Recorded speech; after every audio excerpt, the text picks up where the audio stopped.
Satu orang salah posisi, game selesai. Dari tradisi ini gue belajar tentang sinkronisasi karena chemistry menentukan segalanya. Tradisi di Bali yang paling ngena lah di gua, menurut gua tuh nyepi.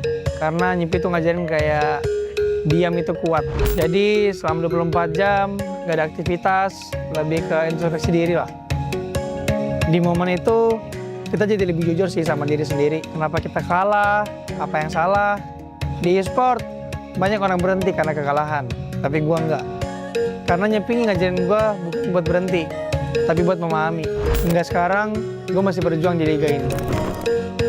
Dari kecil di daerah gua tumbuh dengan Gurindam 12 karya Raja Ali Haji. Gurindam 12 itu memiliki 2 baris, tapi maknanya dalam. Baris pertama sebab, baris kedua akibat. Di game juga sama, overextend mati, salah draft kalah. Semua ada sebab akibatnya. Dari sastra lahirlah logika. Di Samarinda ada tradisi yang paling terkesan yaitu Festival Mahakam. Semuanya tentang ritme. Dayungnya itu nggak boleh terlalu cepat dan nggak boleh terlalu lambat, tapi harus tepat. Sama kayak nge-retrin lord dan nge-engage. 1 detik terlalu cepat, gagal. 1 detik terlambat, kalah. Timing adalah segalanya. Ya karena momen itu menentukan kemenangan. Paling gua suka tuh di Pontianak Festival Tugu Katulistiwa sih. Ada momen dimana bayangan kita tuh hilang. Semuanya tuh jadi imbang karena tidak ada condong kiri dan ke kanan. Sama kayak di game lah, kalau misal terlalu agresif salah, kalau terlalu defensif juga ya salah. Jadi semuanya itu harus seimbang. Karena balance adalah kunci untuk mendominasi. Di Semarang tuh ada namanya Dokderan. Kayak kita nyambut bulan puasa nih dengan penuh sukacita, kayak ramai juga energinya. Dan gua di panggung MPL sih ngerasain yang sama sih, kayak energi penonton tuh kayak nyata, kayak mirip lah. Itu yang bikin gua nggak mau kalah sih. Semangat kebersamaannya jadi bahan bakar buat gua untuk berkompetisi di sport ini. Tradisi di Aceh yang paling teringat sama gue sih tari saman. Tari saman tidak memberi ruang untuk kesalahan. Ya kalau satu salah ya semuanya kelihatan salah. Ya jadi gue belajar hal yang sama lah yang ada di tari saman. Kita harus satu pikiran dan satu gerakan, ya itu yang membuat tim jadi improve. Jadi disiplin kolektif menciptakan kesempurnaan. Di dalam e-sport, sinkronisasi adalah dominasi. Pas di Makassar dulu, pas gua kecil, gua paling suka kapal finishing. Kerennya finishing itu dibangunnya tanpa gambar. Ya bisa dibilang blueprint ya. Jadi cuman pengalaman, insting, dan kepercayaan. Jadi pro player itu nggak ada petanya. Jadi yang ngajarin gue itu, ini pasti berhasil tuh. Nggak ada. Jadi dibangun kayak finishing, sedikit demi sedikit. Jadi tradisi ini mengajari gue melangkah tanpa kepastian. Percaya proses adalah kuncinya.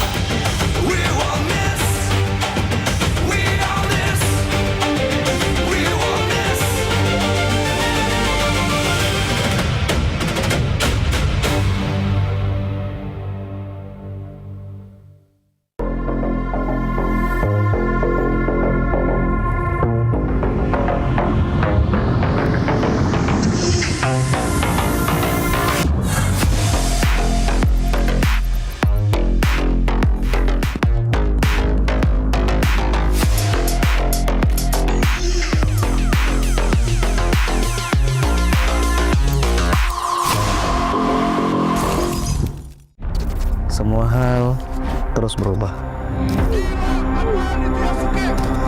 Dan kadang bikin gue pengen nyerah. Tapi banyak mimpi yang harus gue kejar. Gue butuh support yang konsisten. Biar gue bisa terus naik level, terus berlari tanpa henti. Skin gue banget nih, gue beli aja. Seperti GoPay Games yang setia menemani, walau meta dan gameplay terus berganti. Walau yang lain terus berubah, GoPay Games konsisten ngasih yang pasti murah.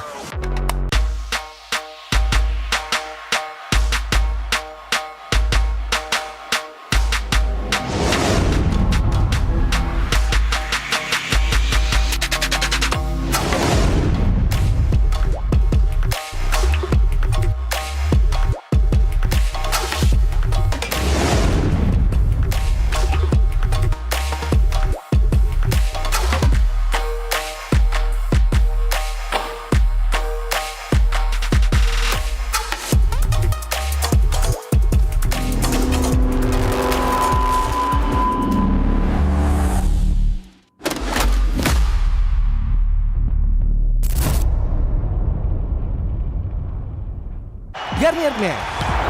Keringat, minyak, dan kulit sensitif bikin jerawat susah dilawan. Lawan jerawat dengan nyaman bersama. Baru Garnier Men Acno 5 Gentle Gel Cleanser dengan salisilik dan sika. Lawan 99,9% bakteri penyebab jerawat. Teruji pada kulit sensitif. Nyaman di kulit. Optimal lawan jerawat. Garnier Men Acno 5 Gentle Gel Cleanser dari Garnier Men. Tak ada hari tanpa mabar. Main ngelek, kerap buatku tak sabar. Gimana mau main sampai kelar? Ini waktunya ku bersinar. Okay, let's do it. Game smash andalanku bikin mainku semakin hebat. Pin stabil main makin mulus, rankku fix naik terus. Tukar DG rings, diamond dan voucher game kau dapat. Cuma game smash makin no debat. Game Max Booster, kini dapat DG Rings. Beli paketnya dan aktifkan boosternya di aplikasi Dunia Games. Belanja di Indomaret makin banyak untungnya. Kumpulkan cashback point, dapatkan diskon, dan belanja gratis. Jadi member Indomaret Pointku sekarang. Untungnya non-stop.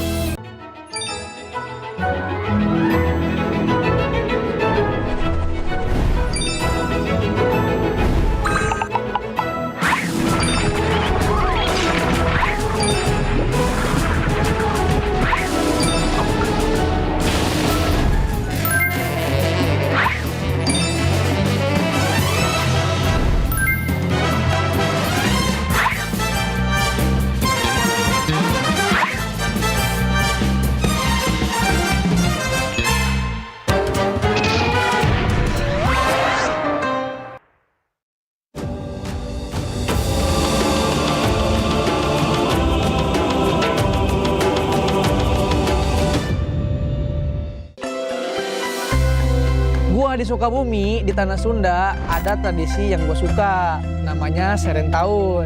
Dan Serentahun itu bukan sekedar pesta panen. Ini tentang menyerahkan hasil kerja 1 tahun kepada Tuhan Yang Maha Kuasa. Tentang bersyukur dan memulai dari nol lagi. Padi nggak tumbuh dalam 1 hari. Padi butuh waktu, perawatan, kesabaran, dan kerjasama. Ini sama dengan e-sport, mekanik, rank tinggi, makro, itu juga ditanam. Jadi, kalau lu nggak sabar, lu nggak bisa punya hasil panen. Di Serentahun itu, di diri gua terbentuklah mental proses. Jadi, konsistensi lebih penting dibanding hasil instan. Di gua, Sungai Mus itu bukan cuma sungai, tapi itu kehidupan. Di festival itu, semua perahu maju kencang, tapi bukan yang paling kuat yang menang. Tapi yang menang, yang paling kompak. 1 orang salah tempo, perahu oleng. 1 orang salah posisi, game selesai. Dari tradisi ini gue belajar tentang sinkronisasi karena chemistry menentukan segalanya. Tradisi di Bali yang paling ngena lah di gua, menurut gua tuh nyepi. Karena nyepi tuh ngajarin kayak diam itu kuat. Jadi selama 24 jam gak ada aktivitas, lebih ke introspeksi diri lah. Di momen itu kita jadi lebih jujur sih sama diri sendiri. Kenapa kita kalah, apa yang salah. Di e-sport banyak orang berhenti karena kekalahan, tapi gua enggak. Karena nyepi ngajarin gua bukan buat berhenti, tapi buat memahami. Hingga sekarang gua masih berjuang di liga ini. Dari kecil di daerah gua tumbuh dengan Gurindam 12 karya Raja Ali Hadi. Gurindam 12 itu memiliki 2 baris, tapi maknanya dalam. Baris pertama sebab, baris kedua akibat. Di game juga sama, overextend mati, salah draft kalah. Semua ada sebab akibatnya. Dari sastra lahirlah logika. Di Samarinda ada tradisi yang paling terkesan yaitu Festival Mahakam. Semuanya tentang ritme. Dayungnya itu nggak boleh terlalu cepat dan nggak boleh terlalu lambat, tapi harus tepat. Sama kayak nge-retreat lord dan nge-engage. 1 detik terlalu cepat, gagal. 1 detik terlambat, kalah. Timing adalah segalanya. Ya karena momen itu menentukan kemenangan. Paling gua suka tuh di Pontianak Festival Tugu Katulistiwa sih. Ada momen dimana bayangan kita tuh hilang. Semuanya tuh jadi imbang karena tidak ada condong kiri dan ke kanan. Sama kayak di game lah. Kalau misal terlalu agresif salah, kalau terlalu defensif juga ya salah. Jadi semuanya itu harus seimbang. Karena balance adalah kunci untuk mendominasi. Di Semarang tuh ada namanya buildup. kayak kita nyambut bulan puasa nih dengan penuh sukacita, kayak ramai juga energinya.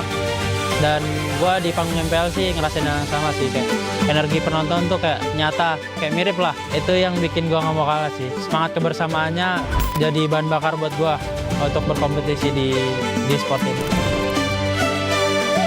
Tradisi di Aceh yang paling teringat sama gue sih tari saman. Tari saman tidak memberi ruang untuk kesalahan. Ya kalau satu salah ya semuanya kelihatan salah.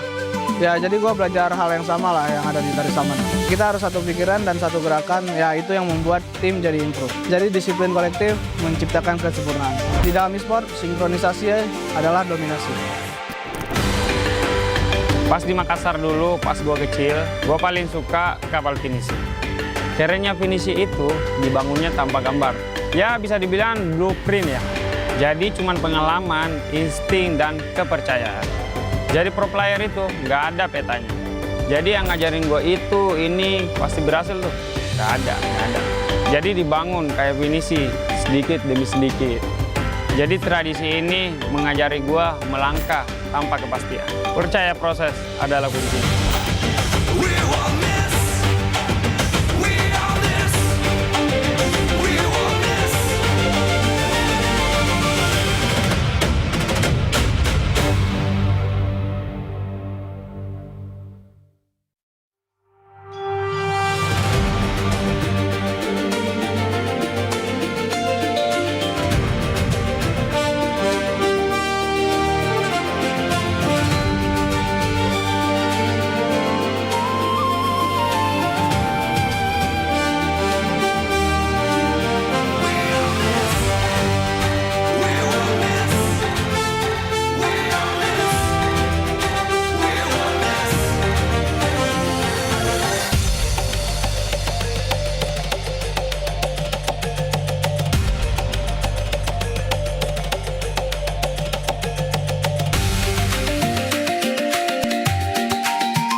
Live from MPL Arena, Jakarta, MPL Indonesia Season 17 is powered by Moontalk.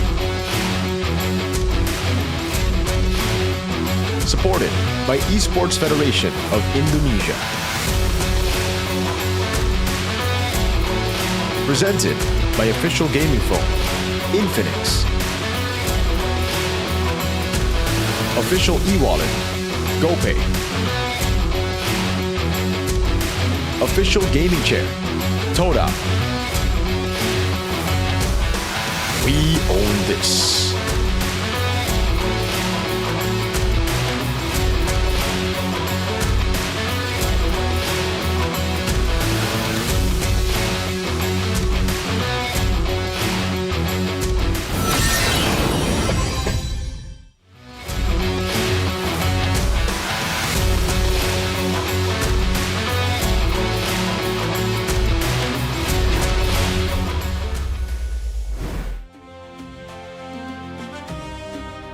Tiba sudah kita di hari yang ketiga, di minggu yang kelima, di mana untuk hari ini kita akan melihat adanya putaran kedua di regular season. Kalau kita tarik mundur sedikit, di putaran pertama Onyx yang masih memimpin di hashtag 1. Hanya 1 kali kekalahan, tapi Alter Ego dan Navi, apakah dia bisa membuktikan bahwa formula barunya khususnya untuk di leg kedua kita akan memberikan kita semua kejutan? Mengingat kita sudah semakin dekat menuju ke minggu-minggu akhir. Tapi yang tidak kalah seru pastinya mulai dari hari yang pertama sampai dengan minggu depan, MPL Indonesia dan juga Telex serta Ekraf, kita semua berkolaborasi untuk menciptakan creative playground buat para super fans. Jadi kita semua bisa mengenang permainan tradisional Indonesia, kita bisa bernostalgia, kita bisa lebih berekspresi lagi. Makanya buat super fans, apalagi yang udah punya tiket, langsung aja datang ke sini. Kita seru-seruan bareng, kita bernostalgia bareng. Karena pastinya dukungan kalian dan juga semangat kalian itu berharga banget. Dan ingat, MPL itu punya kita semua. Tapi sebelum itu aku pengen ingetin, pastinya MPL Indonesia tidak dapat berjalan selancar sekarang tanpa dukungan dari para sponsor dan juga partner. Karena MPL Indonesia powered by Moonton, supported by PBSI, presented by Official Gaming Phone, Infinix, Official e-wallet GoPay, Official Gaming Chair, ada Todak, serta untuk partner in esports kita ada Garnier, Bayu, Dunia Games, Gamesmax, dan juga OnePlay, serta untuk supplier kita ada IndiHome, Indomaret, Yummy Choice, dan juga Aqua.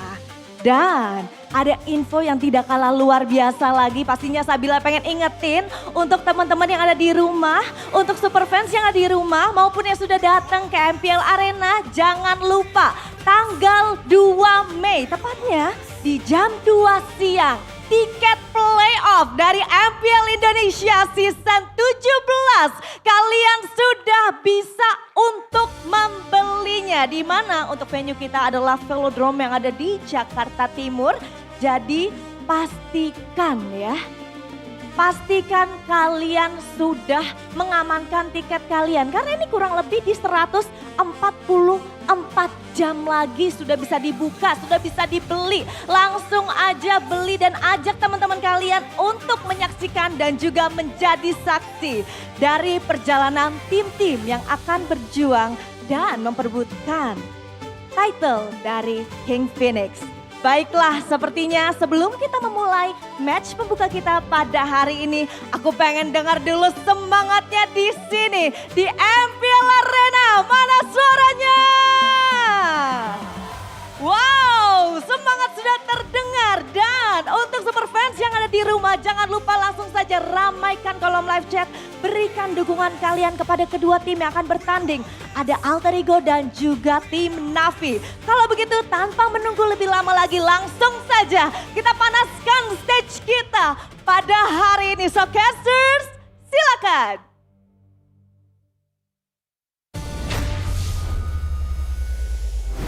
Thank you so much, Sabila. And ladies and gentlemen, boys and girls, welcome to the English broadcast of MPL ID Season 17. Back with me, Eterna, alongside with Goni, as well as Sheffin. Sorry, not used to saying Sheffin on this side. Oh, this is a new pair, so bear with us. How does it feel to be on this side of the desk? I feel a bit out of place, you know. I think all of the analysts have something in common, and that is they all wear glasses, and I forgot my glasses, so I think I'm gonna do a bad job tonight. Do you wanna draw one on your face? Nah, I don't think so. Okay, just offering, offering. But how are you feeling? We have 3 matches ahead of us. Our opening match will be Alter Ego versus Navi. And I, got a little bit of a glimpse of the predictions from the casters. Okay. It looks pretty split. Sounds about right. Seeing Alter Ego, their recent performances or recent form, not looking too good, not looking too hot. So, whereas Navi, I think they are on the way up. All right. Looking for their rhythm, finding their groove, especially after the patch hit. It looks like Alter Ego seem to be experimenting a lot with their strategies, with their drafting. So it will be very interesting to see what they have in store for us today against Navi. Ooh. As we take a look at today's standings from yesterday, this is presented to you by the official gaming phone Infinix GT50 Pro. Alter Ego right now are at 6 and Navi are at 7. So technically, this match could also see who will be able to move up into the green zone.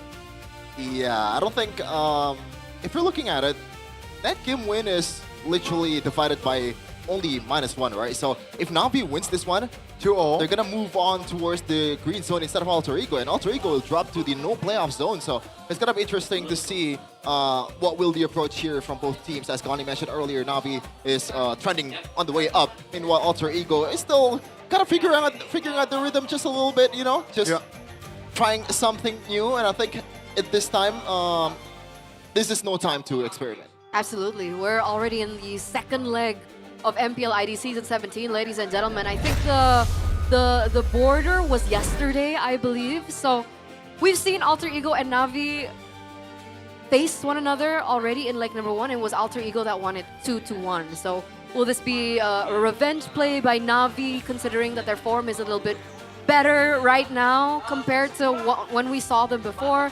Or will Alter Ego be able to replicate that success and maybe even find a cleaner win? But of course, match number 2, we have Geek versus Onyx, and our third match of the day is Dewa versus TLID. It's gonna be.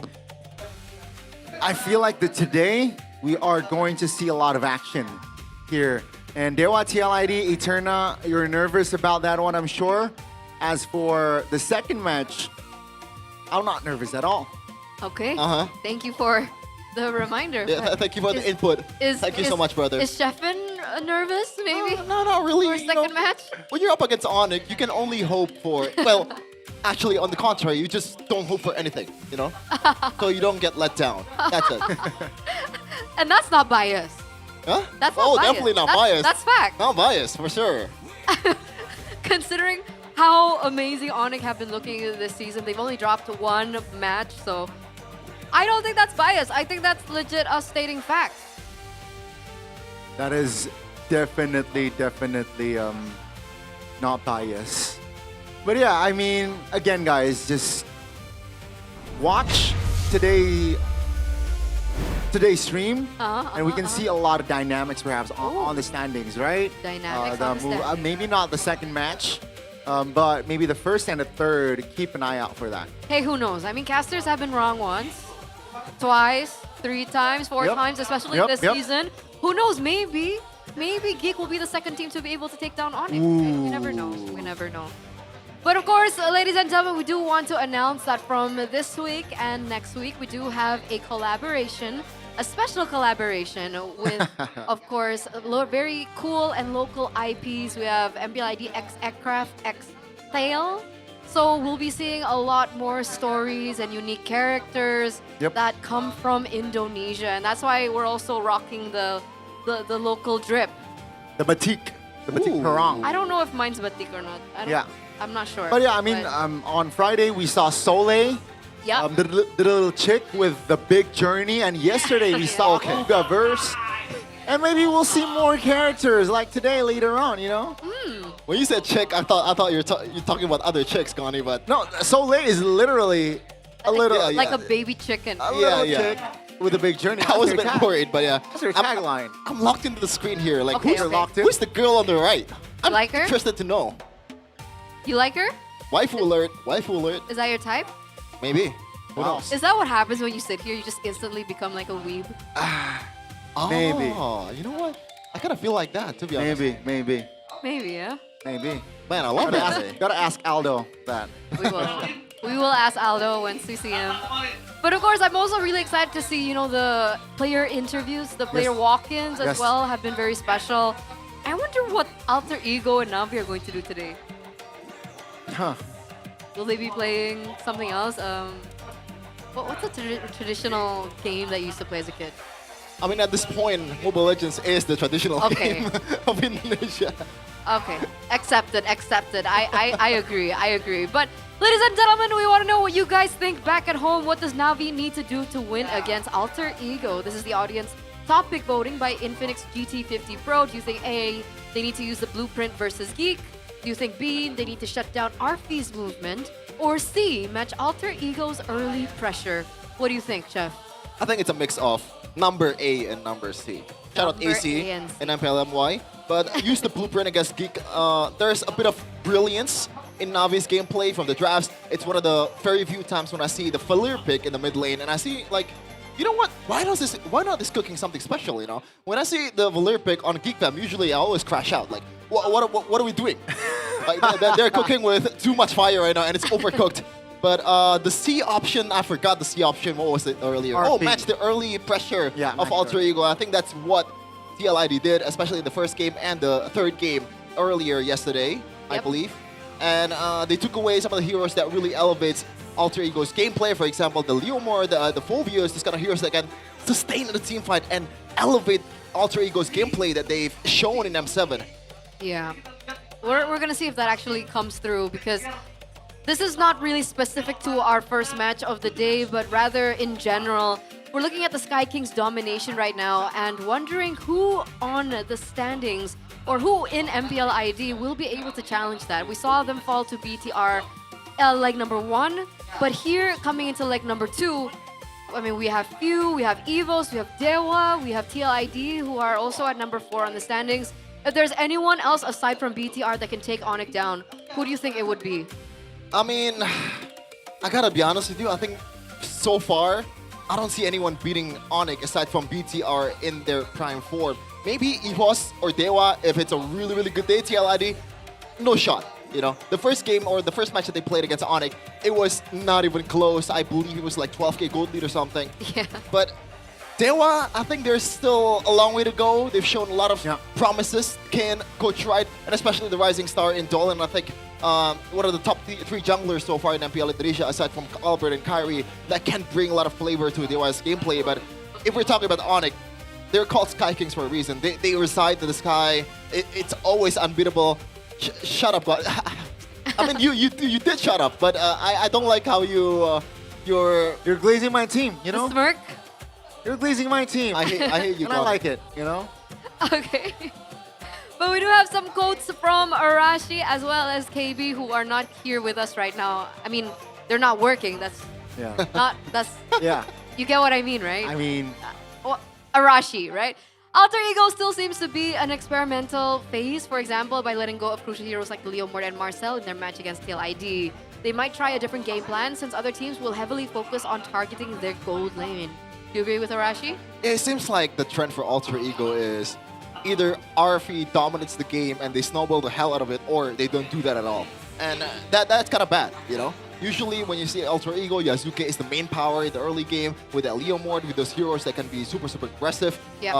And that's why Alter Ego has been stumbling a little bit in the season so far. But KB has another, you know, opinion on Navi. Navi currently appears to be struggling with instability. They have a strong coach and capable players, but their team chemistry still isn't solid. Their in-game coordination hasn't been as strong as expected, which often results in a lack of synchronization in execution.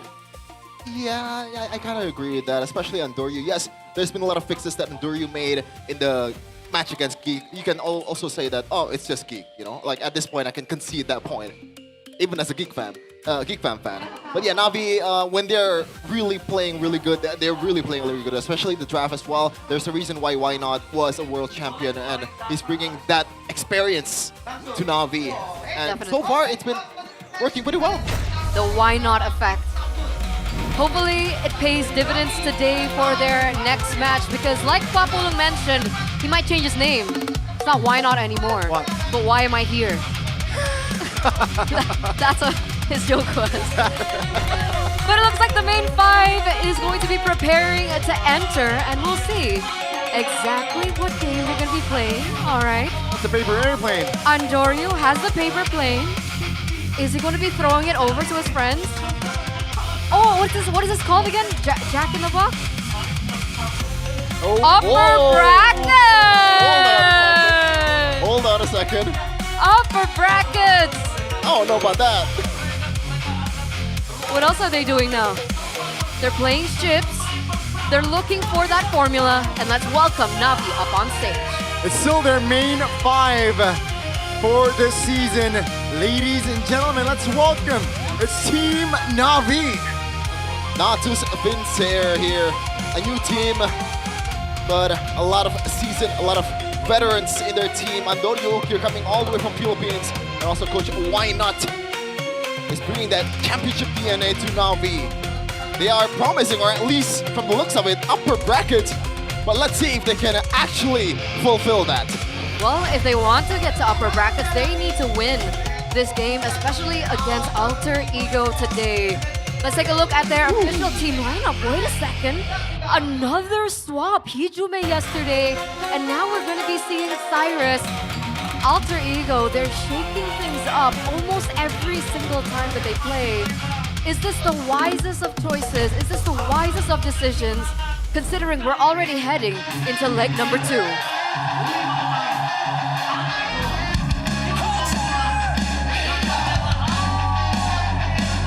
Two with the masked team. And again, their form is shaky. Let's see. With Cyrus deployed today, will they change things up? Let's welcome Alter Ego Esports. You might say that the 6th place is not the usual standard for Alter Ego, but they've been here before. Even last season, no one counted them to make the playoffs, but somehow they made it all the way to the 2nd best in the world. Alter Ego is here to turn the script and make MPL ID theirs. Let's see if they can do it. I think we saw a little bit of miscoordination there on the stage, but you know, Captain Nino is always there to kindle things out, you know, iron things out if there are any problems. But of course, let's welcome the coaches as well from both teams. We have Why Not and Jackie on one side, and of course, Zephyr and Styx on the other. Will they continue this trend of experimentation? I mean, we saw Clint yesterday in the gold lane. Jeffin, is Clint supposed to work in this current patch? In a grand scheme of things, you need some kind of DPS from the marksman, right? From the gold lane. That's why Carry, Claude, the Shreds have been finding a lot of success in this current meta. But Clint offers a different kind of flavor in your game. Winning lane, sustain with the Fighter Emblem also, combined with the Spell Fam, especially if you build the War X also. And I think it could work, especially if you combine it with some heroes that's already been buffed in this patch. Dairoth makes sense to combo it with Clint. We've seen that before in MSC Finals. I believe RQ bring that against RSG, even though they lost that one. But audience topic voting, though, by Infinix GT50 Pro. 39% use the blueprint versus Geek. So it's a little mixture, actually. You mentioned AC, right? Match Alter Ego's early pressure is 32%. Yeah, just I think a lot of people are convinced to use what already works. But the question is the blueprint already, like, does it only work against Geekman? Or against other teams, it could work also, because these two teams are kind of different. Alter Ego, they're playing through their micro, they're playing through early game pressure, the fights, the sustains and all that. But Geek Fam, they usually play through macro in late game. They usually lose out a lot of stuff in early game, the objective game, they're willing to let that go. But in late game, that late game shot calling of Bloisky coming through in clutch. But total assist rankings, that's an interesting graphic there. Alright, total assist rankings after week 5 for gold laners. Eman is #1 with 145 total assists compared to Shive, 97, and Arfi, 92. What does this tell us? I think this stat needs a lot of context, you know? Eman may be more of a team player, a lot of clots, a lot of heroes that does not use that Sky Piercer. Meanwhile, Arfi, one of the reasons why the assist number is so low is he is the Sky Piercer guy. He's the Sky Piercing Arfi. He gets the kills, he gets the savages, and that's why he's probably topping the kill chart so far. Correct me if I'm wrong. But Shive, man, like, if you look at the stat earlier, you might think that, oh, this guy's doing pretty good this season, but holy, it's been a rough season for Shive, but we got a EXP later showdown here. Yeah, to Nino as well as Cars. So we've talked about the differences of Arfi and of course the differences of Shive, but for you personally, Gani, Nino and Cars, who do you think is the better XP? You know, if you ask me last season, clear answer. But you ask me now, and you asked me now, apparently. So I gotta say, I literally did ask you. I gotta say Nino. I think still Nino. Cars, not saying that Cars is incapable or a bad EXP laner, but you know, the experience, the overall like hero pool execution, I still gotta side with Nino. And let's see though, maybe after today's match, my answer could be changed, you know? I mean, I agree. I feel like if we're talking or comparing about like impact, we rarely see that kind of impact from Cars lately, especially this season. And I'm wondering why. Is it because they're shifting that prioritization onto the different roles, like maybe the gold laner or Andoryu in the jungle? I'm not sure. I think they're going by what the script tells them. And I've asked Coach Aldo before. Apparently, Cars, even though he's horrendous on the tanky heroes, on Esmeralda, on Uranus, we've seen a lot of bad KDAs, but in scrims, apparently he's been amazing with those heroes, man. So we're gonna see if that's gonna work out for Coach Why Not here, as looks like the away team gets the second pick. Navi on the red side, which only boasts a 25% win rate. Okay.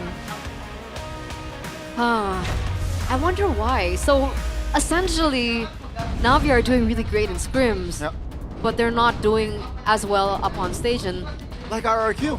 Exactly like RRQ. So is it a mental thing that maybe might be hindering their performance up on stage? Yeah, I think that's, and also the in-game decision making, right? Definitely impacts and affects the result. But let's just jump into the drafting phase here for our first game of week 5, day number 3. Yeah, Broken Walls presents you by the official gaming phone Infinix GT50 Pro. Alter Ego on blue side, Navi on red. We have the Phoveus, the Harley, as well as the Chip banned out. And for Navi, they're completely respecting Alter Ego's heroes as well. The Vanny gets taken away from Yasuke, Arfi's Freya, or Nino's Freya also gets eliminated. We're looking at heroes like the Marcel that has been having a huge impact, especially after the changes to the patch last week. Jushin is also an option. What do you think will be prioritized by Alter Ego? I think it really depends on what they're trying to do, but it looks like the Guinevere will be the answer here. Now for Alter Ego, there's a lot of heroes on the table. The Jushin makes the most sense in terms of like, if you want to play the standard way, but Alec has been playing that Marcel incredibly well. But looking at Alter Ego's record so far, I wouldn't be surprised if this is going to be Leo Mort pick in the jungle, despite all the heroes that's available currently, because you can trade the mid lane with the Eve as well, but no, Tyrus will pick that Jushin. Now for Navi, they can save that Eve to red 3, or do they want to pick it right now to hide their cards? I think Eve red 3 seems wise, so like Leomord definitely will be prioritized, and Coach Why Not can go and set a Marcel pick as well, right? It's open. Pick up the Marcel and also the Leomord, knowing that the Harley is already off the table. That's already a good secure, right? At least. Oh, okay, interesting. Okay, so they do pick up the Marcel, like you mentioned. Still a hero that can't be let go, I don't believe. I don't think you want to give it to Alter Ego. But the Suyo, I think, is very interesting. I mean, is it because that the Jushin early game damage isn't that prevalent that they're brave enough to go for Suyo? But Suyo against Leomord, right? That's definitely the next hero that we're expecting from Alter Ego. Yeah, I don't see why you would not pick the Leomord here, unless Yasuke is not really comfortable on playing against the Marcel. But no, Leomord is going to be the choice here, and also the Khalid. That's a handful of a mid prio. Yeah. And this is going to be tough for Apro. He's going to has to play aggressively and also defensively at the same time, because there's so much punish from Alter Ego's side. And it's going to be the Eve, right? There's no way you're going away from the Eve unless they have something in their bag that can be used in the second phase. Valentina is still open, to be honest. Lilia is also an option if you're going against this kind of composition, if you don't play a bit more, I guess, reserved with the black shoes as well. But I think it should be an Eve. Yeah, let's not forget. I agree. Zetian option is definitely still on the table as well. If they don't prioritize the mid lane here, they can go for the Phoveus round. One of the Phoveus is banned though. First phase. Wow, you're right. So that's why they pick up the Sora instead. So what they're saying is, you know what, the mid lane option is still a lot. Sure, the Eve against the Jushin is good, but we still have other options. You mentioned it earlier, Shefin. So that's why they prioritize the EXP, and now Na'Vi, they can't pressure the EXP lane. Because they want to be able to set up for the first neutral objective, right? They have the Suyo already, they have the Marcel already, but they need something to facilitate that, which is why, again, heavily prioritization into that EXP lane. You see the Arlet being taken away as well. They want to acquire a winning matchup for the Sora. I don't think the winning matchup is the goal here. Just get Nino away from those set heroes. You know, there's a lot of winning matchup against the Sora, especially the CC is still wide open, but I'm not sure if your Alter Ego wants to go for that. That is definitely an option if you want to play super aggressively in the early game, but there's going to be someone that can match up that early game advantage in the gold lane if you want to play that way. The Eve is getting banned for Alter Ego very much makes sense, and I can see another mid lane ban for Alter Ego. Connie mentioned earlier, Zetian makes the most sense, especially when you already have the Shifting Skies, a lot of CCs from your lineup. Yeah. That Fear of the Phoenix gets a lot of value. But remember, this is Cyrus that we're talking about, right? One of his other heroes is that Odette. So don't be surprised if that Odette comes through. We're looking at the Jushin. Cyrus? Oh, wait, no, Okay, Na'Vi, right. Okay, let's take a look at Navi's hero pool right now. Ukir, Faramis, Lilia, Yves, Jushin, Barca, and Valir. So they're not going to go for another mid lane ban. Rather, they go for the Harith instead. That's a good one as well, right? Harith adjusted post-match, and the gold buff clearance is definitely up there. So what they're saying is, you know, you want to have an equal gold craft matchup. Na'Vi picks up a gold laner in their fourth pick. That's a Claude. A lot of AoEs from that Claude and that Sora. Do you want to go for a counter pick for the Claude? You want to go YSS or something more Arfi? Something like Obsidia? That could be the option. The YSS is the first thing that came to mind for me, but if they want to be activated in their early game, I was thinking about the Moscow, but not really, man. I guess Arfi, YSS makes the most sense. There you go. Then Urena is going to be the pick for Nino. Okay. I guess it kind of gives you that standard XP lane, right? There's not much going on. Just trade some HP away. But the early game pressure here from Na'Vi is super big, especially with the fact that the Suyo has this kind of like extra retribution damage, right? With the Soul Sever. That's why it really depends on this last pick from Na'Vi here. Who's going to be in the mid lane? I like the Zetian pick. Balances out, you know, but they go for the Valentina. This is interesting. The Valentina, Raging Sandstorm, maybe, right? It's going to be the main key to be picked up. I guess the main idea is when you're playing a Zetian, despite you having that passive to get people away, you're still kind of prone to getting executed in the early game. And Na'Vi don't want to play Alter Ego's Gambit. They want to play as safely as possible, and now Ukir cannot be targeted as easy as Alter Ego wants to. So it's more on like sustainability, the prolonged fighting. That, and also there is some solid ultimate as well. The Mountain Shocker works well for comboing with the Shifting Skies. The Raging Sandstorm also works well. But the lineup rating, this might be the biggest difference so far this season. 10.8 to 2.6, was it? Yeah. That's pretty huge, but we'll see you, ladies and gentlemen, back again. We're looking at numbers here, but execution is going to be the name of the game. Leg number one, it was Alter Ego winning this 2-1. Will this be a different story? Can Na'Vi turn the tides and rewrite that story? Okay. Looks like it's gonna be a normal game so far. Not much going on in terms of like the invades and all that. And makes sense, Alec and Cyrus. It's gonna be a handful in the mid lane. Ukir, he's actually prioritizing the second skill first because he doesn't want to get poked down to the ground with his knockups and also the early game damage of Alec. But he's zoned out, technically, right? Struggling to get the farm. And you can see Yazuki already just being invasive. Now Afro, seeing 3 members here in the jungles, and just the delay already, it's so annoying. Yazuki here inside the bush already. That's a retribution by Yazuki. Yeah, it looks like Alter Ego are definitely winning in this mid-trio matchup right now. They're being a lot more aggressive, and Unfortunately, we are seeing trades of damage coming from Ukir especially, but they haven't been able to have that impact that we thought they would have, especially with the Marcel as well in the hands of Na'Vi. We're taking a look at the emblems now by Bayu.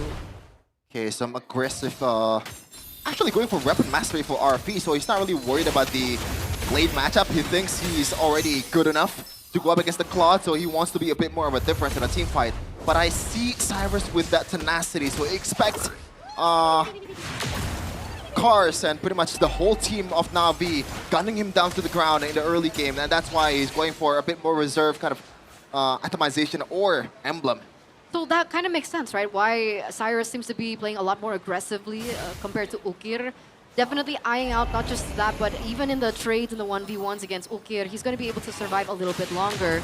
And now, of course, both teams' attentions are going to be on this first turtle because both have the composition to go for it. You know, from the flanks, oh, that's a good shifting clouds by Cars. As you get with the steed, Andoryu, calm retribution, but Afro. Whoa, low, that's gonna be the delay by Cars again. Alec repositions as Shive shows himself. That's gonna be placing duets. BMI as well, Cars taken down. First blood for Alter Ego as they continue on the fight. So far, it's a kill for a turtle. Who's it worth it for? Yeah, I think it's fine for both teams, but Alter Ego seems to be winning in terms of economy. And that happened, all that happened when RP was not available in the team fight. Shive was there with the Blazing Duet and was not able to make a lot of difference. But look at Andoyo earlier, man. He was peeling for Apro with the Retribution. Like, you don't really see that very often. And I believe Andoyo also took the turtle without the Retribution. Oh, okay, that's interesting. That's gonna be Alec though. Out of place and will be punished. It's 1-1 and Na'Vi they equalize. Okay, we're seeing a lot of shifts in momentum, trades as well in economy and objectives. We're taking a look at now at the talent prediction by GoPay. It seems like it's 3 for 3. I believe so. Yeah, even the casters are torn between these two teams, and it does make sense. Looking at their past history, Alter Ego just came from a loss. Na'Vi, despite coming in from a win, their performance hasn't been 100% either. So we're looking at very specific moments, especially when it comes to the late game about decision making. Cyrus, very aggressive. Yeah, that's already the Crimson Beacon popped. And Ukir popped the flicker just to disengage.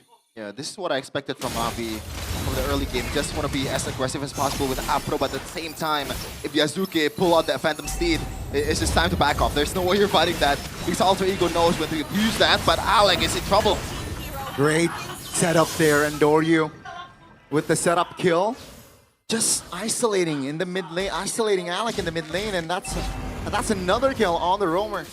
And I feel like that's perfect timing for Na'Vi right now. They're going to be able to blitz this next neutral objective.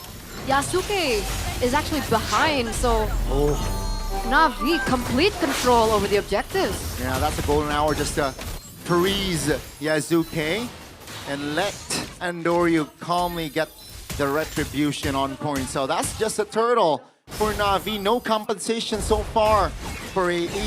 What's the game plan for Alter Ego? What are they waiting for?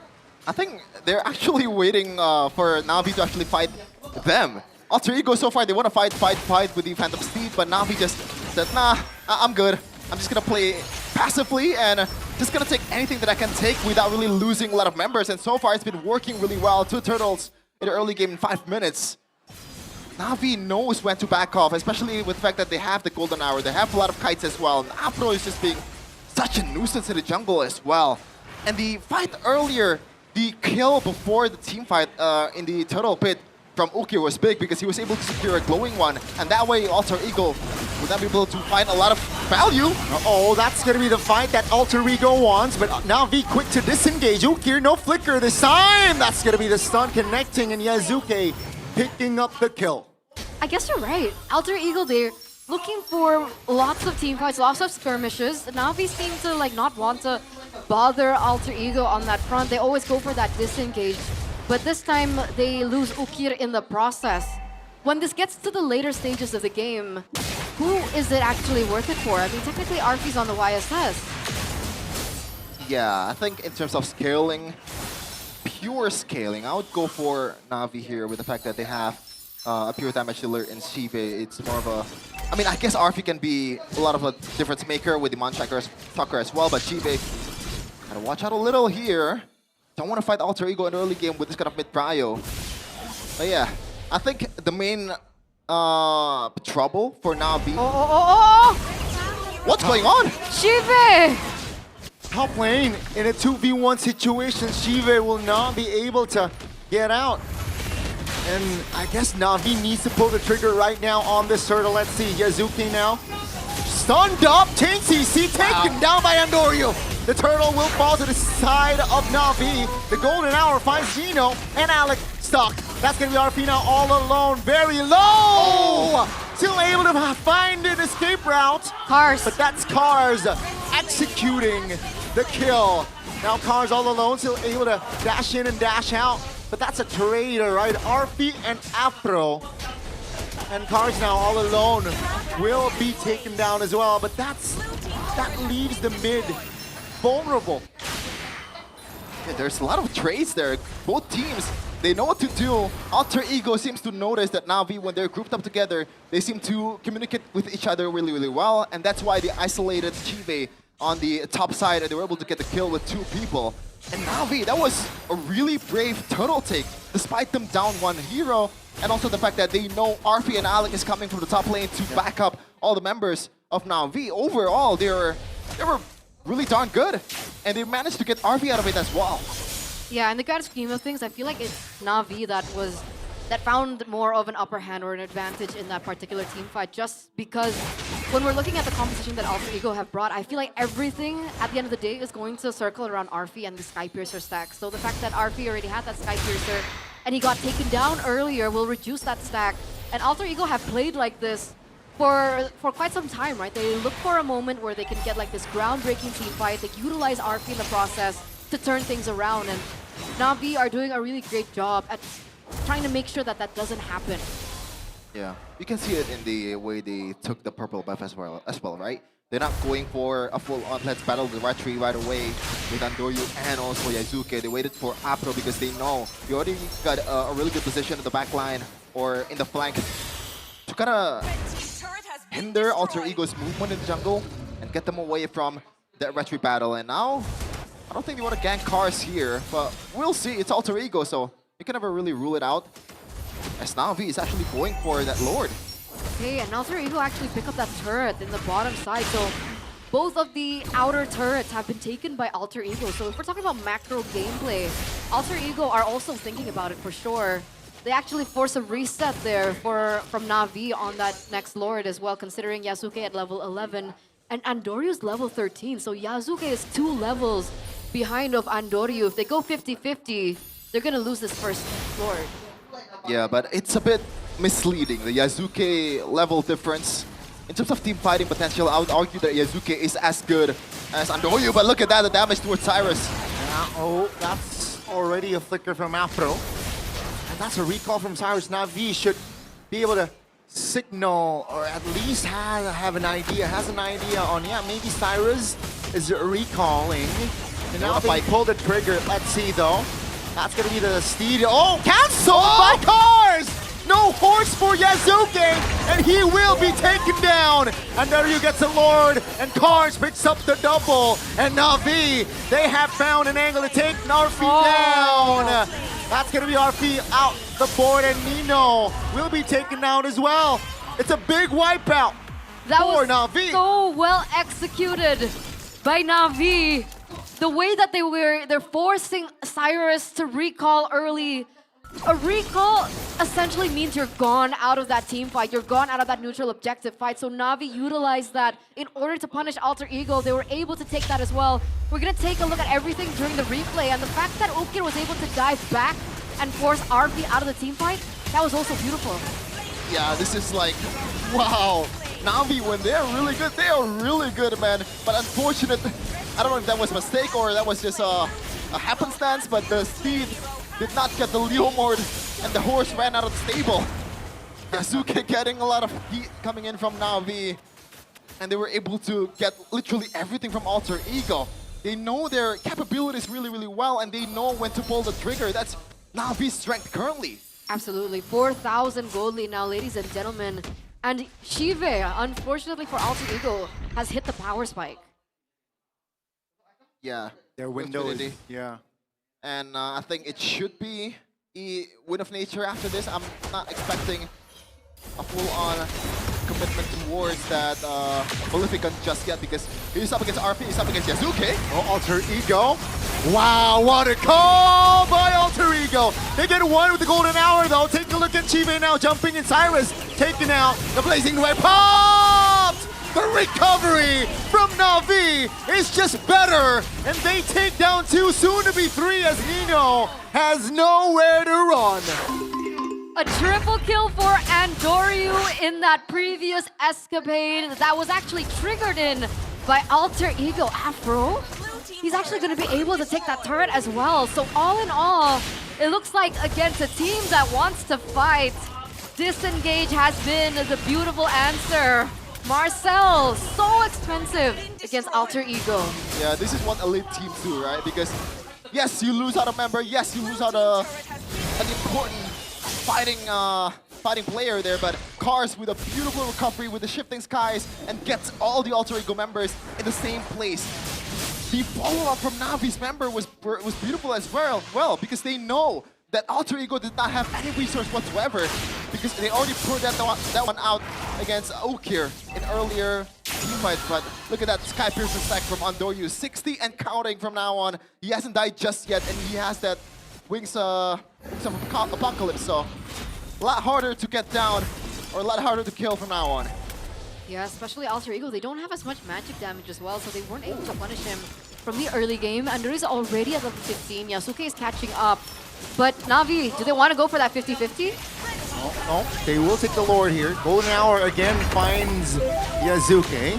That's a stun though, that's a knockup. On towards one, Afro repositioning. Amazing duet by Shive towards the back, finds Cyrus. And that's gonna be again just Alter Ego dismantled. Na'Vi finding the angles, finding the routes. And they get the Lord who is already marching the mid lane. The base is going to be very vulnerable. Let's see the 3-man defense by Alter Ego. That's a stun on towards Alec Terrify. And Andoryu claims a godlike. And take a look at Shive, who will be the destroyer of that base as Alter Ego will lose out on the first game.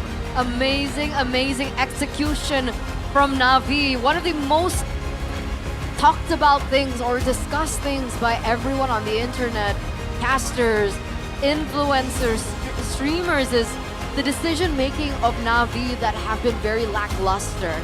But the fact that we saw that game, it was executed perfectly. They didn't give Alter Ego what they wanted at all. They played the macro game. Perfect turtle as well from the early stages of the game, and at the very end, the team fights were also very well polished. Na'Vi, this is looking very tough for Alter Ego.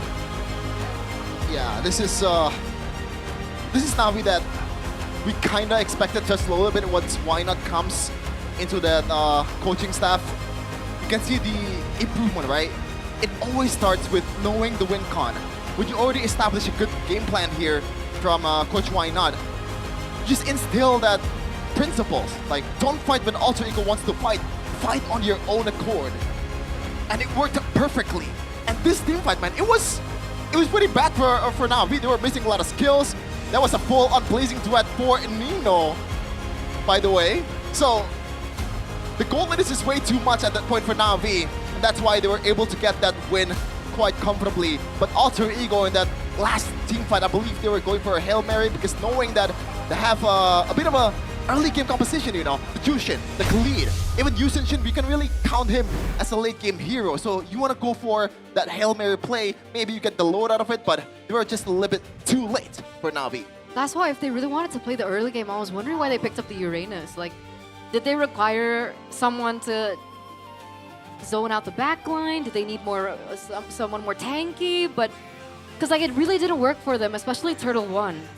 Yeah, I'm not sure about that. I think it's more of a combination of comfort and also it works so far in Nino's career, you know, because usually when you're using that composition, right, you want to use the Phobius, you want to use the Arlet. Yeah.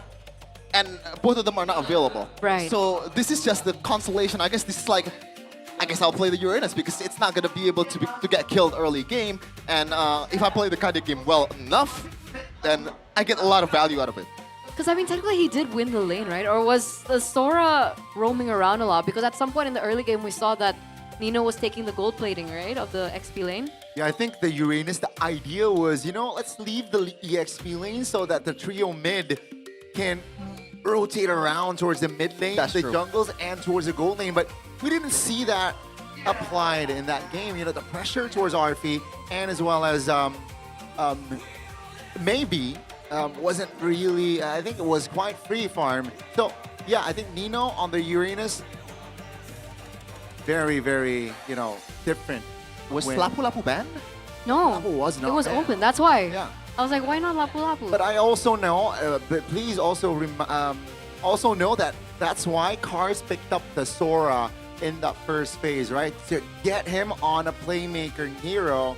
And yeah, his impact in that game, tremendous, I gotta say. Yeah, it really, really made a difference, I would say. We're looking at the crucial moment now. I think this was First Lord, yeah? Yeah, this is, I think, the game-changing play or like game-changing moment for Na'Vi. Yasuke didn't get the state, but even then, I don't think Yasuke will be able to do a lot with the state available because there's been too much damage poured onto him. I don't think there's enough HP bar for him to fight and, being a contributor to the team fight. But yeah, Na'Vi, it's just amazing game overall. They know the win con, they backed off when they need to back off, they fight when they really need to fight. Because they know Alter Ego's window is so big. This is a Leomord, this is a Uranus, this is a Jushin. They can fight as long as they want to. You just have to find that one decisive moment, one decisive kite, and also just re-engage to be able to make it happen. And that's why Apro was the player of the game here, presented by Infinix GP50 Pro. You might think, oh, why not Andoryu? Because he's been getting kills left and right. Well, he's enabled by most of his team.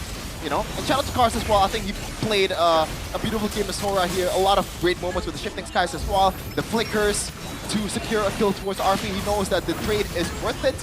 But this early game, man, I think Alter Ego, like, I don't really want to blame them in a way because this is just how the way they play, man. They go super aggressive with the Steed, with Alec, and also with Cyrus, with the Jushin as well. They know this is probably the strongest mid trio you can have in the current patch, maybe aside from Leomord, replaced with the Baksha. But overall, you cannot lose at all with this kind of composition, and that's why Marcel was such a huge difference. I would go, I think Afro in a way is also an MVP by system as well because he is the main failsafe of Na'Vi in this kind of situation. I agree. We're even seeing in moments like this. There you go. Alter Ego were looking for a proper engage, and essentially that would have worked had not the Marcel been there with, of course, his ultimate, the Golden Hour. Yeah. Maybe from now on, don't let people get Marcel, man. Just not anyone at all. Because at this point, the hero is super broken, and teams are starting to figure out how to properly use the Marcel. It's not the engage tool we expected with the Golden Hour. It's more of a let's back off and essentially it's like, what's the Faramis ultimate again? Faramis? Yeah. Nether Realm? Yeah, Nether Realm, but kind of better in a way because you trap people instead of just giving your teammates more HP bars. And also, I feel like with the Marcel, right, it just allows your jungler to get the neutral objective, like, freely. Yeah, freely. You just pop the Golden Hour to the jungler right before the neutral objective is about to die, and there you go. It's a free retribution for your jungler. And we saw that applied by Afro multiple times. That's why there's literally so many ways to utilize this Marcel. It's a little similar to Chip, I think, in that sense. Like, it could be really good for your team, it could be really bad for your team. But of course, after the changes that dropped on the Marcel, the fact that if your allies get shielding and it becomes non-existent for your own team to get kind of like frozen in time, that really helped and really buffed Marcel, I would say. And we've seen it in the hands of Keyboy. Keyboy uses it offensively, right? He uses it as a zoning tool to create a bridge between the team fights, to create room between the team fights, to make things a little bit more, I would say, disrupted. Beneficial, yeah. And of course beneficial to the team, but disrupted in the team fights, especially against like a team fight comp. So Marcel, in this next game, I hope Alter Ego will respect it away, or at least take it ahead of the Jushin. Dude, Marcel, Apro had 40k damage. That's 40k?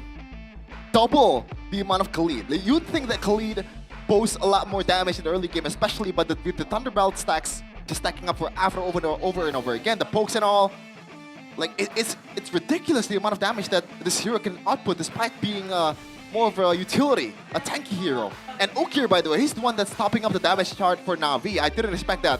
I thought it was going to be Andorio because he's been killing people left and right. But I guess Ukir, despite him being the utility mid laner here in a way, can also poke a lot of members down with the glowing one as well.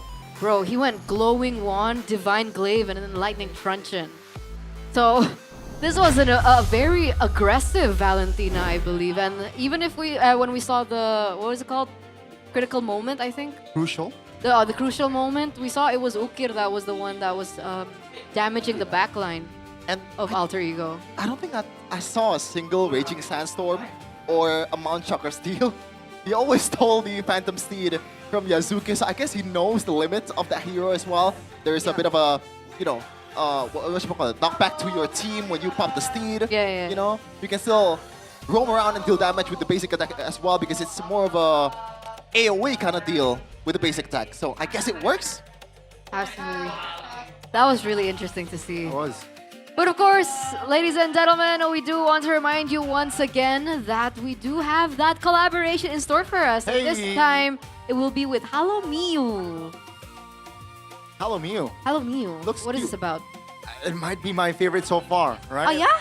I got Soleil, the little chick with the big journey, and yesterday Kugaverse, and now it's Miu. Cute cloud sharing about wellness and life. Okay. Hey, guys, it's psychological based. So apparently, if Sole, the one that you mentioned yesterday, was Friday. teaching us to love ourselves, Miu, which is what we're looking at right now, will tell us or will wake us up with words like get enough sleep, you sleep long enough just to dream but not enough to live, or do you have enough savings? So Wow. it's a reminder of living life, I believe. You Yeah. have enough savings, it's kind of wild. I know, that kind of hurt. So if you don't have savings, then you're depressed. That's the message. Well, maybe it depends, like priorities of people. You know? Hello Miu is there to like asking the right questions. Oh, Hello Miu is To pretty much saying remind that you. if you're rich, you're happy. No, It's a capitalist no, kind no. of mascot. No, because I have a friend who has zero savings, but he's super happy. There you go. Are you talking about me? Or? No, I'm not. You're not super happy. No, my friend, like every time he gets money from a job, he like buys things. Like he either puts it into like his PC stuff Oh, or... so being irresponsible with your money. Yeah, but he's really happy doing that. Like he believes that that's investing. You know what I mean? Oh, man. So I guess it goes back to priorities. To each their own. To each their own. To each their own. But yeah, it's actually relatable with like current millennials or Gen Z life problems, you know? Check Hello Miu out. Why You not? can't relate, right? Because you're a boomer. I am actually Gen Alpha, Yeah. so okay. I can't relate, but I will, maybe. But hello. I hit 18. Okay. Which is like tomorrow. 18? Oh, 18. 18. I thought you said 80. The story was created by Nabila Siendi, and it teaches us to check in our life and recognize ourselves, and of course, to control our emotions. So we have to control our emotions now, guys. Calma. Let's take a deep breath together. Come on, chef. 3, 2, 1. Inhale. Exhale. That is interesting, chef. But yeah, that is inhaling and exhaling. I think you can be a yoga instructor. What? With that sort of like unique exhale, inhale. What's the correlation again? The inhale The and breathing, exhale. I Yeah, think. yeah, it's so unique. Ah. They do that stuff in yoga? No, Yeah. but you do. They do. No, that that, not that. Oh, sometimes they do. They'll Oh. tell us. It turned They'll out be which like, one's better? What? Yoga or Pilates? I'm a Pilates girl. Boys and girls. I'm sorry. I feel like yoga's too boring. does it have to be one or the other? Yeah, why can't you be both? Why Why can't you you go be a both yogi ways? and a Pilates? I mean, if you're a Pilates, then you're a bad person because you're stealing from ships, right? That's a pirate. That's a pirate. Sheffield. That's a good one. No, that's a bad one. No, that's a good one. That was so bad. I was disappointed with my joke. That was literally That's a good so bad. That was really That's a bad. good one. Chat, was that bad? Not my That's best. a good one. Type L Sheffin if you think that was a really bad joke. Because you spell pirates with pirates, right? And then, yeah. Why are you explaining it? Good. That's so good. No, because it gets even worse if I... Wait, are you being sarcastic? You are, right? Maybe. You can't even tell. The guys, viewers at home can't even tell. You can never tell with Gani. You can never tell. Oh, but they have the interview with the creator, which is kind of fun. I want to know what it's about. That is... I heard something about mental health. Ooh, wow. So, like LaFell likes to say, shout out mental health. Yeah. I mean, it's very important. Gotta care about your inner mental. Yeah. Yeah, it's crazy how much your mental state can affect your physical health, man. And also... Did you want to share something to the group? Like, I used to be, like, this is a serious moment, okay? I'm not Okay, gonna okay, make any okay. joke. Okay. Like, back then, I used to be this kind of guy that just be happy, dude. Like, what is this mental health thing all about?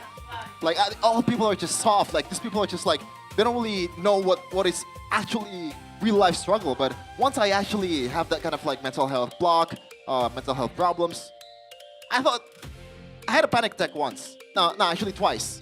The first time I had a panic attack, I thought I was gonna die. Wow. It's that bad. Like all the way from head to toe, I experienced this kind of like, what's kesemutan again?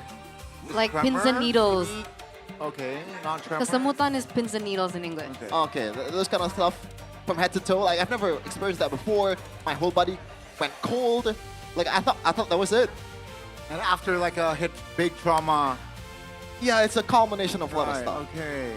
Wow, this is interesting. This is new. Thank you for sharing. Thank you for sharing. Thank you for listening. So guys, prioritize your mental health. Yeah, prioritize your mental health. Seek help as well, and know when to seek help. Yeah, if you check out Hello Mew, maybe one of the avenues that you can seek help as well, but also go to your closest one. Why is it Mew, by the way? You think Mew is a cat or something? What was that? Oh, it was a cloud. It's a cloud, yeah. I don't know. Either way, it's cute. When you create something, chef, you can name whatever you want. Yeah, you can do whatever you want. If you invent something, you can name it whatever. Why? What would you name a cloud? Cloudy. Don't say. That's Mirko's cat. I was about to say, don't say cloudy. Docile. What? Docile. Docile? Oh, that's pretty cute. Dorsal? Because it's cloud spelled backwards. Oh. No, it's not cute, right? I actually thought it sounded cute. And by the way, I just realized this morning that why not is Tony in backwards? What yes, the it is. Yes, yes. What? How so late are stupid. you? Oh my lord. Dude, that's even... It's worse when I know it. Yeah. Like I'm like the bottom True. standard That's true. of the caster desk. And you already know it. And I know it. Like since day one, when you see why not, or like it took you. I think it was like pre-season, Okay. like during the interviews, But yeah, why not interview is sessions. Is Tony? is Tony. Chef. Yeah. Okay, Does he make iron suits as well? that's Iron Man. That's Tony Stark. Huh? Jinx, Yomi Soda. Anyway, boys, let's focus back onto the match. All right. Game number 1, it was Na'Vi. Alter Ego are still on first pick, so they do have the opportunity. If they still want to go for the bans, Phovius, Harley, Chip, they can still go for the Marcel first pick instead of the Jushin. Do you think that would make a difference? What was it earlier? I blanked out. I mean, Do you think it would make a difference if they prioritize Marcel now in the first phase? I mean, that could be the idea, but I don't think Marcel is going to be left wide open there. In the previous So game, you it think was... they're going to be banning Marcel first pick from blue side? That or Tony, Mr. Why Not, stands it out now. Alright, if he knows now, maybe Alter Ego will prioritize the Marcel. Let's ban it now. You calling him Tony from now on? No, I'm gonna just call him either Tony or Why Not. It's either or. Thank you, Anog. Let's go now. What? Anog. Goni. What? Oh, Anog. Okay. Why is it A? No, with it. Oh, because EI. Yeah. So A-Nog. Anog. That's so weird. Okay, what was that? Was that shifting? Broken walls. Oh, again. Yes, Back-to-back broken walls.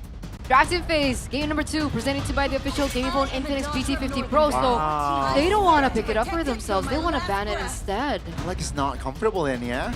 This Marcel. No shortcuts in life. What was the ban earlier? It doesn't make sense because his last performance on the Marcel was pretty good, actually. Wow. That's interesting then. Huh. What was the ban earlier instead of Marcel? Harley and Chip. Ooh, Harley. Interesting. So Deduction is going to be banned this time instead of the Guinevere. Alter Ego can build a Guinevere comp from here if they want to, you know, go full onto that. But Valentina is going to be the option here. Still obviously a flex. And Sora is going to be denied for Na'Vi unless they want to just fight in on the matchup, which I don't think is going to happen. Hey, I mean, Na'Vi, they're ballsy, right? Na'Vi will instead go for the Guinevere. And I like that. Secure the roamer. Maybe take away the Khalid. Harwood is available, but I don't know if they want to go for that in first. Whoa, that's an even weirder first pick. Nice win rate, by the way. Farsa, I would expect. Huh. So Alter Ego, do you want to deny the Arlet right now? I don't think so, because Na'Vi, they're surely prepared for that. And there's still a lot of heroes that can be comboed with the Guinevere. I mean, Brock is still on the table, and you can trap people with the Feathered Airstrike, plus the walls and all that. A lot of CCs, a lot of knockups. But we'll see. I believe this is the first game of Ogir on Farsa this season? Yes. No, he's picked it up before. Oh, okay. Second game then. But, I mean, did they pick up the Farsa this early so they could limit the gold lane? Because I was thinking it would actually deny the Harith pick, but the Harith gets picked here, so... The relentless flow of time's It's like it or not, the gold lane is gonna be punished with the Farsa. The Claude still gonna get damaged. Anything you pick still gonna get damaged, but Harith offers a lot of things that other marksman does not have, which is, first of all, you can use the Purify. Yeah. Second, you also have Sustain with the shields and all that. And if you build towards maybe Oracle and Concentrated, which is not really the build anymore, you can still sustain even more. But the fact that they prioritize the Harith and the Khalid in the first phase means that we don't have a hero for Yasuke yet. So we were thinking about the Leo Mort again. And now Na'Vi can actually utilize that to ban out. They can actually start limiting his heroes. Though, remember, Harley is still open. Do they ban Harley and... Oh, they ban Suyo against the Guinevere? Honestly, it's nimble enough for you to respect the Suyo, and I expect the Harley ban in the Red 5 here for Coach Wynot instead of the Leo Mort. I think they're very happy with, to face up against Yasuke's Leo Mort against this kind of composition. Arlott can chain CC the Leo Mort immediately with the Final Requiem and also the Final Slash combo. You also have enough damage in Farsa to burst him down, even though it's a fighter at the end of the day. But maybe Yasuke doesn't even want to play the Leo Mort. So fun fact, guys, the last time I believe Yasuke went against a Guinevere comp, he went for Nolan, which didn't work at all. It was the worst game of Yasuke's career, probably. But then they paired it with something like the Kalea, so there was like a combo that they wanted to go on. But with Khalid, I don't think you can actually pull that off, no?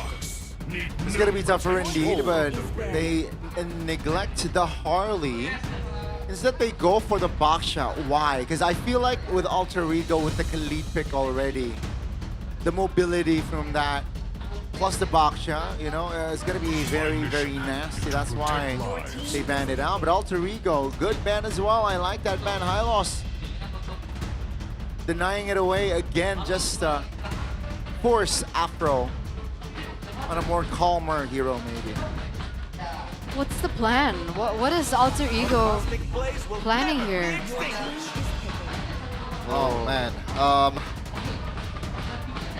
I think at this point you want to go for a full-on Alter Ego comp and wish that the early game goes for you. So you go Harley here?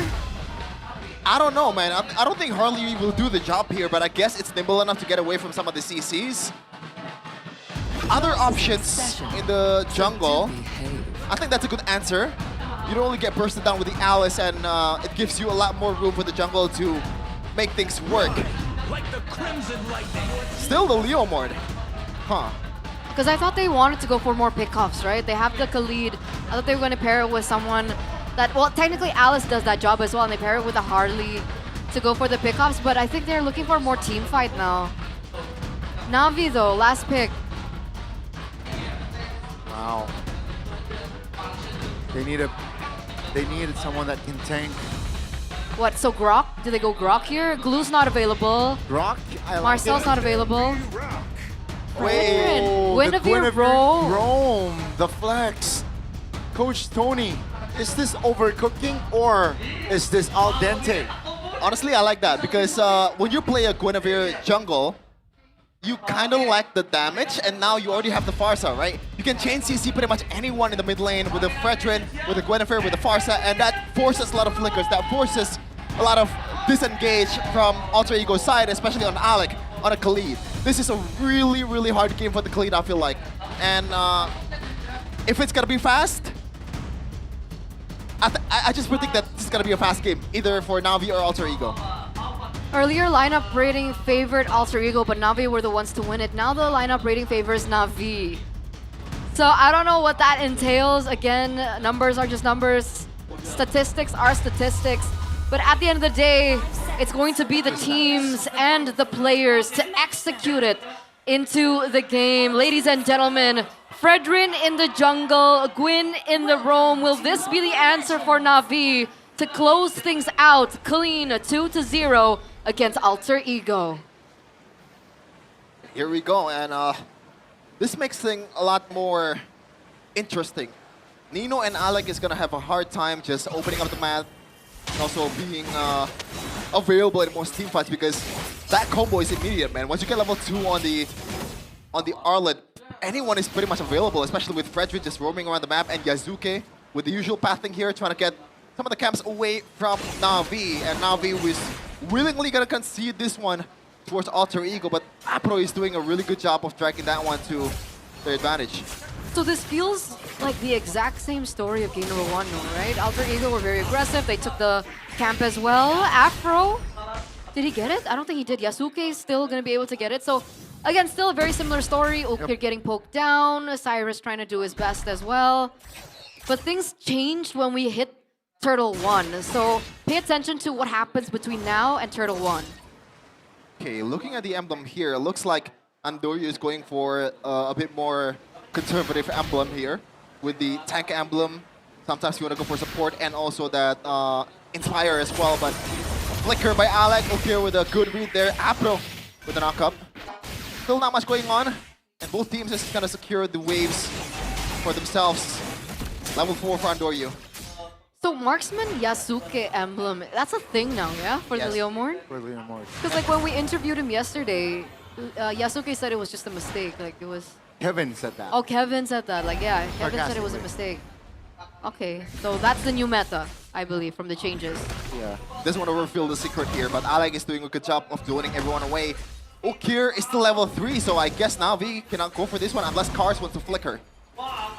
See, with Steve Pops, that's the feather. Wow. That's right, locking Cars down. And Doryu looks for an angle, but quickly close. That's going to be Na'Vi positioning. And Alter Ego, they actually go for more here. Delaying the purple buff take so Yazuki can join in the fight. That's going to be flicker from Afro. Alter Ego now will move back as Andoryu pops a retribution. Arfi, ooh, Nino. That's going to be Nino finding the kill, finding the double under the mid turret. Alter Ego showing up here, first 3 minutes. Oh, Cars. All alone again. This is the disconnect. Na'Vi and Alter Ego, they are moving in unity. In the jungles, blazing to red pop by Shive. That's gonna be used. Yazuki actually taken down. So an overcommitment finally punished. Yeah, still gotta be a bit more careful for Alter Ego despite all the early wins here. I guess this is why mid prio will always be the most important thing in this meta, because once you dominate the mid lane, once you deny the XPs away from the mid laner, from the opposing mid laner, from the opposing roamer, then turtle fights becomes much more easier, and that's why Alter Ego was able to capitalize on that. And Nino, what a flicker and what a set there earlier in the turtle fight with the Throne of Blood. Very aggressive, was able to get the job done, but I agree, all in all, the fact that Alter Ego had more resources, Na'Vi were definitely unable to do what they could in game number 1. It was a perfect turtle for Na'Vi in game number 1, and now Alter Ego claims that first objective. However, we did see a punish coming through, so Alter Ego still do need to think about it. I mean, I guess that's how they play, though. Audience prediction, 67% to 33% for Na'Vi by GoPay. Afro. The sidestep. They want the purple. That's the retribution. Alec now. Oh, two-man taunt. That's Alter Ego now under. Oh, that's just Nino again. Coming in clutch, Alec will be punished. That's a roamer for a jungler. Nino looking for an angle again. Wow. That's a flicker spin. Nino, man, doing insane work here for Alter Ego. And this time he doesn't even get taken down. How much space was he able to get for Alter Ego to set up for this objective that will come to them free? This means that Na'Vi just completely not given any single thing on the map. They're looking for a trade onto Nino. I don't think that's the right call there. They have to quickly reposition. And that's just 2 neutral objectives. 2K first 5 minutes. That's a landslide. Yeah, and you can see the lack of Marcel is just very visible for Na'Vi. Usually they have a free get out of jail card with the dashes, with the rapid boots, and all the movement speed boosts that the Marcel has, and the stunts as well. But now it's a Guinevere. I guess you can get away as easy, but it's not that simple when you get Chain CC'd, and the damage is still gonna come at you. Flicker from Alec. Didn't really get anyone. Okay. Oh, what? Chive so low! Yeah, that's gonna be RP finding and connecting the skills to find the kill. Chive taken down the first time here in this game. Not a good sign for Na'Vi. Afro pops the flicker. Still able to keep his distance, but that's just a structure taken down top surely on the next wave. And Na'Vi, 0 trades. Guys, this is a disaster for Na'Vi. A big one. What? Shiva gets taken down early. That's one of their only win cons right now. Cars now, the target. Final slash. Carolina clear. Doesn't get the clear and still gets taken down. This is not a good game here for Na'Vi. Alter Ego, on the other hand, wow, perfect execution. That's a stun on towards Andoryu. That's a sidestep. Feather airstrike will land twice on him, but still survives for now. Na'Vi's gonna wait a little bit until Siva is a bit online, and once he secured that, maybe Winter Crown instead of the Trinity prioritization, because there's been too much damage from the side of Alter Ego. You can also say that at this point, Cyrus is literally a better Farsa, you know, because she also has that Feather Airstrike as well intact. But Na'Vi, knowing that they have the comp to be able to contest this one, still want to go for the turtle. Oh, Shizuke with the take. That's going to be Andoryu stuck, taken down. Alter Ego, they move onwards as they will look for blood. Cars and Ukir still able to keep their distance. So that's a turtle and a kill for Alter Ego, but that's Arfi popping the Shaman Force the wings by wings. And that's the structure in the mid lane, taking out Alter Ego. Nobody from Na'Vi can stop them just yet. Why did they contest? I think that's my main question. I mean, you mentioned earlier on, Chef, and they need to wait till Shiva gets to at least the Swift Trinity, and yet they still committed for that neutral objective. They could have just let that go. Oh my god, Shiva is down by a lot, but guys, like 2K, exactly. Gold lead, and no second item just yet. I think he's going for that corrosive or maybe the golden staff, but we'll see what can happen here. But I guess that's a good question, Eterna. I think Na'Vi wants to pull a fast one on Alter Ego in that fight earlier. They were not available in the turtle pit for Alter Ego, but I think Na'Vi underestimated how fast Alter Ego can catch up to the team fight. And Yazuke, it was just free real estate. Just take the retribution, or like take the turtle away with the retribution, and they got more out of it. They got kills as well. That's why. Scars. Forced to use the flicker. And RFE hasn't even popped the Shaman Force just yet. That's the damage right there from a fed Carrot.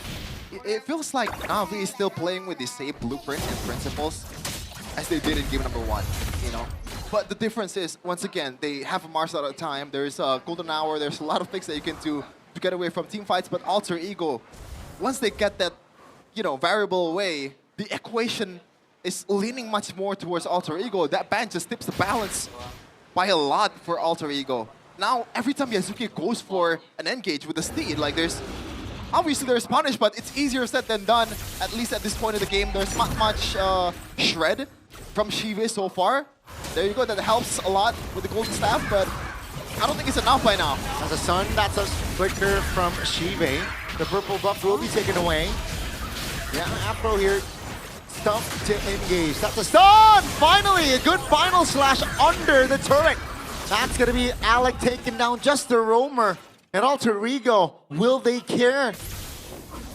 Alter Ego committed a lot of resources there. Nemo spent his ult. I think they have to play the waiting game again, despite Yasuke being ahead by quite a bit in terms of levels compared to Andoryu. They're up by 8k gold lead almost, so they can do anything in turn out. But we'll see, Nino. Look at that, like, no one's gonna punish him. If Shiva is not here, there's no shred.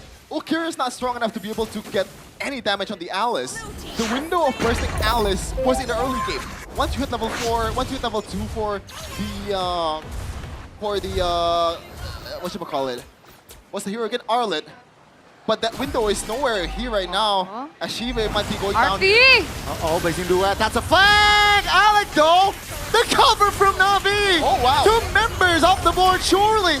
Sure, they get Shiva, but they take down 2. Now in the mid lane, Cars actually with the Vengeance will not be able to escape! Nino finds a 2-man stun. No clear follow-up as they will wait for the Lord. Ukir barely survives. But Alter Ego and Na'Vi, man, that was scary. 2-for-2 trade. Na'Vi, I think perfect cover. But unfortunately, because of Yasuke, they had to lose Shiva and Cars. So both gold laners and both roamers. Oh, XP laners rather.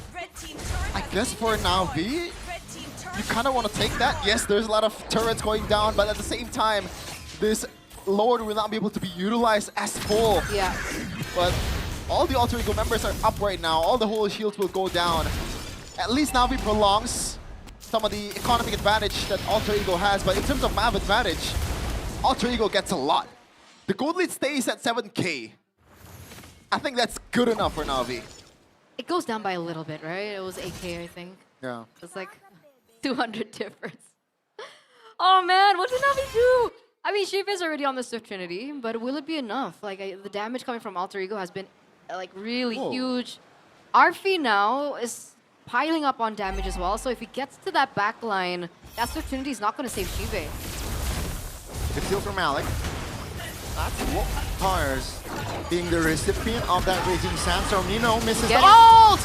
This might be the blunder. Na'Vi, can they capitalize? Blazing the Wet by Shive. Arfi under his own turret. That's going to be that Na'Vi though repositioning. But Arfi finds the firepower, finds the angle to take the double and looks for a tripler here as Alter Ego now. They are threatening to end the game. The mid turret here looking juicy. Yasuke pops the Steed.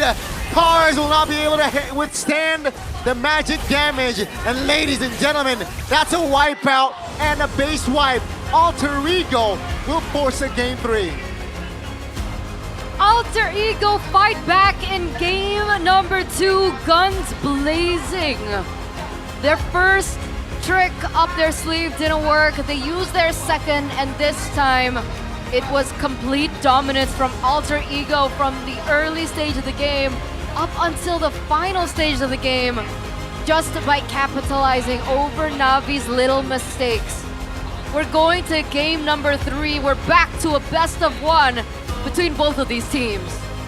Arfi, he didn't get the Freya, he didn't get the shields that he needed from that hero, but he found another hero that has a lot of shields. It feels super unfair, man, because Alter Ego, that really feels like a blunder. They were fighting under the base, under, you know, the inhibitor turret, and they get punished by quite a bit, but Arfi's dominance in that late game is just way too much. He is already full item, he had the glaive, he had the holy crystal, he had the dashes as well, and there's no way anyone is killing Arfi at that point. And it was indeed a fast game as I predicted earlier, but yeah, Alter Ego. That was Alter Ego in its prime form. Just go guns blazing in the early game, you know, just use the draft to your advantage. The Leo Mords, the Alice, the Khalid. This is just Alter Ego's playstyle at its purest form. That's why, like, I don't really like heroes like the Uranus on Nino. You know, I like the playmakers heroes better on Nino. Exactly, so as soon as you see him on something a little bit more active, a little bit more of a hero that can change the course of the game, that's when we see Nino shine, and I feel like that's like a strength. So putting him on a hero like a Hylos, okay, Hylos is still okay, Uranus. but like the Uranus was so weird in game number 1, I think. Yeah, it didn't work out. Second game, they tweaked it, and it worked. But I really also want to highlight the Harith pick, right? Because I feel like that pick also was a great pick. Picked up in the first phase, and I feel like, why not? He could not respond like well after that Harith pick. Yeah, I guess the early game potential is the main difference from Alter Ego and Navi's composition, right? Because for Navi, you have to wait a little bit. You have to play through this combo of Fredrin, Guinevere, and also Arlen. You have to somehow bully the XP lane, bully the river, but it's harder than it seems because you're up against a Khalid, you're up against a Valentina, which rocks the Brave Smite, I believe, so you can't really it's not the Brave Smite actually. He went for the Imperial Rage. So he played a bit more aggressively at the same time, dealing more damage. So that's why they were not able to capitalize on that combo. And the mid prio is just so important in this meta. Sorry, go ahead. I want to check Uranus win rate for Nino. I think overall in this MPL ID, Uranus has been a tad bit overrated. Only Lutpi was able to rock Uranus. Thank you for the info, Gani. Whether it's Super Dan or Cars, just stating facts, or Nino, but this time around with the Alice, he is popping off. 4-1-6 on the KDA, 67%. That's crazy. TP, and he went for that Festival Blood and also Brave Smite combo, which makes him even more unkillable. Some standard itemization as well, I gotta say. A bit of a Dreadnought armor to get that damage away from Cars, from Andoryu in the early game, and you want to go for a lot more utility with Dominance Ice. So now everyone that hits you will be debuff, plus that Chastise Cauldron as well. And most of the time, his impact was happening right before the teamfight begins, or he is the one that initiates the teamfight. The Throne of Blood out of nowhere with the Flicker combo as well. The damage is, for Alice, is misleadingly pretty good in the early game. I mean, look at Cars. I mean, most of the damage is coming from Yazuki, but the initial combo or the initial Throne of Blood proc was a huge difference maker as well, and that 2 kills inside of the second tier tower was also huge as well. That gives a lot of map control for Alter Ego in the early game. And gotta say, that was not a very good showing from Apro, man, and also Uki at the same time. Granted that it's a hard combo to play on if you're not really utilizing the mid trio. That's why the early Barca pick really just didn't hit it for me either. And the fact that he didn't get level 4 at that first turtle was also one of the main reasons why Alter Ego were able to snowball the way that they did. It's hard for Guinevere. Like, you can see why a lot of teams are banning to Guinevere, right? The combo, the potential, you know? Guinevere is the potential moment of this meta. Because you're not playing just through the Guinevere, you're playing through the combos that the Fredrin is going to provide, the Owl is going to provide, but you only have one window with a spatial migration. Once you miss that, then you have to stack up the passive, and that's asking too much, especially if you're losing in gold for Apro. And for Alter Ego as well, they have an abundance of damage dealers, not just Arfi. In the early game, you have Yazuki, you have the copy Feather Airstrike from Cyrus. So a lot more things to deal with, so you can't really focus on a single hero to be able to make it work for this Guinevere combo. So at the end of the day, do you think Na'Vi overcooked with the drafts? I can see the vision, but the mid prio is just way too much for Alter Ego. Okay. Because in the end, it was a very quick game compared to game number 1. 12 minutes and only 23 seconds. And that final bout, especially when they were looking for the end siege, when Alter Ego were in the bottom side of the map, it was very lucky, or it was calculated. I wouldn't say lucky, yeah. It was very calculated that as soon as Arfi was going inside of the base, he hit his Divine Glaive. So that damage was enough, even in the moment where Alter Ego lost a few members already. So it was still enough firepower at the end to end it against Na'Vi. Man, I'm not sure if I'm convinced by my theory by now. Alter Ego seems to bait the opponent by quote-unquote wasting resources. Yeah. In a way. We see a lot of early RWM from both Cyrus and Hijime earlier in the season, and we wonder why that is, you know? But at that time, they were up in gold. So maybe they calculated that the RWM was not really necessary to win the team fight. In the exchange earlier, there was a super early Raging Sandstorm to Raging Sanford. Raging Sanford Yeah. to a single Arlen. Yeah, I saw that too. Didn't really do a lot of damage, and was he like, also used the conceal as well. Yeah. So I was wondering, like, what the hell was he trying to do? He was setting up for Nino, right? Yeah, so Nino to go maybe- to the flank. I guess that's the idea. They want to lull Navi's composition or Navi players to sleep because, oh, the resources are away. We can fight. And on top of it all, they were fighting under the inhibitor turret. They should not have won that. Yeah. And Nino didn't even get the set, right? Yeah.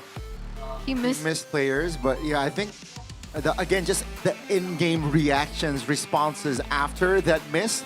Alter Ego was like, we don't care you miss, we will still go in because we have enough firepower. And yeah, the glaive hits you mentioned for Arfi in time.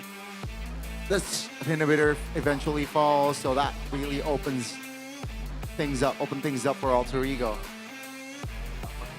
It's crazy, it's crazy. Just the impact of the Marcel as well is just so crazy. Uh-huh. What? We're seeing like a completely flipped game from game 1 to game 2. But I especially feel- in the early game. But I feel like Harith in third game will be picked first phase, I feel now. So you feel like Harith was like one of the deal breakers for Na'Vi? Draft-wise, I think after that Harith pick, I think Coach Why Not wasn't able to fully gather the drafts. I think hence the change, the Fred. Man, I don't know. I feel like I still see the vision because Harith is a mid-game hero, right? You need your corrosive, not corrosive, whatchamacallit? But with the Starlium Scythe, and also the Feather of Heaven. Once you get that, you can dash around quite easily. Items. Yeah, that's why I said mid-game hero. So in the first two objectives, you're not gonna be there. So I still see the vision of them actually abusing this Cars, Fredrin, and also Guinevere combo, but it just didn't work because Alter Ego, not only Yazuki was in trouble, Nino was the one that's making the most trouble out of them. Yeah. Especially in that mid, that first play in mid. That's true. I think Nino really sets the tempo for Alter Ego in that game. That's why now Na'Vi have to think about a lot of things, right? Like how do they deny these heroes away from Nino? Which I don't think Alter Ego will repeat the same mistake again. Yep. Definitely Alter Ego won't allow the Marcel No. to slide unless they want to take it for themselves. Who will take the blue side now? I have no idea. We'll let the players think about it. We'll let the coaches think about it as we throw it over to our site reporter, Alyssa, for something special for you guys. Sama Alisa dan tentunya melaporkan langsung dari MPL Arena. Hari ini kita melihat match yang begitu menantang antara Na'Vi dan juga Alter Ego, di mana kedua tim ini tidak membiarkan poinnya hilang begitu saja. Dan masih dalam suasana MPL Indonesia, We Own This is Indonesia, kita berkolaborasi dengan Telx dan juga Ekraf dari Indonesia. Jadi Alisa kayak pengen tanya-tanya langsung nih, apakah para superfan sudah cukup mengenal karakter IP lokal kita yang begitu lucu menghiasi dari tadi caster-caster juga sudah pada mengenalkan kepada kita semua ya. So langsung saja di sini sudah bergabung bersama Alisa dan Na'Vi Nation dan juga Alter James. Halo. Halo. Apa kabar hari ini? Baik, Alhamdulillah baik. Alhamdulillah baik ya. Hari ini aku lagi jadi kanjeng, nanti jadi bisa panggil kanjeng Alisa ya begitu. Kenalkan diri dulu dong, namanya siapa nih, silahkan. Nama aku Ojan. Ojan dan juga Nama aku Mikael. ada Miguel dan juga Ojan. Alright, kalian akan mewakili Navi Nation dan juga Alter Champs. Kalian bisa main ini gak sih ABC 5 dasar? Oh jago. Jago? Jago Ojan? Jago. Oke, kita akan coba ABC 5 dasar dengan menyebutkan nama-nama pemain di MPL Indonesia season 17. Oke. Ready? Ready Sudah banget, siap? ini mah ready Oke, banget. kalau gitu langsung saja ABC 5 dasar. A, B, C, D, E, F, G, H, H. Jume. Gila, cepet banget. Mohon maaf ya Ojan. Satu. Mohon maaf, satu. Jume love you. Udah satu aja Udah sih ya. sebenarnya. Benar. Kita say bye-bye dulu buat Ojan. Bye-bye Ojan. Dadah. Dadah. Terlalu mudah ya? Terlalu gampang. mudah untuk ditaklukkan. Oke, kalau begitu Alisa pengen ngetes nih. Kamu kira-kira Iya. udah kenal belum karakter-karakter dari IP? Kenal nyata? banget. Udah? Udah kenal banget. Bisa sebutin nggak tuh Bisa. 3 diantaranya? Yang pertama itu ada Sole, Mhm. ada Kuga, sama Uh-uh. ada Miu. Gila, hafal banget. Hafal banget emang. 3-nya lagi hafal? Enggak, itu doang sih 3 Itu 3 favorit kamu ya, Ya, Miguel 3 ya? top 3. Top 3. Iya. Kalau boleh tahu karakter dari Soleh sendiri tuh karakter apa sih? Karakter Miu deh kalau gitu, karakter Miu tuh karakter apa? Karakter apa ya? Ayo Miu. Karakter apa ya? Aduh. Soleh aja deh yang gampang, Soleh yang kuning-kuning. Anak apa tuh? Aduh, nggak tahu. Anak Ayam, anak ayam. Ini kalau friend ya, kalau friend Ah. anak ayam. Oke, kalau gitu boleh nggak sih sebutin satu quote dari Miu aja deh Miu. Boleh. Coachnya itu tidur cukup, cukup buat mimpi, kurang buat hidup. Kalau kamu sendiri kurang nggak tidurnya? Banyak sih. Oh banyak tidurnya. Makanya agak berisik. Itu bukan banyak makannya ya kalau begitu? Ya itu juga Itu banyak juga. makan, banyak tidur, semuanya banyak. Berarti kita harus bikin karakter yang banyak makan, banyak tidurnya juga ya? Iya, boleh. Miguel the Cloud. Oke, kalau begitu Miguel langsung aja Alisa kasih hadiahnya. Terima Nanti kasih. kita kenalan lebih jauh ya sama karakter-karakter Boleh, dari Tel X dan boleh. Ekraf. Tapi menurut kamu gimana nih kolaborasi dari Tel X dan Ekraf minggu ini bersama MPL? Keren banget, pokoknya gacor dah. Gacor Lebih banget. banyak karakternya lagi boleh. Lebih banyak. Nanti kamu bakal beli skin-skinnya juga nggak? Boleh. Bakal ya? Bakal. Harus ya? Harus. Nanti next kita ketemu, aku harus lihat akun kamu udah beli skin-skinnya ya? Iya. Banyak skinnya juga kok. Banyak skinnya. Alright, thank you so much Miguel. Thank you juga, Kak. Aku mau minta dong prediksinya habis ini Alter Ego gimana nih? Jelas-jelas alter ego. Alter ego Kenapa? menang ini 2-1. Kenapa harus kayak gitu? Yang pertama cuma pemanasan. Oh pemanasan. Pemanasan. Gak apa-apa, Biasa. kasih dulu ke lawan ya. Gak seru kalau langsung 2-0 Kak. Oh gak seru. Jadi Harus itu 2-1. poinnya. Harus 2-1 ya. Biar rame, biar gak rugi yang beli tiket. Benar, biar panjang matchnya Harus ya. 3 game, Kalau harus gitu 3 kasih game. semangatnya dulu dong buat Alter Ego. Alter ego, masa iya kalah lagi? Harus menang ya. Jangan ngecewain Alter Champs yang udah nonton sama yang udah datang. Thank you. Thank you so much Miguel, thank you so Let's much go. buat semangatnya selalu dan juga tentunya pastinya untuk para super fans dari seluruh Indonesia. Jangan lupa main ke MPL Arena karena tentunya kita lagi ada kolaborasi bersama Telex dan juga Ekraf. Jadi kita akan nantikan keseruan lainnya. So caster silakan take it over. Thank you so much, Alyssa, for that quick report with Mikael, the Alter champ. His prediction earlier was 2-1 for Alter Ego. He said the first game was just a warm-up, so we'll see. Game number 2, Alter Ego looked really in form, in shape. It feels like they got their win cons. The drafting was also pretty good. So it might actually go in that direction. What was your caster prediction? 2-1 Navi. 2-1 Navi. Yes. Okay, yours? Same. All right. What about you? 2-1 Alter Ego. Wow. Okay, so at least in this desk, on the English desk, we're all in agreement that, yeah, 3 games. 3 games, definitely. It's very close between the two, because even pre-match we were discussing about the form of both these teams. Both of them still looking for, their final form. For Navi, more to in-game. Their Onyx form, not their final. That's so gross. That's so gross. That is... Check up on your families and friends except Onyx fans. Wow. And you know what?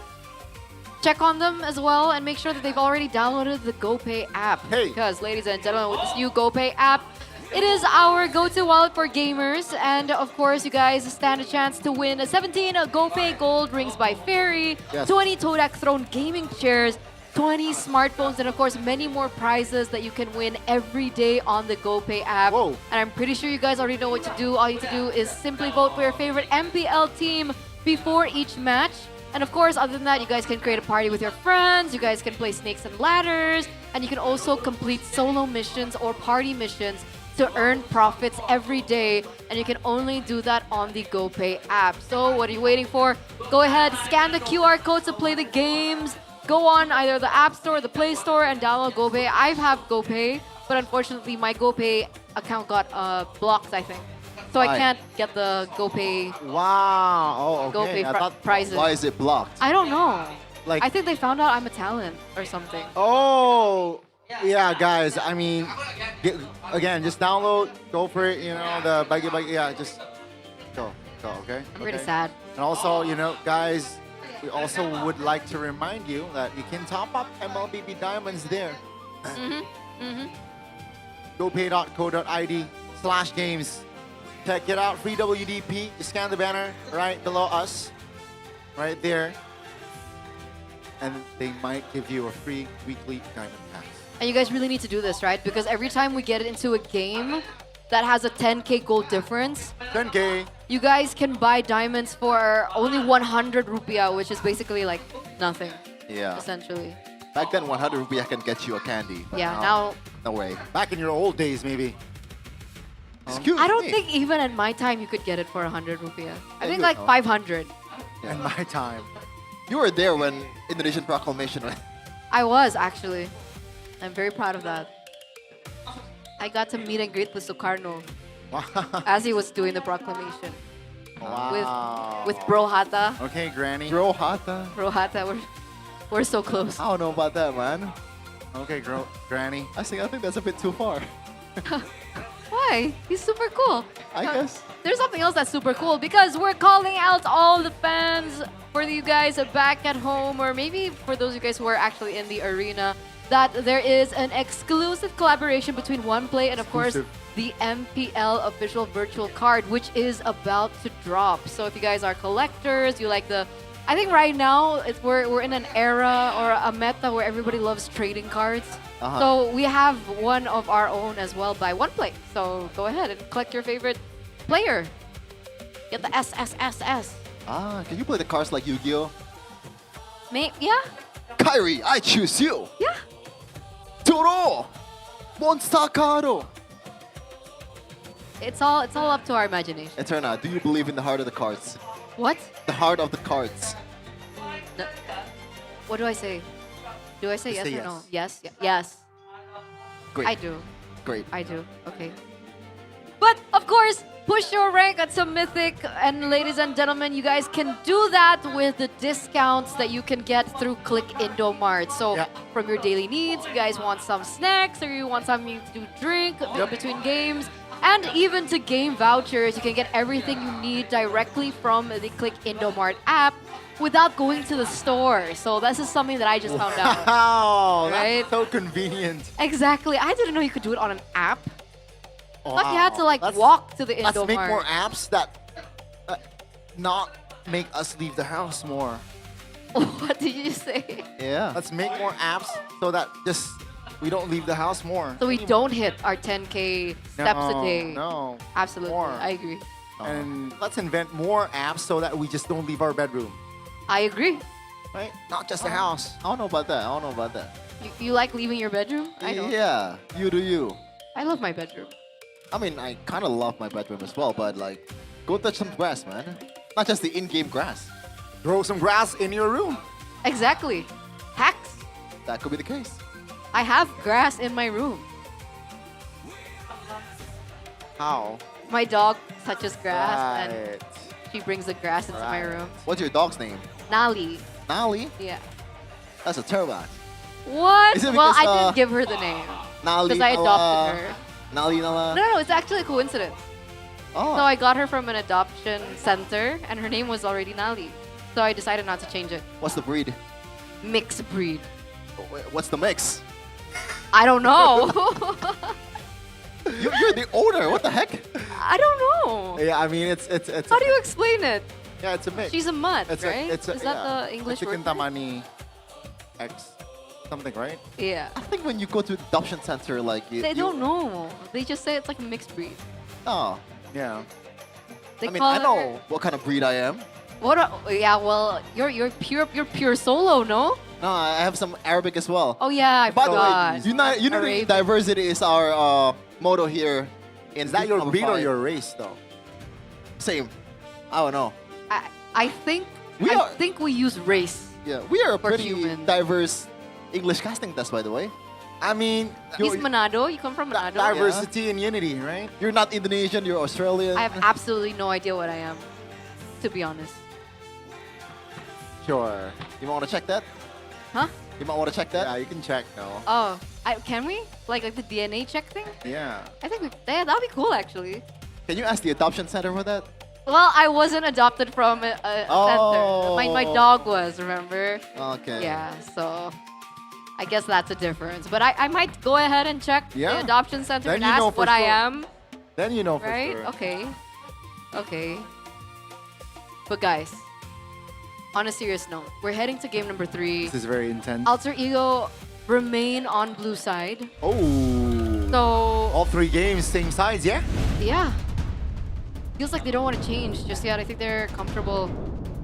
Na'Vi are comfortable sticking to red Another side. broken walls. Back to back to back.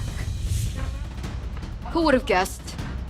Okay, we already see the bans actually. Fovius, Marcel, and Chip. So still the same bans from Alter Ego as we get into the drafting phase. For game number 3, presented to you by our official gaming phone Infinix GT50 Pro. Yep. From Na'Vi, Oh also the man, same. I like that. But Alter Ego, instead I of like the that. Valentina first pick, they go for the Leomord instead.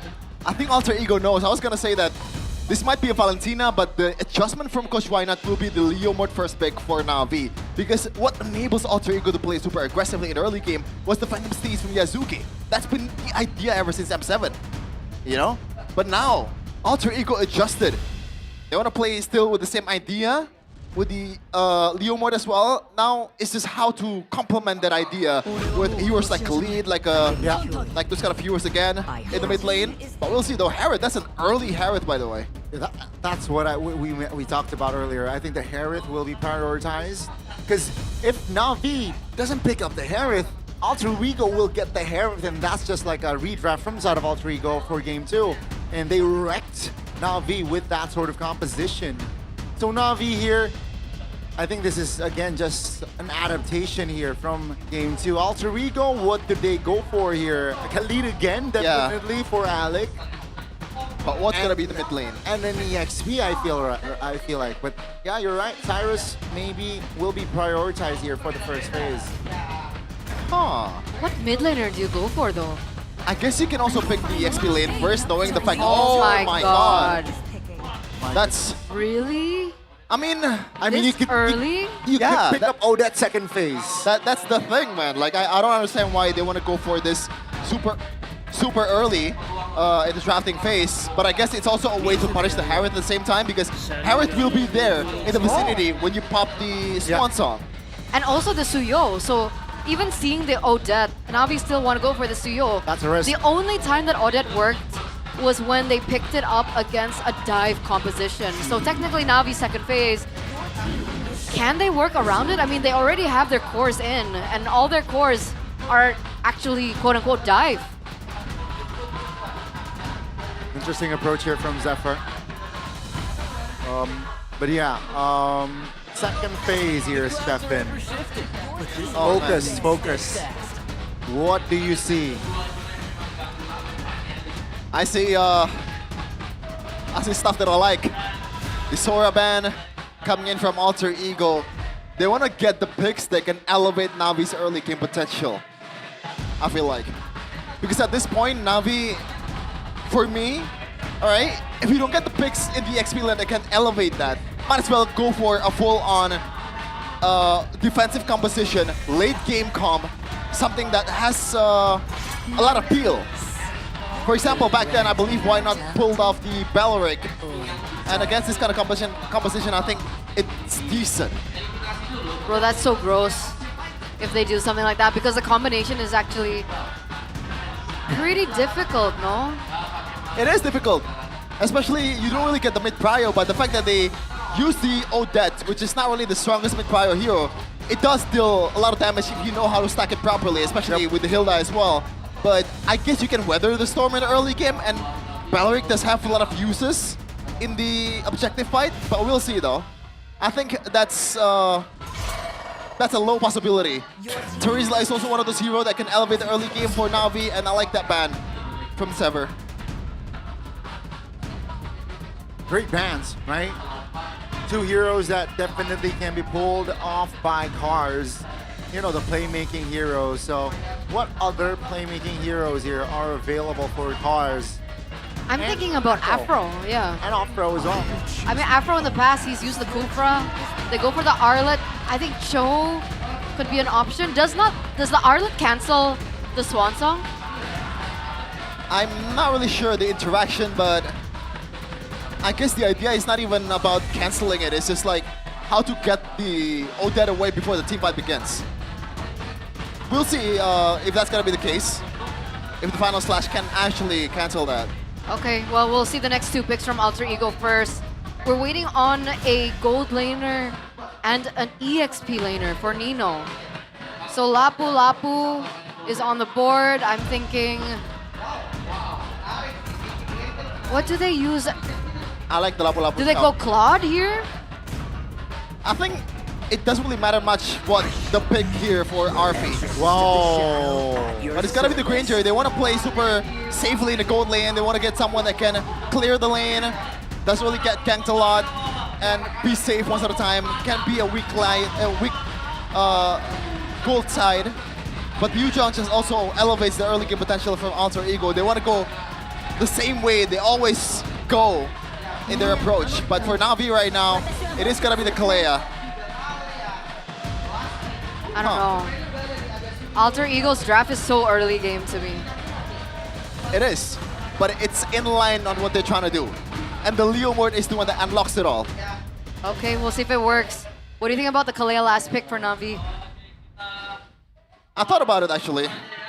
I think it's a better option, or like it's a more safe option than the Balearic, because it also secures you that healing in the early game, right? Now you don't really get punished a lot in the mid lane despite the Hilda just roaming around, and Alec is known as a menace of a Hilda player. So now all Na'Vi need to do is try to unlock that late game. They have the tools for it. They have the Valentina. They have the Suyo. They have the Kalea. And here it is. All the heroes have been locked by both coaches for Alter Ego and Na'Vi. But who will be the final team to take it all? Everything on the line, the three-face mask versus the team born to win. Let's head over to the final game of this best of 3 series. Oh man, I just also realized that the Arlet is on a losing side here. It's a yeah, exactly. It's a Yuzong versus an Arlet. That's why Zephyr picked it up in the first place. And Lapu Lapu was not really a good matchup against the Arlet. Now, not only it secures, maybe you have to wait a little 1v1 RP. Whoa! RP! Wow. That's an early solo kill. Shive miscalculates the damage. And that's just gonna be an advantage for the three-face mask here. Man, if you have a Granger on the other side of the map, the last thing you want is for the Granger to snowball.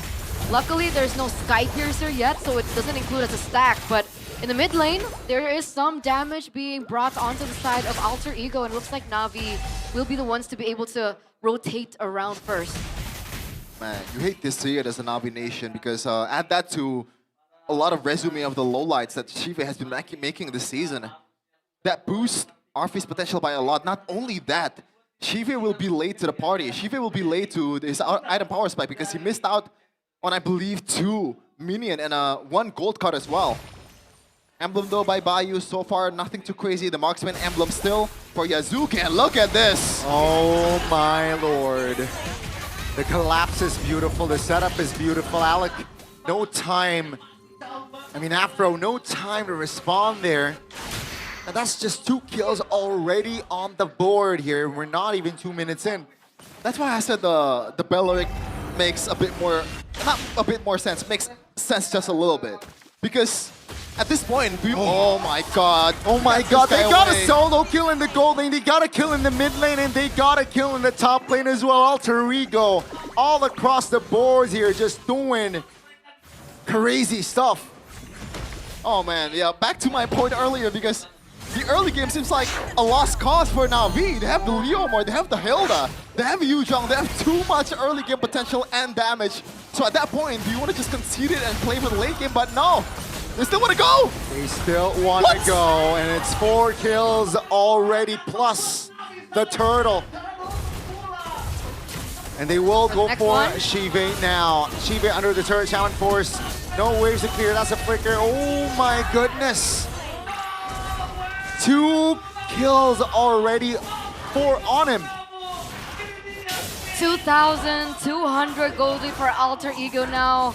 Audience prediction, 78% of you think it will be Alter Ego to take this as well. And right now it's looking really good. RP, instead of going Sky Piercer first, goes for the Hunter Strike.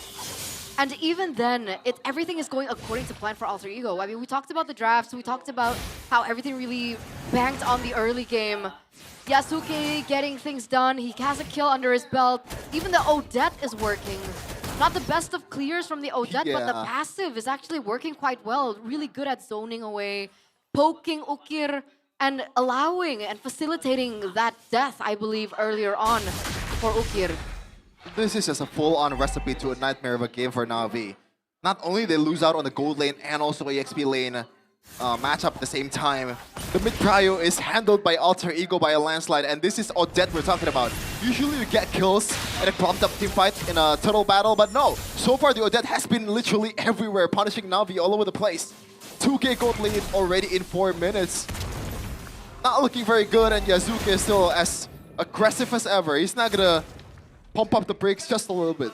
The positive note is to look at Andoryu's level, right? He's at level 7. I know you said that Leomord has a little bit of an advantage when it comes down to neutral objective takes, but the idea that Andoryu is still keeping up despite the gold gap means that there is still room for Na'Vi to look for a turnaround. It looks like they're setting up for it as well, right? They're prioritizing the rotations from the Arlet to get into the Turtle Pit. Afro goes for something, actually misses, actually he gets it. Oh yeah, towards the, that will be the burst damage coming on towards the Yuzhong and Alec. But take a look at the Swan Song. Now Ukir pops it as well. He will fall there, Cyrus, as the Alter Ego's compensation is just a turtle!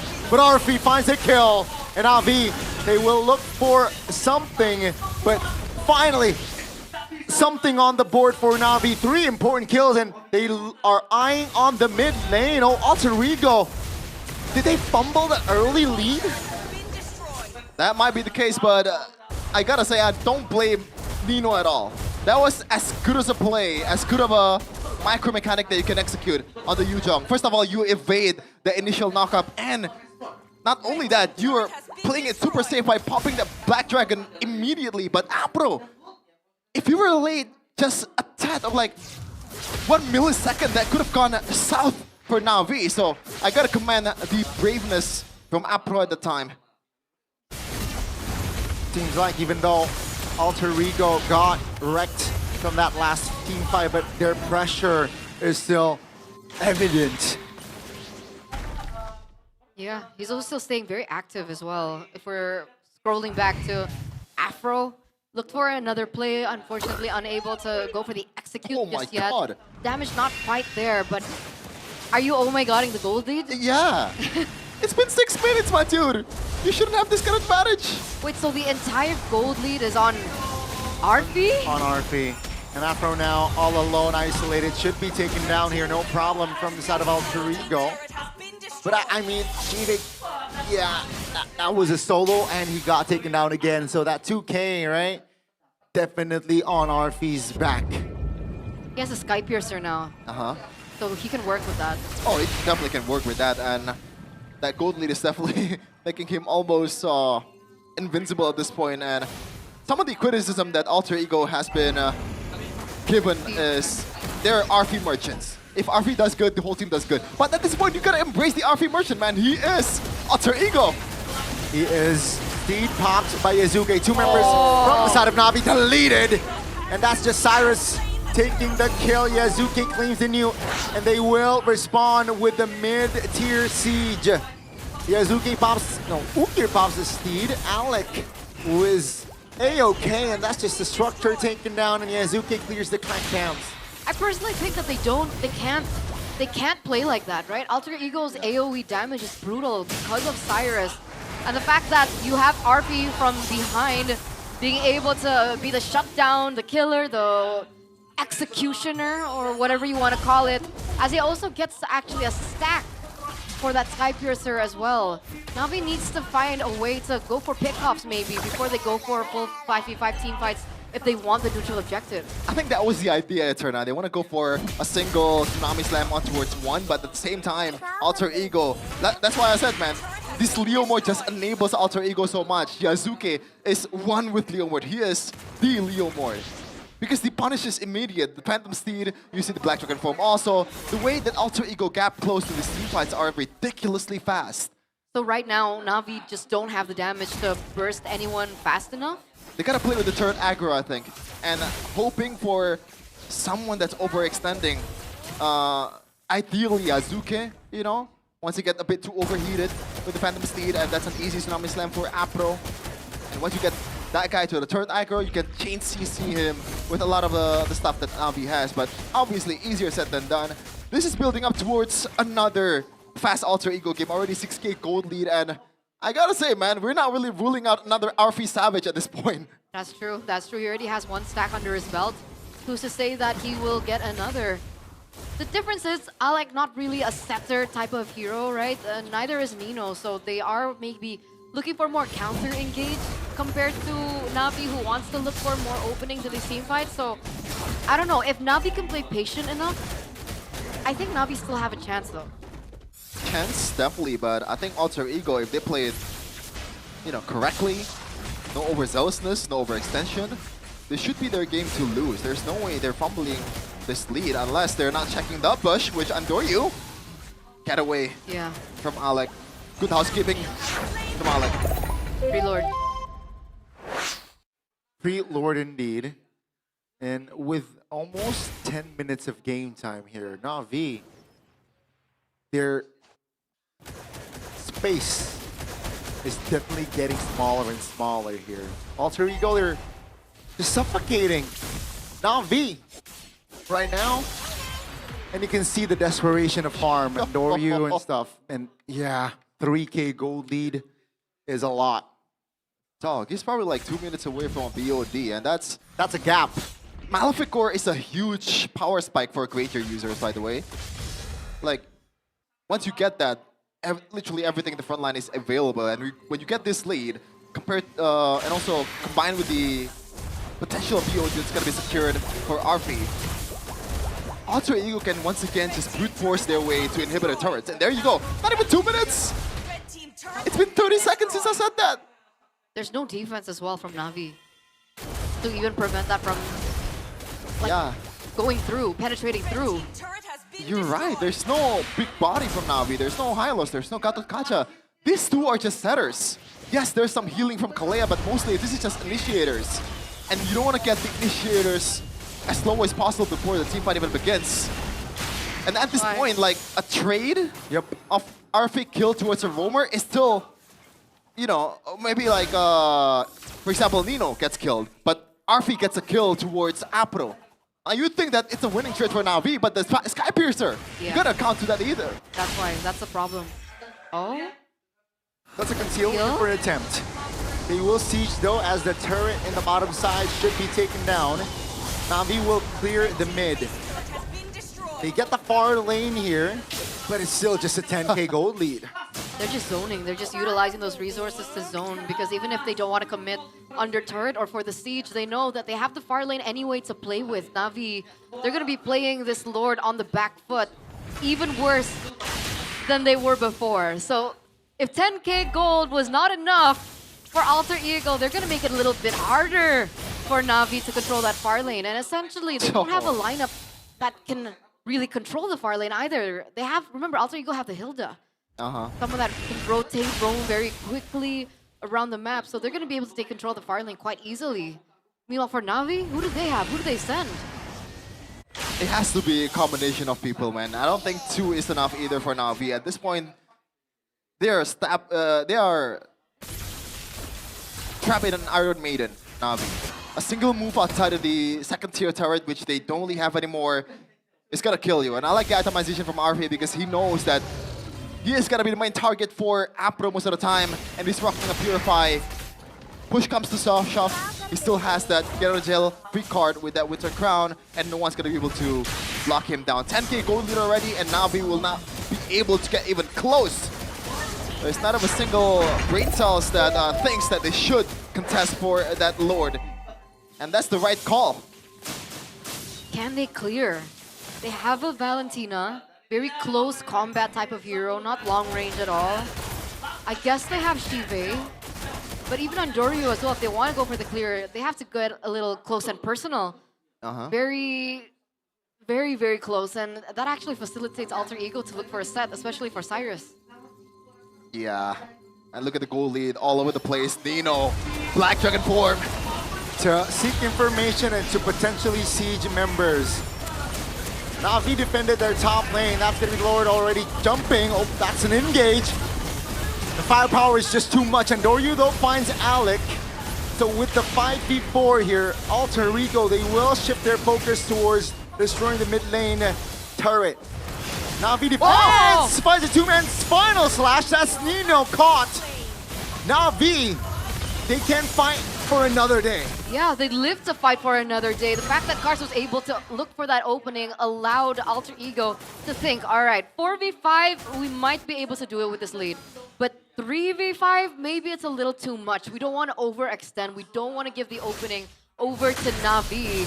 It's actually allowing Navi to get more resources under their belts. And we're heading soon, very, very soon, into the late game. Yeah. And now, some free turrets for Navi. Gold is actually shifting, shifting just a little bit for Alter or for Navi at this point. Pressure used by Andoria. Look at the chase from Alec. Yeah, they want to close the gap here. Navi, though, still able to keep their distance. 70 seconds on the clock. Both teams are just slowing their own tempo before the next Lord hits.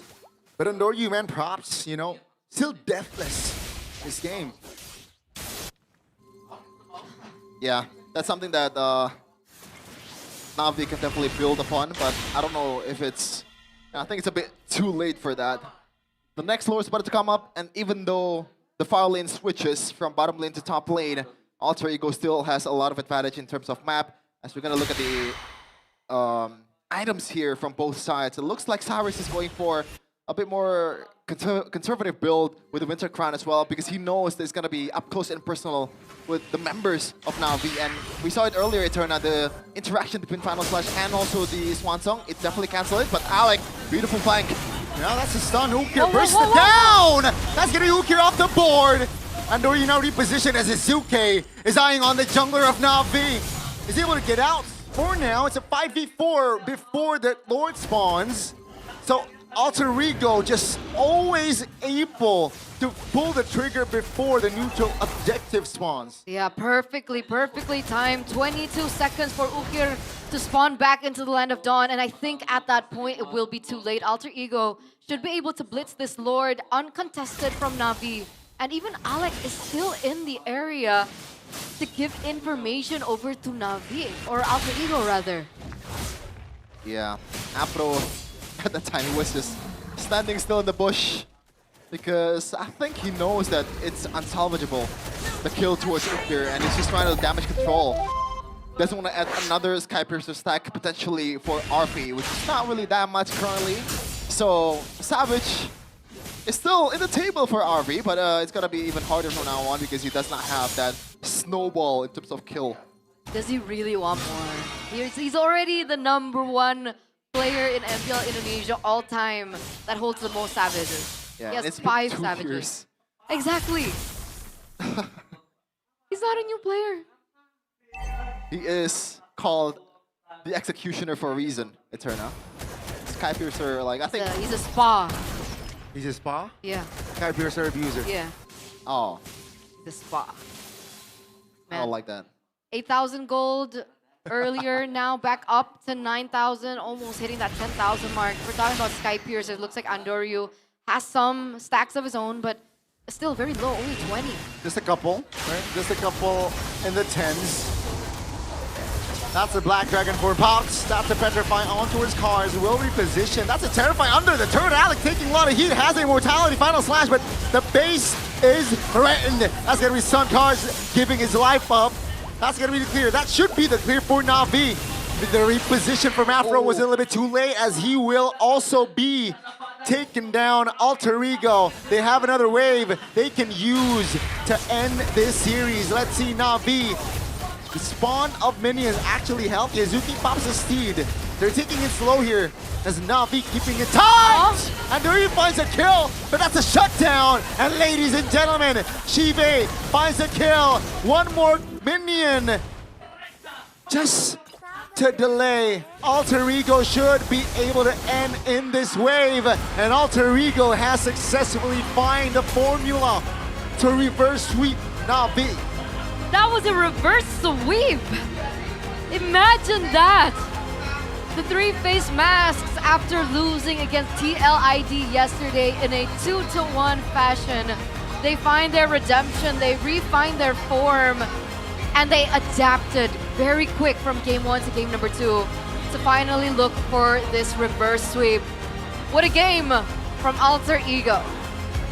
Yeah, once the adjustment has been made, once they figured it out, Marcel is the one that's tipping the scales for Na'Vi.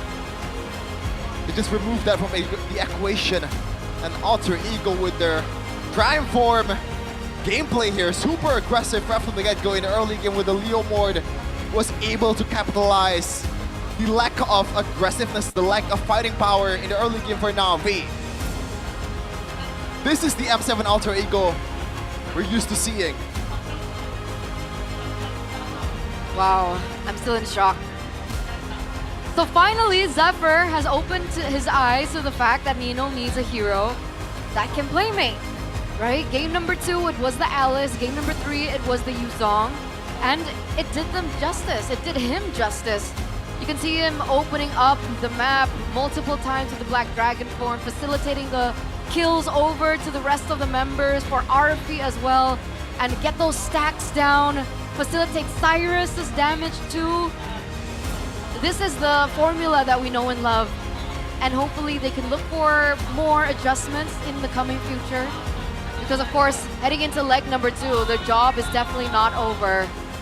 We have an interview very, very soon up on stage with Sabila.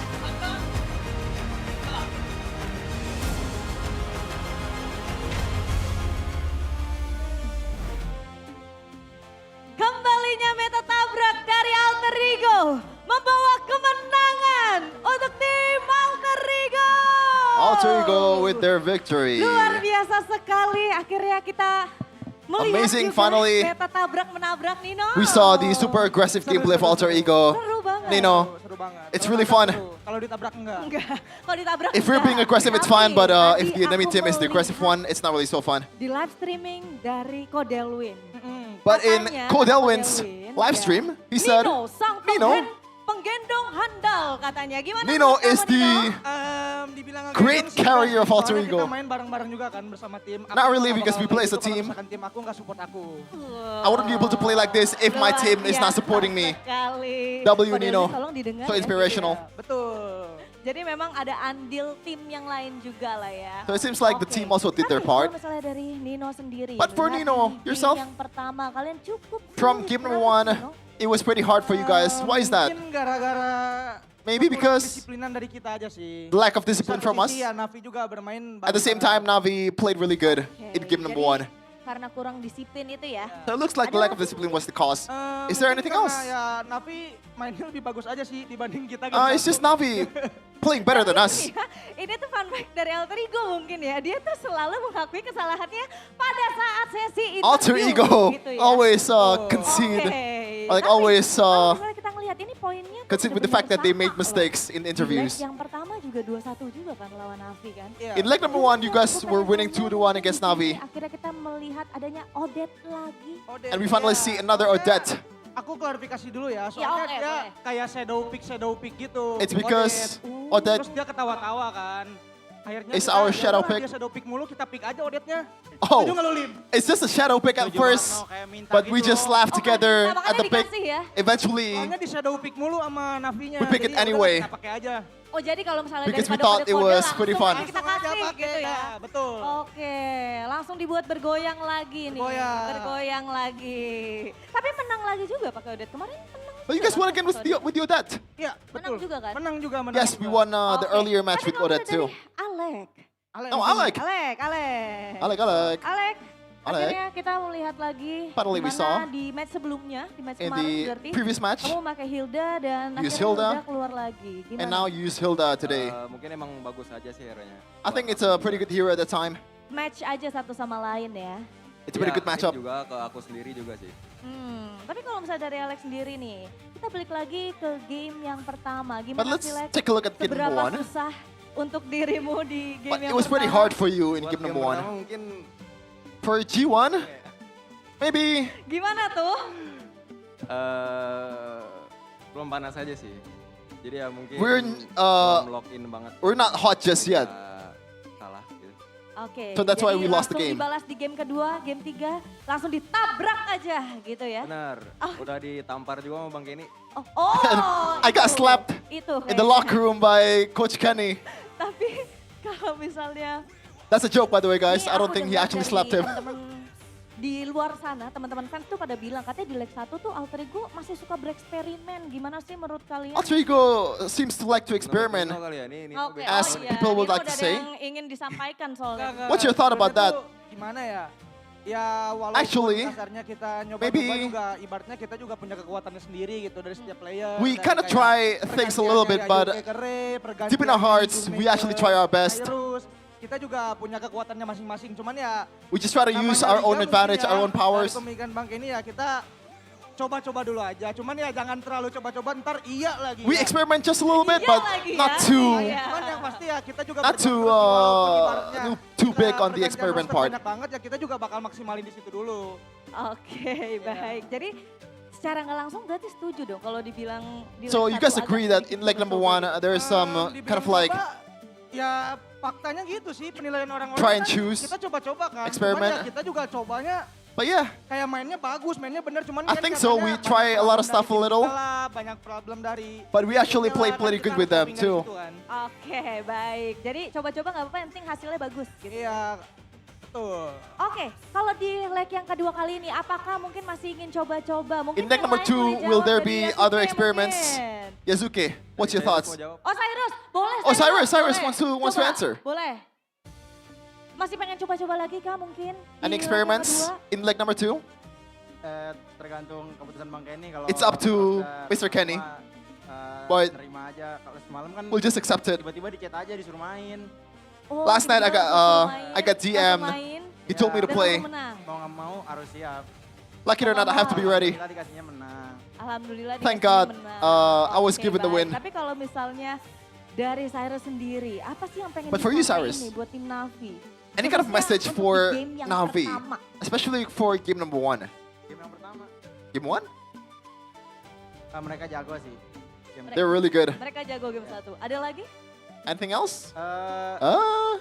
Tadi Earlier, aku ke trigger aja sih. Mereka I got triggered. shadow, pick Odet. 3 game dia. Terus aku cengar-cengir kan, diliatin juga tuh sama mereka tadi. Terus aku senyumin balik. Oke. Terus they were shadow picking Odette, juga and we laughed together, aja Odet. glancing at the opposing desk, gitu ya memang. and that's why I picked the Odette. Minta aku pick Odet kayaknya mereka. Oke. It looks like they want to play. They want me to play the Daripada Odette. Kode-kode mending langsung aja dikasih Odetnya. Oke. Okay.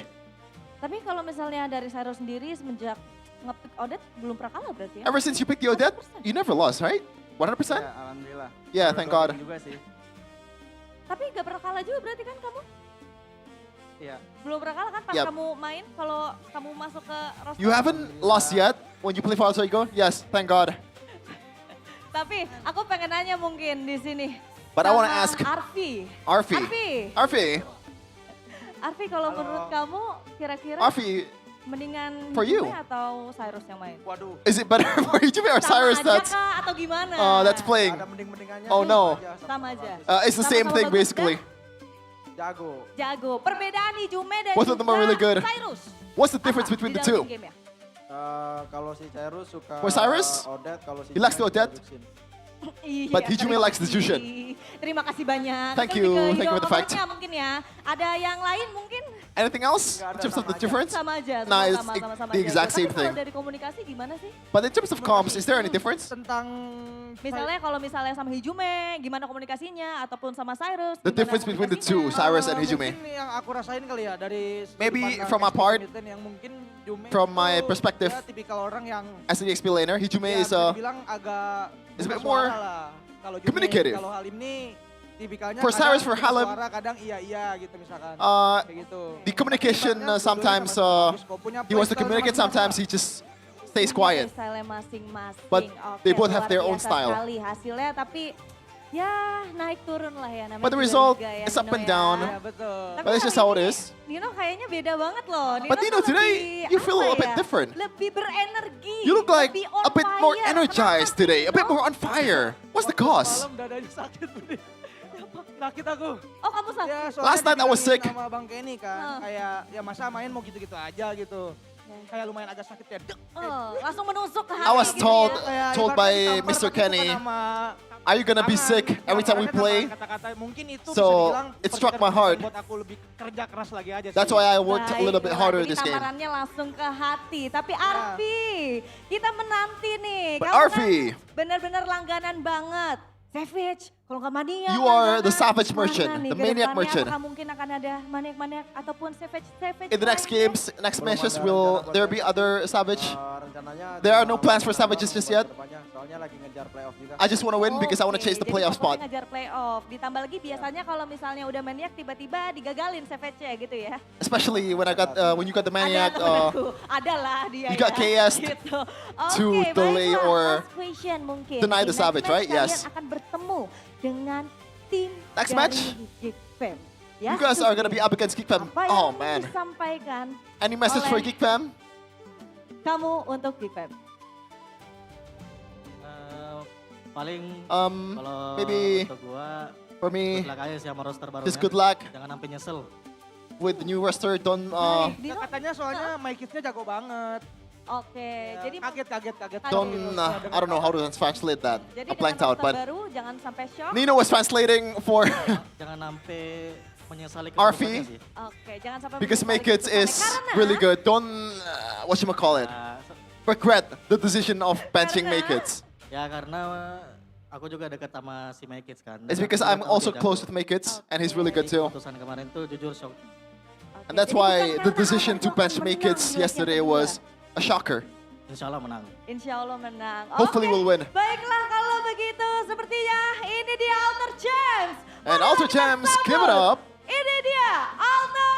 for Alter Ego as we're gonna throw it to the caster, especially the handsome Shepard.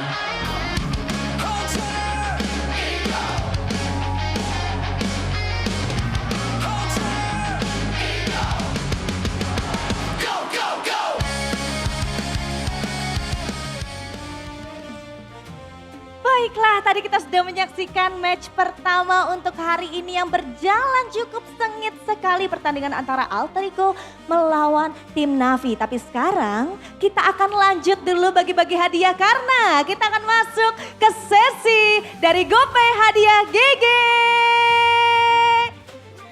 Pastinya teman-teman semua udah pada tahu gimana caranya, tapi tenang aja, Sabila akan kasih tahu caranya lagi. Caranya adalah kalian langsung saja untuk nih ya buka aplikasi GoPay ataupun yang belum download, tapi kayaknya aku yakin semua udah pada download ya. Langsung aja dibuka untuk aplikasi GoPay-nya dan nantinya di sebelah sini itu akan ada QR code yang kalian bisa scan. Terus redeem hadiahnya. Begitu aja gampang banget ya. Jadi teman-teman semua langsung aja super fans standby untuk smartphone kalian masing-masing. Karena aku akan langsung saja nge-spill nih. Untuk QR code-nya dalam 3, 2, 1 ini dia. Oke, let's go. Ayo, ayo, ayo, ayo, ayo. Ingat ya, yang udah dapat langsung ditunjukin ke kamera. Ya, langsung dikasih lihat ke yang lainnya. Udah ada yang dapat sebelah sini ternyata. Boleh dikasih tunjuk ke kamera, Kak. Wow, luar biasa sekali. Banyak banget, dari sebelah kiri ada, sebelah kanan ada, di belakang juga ada. Luar biasa sekali, banyak banget yang dapat di GoPay hadiah GG kita kali ini. Tapi buat kalian semua yang ingin mendapatkan hadiah tambahan, tenang aja. Karena GoPay itu akan memberikan hadiah tambahan di mana? Nah, pada saat kalian melihat nih di match adanya muncul perfect turtle ataupun 10K gold difference, langsung aja buru-buru ke sosial media dari MPL Indonesia karena bakal ada hadiah spesial di sana. Jadi langsung buru-buru. Sekali lagi ya, kalau kalian ngeliat perfect turtle ataupun difference 10K gold, langsung buru-buru ke sosial media dari MPL Indonesia. Tapi sebelum kita lanjut lagi nih ke match berikutnya yang pastinya lebih panas ataupun keseruan berikutnya yang ada di MPL Indonesia Season 17, ada yang ingin disampaikan oleh teman-teman caster, so langsung aja caster, silakan.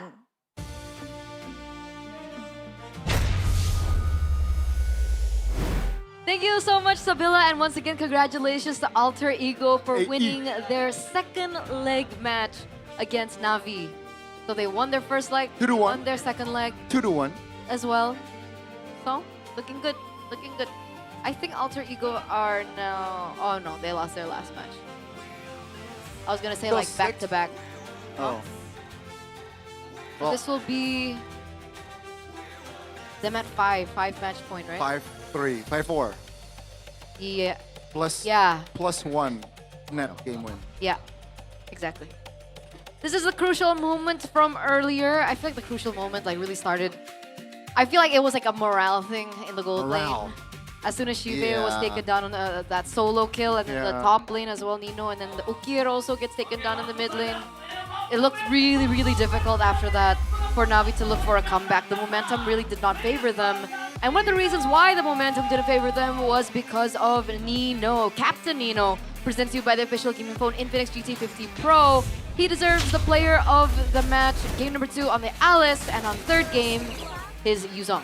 Yeah, not really the loudest Yuzong game. My pick was Yazuki for the player of the game and player of the match because he was the enabler for Alter Ego most of the part, but Nino did his job. This flank was ridiculous though. He was showing out of nowhere. Like I didn't expect the Black Dragon form to show up behind the second tier turret, but Nino, once again, this is actually a pretty good move from Nino, but Apro actually outplayed him. This is one of the few rare moments where Alter Ego was losing their touch, and Navi was able to capitalize. Cars getting left behind in the back, and I think at this part, Navi's a bit too overheated. You know, they want to. I don't think they want to contest for the turtle per se. Like if there is definitely an opportunity, they want to go for that. But most of the part, they just want to get someone as a consolation prize for the objective game. But they went a bit too forward. Cars with a beautiful punish here towards Nino. RP also with a Purify as well. That's why he rocked that one. Yeah, most of the part, Alter Ego was able to use this aggressiveness to their maximum potential. Yazuki just moving all over the place. They are not gun shy at all, but their ultimate use, man. Especially Nino and also Yazuki. Despite the Black Dragon Form window being, the cooldown is a bit too big, or pretty big for this guy.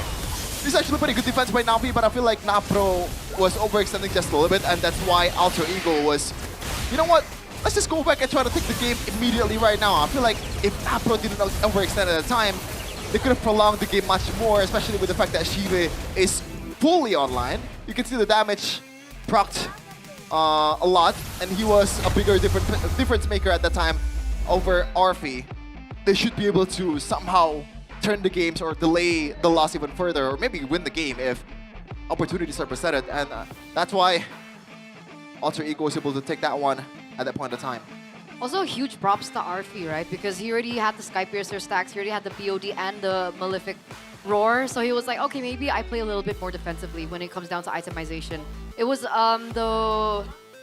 the Winter Crown before, swapped to Immortality, but he sold the boots for the Rose Gold, so just in case that there was some damage maybe coming from Shive or Suyo, that there still would be some defense that he could fall back on in these team fights to allow and make sure that Alter Ego still get the job done when it comes down to the team fights and the sieges.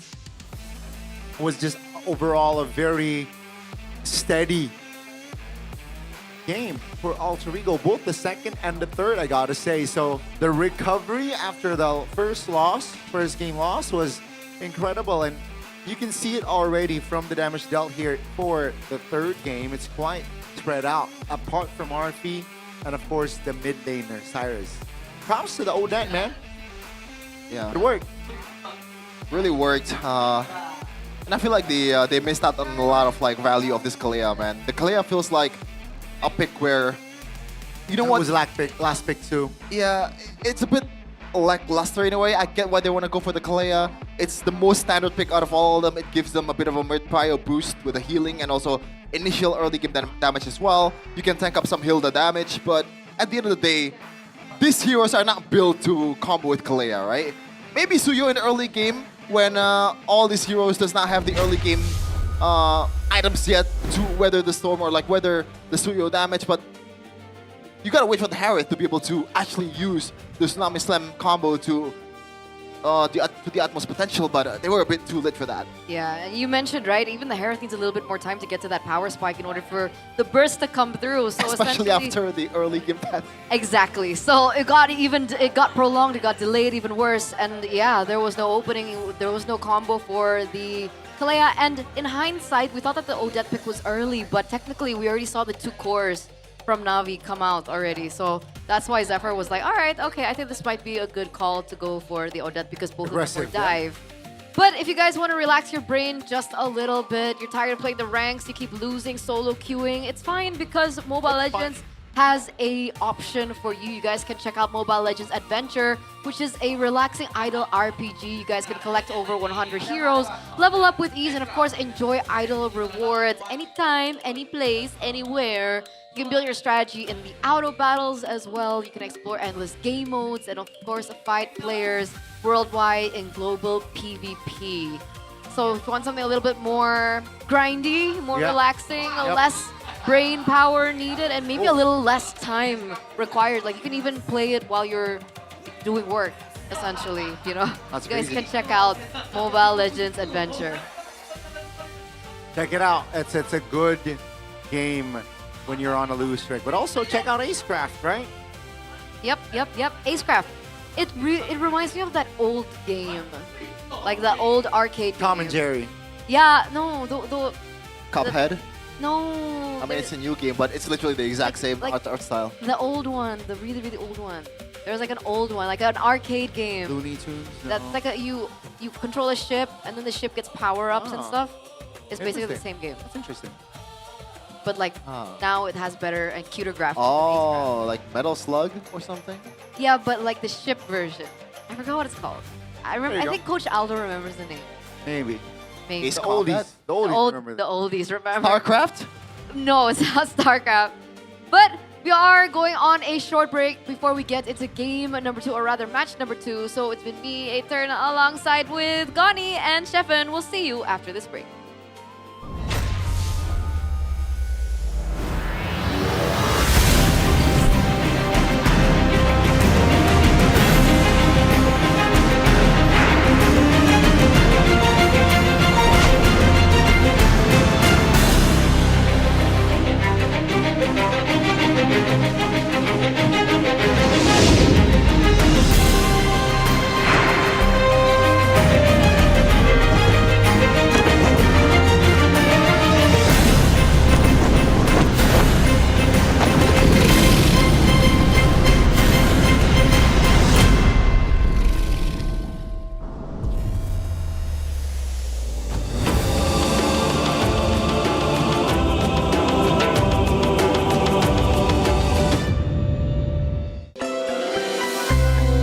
Gua di Sukabumi, di Tanah Sunda, ada tradisi yang gue suka. Namanya Serentahun.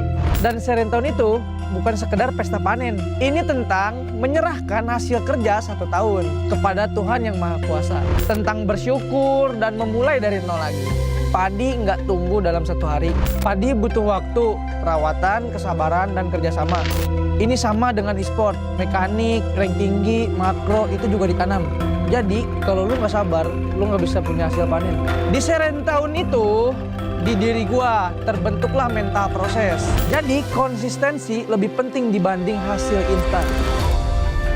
Di gua, sungai Musi itu bukan cuma sungai, tapi itu kehidupan. Di festival itu, semua perahu maju kencang, tapi bukan yang paling kuat yang menang. Tapi yang menang, yang paling kompak. Satu orang salah tempo, perahu oleng. Satu orang salah posisi, game selesai. Dari tradisi ini gue belajar tentang sinkronisasi karena chemistry menentukan segalanya. Tradisi di Bali yang paling ngena lah di gua, menurut gua tuh nyepi. Karena nyepi tuh ngajarin kayak diam itu kuat. Jadi selama 24 jam gak ada aktivitas, lebih ke introspeksi diri lah. Di momen itu kita jadi lebih jujur sih sama diri sendiri. Kenapa kita kalah, apa yang salah. Di e-sport banyak orang berhenti karena kekalahan, tapi gua enggak. Karena nyepi ngajarin gua bukan buat berhenti, tapi buat memahami. Hingga sekarang gua masih berjuang di liga ini.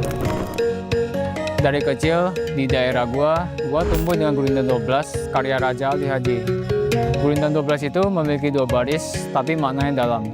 Baris pertama sebab, baris kedua akibat. Di game juga sama, overextend mati, salah draft kalah.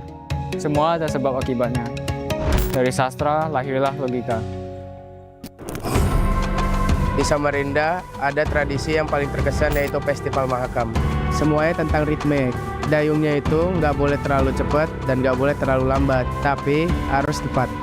Sama kayak nge-retreat lord dan nge-engage. 1 detik terlalu cepat, gagal. 1 detik terlambat, kalah. Timing adalah segalanya. Ya karena momen itu menentukan kemenangan. Paling gua suka tuh di Pontianak Festival Tugu Katulistiwa sih. Ada momen dimana bayangan kita tuh hilang. Semuanya tuh jadi imbang karena tidak ada condong kiri dan ke kanan. Sama kayak di game lah. Kalau misal terlalu agresif salah, kalau terlalu defensif juga ya salah. Jadi semuanya itu harus seimbang. Karena balance adalah kunci untuk mendominasi. Di Semarang tuh ada namanya dekasive. Kayak kita nyambut bulan puasa nih dengan penuh sukacita, kayak ramai juga energinya. Dan gua di panggung MPL sih ngerasain yang sama sih, kayak energi penonton tuh kayak nyata, kayak mirip lah. Itu yang bikin gua nggak mau kalah sih. Semangat kebersamaannya jadi bahan bakar buat gua untuk berkompetisi di sport ini.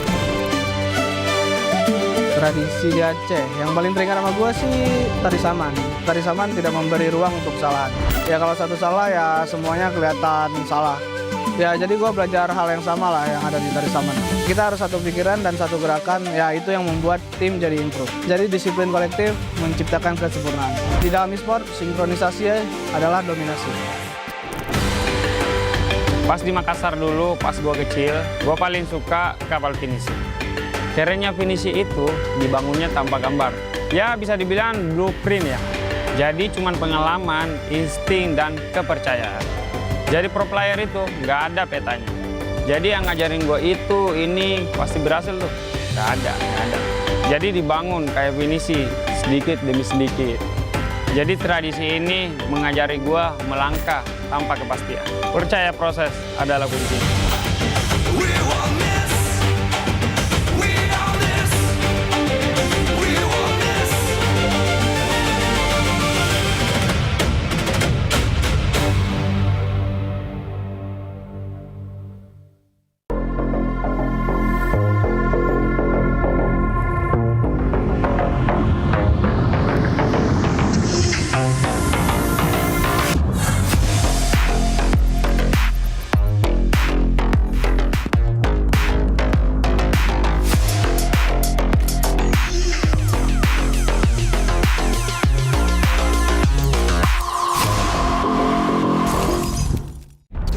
Semua hal terus berubah. Dan kadang bikin gue pengen nyerah. Tapi banyak mimpi yang harus gue kejar. Gue butuh support yang konsisten. Biar gue bisa terus naik level, terus berlari tanpa henti. Skin gue banget nih, gue beli aja. Seperti GoPay Games yang setia menemani, walau meta dan gameplay terus berganti. Walau yang lain terus berubah, GoPay Games konsisten ngasih yang pasti murah.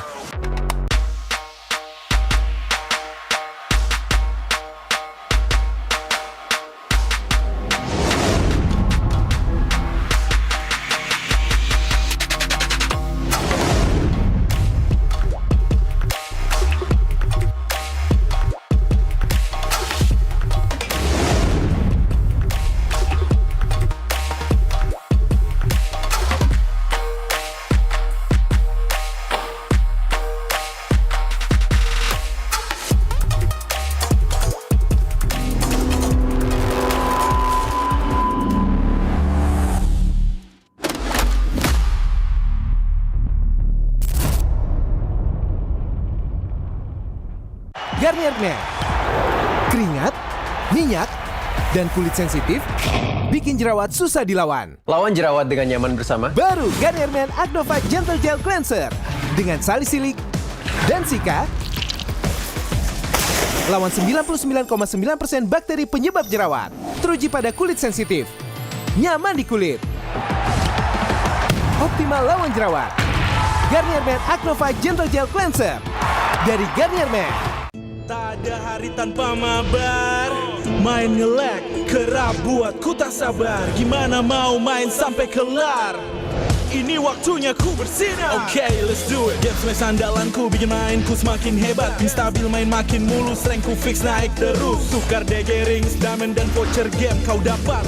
Cuma game smash, makin no debat. Game Max Booster, kini dapat DG Rings. Beli paketnya dan aktifkan boosternya di aplikasi Dunia Games. Hah? Habis? Ya, kosong. Jauh lagi? Tenang, ada Klik Indomaret. Klik Indomaret, gratis ongkir 1 jam sampai. Klik Indomaret, belanja online seperti di toko. Klik Indomaret.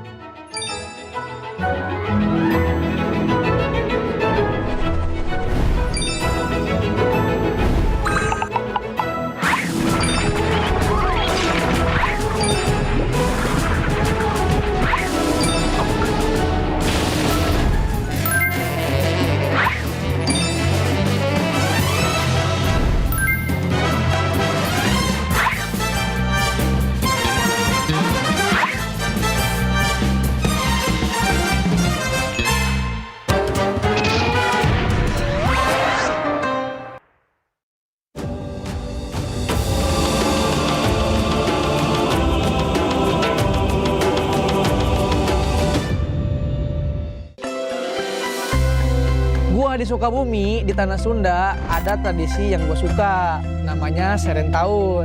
Dan Serentahun itu bukan sekedar pesta panen. Ini tentang menyerahkan hasil kerja 1 tahun kepada Tuhan Yang Maha Kuasa. Tentang bersyukur dan memulai dari nol lagi. Padi nggak tumbuh dalam 1 hari. Padi butuh waktu, perawatan, kesabaran, dan kerjasama. Ini sama dengan e-sport, mekanik, rank tinggi, makro, itu juga ditanam. Jadi, kalau lu nggak sabar, lu nggak bisa punya hasil panen. Di Serentahun itu, di diri gua terbentuklah mental proses. Jadi, konsistensi lebih penting dibanding hasil instan. Di gua, Sungai Musi itu bukan cuma sungai, tapi itu kehidupan. Di festival itu, semua perahu maju kencang, tapi bukan yang paling kuat yang menang. Tapi yang menang, yang paling kompak. 1 orang salah tempo, perahu oleng. 1 orang salah posisi, game selesai. Dari tradisi ini gue belajar tentang sinkronisasi karena chemistry menentukan segalanya. Tradisi di Bali yang paling ngena lah di gua, menurut gua tuh nyepi. Karena nyepi tuh ngajarin kayak diam itu kuat. Jadi selama 24 jam gak ada aktivitas, lebih ke introspeksi diri lah. Di momen itu kita jadi lebih jujur sih sama diri sendiri. Kenapa kita kalah, apa yang salah. Di e-sport banyak orang berhenti karena kekalahan, tapi gua enggak. Karena nyepi ngajarin gua bukan buat berhenti, tapi buat memahami. Hingga sekarang, gua masih berjuang di liga ini. Dari kecil, di daerah gua tumbuh dengan Gurindam 12, karya Raja Ali Hadi. Gurindam 12 itu memiliki 2 baris, tapi maknanya dalam. Baris pertama sebab, baris kedua akibat. Di game juga sama, overextend mati, salah draft kalah. Semua ada sebab akibatnya. Dari sastra lahirlah logika. Di Samarinda ada tradisi yang paling terkesan yaitu Festival Mahakam. Semuanya tentang ritme. Dayungnya itu nggak boleh terlalu cepat dan nggak boleh terlalu lambat, tapi harus tepat. Sama kayak nge-retrin lord dan nge-engage. 1 detik terlalu cepat, gagal. 1 detik terlambat, kalah. Timing adalah segalanya. Ya karena momen itu menentukan kemenangan. Paling gua suka tuh di Pontianak Festival Tugu Katulistiwa sih. Ada momen dimana bayangan kita tuh hilang. Semuanya tuh jadi imbang karena tidak ada condong kiri dan ke kanan. Sama kayak di game lah. Kalau misal terlalu agresif kalah, kalau terlalu defensif juga ya kalah. Jadi semuanya itu harus seimbang. Karena balance adalah kunci untuk mendominasi. Di Semarang tuh ada namanya Dokderan. kayak kita nyambut bulan puasa nih dengan penuh sukacita, kayak ramai juga energinya. Dan gue di panggung MPL sih ngerasain yang sama sih, kayak energi penonton tuh kayak nyata, kayak mirip lah. Itu yang bikin gue nggak mau kalah sih. Semangat kebersamaannya jadi bahan bakar buat gue untuk berkompetisi di sport ini. Tradisi di Aceh yang paling teringat sama gue sih tari saman. Tari saman tidak memberi ruang untuk kesalahan. Ya kalau satu salah ya semuanya kelihatan salah. Ya jadi gue belajar hal yang sama lah yang ada di tari saman. Kita harus satu pikiran dan satu gerakan, ya itu yang membuat tim jadi improve. Jadi disiplin kolektif menciptakan kesempurnaan. Di dalam e-sport, sinkronisasi adalah dominasi. Pas di Makassar dulu, pas gue kecil, gue paling suka kapal finisi. Caranya finisi itu dibangunnya tanpa gambar. Ya bisa dibilang blueprint ya. Jadi cuman pengalaman, insting, dan kepercayaan.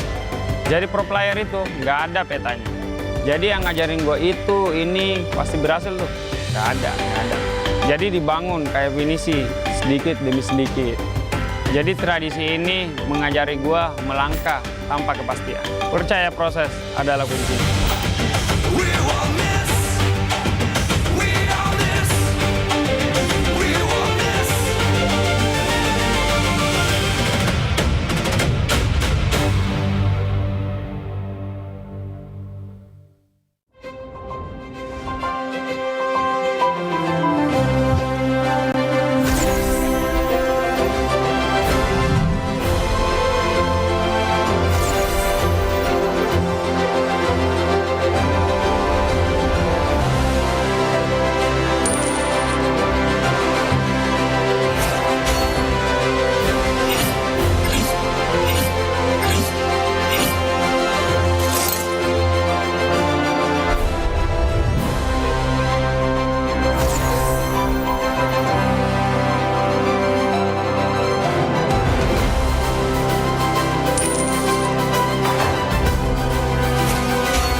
巻ナルトが帰ってきたぞ。飛来神の術。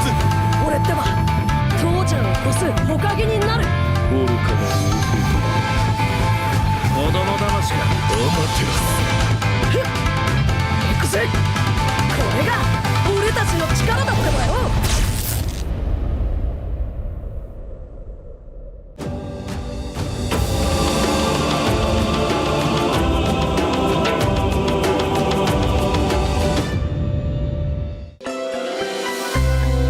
Gua di Sukabumi, di Tanah Sunda, ada tradisi yang gue suka. Namanya Seren Tahun. Dan Seren Tahun itu bukan sekedar pesta panen. Ini tentang menyerahkan hasil kerja 1 tahun kepada Tuhan Yang Maha Kuasa. Tentang bersyukur dan memulai dari nol lagi. Padi nggak tumbuh dalam 1 hari. Padi butuh waktu, perawatan, kesabaran, dan kerjasama. Ini sama dengan e-sport. Mekanik, rank tinggi, makro, itu juga ditanam. Jadi kalau lu nggak sabar, lu nggak bisa punya hasil panen. Di Seren Tahun itu, di diri gua terbentuklah mental proses. Jadi konsistensi lebih penting dibanding hasil instan. Di gua, Sungai Musi itu bukan cuma sungai, tapi itu kehidupan. Di festival itu, semua perahu maju kencang, tapi bukan yang paling kuat yang menang. Tapi yang menang, yang paling kompak. 1 orang salah tempo, perahu oleng. 1 orang salah posisi, game selesai. Dari tradisi ini gue belajar tentang sinkronisasi karena chemistry menentukan segalanya.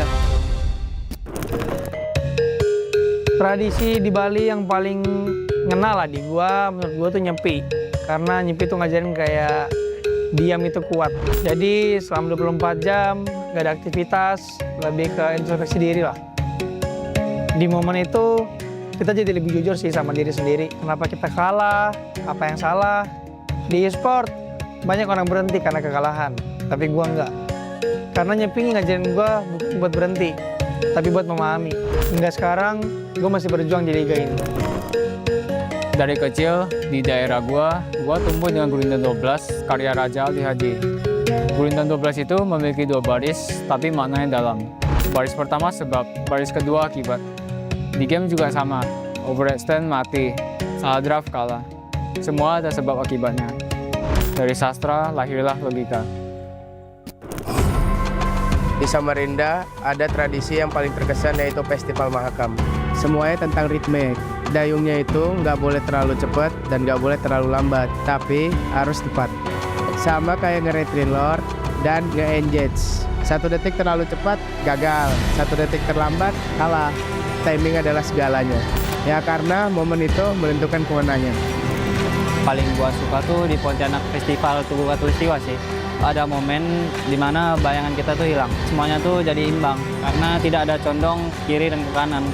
Sama kayak di game lah. Kalau misal terlalu agresif salah, kalau terlalu defensif juga ya salah.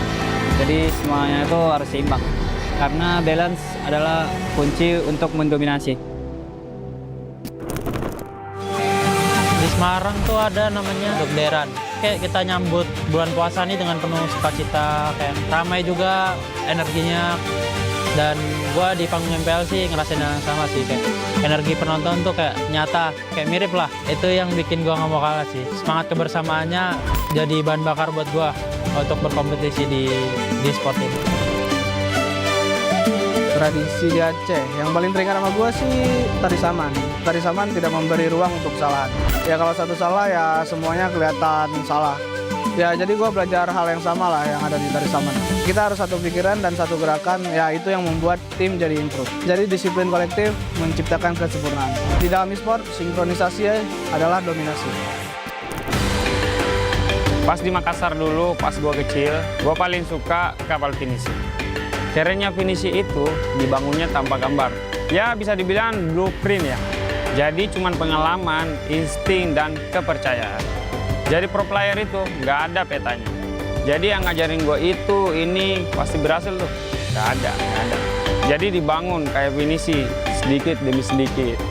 Jadi tradisi ini mengajari gue melangkah tanpa kepastian. Percaya proses adalah kunci.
Live from MPL Arena, Jakarta.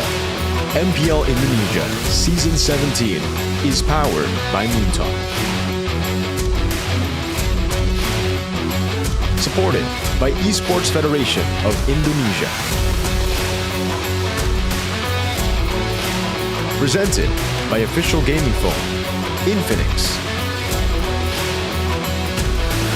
Official e-wallet, GoPay.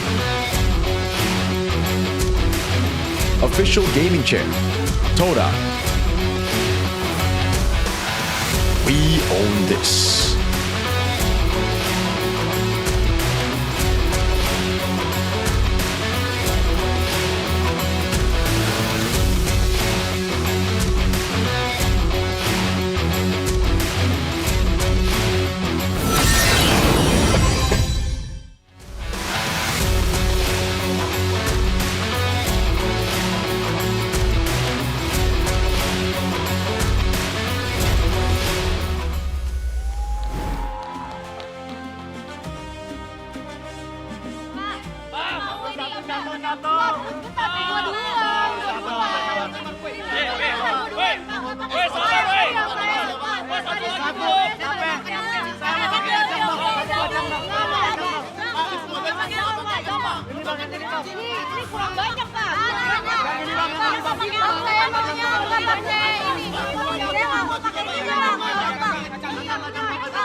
Udah, sekarang gini ya.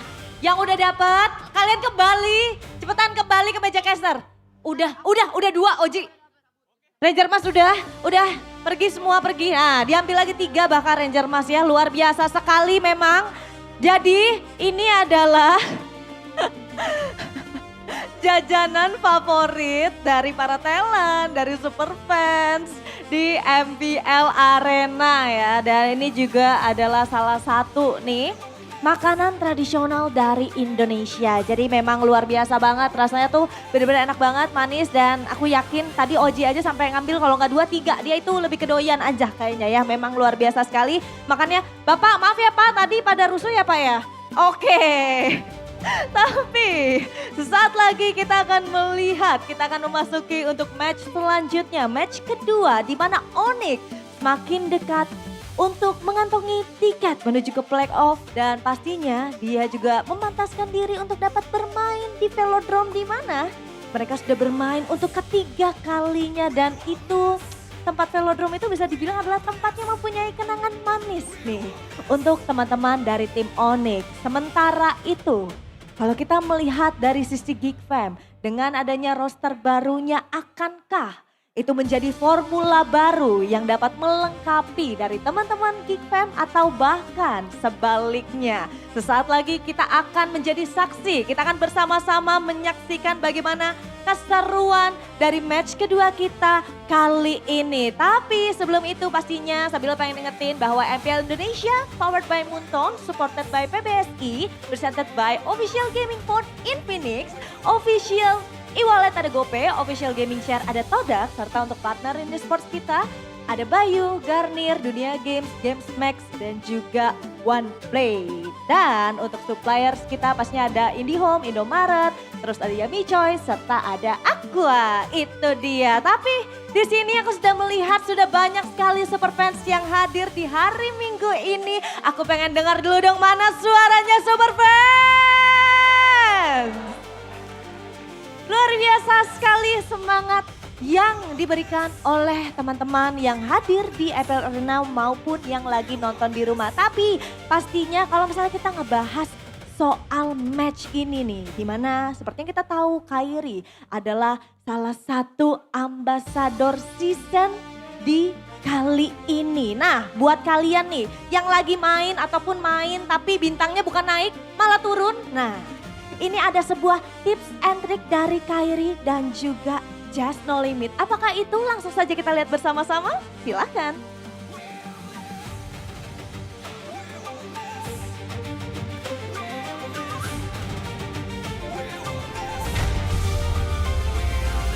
Halo semuanya, aku Just No Limit, seneng banget dapat kehormatan jadi MLBB Season Ambassador di Season 40, Decisive Moment. Aku bakal nemenin kalian semua di season ini.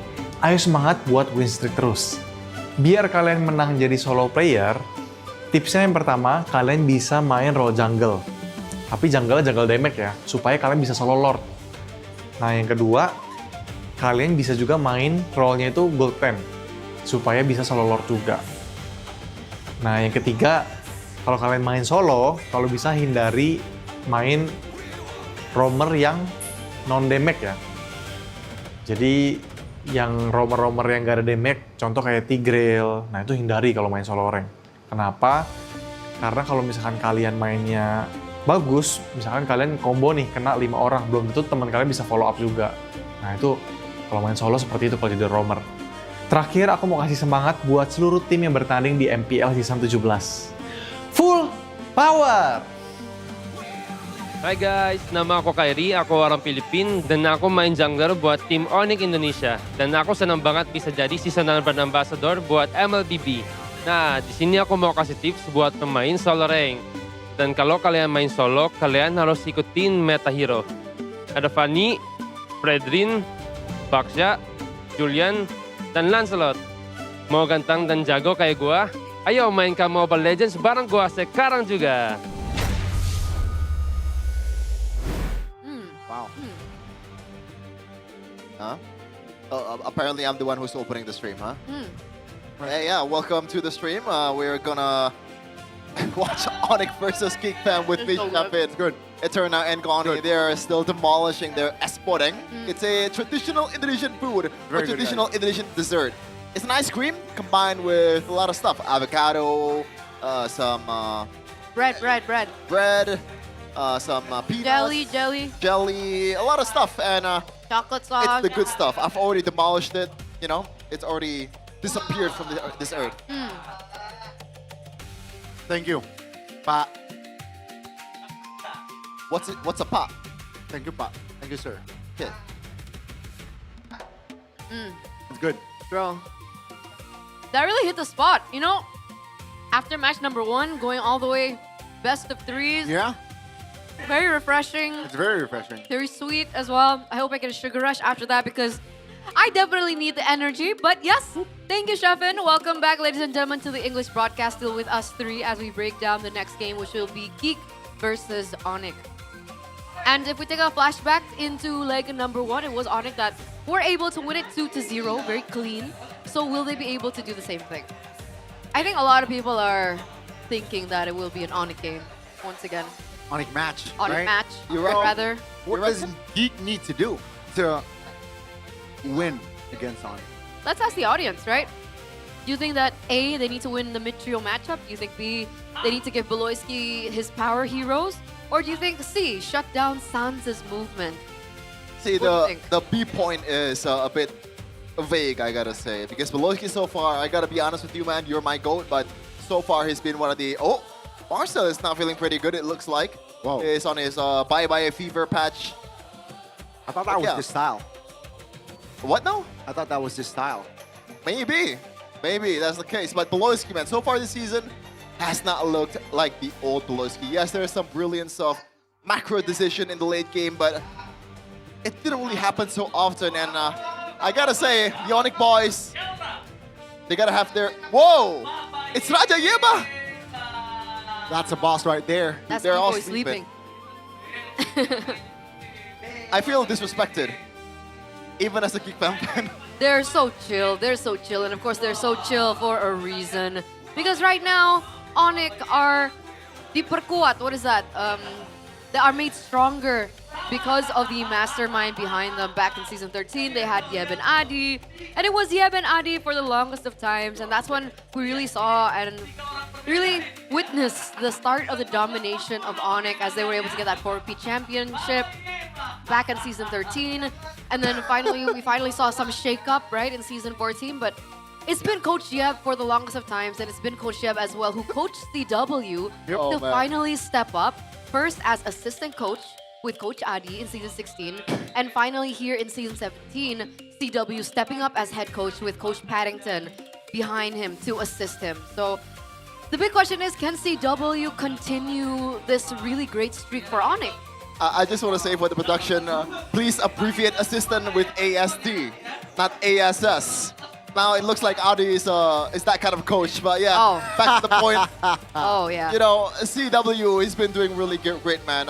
Even Yep said it himself that he's becoming a mini Yep. For the longest time, that's been the case, even as a player back then.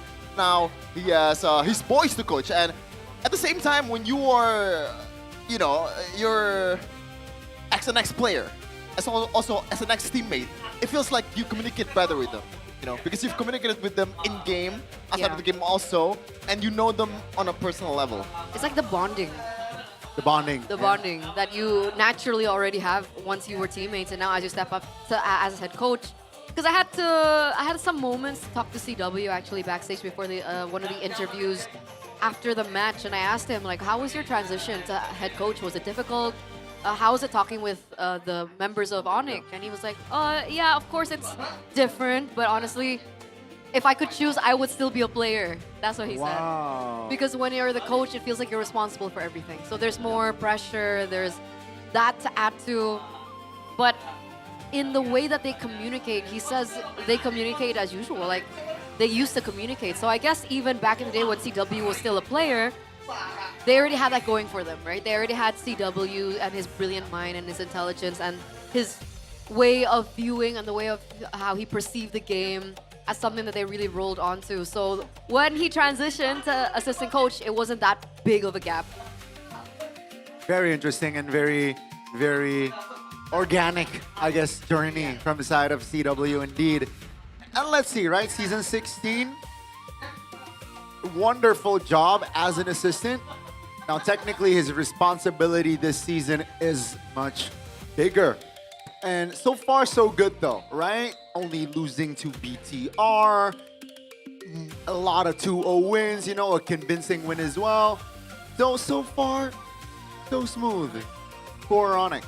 And they have the main five set in stone already. Meanwhile, if we're looking at Geek, already shakeups, especially one of their pivotal members was taken away. So let's take it to the ping test and see how the players are doing before their match.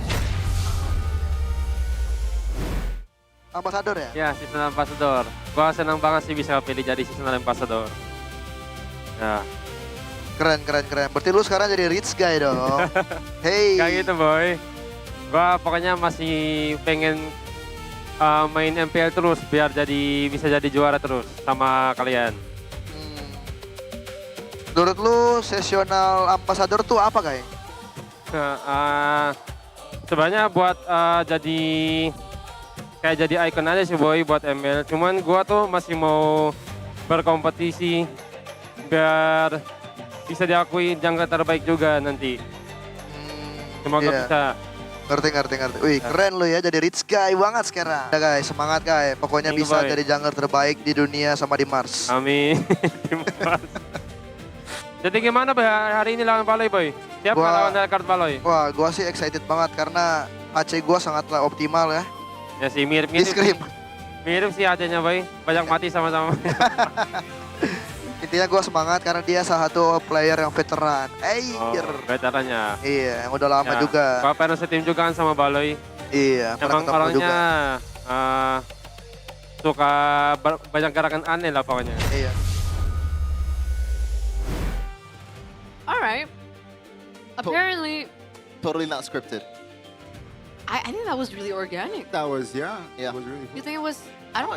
I said so. Totally not Yeah, I scripted. think that was natural. Like Kyrie sharing that he wants to be the best jungler, not just on Earth but in Mars. Also, I don't think that's the way he said it. Not only the best jungler in the world, but in Mars, which is kind of weird. So like in the caster. What? Like Mars is a caster? Like I don't think you can be inside a caster. Like that's weird. I mean, you can if you want to. I mean, they have Mars in their in the Onyx team as well. Marstam. Also. You're right. Yeah. So maybe they meant according to Mars? Maybe. I'm not sure what they But meant hey, by that. congratulations to Kyrie to to become the seasonal ambassador of MLBB, and also Season 14. Yeah, just no limit, right? Full power Mm-hmm. is definitely. I'm gonna say that a lot now. But honestly, Just No Limit is one of the reasons why I started YouTube in the first place. To be honest. Like before I became a caster, when I started playing Mobile Legends, he was like the go-to person that I would watch. Right. Like, cause he'd have like tutorials of each hero. I remember his tutorial to play the Kagura, which I still can't play, but that's not the point. But yeah, he's been like a really pivotal person and a really big impact towards the MLBB community. And I think he was really the start of how the pro players started to transfer into, content creating. Yeah. So congratulations to both of them, Just No Limit and Kyrie.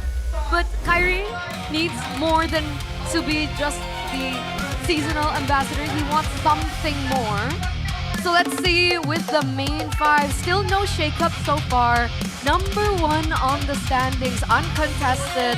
More than 90% chance to even make it not only to the playoffs, but to the upper brackets. Let's welcome this team up on the stage. Oh, interesting costumes. They look like farmers, Eterna. They look like farmers, Sheffin, because they're making MPL ID a Farmers League as they walk onto the stage. The same starting five, right? And let's welcome, ladies and gentlemen, it is Team Onyx. Anything else other than a win, anything else other than being a champion is an underachievement. This is the standard that we're working on for Onyx. And in this season, they got their new gold standard in Kalra. Ruling over ID for the longest time. Onyx is inevitable. They are imminent, ladies and gentlemen. But can someone be able to challenge that threat? Challenge that domination? And will that second team be Geek with Marcel, Aboy, Beloyski, Kenziski, and the addition of Nazara in the place of Naked? Despite them coming from a 3-time lose streak, can Geek finally find their form up against the Sky Kings?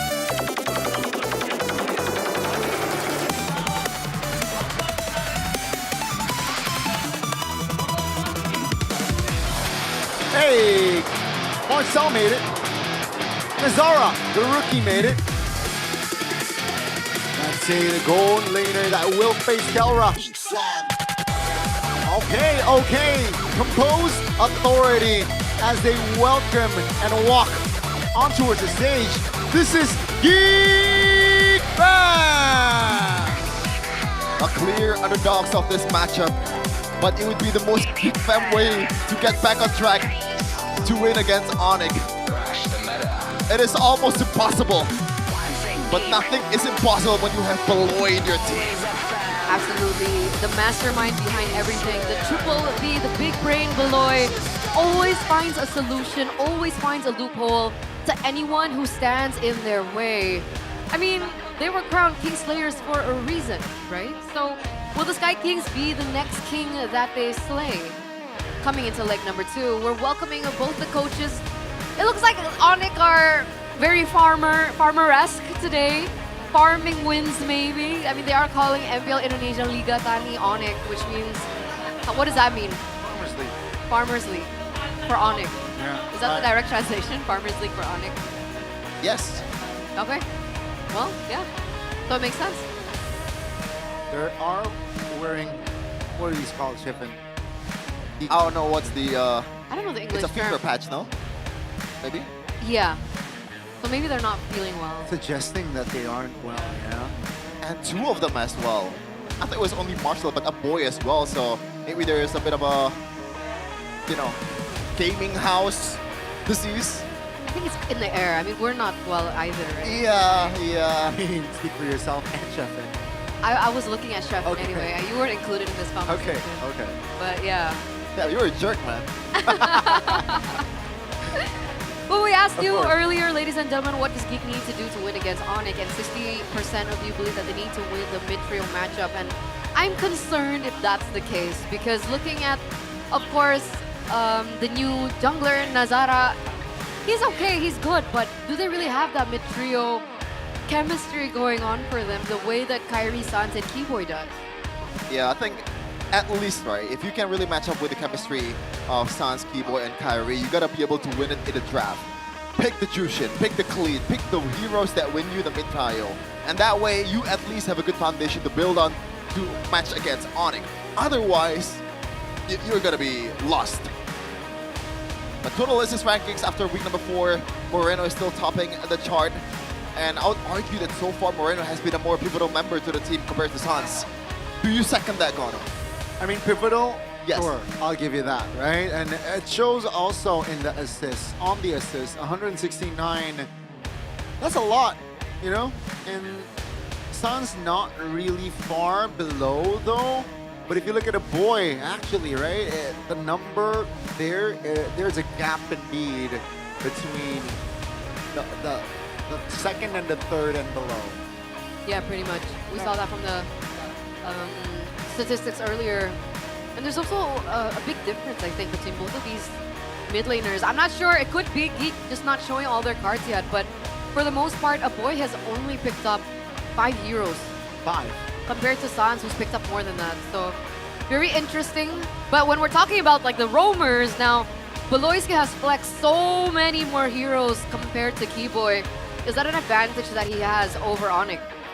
I guess it is an advantage, but it's about how you use it, right? Because against Onyx, everything is almost predictable from their side. Or at least if it's not predictable, they can they have to find a way, or they can find a way to pretty much prevent anything bad to happen to them. And Beloyski so far, no Hellcurt games, I believe, or at least one Hellcurt game.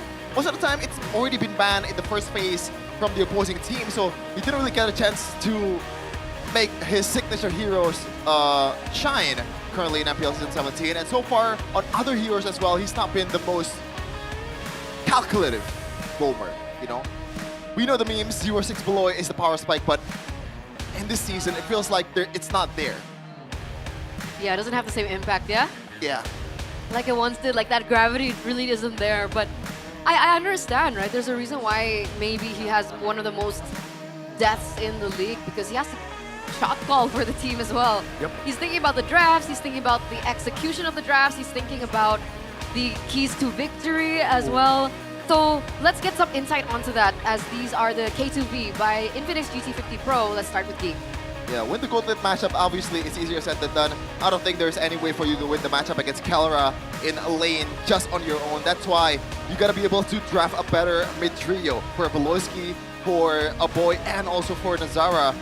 Which is a question also because the chemistry is not really there either. Keep Beloyski's power hero, at this point, like, what is his power hero, right? Gatot Kacha was his power hero, but right now it's not really the most important hero to pick right now. The Hellcurt has always been denied. So it begs the question, what is really the answer for Geek Fam for Beloyski especially? But for Onyx, keys of victory. Respect Marcel Sora. I think this is, this doesn't really, or like, not really needed to be questioned. The Sora has been the most successful hero for Marcel so far. He's been very aggressive in that, whether it's on the damage form or the tank form. Maximize red side advantage for cheese drafts. This has been the idea for Yep for the longest time for Onyx. Even right now, it's bleeding towards CW, that DNA of that red side bias for Onyx. And so far, based on the win rates, they've been really, really good at that. I mean, 100% yeah. still. And we are at the end of week 5. That's actually insane stat. And honestly, I think it's especially important for them here against Geek, because as you were asking about what are the power heroes of Beloyski, it's really hard to answer because I do agree. I think his power heroes have always been taken away from him. But what we do know is that Beloyski is very flexible as a player. So if he were to be on red side, it would allow for that flexibility to shine through, which is why I thought that Onyx would go for, maybe coming to game 2, they will opt for second side or second pick or red side. Oh. Because we are following the away and home for the first game, but Here we go into the drafting phase, ladies and gentlemen. Onyx on blue, we have Geek on red. Another reminder, in leg number 1, it was Onyx that was able to win this 2-0 against Geek. And it looks like finally a new map today. It was always the broken walls, now we're gonna get expanding rivers. So the rotations are going to be very interesting in the early stage of the game. We have Onyx banning away the Chip, the Hellcurt, and the Marcel. So 3 targeted Beloyski bans already in the first phase. Yeah, it's I believe Beloyski played the Marcel too, not the Marcel, the Chip 2 against Onyx in the first leg, and it was, I wouldn't say game changer, but when they were trailing Geek Fam, the Chip teleports can bring them back into the game for the most part, and Onyx is definitely respecting that. And Beloyski, I don't think there's, you know, any chance for him to be able to pick the Hellcurt in this match, unless in the game number 2, Onyx wants to experiment just a little bit to see, and maybe like testing their limits against Beloyski's Hellcurt. The clouds are ever shifting. So far, This heart remains it's not actually Onyx that respects the Sora potential, but it will be coming from the side of Geek Fam. You're saying, yeah, Ludpi's Sora is... Fanny open, by the way. Is very, very scary as well. But you're right, Fanny is open, Zushin as well. And Onyx will take 0 time. Not bad. Man, Kyrie's Fanny is out, boys! So it has to be Kalea and Phobius, yep.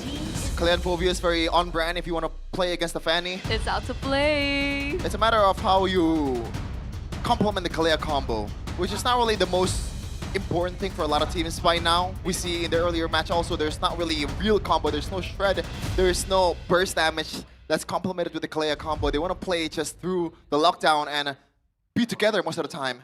But yeah, Phobius obviously just denying. Usually Phobius is being picked early to deny assassin picks, and when you have a Fanny already in front of you, this is just the perfect pick. Yeah. Not just that as well, but also we're looking that Geek wants to prioritize the neutral objectives, right? Yeah. Lapu Lapu gets picked up here, Harith gets picked up here too. Good options, but Lapu Lapu really needs to hit that level 4 in order for him to make the impact. And I'm curious to see how that XP is going to battle out against one another as we get into the final pick for Geek in the first phase before we start getting into the bans. Jungle, right? There's no way you pick a mid laner here, unless you want to ban it out for Onyx in the second phase. I think you want to complement the Kalea and Phobius combo. Something in the front that can take a lot of damage. I think Phobius makes sense. You can also just weasel around the damage, potential damage of the Lapu Lapu if you use that. But Suyo might be the option too. You want to go Harley here? Whoa.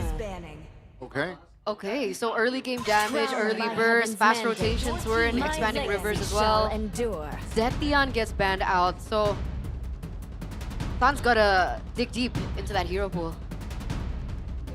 I mean, deep. Is it ever trouble for Sans Connie to pick a hero? I mean, so far it's okay, but looking at the Kalea and the Phobius, keep an eye on the Lilia pick past potential coming from the side of Onyx, right? It's gonna be the Harley though from the side of Onyx banned out. So yeah, Onyx seems like they're applying the applying pressure towards the jungler position here. As for the Geek, will they commit to another one of the Sans' picks, or will they shift their focus on towards a roamer like T-Boy? I mean, Gatot Kacha is still available. It counters the Kalea and the Farsa. Killing 2 birds with 1 stone. That's why I thought third would be Harley. Right. Because usually against the Fanny, we see the Harley being picked up. Really aggressive. It can counter the Fanny as well. But they go Farsa, a hero that is quite susceptible actually to Fanny's pick-off style and early game aggression. I think if they want to just fully shut down the normal picks for Sans. Oh, I was going to say that Valentina would be the ban here, but no, Eve will be banned. Yep. So now a bit more room for Marcel to move around. But I gotta say, Valentina is still wide open. I don't see a reason why Sans would not pick that, especially with the fact that the Feathered Airstrike is there, the Tsunami Slam is also there. There's a lot of good ults to be able to be stolen from Geek Fem's side. Guinevere gets banned out, so another hero that can level the playing field against the Fanny. Usually we see what? The Moskov. Pretty hard lane against the Harith. Yeah, I think it's more of a skill matchup than you thought. And Geekfam really likes their Moskov, I believe. Kanziski has been abusing that most of the time. And they also have that, I guess, the guaranteed late game far lane control with the Moskov, right? But we'll see if it's gonna pay dividends. Definitely always a risk, because if the SOD doesn't land, right, the fight will be skewed. Onyx, though, to last pick, you mentioned the Valentina also. I mentioned the Luo Yi is hovered around. The Gatos Kacha as expected. But the Luo Yi, man, oh man. Okay, the Lilia. Exactly, we also mentioned about the Lilia being a great counter on that Kalea and the Phobius. But range-wise, it doesn't bode well against the Farsa. Yeah, but I guess the responsibility to dive to the backline and take care of the backliners of Geekfam falls to the Lapu-Lapu, Ludwig, and also Kyrie. And Boy. All you have to do as Sans is deal damage and be safe at the same time. I think Valentina and Lilia offers both of that, especially with the Purify. You can't really get locked down with a Kalea. So if you want neutral objective control, do you go for Fredrin here? Or more. Yeah, it's solo open. And also, it's in lane. Props to Miracle, right? In lane, the Moskov beats Tereth 1v1. Oh, okay, so it's a winning lane. It's a winning lane. If if no assistance is around. Okay, okay. So we're gonna expect early rotations perhaps from Onyx. Might be the case. Expect the way they played, I believe. What was the last match that they played? It was Kyrie Fanny against a Baxia Com, I believe. Was it? Not sure, but it looks like the lineup rating really prefers Geekfam for the most part, and by a landslide also. But it really doesn't dictate what happens to the lineup on. Yeah, we can't underestimate the Sky Kings and their dominance. Literally on a 3-match win streak after their only loss against BTR. Let's see how this all unravels in the Land of Dawn as we get into game number 1 between the Kingslayers and the Sky Kings. Welcome to Mobile Legends. Land of Dawn, here we go. And this is gonna be a pretty interesting matchup because we don't usually see Farsa and Lilia in the lane at the same time. All the meta mid heroes are exhausted and they're already duking it out. Golowski is super low and forced to use the flicker way too early. That's the power of the Lilia, right? Really fast wave clear, really good poke as well. If you're up against a Lilia that knows how to play, which the Lilia is one of Sans's signature heroes from way back when, you can expect that much damage to come through even onto your roamer. So that's exactly what Onyx are really paying attention to and what they're trying to take advantage of. And obviously, the next thing that we do need to look at will be the objective that will spawn quite soon. And I think they're facilitating Ludwig as well to get that level 4 as soon as possible. Yeah, I love the way Kyrie's pathing here because he knows that if Geekfam wants to fight inside of their own jungle, especially in that area, that's Fanny's playground. Yep. As we're gonna take a look at the emblems by you, Kyrie's gonna take the attack speed boost to be able to boost his farming potential. And oh, Kanziski, good take on that. But looking at other take or emblem take here, fighter emblem for Kanziski to be able to sustain against Kalra, plus the Master Assassin to further boost his 1v1 potential to be able to win the lane against Kalra. Exactly. Exactly. I was about Kalra's XP is currently higher, slightly, because of the waves, perhaps, right? Push. Kalra thinks it's the same. It's the same. But the last hits has been hidden for Kalra. 2 Purifies on the board. From Onyx. Okay. Already some poke once again from Sans here in the mid lane, trying to get some zoning in. Phobius actually goes really forward. What's happening there? Oh, that's a 2-man taunt. Revitalized pop. 3v2 currently. That's going to be the damage coming in from the side of Geekfam, and Nazara finds an angle to take Sans down. First blood from Geekfam. Great start. Yeah, I was questioning why Marcel went and, routing or like the route that he's taking was through that, place near the river, but it looks like that was a flicker combo with the Dark Wave immediately towards Sans, so great recognition on where opportunities are presented. And Kalra, man, like, is it winning lane at this point, or is it just Kalra thinks? I don't know. I thought especially after level 4, Calra would, oh, I guess it depends, right? I think it's a skill matchup at the end of the day because you do have the dashes as a Harith, but remember you still have to be aware of the spear from Kenziski, right? So it all goes back down to timing, but overall it's still very 50-50 in that gold lane. Not really a clear advantage, as once again, these two players are going to be forced to take the next neutral objective. Marcel's trying to apply pressure towards Keyboy. 50% HP on that roamer. Steve popped to the strike as well. They invested a lot of ults here. Marcel finds a kill as Nazara picks up the turtle. Lupi finds a crate though. That's going to be Tsunami Slam on towards Sans. Pops to Black Shoes, looking for an escape route. That's a stun, locking Sans in place. That's 2 kills on the board. Plus, Geek Fam, they get the turtle. Oh, Kenziski taking the brunt of damage from the Zaman force here, but Kelra, the map awareness, knowing that someone is rotating down below. But man, oh man, there's a reason why Geek Fam is willing to let go of the Fanny, and that's the Phobius and also the Clea combo. It's been too much, or like there's been too much CC in front of Fanny. And so far, it's working out just fine. They get the neutral objective, but in terms of economy, once again, just Onyx things, man. It doesn't matter how much kill difference you have. It doesn't matter how much. Oh, wait a second. 1v1. Lupi is very low against the rookie here, Marcel. Bravest fighter to the back. Okay, and he'll be able to walk away fine. Unfortunately, he'll have to force a recall, so that gives an edge over to Geek. As we take a look at the talent prediction, it's a unanimous, almost a unanimous vote for Onyx. Aside from the Geek Fam Unity himself, Sheffin right beside me, but here we go! Now that's a Steed and the Feather Airstrike. Again, the invasion from Geek Fam has been impeccable. That's a taunt, AOG to the back. Onyx though will look for a re-engage. Black Shoes popped. Lupi trying to close the distance with the Bravest Fighter now committed. But Geek Fam is okay. They're very good at calculating the distance, as Kai will focus on farming it once again. Good use of the shoulder bash there, going towards the single crypt to get through the wall, preventing a kill from Lutpi. Marcel so far has been playing this Phobius flawlessly. Yes, he got taken down one time, but so far in the trade, the grand scheme of things, he's been playing almost a perfect game of Phobius.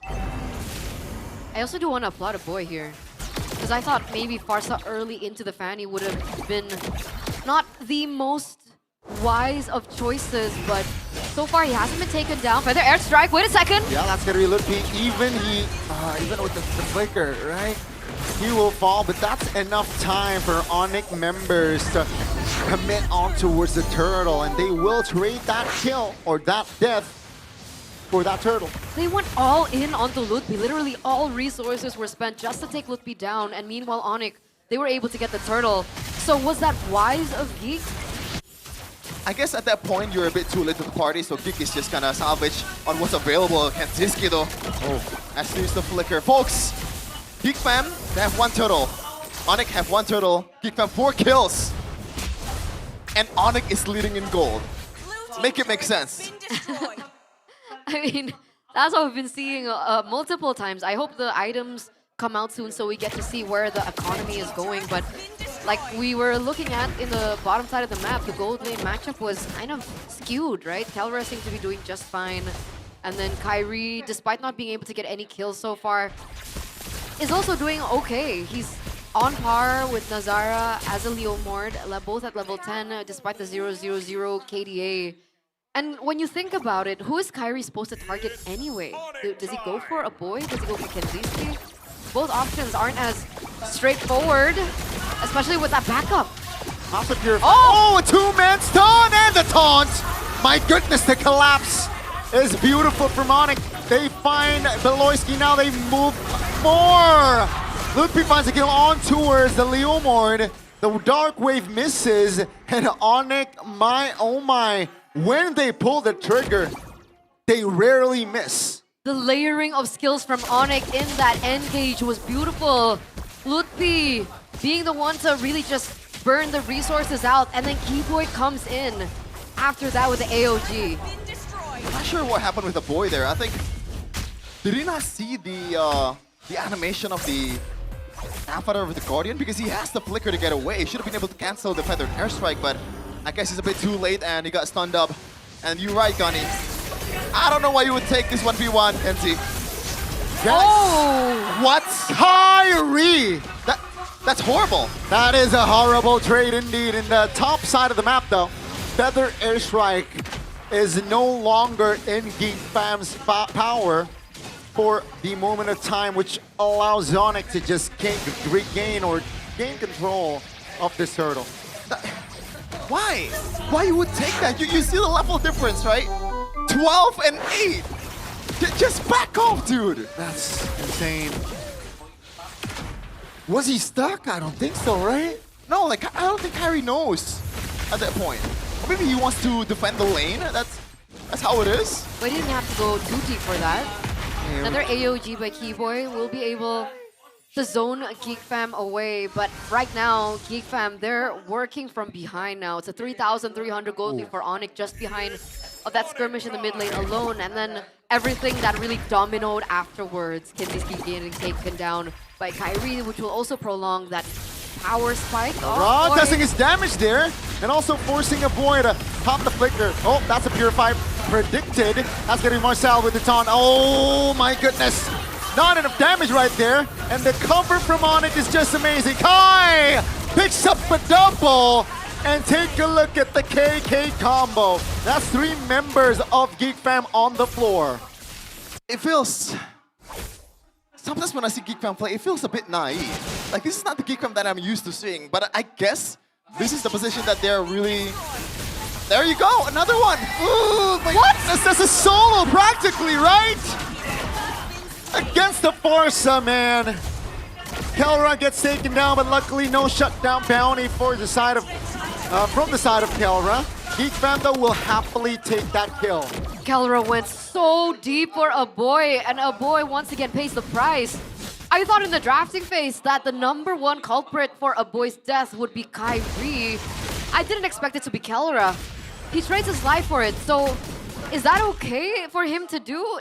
Is that flex all right? Is that trade all right? I guess it is all right because Kara is already fully in line and Kanziski has not been online. Or like, it's not online just yet. So he delays Kenzie's power spike while Kara is already there. Ludwig though getting doubled down. Wow, the all-in on towards the lap when he survives! The previous fighter finally popped his stun. Azara though, isolated in the front and will be taken down by Kai. Now it's a 5v4 as the Lord is spawning in the bottom side of the map. Has spawned. Aloyski, the burst damage for Monic is nasty. Down he goes to the hands of Sans, and Sans spots the black shoes. Mio Mayo, Onyx, 6,000 gold lead. Everything collapsing left and right, everything going wrong for Geek Fam right now. Kelra picking up the Holy Crystal on top of everything he's already picked up as well. The damage again! Kelra again! He becomes this initiator on this Seraph. And Kyrie followed it up with a kill. Now the base hurt will be the target. Marcel trying to hold on, trying to desperately find the kill on towards Kelra, but that's Geek Fam finding the collapse. Kai taken down, Kelra as well. Now Onyx members are trying to find the connection on towards Azara. That's a taunt. That's Sans finding the killing spree. So all in all, they get 2, but they still lose structures and a member there. Marcel, Lucy? Still able to get out though. Not enough damage on this Farsa. Not just yet. He's been taken down 3 times, a boy. Not a great game for Geek right now. Not the best of games for a boy as well. Onyx are playing like Hydras. You take one down and another one spawns in its place. Kelra was taken down very early before that team fight, and then Kyrie comes in as an executioner.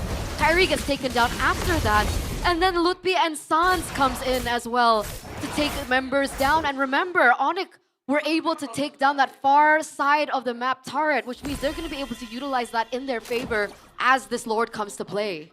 Yeah, this is the problem with Kalea Com, right? Yes, she is a really good problem solver, but you can only solve one problem.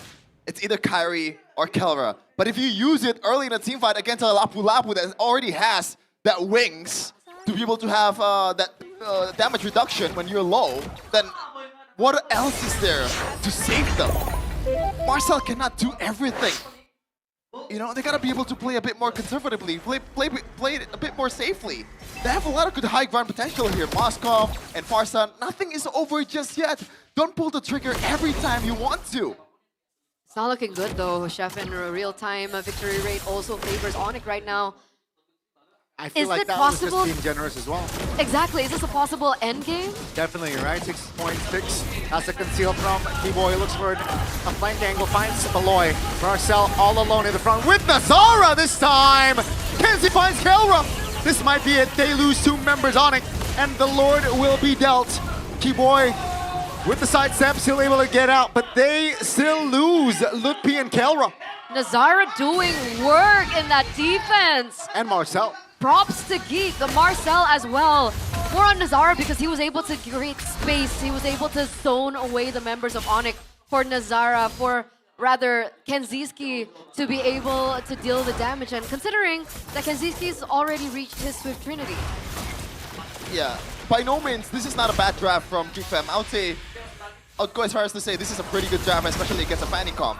Yep. Like, the margin of error that Onyx is working with is super, super thin, and they've been playing it perfectly. When someone is messing up, or quote-unquote messing up, maybe it's intentional the way they mess up, because everyone else can just pounce on Geekfam. Onyx can just... The damage control is insane, but right now it's a matter of not being too overzealous. No overextension from Onyx because the gold lead is really not that big compared to what it was before. 3.6k is not a margin that you don't want to mess with against Geekfam, especially with the whole Geekable thing.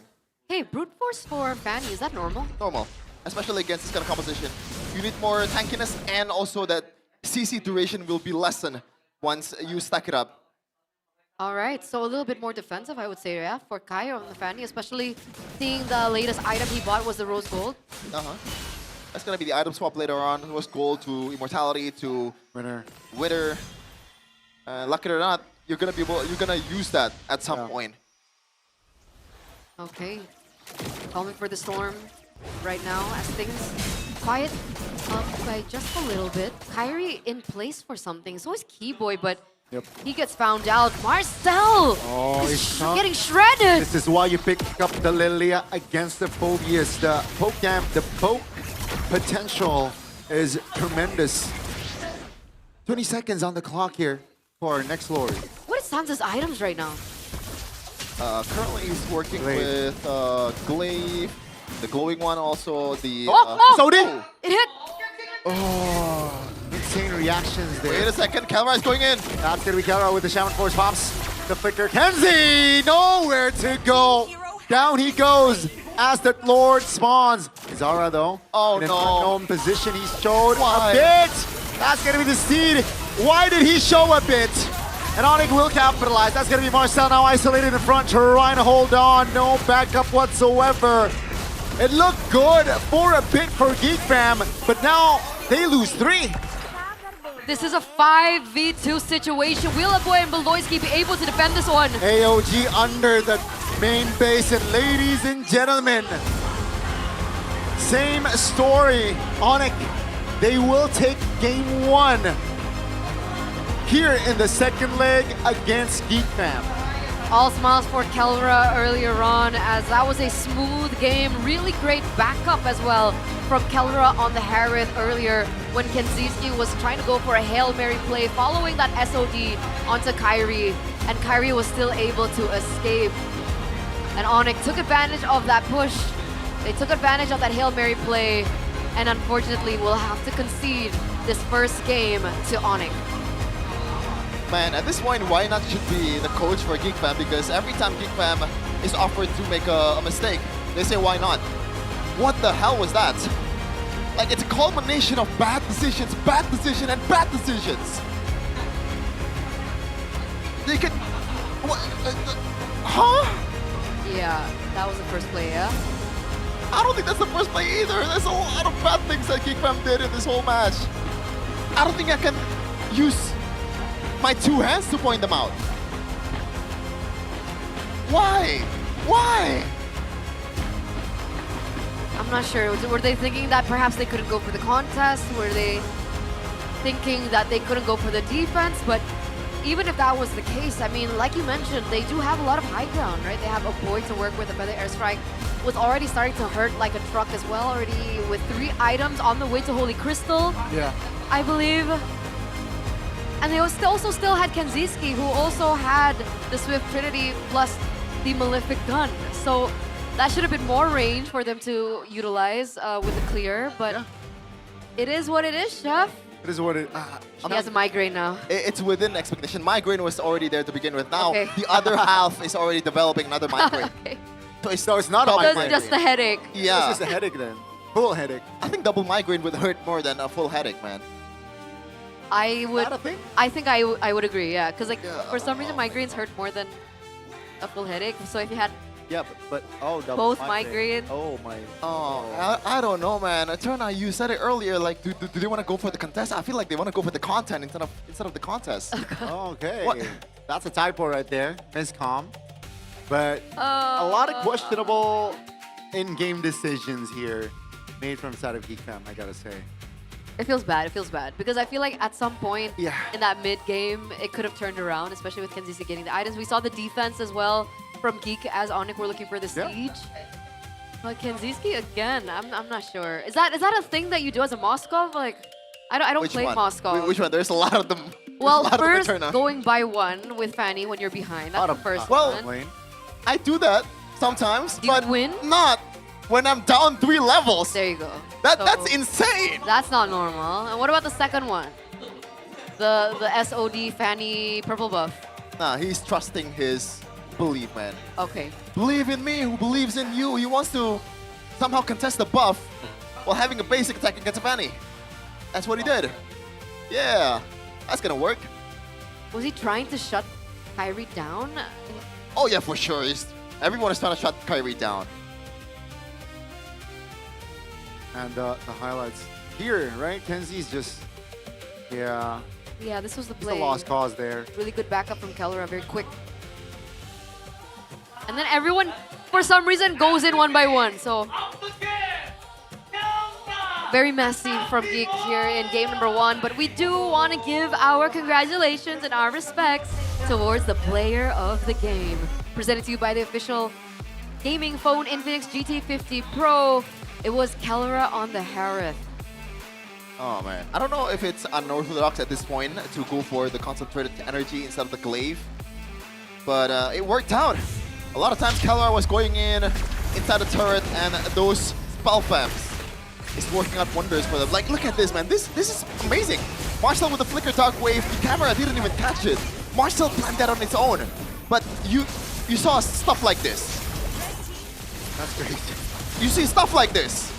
I'm gonna say it again after this. Wait a minute. Wait a minute. Can we move on? Okay, gotta wait a little. Okay, I'm waiting too much here. But yeah, look at this. This oh was man. a little bit long, yeah. When you see stuff like this, I'm gonna say it again after this. What is this, dude? You see stuff like this. He has wings. He has wings. They're playing with the Fanny. They can catch up to the team fight in 1 second. Man, the fact that they did that twice, 3 times actually. Another one. Sheffin, are you crashing out? Another one. I think he's crashing out. Are you crashing out, Sheffin? I think he's crashing Another out. one. I think every team that goes up against Onyx Crashes out. crashed out, yeah. Except so, Bigatron. Oh, okay. There's like... I know, it's true, right? That's true. It's facts. Bigatron's the only team to be able to beat Onyx in an entire match. So, First leg. you know what? I think Sheffin has just been crashing out in general this season. All right? Can you imagine going 2 times back-to-back, you lose, and then you win back-to-back 3 times in a row, Okay. and then you lose back-to-back again 3 times in a row? It's like, what are we supposed to be If they expecting? lose here, it's going to be a... The 4th lose streak. Wow, it's going to be for LS. So Sheffin's just crashing out in general, I think. I'm a professional crash out artist. Okay. Oh, feels bad, feels bad. 16 minutes Yeah. and 9 seconds. It wasn't... I felt like it could have been geekable. Yeah. I mean, by the time the game ends, it's only 4K gold lead. Look at the items for Kenziski. They're fine. Just wait in the base tunnel. You have a lot of wave clear already, bro. Dude. This is a funny crash out. Who doesn't love a good crash out? I don't know. I do. I love crash outs. Exactly. It's funny, right? But yeah, I think Geek Fam, their firepower. Now, is okay. Is Kalea just a bad pick? Nah, I don't think so. Yeah, I don't think so. This is a good draft for Geek Fam. They know what they're up against. They're willing to let go of the Fanny because they have Kalea and the Phobius. The first 2 minutes, it was really good, okay? They find some pickoffs. They managed to punish Sans out of all people in the early game. Yeah. That's not something you do. That's not something that a Joshmo teams do. Yeah. And then you do you. You... I think Kenzie. They're just digging their own graves. The solo on Kenzie was the start of the downfall from his out of Geek. Oh yeah, you're right. That was pretty bad. Wait. I gotta address something here. Like someone in the chat said it. They're not feeling too well, so maybe that's why it happened. Okay, I'm sorry. I take it back. I see the fever patch. I take it back. You know, I'm not feeling too well right now. You want to apologize to Geek now? I'm sorry, Geek. You can punish me. Name all their players. You can punish me is such a weird thing to say. What did you say? He said, I'm sorry, Geek. You can punish me. Stefan. What? Okay, interesting. But yeah, say sorry, Marcel. Say it one by one, just so they know. What do you say again? Apologize individually. Okay, I'm sorry, my goat, Delois. Key. I'm sorry, Marcel. Sorry, Nazara. I'm sorry, boy. I'm sorry, Kenzie. I'm sorry, Freezy. And they said thanks. I'm sorry, community. They said thanks. Okay.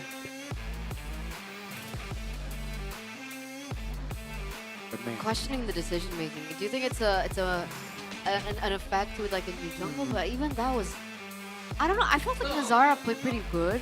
Yeah. There were a lot of times he got caught out, but it feels like Onyx kind of forced them to scatter in the team fights. Yeah. It wasn't necessarily, his fault. But I agree with Sheffin. Like for the better half of the early start of the game, Kyrie was sitting at 0-0-0. Like he literally was not able to do anything.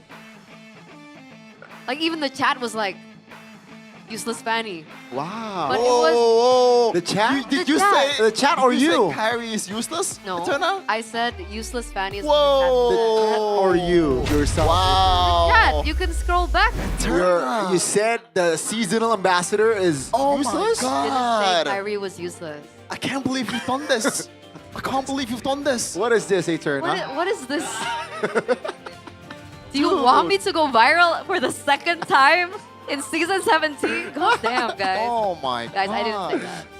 And that's why, like, I feel like Geek did such a great time. Yes. And such a good job at trying to take Kyrie and make sure he was rendered useless even from the drafts that, I don't know. It feels bad. It feels really bad for Geek in that first game. But I feel better by just a little bit because I heard that all the casters are gonna get a free Infinix 50 Pro, the official gaming phone of MPL ID Season 17. And of course, the reason why we're so hyped about this is because of the stacks in the, what do you call it? Features? The features, exactly. Yes. The stacks of the features, right? There's Yes. the immersive and precise gaming experience while Okay. staying cool because of the hydro flow, liquid cooling. And of course, there's a 144 FPS gaming ecosystem. Ooh. And the pressure sense GT trigger for more responsive controls. And there's just so many other features that this device actually has. So if you guys want one of your own, it is now Yes. available at the Infinix official store across all e-commerce platforms. And you guys can also check it out in the nearest offline stores available to you guys. So, Yay! MVP like Onyx, right? MVPs like Onyx can definitely dominate with the Unleash the Liquid Cooling Beast. I heard you can literally feel it. Yeah. Try it. Sheffin is low-key flexing the whole sponsor spiel. Can you actually feel it? I got a frostbite. Sorry. God, that's a good one. Guys, But yeah, it won't give you Give it to frostbite. Eterna. Give it to Eterna. Just to be clear. Give it to Eterna and turn off and then on The What do you mean? off and on at the This? liquid cooling. Oh my god. Cafe. What? Just search liquid cooling system or pendingin in bahasa Indonesia. What is it? Pendingin. Pendingin. Pendingin cairan. Yes, that's the liquid All right, cooling. all right. What do I do now? Press it, Yes. and then. Oh, Yes. Sir. Can I feel it? bro, that's so cool. Turn it on and off. Bro, that's so cool. That's why you should check GT50 Hold on. Pro. Oh my god. Wait. Right? You can feel it, right? Dude. I thought you already experienced it. Okay. I thought you guys were like lying when I heard it You back can at home. visually see it. That's super cool. That's super cool. And you know what else is also super cool? What? This Todak chair. It is cool. Because It is cool. It's so comfortable. Will we get it? That I don't know. I know for sure about the Infinix, but Come I'm on, not sure Todak. about the Todak. Come on, Todak. And you know what I guys mean. can You know what I mean? custom it to your advantage. Arashi likes it straight up here. Oh, that's a Arashi So you setup. Yeah. Put your hands like I think you this should and do- you slump a little. This is the Arashi. It's a lot. You hunch a little. Yeah, you the, hunch the a bad little, posture and then Arashi. you- Is that okay? I love RRQ. Okay, I can tell if you're Eternal or Arashi right now. Good Right? Lord, that Pretty you're, good. you're not wearing glasses. That's why. Todak's so good, guys. And also, Todak can withstand Connie's weight. To check it out immediately at www.todak.id to browse the catalog and see the latest promotions. Because here, it's not That's just about actually funny. performance, it's about style coming together as one identity, cultured by Todak. That was so uncalled Yeah, for. yeah, but like, that's a good one, you know? You're not gonna That was, say something else? nah. Ah, it's a friendly banter, man. I don't need to I apologize. can say things off broadcast. Yeah. I mean, there are a lot of things that are said off broadcast, and they're also said during the MPL Talk Indonesia that you guys can actually tune into, because for those of you who love the MPL MY scene, they also have a special segment for MPL MY as well. So don't miss out, because every Tuesday at 10 o'clock 10 o'clock. GMT +7, That's our time, baby. Jakarta Yeah, time, the best Jakarta city in time. the world. Self-proclaimed. there are new episodes that are released with people behind the scenes with KB, the future. We have Coach Age, there's Coach Nafari as well, or almost CEO Nafari. Yeah. And of course, Abang Lord to break down the matches from both MPL ID as well as MPL Malaysia. So don't forget to check that out. And of course, to check that out, you guys need stable connection. All right? And you can get that with IndiHome. Yeah. Because they have the IndiHome Internet Plus game package with a 1-to-1 ratio upload and download speed. Your connection stays stable and MLBB matches become even more optimal. And it's only starting from 385,000 rupiah with internet up to 150 Mbps, including various in-game benefits that you guys can actually explore. So enjoy a free speed upgrade promo for 90 days only until April the 30th, 2026. So don't forget to subscribe now on My Telkomsel, or you guys can check it out on the website. Check it out, indeed, ladies and gentlemen. You know, stable internet equals to win more matches, equals to increasing your odds to become a pro player. Equals to? More chance to meet Chefin in real life. Okay, okay. And you can meet Sheffin in real life, especially if you have Infinix, because you guys can sit up front in the Infinix cam zone every time Sheffin goes to the Meja caster or the caster station. He always passes through the front side of the audience. You guys can meet him up there, but you can only sit there if you have Infinix. So I like that more. What? You see the girl in the background? That's waifu material. Okay, we're still on that. Yeah. That's okay. She looks cute, man. Not even joking. I don't see a girl. What? The anime girl in the background. Oh, okay. Okay. Okay, tell her though. Impressive still. Yeah, the fever patch, man. What's up with the fever patch? You got beef with it, Connie? No, I don't got beef with it. Speaking of beef, CW has been putting a lot of beef. A lot of muscles indeed, yeah? Yeah, look at these guns, man. I like, yeah. I wish I have that biceps.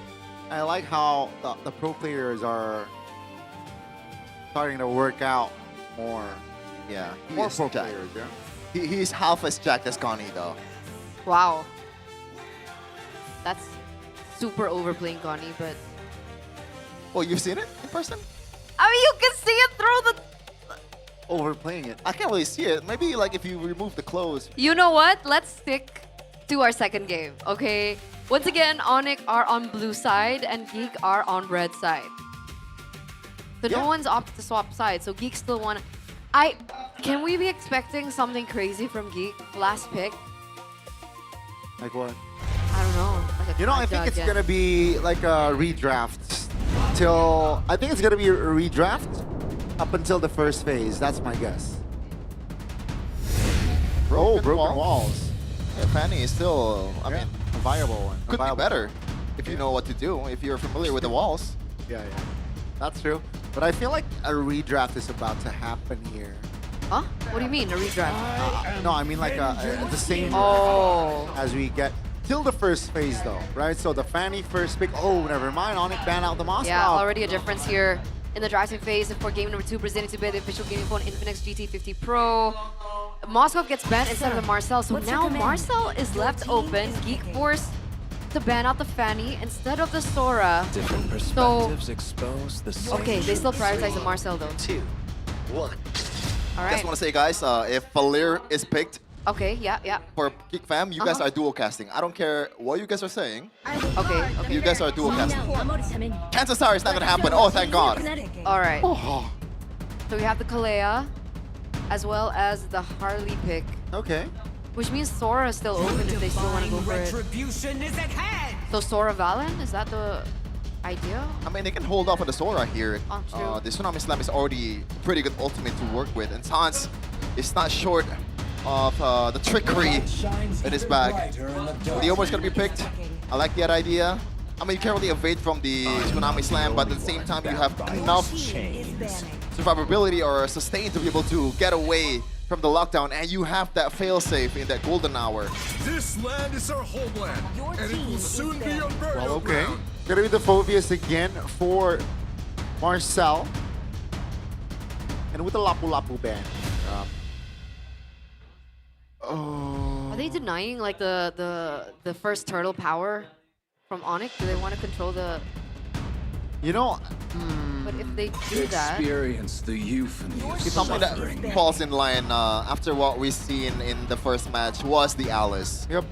And the Yuzhong, by the way, Yuzhong is kind of a winning lane against a Phobius once you get that the Sora is still available, keep in mind. Oh, that is true, Gani. They have the Valentina already, so... Yeah. So, do Geek ban Sora here? They can. Unless they are ready to face a possible Sora.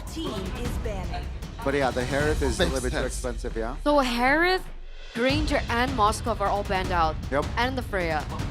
Which leaves us with what? Claude? Bruno, Kara played it, Tavedo played it to an PH. I feel like they have some certain bias towards the Bruno. The Claude as well is still open. YSS still open too. There's still a lot of heroes in the gold lane. Do they go Clint? Oh my god. Oh. 0% win rate right now. I don't think that's... Yeah, there's no way you go for Clint when you're up against Kalea. Even for Geek too, they're up against a Marcel and also the Leo board. So there's no way you pick that. So do Geek go Claude? Do they go YSS? I think carry makes sense. Carry, yeah. I like to carry more than the YSS, to be quite honest. And the side laners, apart from, let's say, a potential carry pick, yeah, Sora is on the board. Uranus, okay, I don't like the DPS. Though. But why a Valir ban, right? Do they want to go for a fighter in the gold lane? Football and games. The Uranus, okay, the Uranus and the Bruno. Yeah, the Uranus here. Last time around, Ludwig played a great display. Oh, three DPS technically, right? Yeah. What a greedy draft by Geek. It really is greedy, but we've seen some examples of it actually working. I believe they ended up losing. I'm not sure if they actually won that game, but Super Ken played a really good Harley wants with this kind of composition where you just drafted 3 glass cannon damage dealers. But we'll see if Nazara is going to be able to use that to utmost potential. Certainly, it's a hard task. And I like the Bruno pick as well. Usually when Onyx is pushed towards the limits in the gold lane, they want to go for the safe picks, and that is the Bruno. Can use the Purify, has the Has Claws to sustain, and you're not really losing the lane per se. All right, with the Bruno pick now in the hands of Kelra, with the Purify as well, will it be enough to deny the escapades of GigFam as they look to find the formula to break down the domination of the Sky Kings? Can the Kingslayers once again live up to their name, or will Onyx find this game number 2 clean sweeping Geek? There we go, Keyboy on a Marcel. So once again, GigFam, the first few minutes, it looks pretty mighty fine. The laning is fine. You know, when they have the opportunity to catch Onyx off guard, they take it. So they're not short of confidence. It's about when is the time to use that confidence. So timing, decision making. Yeah, everything. Okay, Kenziski's doing quite well as well in the lane here. Kelra gets poked a lot here in the gold lane, so definitely a winning lane right now as we're seeing it. As we switch back into the mid lane, San's not having the greatest of times. Very difficult for him to look for a way to clear the wave. So unfortunately, he's gonna have to play it really safe and calculated. Not gonna be able to roam around early for Onyx this time around. Oh, Kenziski actually going back and recalling. Missed out on a single minion, but I guess that's a good idea. It's only a single minion. It's not a gold card either. Just want to play it as safely as possible because he is the weak side, right? He doesn't want to get punished when Onyx is fighting on the other side of the court. We're taking a look at the emblems now by Bayou as well. Anything out of the ordinary? Oh, it's Inspire for Kenziski. You don't really see that very often. Usually, if you play a Claude, if you want to be a bit more impactful in a team fight, you take the attack speed boost or the thrill if you want to lane. But it's not both. It's Inspire, so you expect to get jumped on a lot, and that's why he wants to have the BMI as much as possible. And we're also expecting Geek to play very aggressively as well with the choices of emblems here. Keyboy, will it be enough? He doesn't have level 4 just yet. It should be a turtle for Geek. See, Lippy though, almost burst it down. That's a great dog play by Marcel. Karina create dominance. San's now stuck! That's a great crowd control again by Marcel. First blood for GigFam, and Lippy is stuck. That's a quick double for that Phoveus. A huge win for Geek in the first few minutes of the game. Going to be able to get the first neutral objective of the game and take 2 members of Onyx down. Nazara will officially take that turtle. A 1,100 gold lead for Geek. Feels like a deja vu because Marcel was...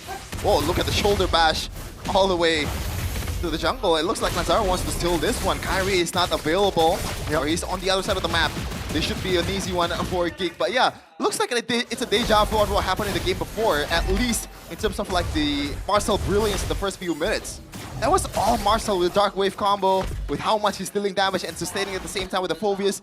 This is how you play Phoveus in objective fights, and Geek is utilizing that to the fullest. Absolutely. In terms of audience prediction though, it looks like still heavily favoring Onyx by 87%. This is the audience prediction by GoPay. Don't forget to pull out your predictions, ladies and gentlemen. Wait, Beloyski goes in for a kill, perhaps?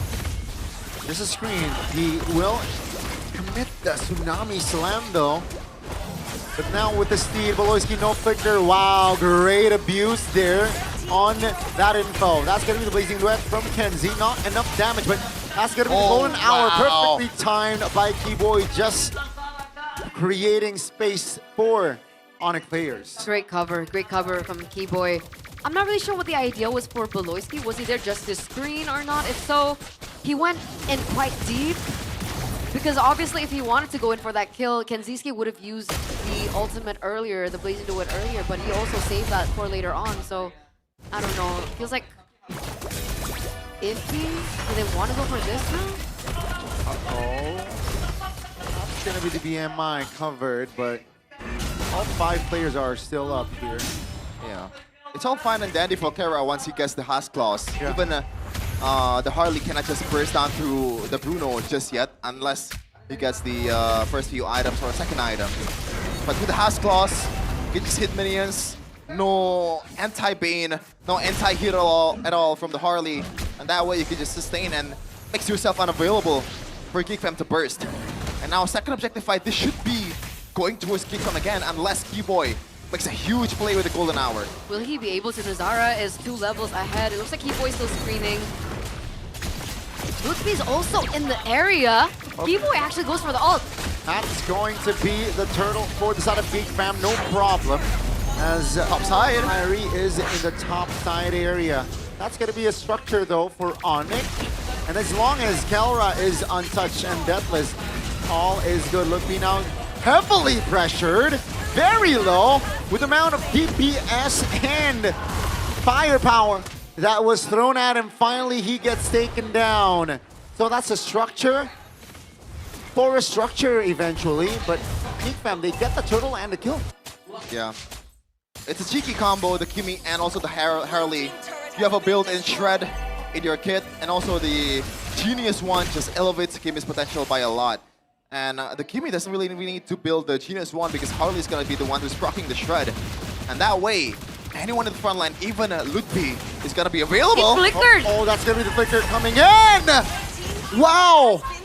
The trap from Onyx caught a boy off guard. But what was it for, right? I mean, technically there aren't any objectives on the map. Was it just to get a pick in general? Sans flickered and Tsunami slammed for that. So there were a lot of resources built and taken away. Kenzizi gets a turret in the top side as compensation. I mean, at the end of the day, a kill is a kill, so you have to take what's available. And also, this is a scaling hero. Anything that delays the Kimi from getting her full potential is a plus point for Onyx. And Keyboy, look at the damage! That's a lot of DPS and burst all into one. The Marcel Keyboy will be taken down. What's the cooldown on the Golden Hour? A lot. Not sure exactly how much, but probably around 40-50 seconds. So if he knew that, why did he ult anyway? Beloisi goes in for the kill. That is going to be the mid turret taken down. GeekFam controlling the map, dictating the tempo, and Onyx. Conceal, conceal. That's going to be conceal, popping in from the side of Onyx. That's Tsunami Slam onto Sans! Take a look at Kenzie with the blazing duet. Finding Sans. Lutfi almost taken down as that's going to be GeekFam diving under the turret. Is this the right call? Marcel taken down because of the damage turret. No! They juggled the damage turret! Holy! And Marcel gets a quick double. Only Kyrie is left standing. Everyone from the side of Onyx have been taken down. Geek are taking back control that was lost in game number 1. It's a 5,000 gold lead for Geek as they're looking to take down more. Sheffin, break that down for us. That was all Marcel, man. He zoned out 3 members. I think 3 damage healers from Onyx at the same time. And no one was able to get through GeekFam's composition that way. And not only that, I already thought that, oh, Marcel, that was a great job zoning out 3 members. They still go for it. They still dive into the second tier tower. I thought Marcel's gonna get punished and getting killed under the turret, but no! He survives even with more HP before he dives. What the heck? And that's why perhaps they went in for this kind of composition, right? There's so much damage that can come through. Kenziski, a boy as well, is doing the damage. And not to mention Nazara's early poke. He's so annoying. Look at that. Look at that poke onto Lutfi of all people. That's how much damage he's doing onto the main frontliner of Onyx. Look at that, yeah. You can see the damage Lutfi. I think he's itemizing towards... Oh, already has the Radiant Armor, actually. And still that much pen? Yeah, the glowing or the Genius one just does that much work. Especially the Lightning Crunch. And also, I expect Nazara to build towards the Glaive after this, knowing that most of the target that he's going to go for is the frontliner, right? He's going to work with what Beloyski offers him to the team. So now the question remains, is it geekable for Onyx? Can Onyx come back from this 5,000 gold deficit? I mean, I'm willing to guess that Sheffin's migraines, right now they're gone. No, really. It's already hurting from the start before the game, Ogani. Oh no! Oh, that's gonna be utilized here. All three members caught in the golden hour, and Onyx will have time to disengage. Ooh, Fraction falls. A boy! Finds and smells blood. Finds Sans there, who is currently sitting at a 1-3 stat. Very rarely do we see a mistake like that from Sans. But when it lands, that's the opportunity for Geek to go for the engage. Despite the disengage coming in from Keyboy, Sans gets taken down. Keyboy is still moving quite aggressively. Beloyski goes in for the kill. That's the Tsunami Slam on towards Lutpi, still able to duke it out. Dark Wave though will close the gap! Geek Fam finds a connection as Marcel now isolated, actually a little bit too deep there. But that's still a trade. Lutpi for Marcel. It is a trade, but remember they have alert on the way. Had they stayed a little bit more patient, perhaps they might have been able to extract a little bit more out of this Lord. 7,000 gold lead, still 4 members up. Kenziski doesn't have his ultimate just yet. Wow, let's see here. That's a milestone though for Kyrie. 1,500 or oh my 500. God. That's Sans again, deleted. Golden hour caught. 2 members to delay again. Beloyski now will be the trade. Kai takes a lot of damage, still able to get out. McKenzie finds the angle with a blazing duet. And down goes Kelra and Lutpi all together.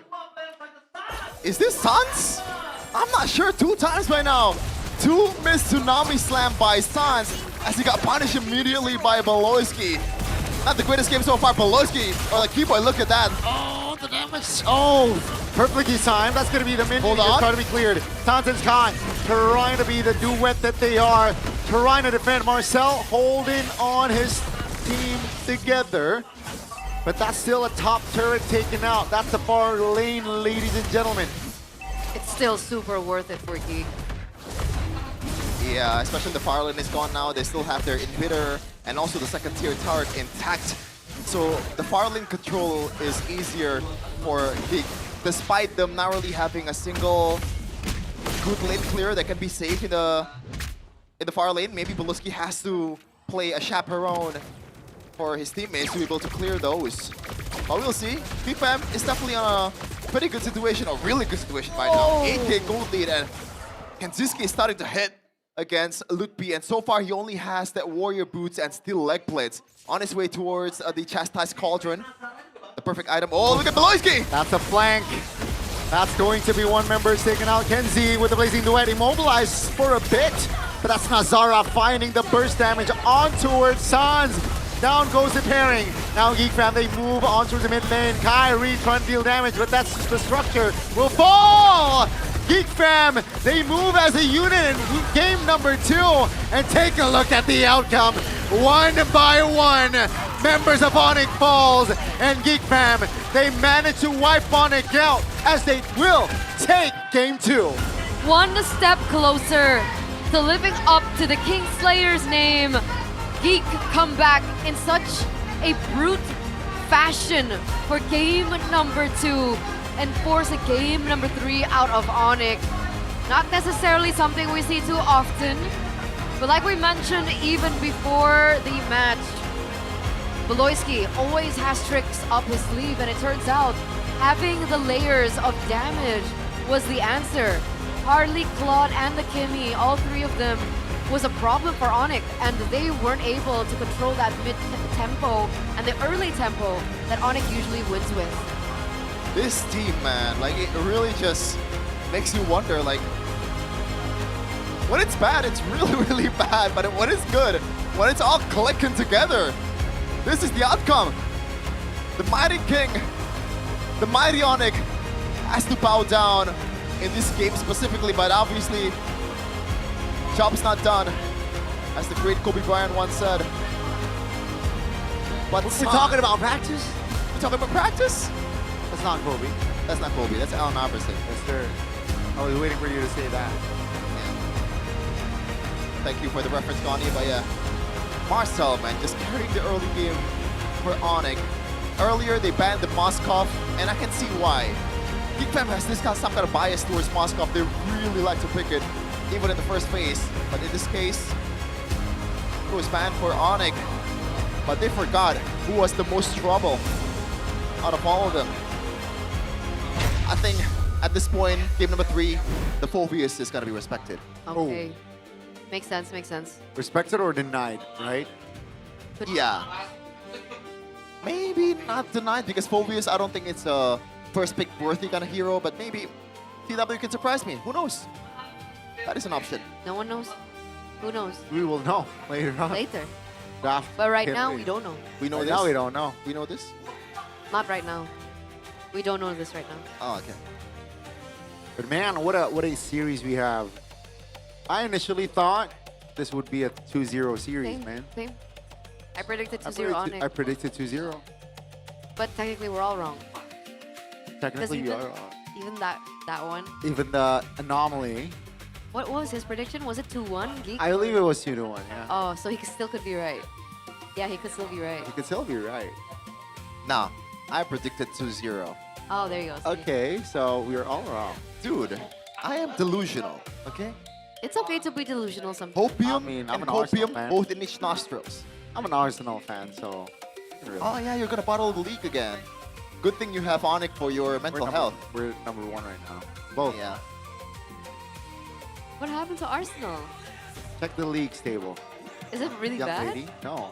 Huh? We're number 1. Oh, you're Just- number 1? Just wait for 2 weeks, Eterna. Just wait for like maybe like 5 weeks or so. But that always happens with Arsenal. He's no? gonna be crying his eyes out.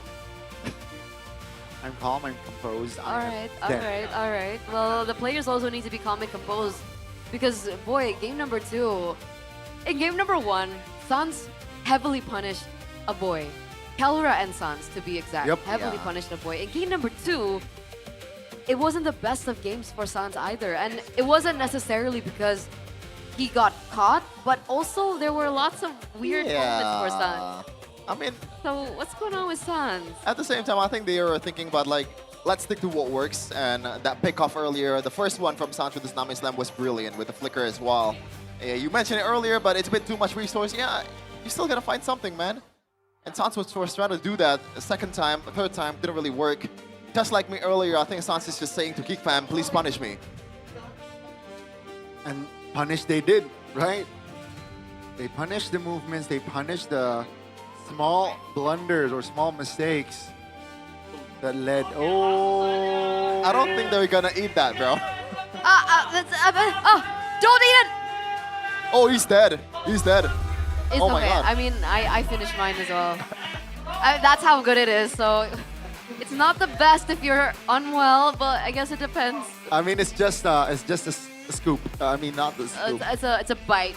It's it. It's Yeah. just a smidge. he'll be fine. Marcel will be okay. But he got the player of the game earlier on. Ladies and deserved. gentlemen, presented to you by the official gaming phone Infinix GT50 Pro on the Phobius. And according to Sheffin, the Phobius will be respected next game. Yeah, especially if you want to play this kind of like brawly kind of competition. I thought Onyx will be a bit more patient in the mid game, but okay. I think Geek Fam did a really good job just forcing the fights on towards them, especially when you have a Harley. You can be as aggressive as you can, and you don't only get punished because you have that poker trick, right? Or like the dashes, the quote-unquote BMI for Harley. So that way you don't really get punished. Look at this, Marcel goes in with 1 HP, came out of the team fight with more HP than before. That is ridiculous, and you are taking all the aggro away in the second tier turret, and this is just the icing on the cake, man. What a game for Geek Fam. It's just a matter of how to keep the momentum from now on, because a lot of teams have been winning it out against Onyx, or maybe equalizing it out 1-1 in 2 games, but they just fall short to the experience of Onyx, because they're just that good. What did you guys think of the Bruno pick, by the way? I think it's fine.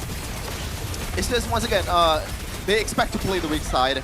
They expect to, or like they're trying to find something that survives team fights, survives ganks, and Kelra did exactly that, but it's just like, I don't think he had the time to be able to scale just yet with how much early game or mid game snowball that Geek Fam had, especially with the Harley and the Kimi. Those heroes scale much faster than the Bruno did. I guess that's your worry, Eterna? Is that your worry? Because it doesn't scale as fast as Geek Fam heroes? I feel like Bruno has like a weird dip in the mid game, right? Like you can go really great with Bruno in the early game, and then you can go for a snowball, but like mid game it gets iffy, and then late game you start to hit like a truck again. That was Like my a truck? concern. Like have you ever been hit by a truck? No, that's why. Apparently it really hurts. Yeah. Apparently. Wow. So that's what I was trying to say. Okay. Like apparently it really hurts in the late game. So I can imagine. the fact that they didn't even get to the late game, which is something that I was also really concerned about because of the Kimmy in the mid as well. I mean, honestly, with that item that Kara has, they should have been able to use him more. Like, he's already online, man. Berserker, you have the crit damage boost. Yep. You have the sustain. You also have the extra range plus the penetration with the Malefic gun. I think that's maybe not more than enough, especially with how much they're down at that point. But I think that's decent for Kelra in a losing position. But for some reason there was like no damage from Bruno. That's true. That's true. I guess Beloski with the rush towards the chastised cauldron. Yeah, it was That's a lot of stuff. It was made, by the way, by a Beloy, the chastised cauldron. And also, even Marcel equipped that item already. I want to see the damage charts. It shows after this, right? It will show up soon, yes. I'm gonna expect so long. A boy topping it up. A boy. Marcel, most damage taken. And Rich Guy is obviously Nazara. Like it's I think Lutfi will be the damage taken #1. Oh yeah, you're right. You're right. Then that's true. I was looking through Geek Fam's lineup, but that was fast, man. Less than 13 minutes against Onyx. That's an achievement. That's a record, I think. Bigatron did not beat Onyx in this time. Okay, damage dealt 46. Actually, that's still what? Kenzie? 46,000 damage from Kelra. That's decent, Not right? that bad actually. I thought Yeah, but it it's would be just worse. poke damage, no? Poke, just poke. Poke. That's the poke damage, of course. Yeah, Suns though, right? 16, not even 16,000 damage dealt. This was a really bad Sun team. I have to admit. Like, One of Suns the is, rare misses. Goated, but it wasn't like once or twice. It was a multiple time thing. Was it because he was forced on a Valentina and he couldn't get an ultimate Like, as game powerful as decision-making. I Beloyski? think that game he made a couple of like, No, I mean like, was it because it was so predicted? maybe. Because he was able to get it like the first few times, I think. And then I think he found obviously would adjust like, all right, beware of Suns. I think Sans just miscalculated. Yeah. He messed up. That's it. I mean, it shows that Sans is still human, you know? This sort of games. I don't like the idea of Sans's the second mess up. He went to go for Beloy.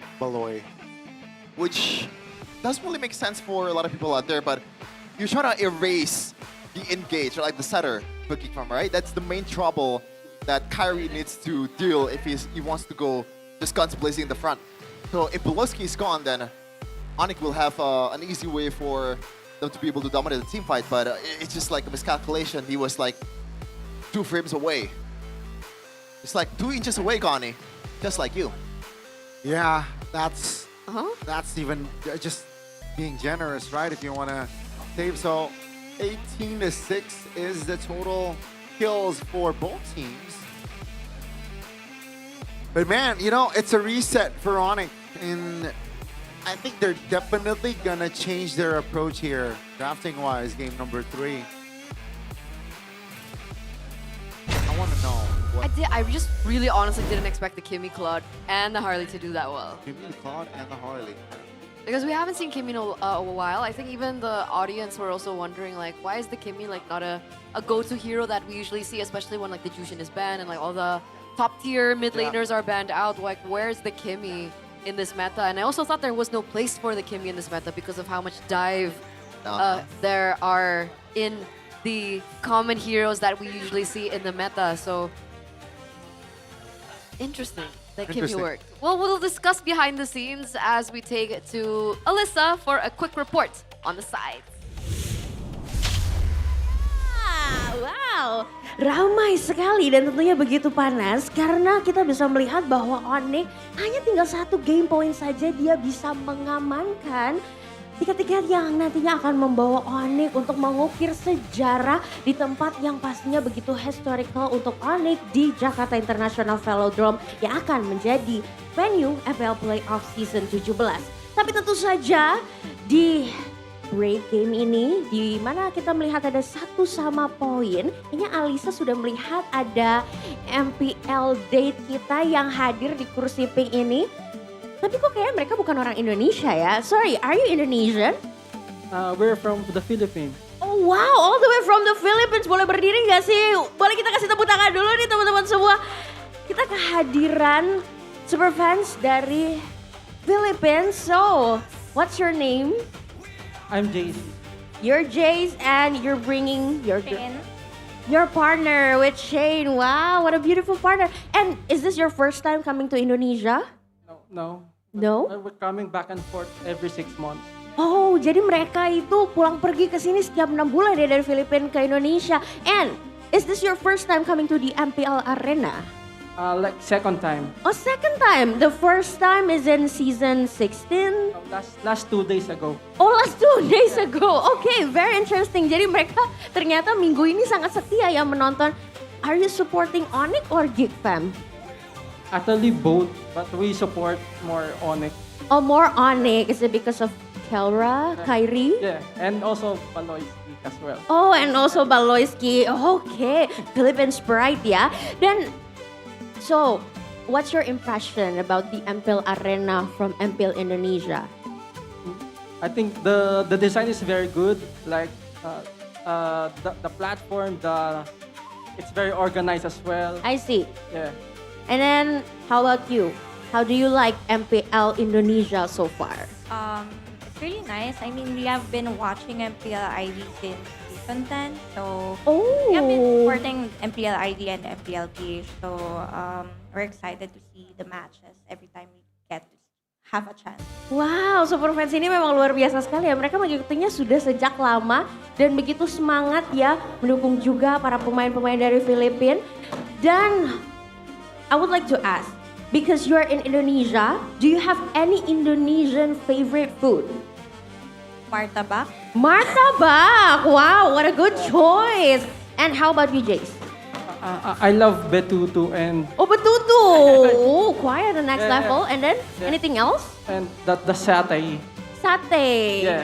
Okay. Ini makanan favoritnya ada martabak, ada betutu, ada sate. You tried quite a lot of food in Indonesia. Yeah. Okay, this is very interesting, but we are going to have a love meter so that you can do a love pose, and then we're gonna count how many meters of love you will have. Okay? Jadi kita akan ukur love meter mereka. So are you ready, both of you? Yeah, we're ready. Okay, please look at the camera. Kita akan coba ukur love meter mereka. Apipi, boleh dong bantu Alisa dengan apipinya, love-nya with the love pose. With the love pose. Yeah, you already have the love meter on the screen. Can we have another big pose of love? Oh, that's really cute. You have 100 for the love meter. And I have a special prize for you. Karena tadi kita melihat love meternya penuh. Jadi kita bakal kasih nih Indonesian favorite dessert. This is called es podeng. Yeah, es podeng. Can you try it? But can you do it to your partner? Oh. I can help it.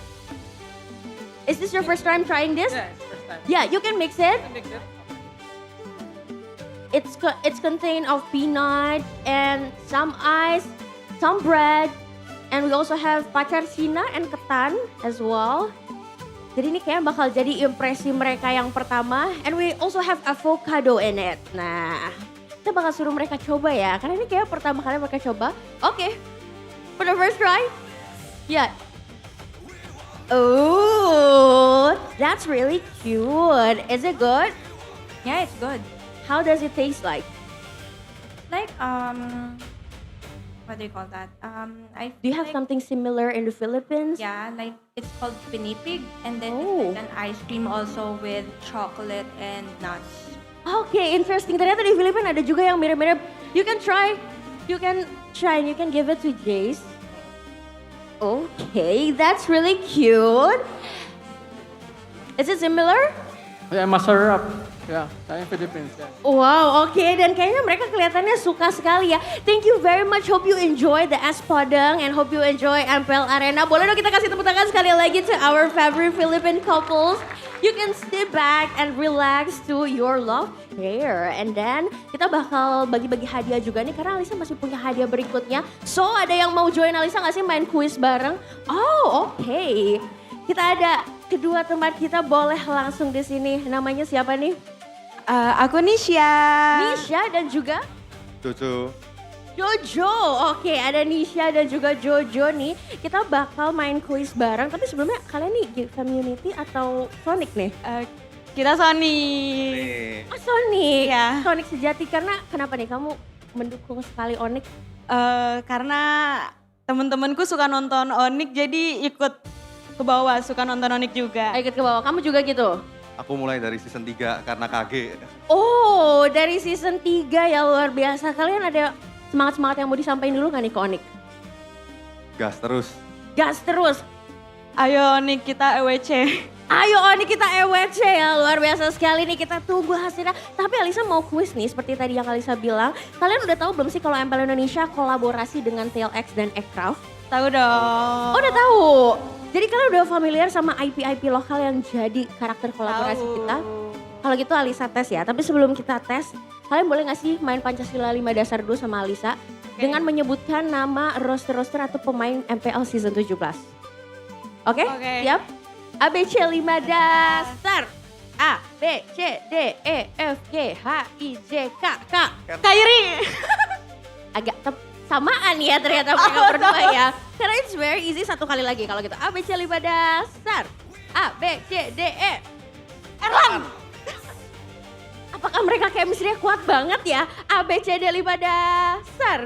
A, B, C, D, E, F, F. F. Siapakah pemain berawalan huruf F? Firza.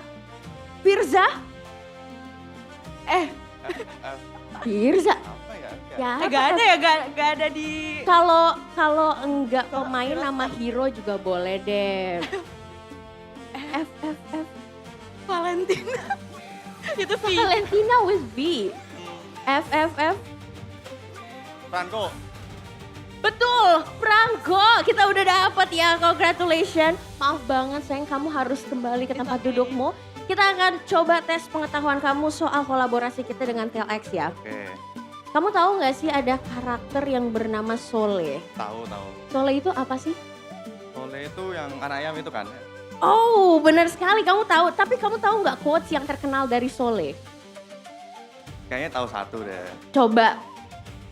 Apa tuh? Yang paling penting adalah kamu berhasil mengalahkan dirimu yang kemarin.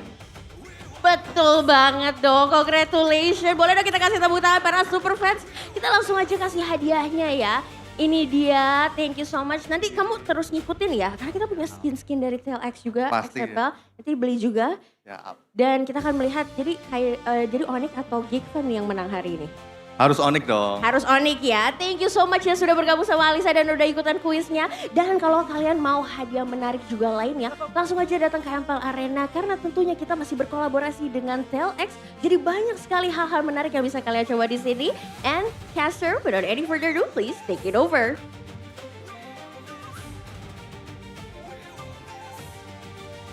Thank you so much, Alyssa, for that interview with the couples here up on stage, the quizzes. It was really cute to see that Filipino couple It was. try espodeng. And he said masarap. Masarap espodeng. Masarap espodeng. What do you think is masarap, Chefin? Yung talaga masarap. I don't know what I'm talking about. What does that mean? Yeah, Oh, what does no, that mean? hopefully that is PG, but yeah, it's a 1-1 between Geek Fam and Onyx. And boy, oh boy. Boy, oh boy. Oh, wait. Onyx was on second pick. Oh, wait, no. No, they were Okay. blue side. I was like, And even losing game 2, they still chose blue side. they just want to keep that red side intact. Yeah, because blue is always better, Turner. Blue is always better. You Okay, agree, right? I don't understand. Depends on the context. What are we talking about? Blue If is we're always talking better about like the color of sea, yes, blue would be better than red. than red. But the red sea's cool. but that's just a name. It's not literally red? It's not literally red. Damn, I thought it was literally red. So it depends on the I need context. to touch grass.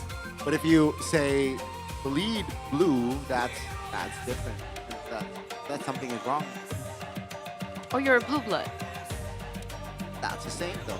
That's a different. Oh, it's also not literally bleeding blue? Interesting. Well, the more you know, and the more we know as we get into the drafting phase, ladies and gentlemen, for game number 3, let's take a look at the random map draw. What will it be this time? Expanding rivers again, all right. The rivers will expand in this game. Amazing, yes, that is exactly what expanding rivers means. Thank you, Gani, for clarifying. You know what else gonna expand? Don't finish that sentence. Fam's winning. Okay, I'll take that. Drafting phase, guys. Presented to you by the official gaming phone Infinix GT50 Pro. Marcel ban once again. So the Moskov is opened. Very peculiar. Huh. Kalea. So they revert back to the first game in terms of the bans. Okay. That's a curveball if I've ever seen one. The Phobius is still open though. Yeah. I think it's not a bad pick. And it has enough sustain to be able to withstand a full-on Kalea combo in early game. You know, especially with the flicker, you can still get away, get a good dark wave, you can still sustain, and also heal up at the same time with the Spell Fem. For Geek Fem here, I don't see why you would not go for the Phobius. Never mind. I think the idea for now in MPL ID is if you're up against a Kalea, get as many damage dealers as possible.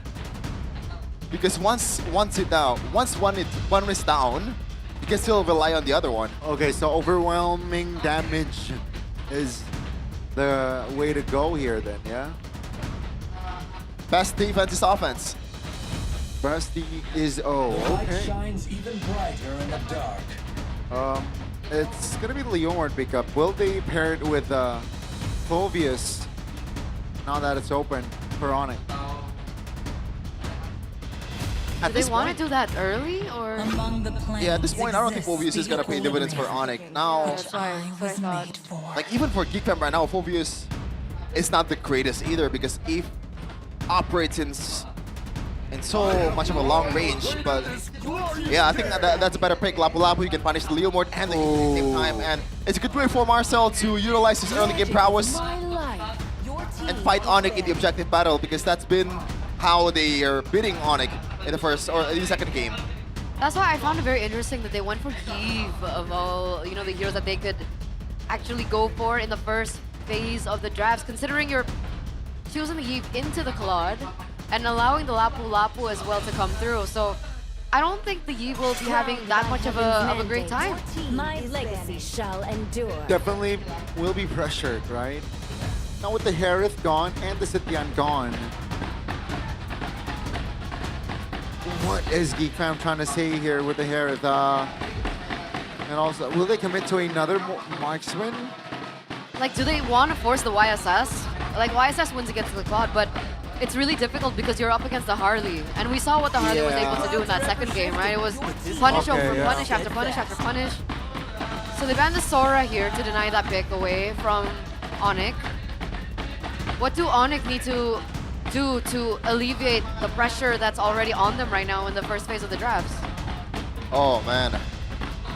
I think at this point, Valentina is still a viable option for a boy if Onyx does not ban it. Again, just like in the second game earlier, you can steal both the RWM and also Usnami Slam. Like even then, you can still use the Phantom Steed, just like some of the Valentinas we've seen earlier in the first match of this day.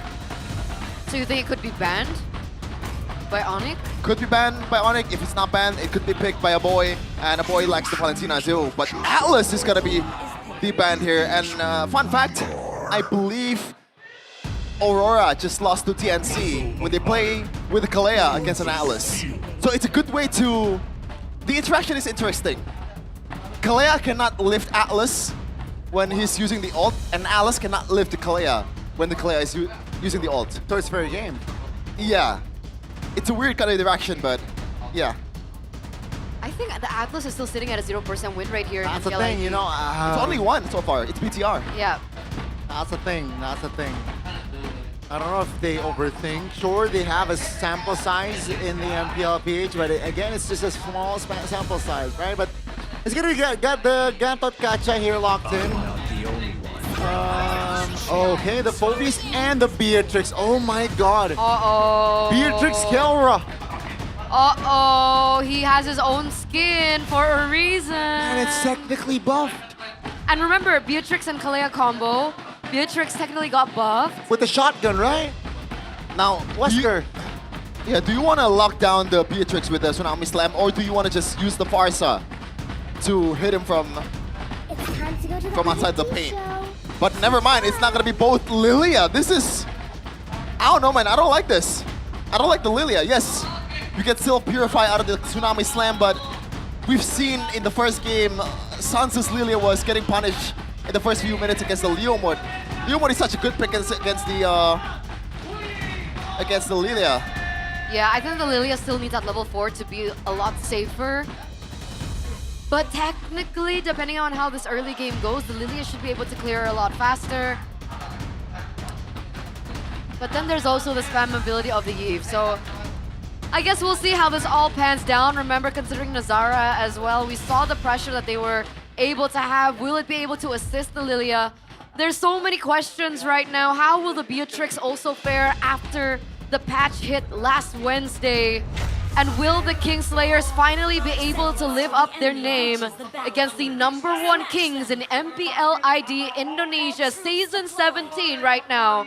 Will it be enough to take down the Sky Kings? We're going to game number 3 between Onyx and Geek Fam. Yeah, a lot of stake for Geek Fam here. If they lose, they went down. They're gonna go down even more in the red zone. But for Onyx, I don't think this is a battle of... It's a battle of pride for Onyx.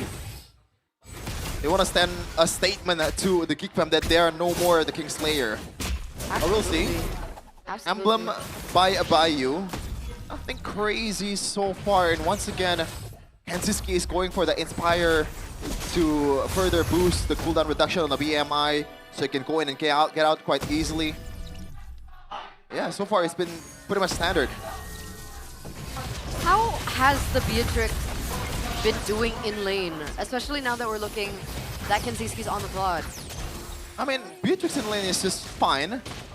She has 4 weapons, so if he wants to poke down from the outside, you can use the Renner. If you want to get up close and personal, you can use Wesker. So in terms of like the survivability in lane, unless you get ganked, I think it's fine in terms of laning against the Claude. Okay. But once the level 4 hits, that's where it changes. It's more of a skill matchup. I've seen Beatrix out playing a Claude, even though it should have been a Claude win once the Blazing Duet is available. And if anyone can pull that off, it should be Kelra. Uh-huh. Yeah, it looks like he's doing fine. He's gonna have to play from behind by just a little bit though. We're now scrolling through the mid lane. Gonna take a look at how... Oh. Okay. Doesn't use the Tsunami Slam just yet, so... Whoa. Doesn't have it yet. Oh, spent the flicker just to stun Keyboy down, so no roamer here for Onyx. It seems like Onyx will like to fire back.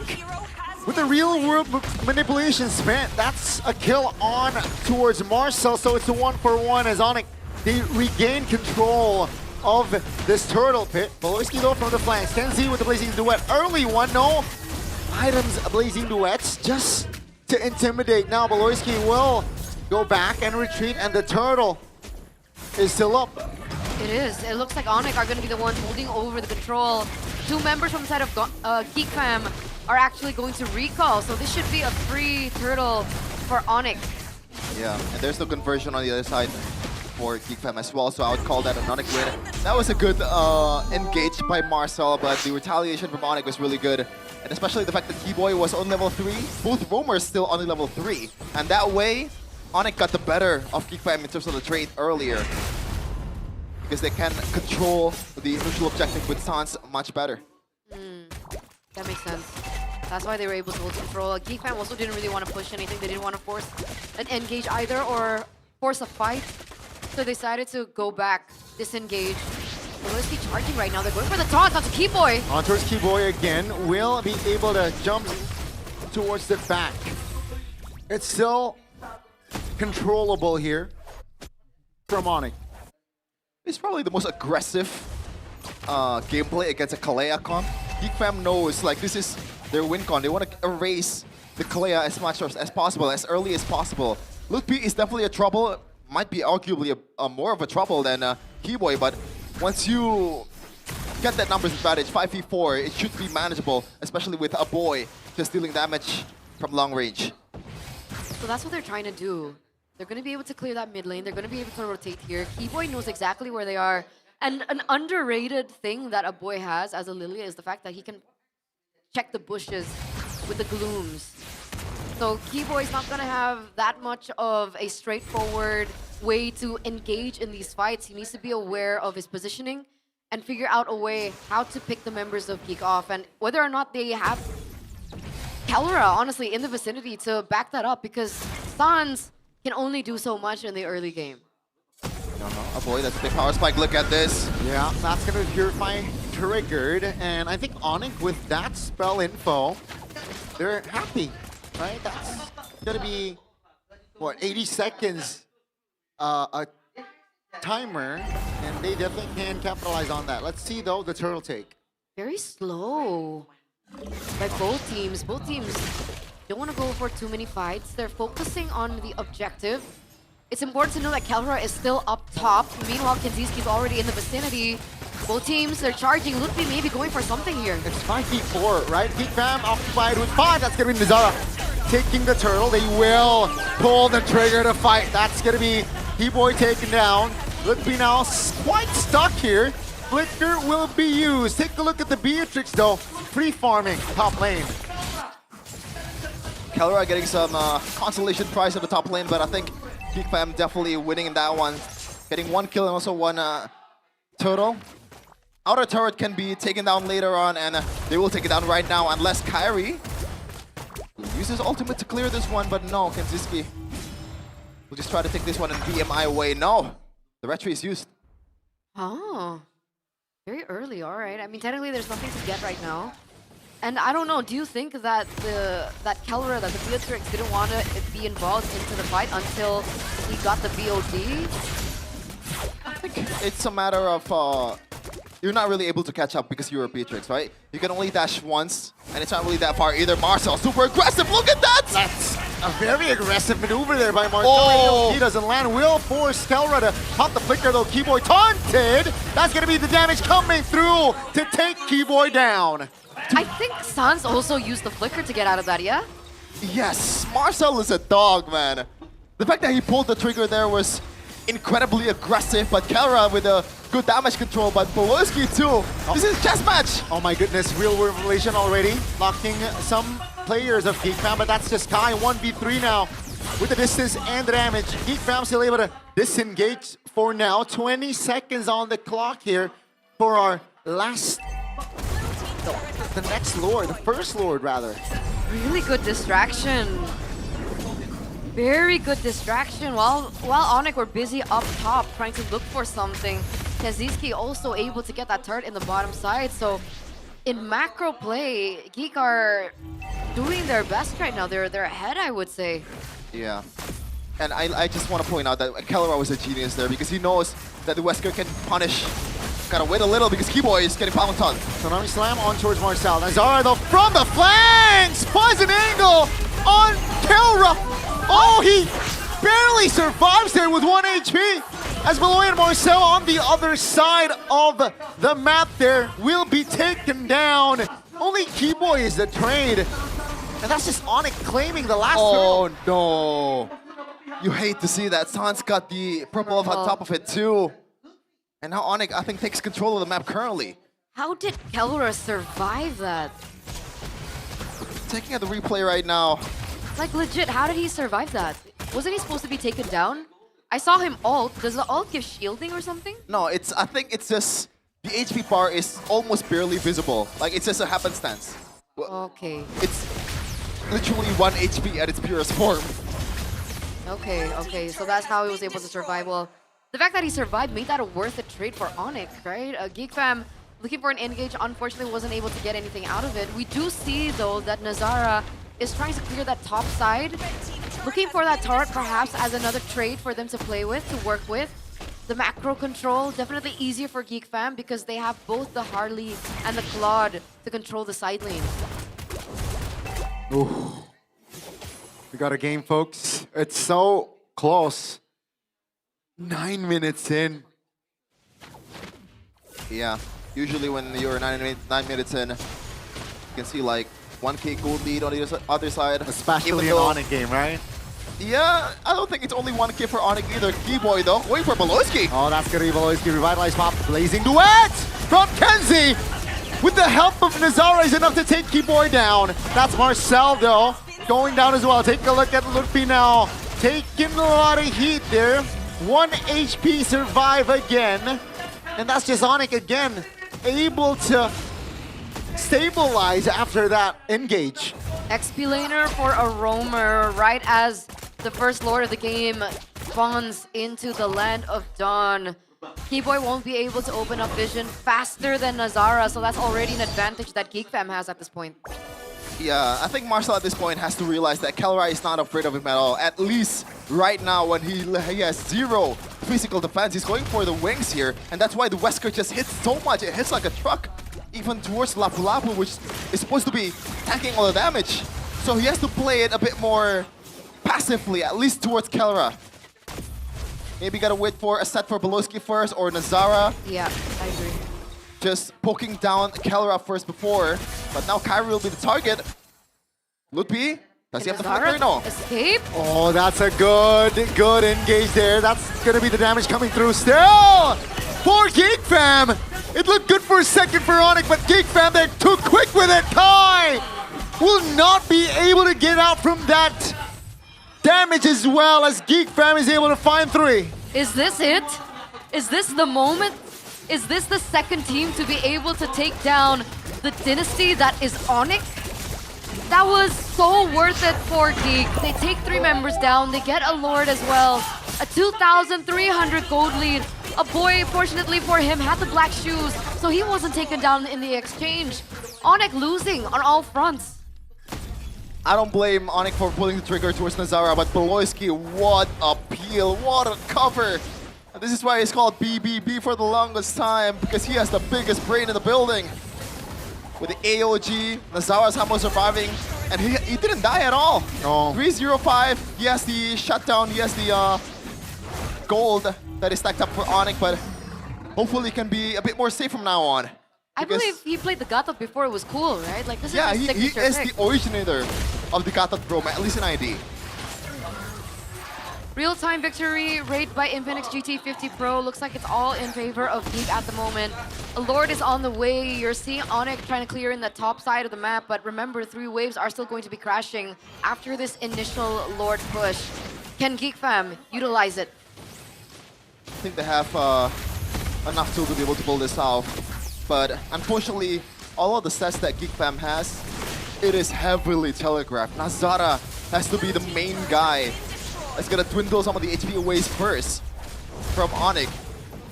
Make it a bit more chaotic for Beloski, for Marcel, because Onyx will be able to see all of the sets coming from a mile away. It has to be some kind of like a flicker combo with Marcel's stun on the first kill of the ultimate to be able to deal some CC towards Onyx. Or do they just wait for another move from Onyx, all right? I mean, technically, Geek Fam won that because of Onyx engage that they were able to mess up. Yeah. But from now on, I think Onyx is going to be a bit more careful. Yeah. They know that pulling the trigger towards Nazara, like even at the time, it looks perfect from Keyboy. It looks perfect from Lutfi as well, but it didn't pay off at all because Beloski is that much of a dog. This is only going to get harder, no, for Onyx? I think they're the ones instead who needs to look for like that big combo, because when it gets to this point of the game where everyone is going to be corralling around the Lord dances are going to be as more important. But again, like we mentioned earlier on, the draft of Geek Fam, the composition that Geek Fam has allows and facilitates them to control the far lanes a lot better. They have the Claude and the Harley now, so they can utilize both heroes to control the far lane. They gotta really dig deep in the bag, just channeling all their experience in the past international tournaments. Maybe set up a trap for Nazara in far lane, but I think that's easier said than done. We'll see though. This is Onyx we're talking about. They came back from a 16k gold lead in the world stage, so this is definitely not an unfamiliar territory for the Porcupines. But so far, Onyx, they've been playing it quite safe, or even though they're being super aggressive here. But Marcel gets a really good position. Where is he going though? That's a far lane slow push. AOG finds one. That's going to be Marcel with the flank. Kai passes Steve. Naura deleted. Wow. Nazara collects the Lord, and this might be the end angle that Geek Fam wants. With this Lord, it might end the series. So clean by the Kingslayers there. The way that they executed that, the way that they handled that. Marcel's positioning, great distraction for the AOG to come down. And then the Blazing Duet to take down the main damage source from Onyx, Kelra. And he's going to spawn in 12 seconds. As you mentioned, Eterna, I think one of the reasons why B-Trick is not so prevalent anymore in this meta is the fact that you don't really have an escape skill. You're relying on the Wind of Nature, you're relying on the Rose Gold Meteor, and your Flicker. If you get dove down to the ground, then just get prey. There's not much appeal that you can rely on. Ludwig has to be there, Keyboy has to be there. But this is a winning kind of draft matchup, or like a winning game kind of draft for Onyx. Bro. But they are caged in their own base. Jeff, Kelra went double defense here. Wind of Nature and the Rose Gold Meteor. Makes sense. Gotta get away from the Claude and also the Harley at the same time, so gotta be able to cover both fronts. Like it or not, he's gotta sacrifice some damage. As Kanziski is gonna do the same with the Wind of Nature. I think Geek's gonna be knocking on Onyx door in the top lane, but no. He's gonna back away again. Okay, another defense coming in from Onyx, and luckily for them, the tower that falls is on the same side as the Lord, so it's not going to be something that Geek can punish. But the fact is, again, still this. How do they play this Lord fight properly? Do they look for a pickoff first? Look at Marcel's positioning again. Yeah. The spacing, right? They are trying to box Onyx here with that sort of formation. Oh, and they're doing so well. Did Kyrie use Retry? Oh, no, he didn't. I mean, if you use Retry, there's still enough downtime for him to be able to join the Lord fight. That's true. But still, 8k gold lead for Geek Fam. The only thing stopping them from winning this game is literally themselves. Like, if you don't even have to play it good. You just don't have to. Just don't mess up. You know, there's been too much mistakes in game number 1. There's too much stupid moments in game number 1. This is their time to shine. I can't believe I said it before the game. It would be in a true Geek Fam way to get back on track to beat Onyx out of all teams out there. Let's see the adaptations from Onyx. Obviously, they're on the back foot right now. They need to think of a solution. They can't go for team fights at the moment. In terms of pickoff, they haven't been able to look for anyone. Are they trying to play the far lane? If so, they have to be careful. And the entire box, the entire zone of the Lord is for Geek. I think they're just going to blitz this. Yeah. Okay, we'll get the Lord on it. That's going to be Tsunami Slam on towards Voloy. Kenzie with the Wind of Nature and the Blazing Duet. They're popped! AOG doesn't land. Voloyski very low. Will be taken out by Kelra. Oh my god! Able to get out. Juke. That's the damage coming through. Voloyski survives with a 1 HP. Sans taken low!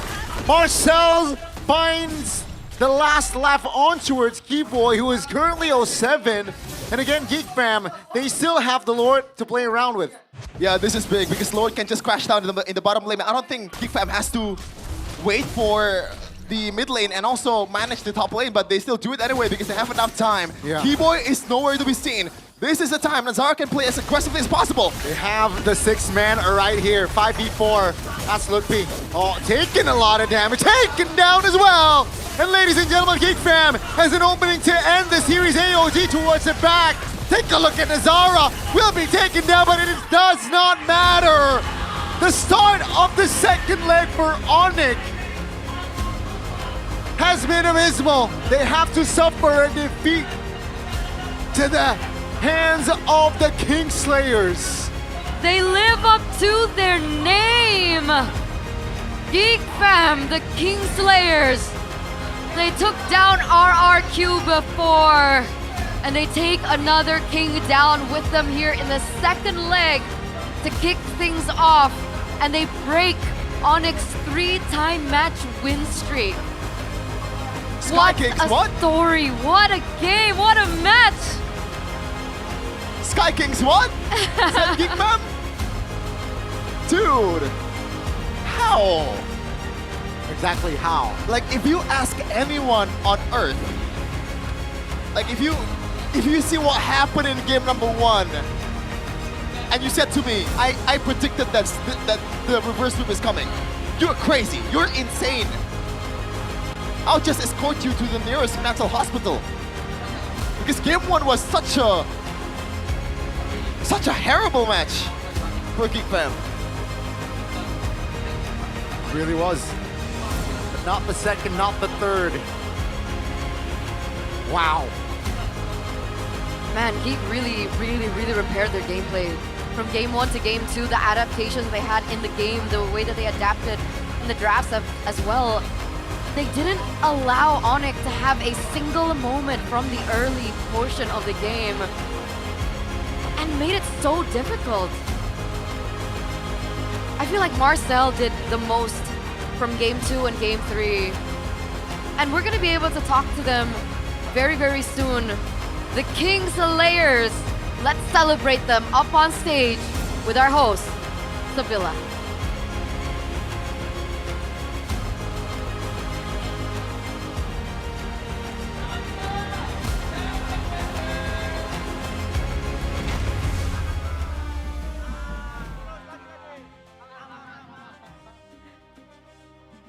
Hey Kenzie, kamu lagi sakit, kenapa Hey makan Kenzie, es terus? you're Es feeling terus, unwell. es terus ya. Why are you eating more ice? Menang, tapi ya udah nikmatin aja gitu ya walaupun lagi sakit ya. Iya, nikmatin aja. Sakitnya nggak berasa ya.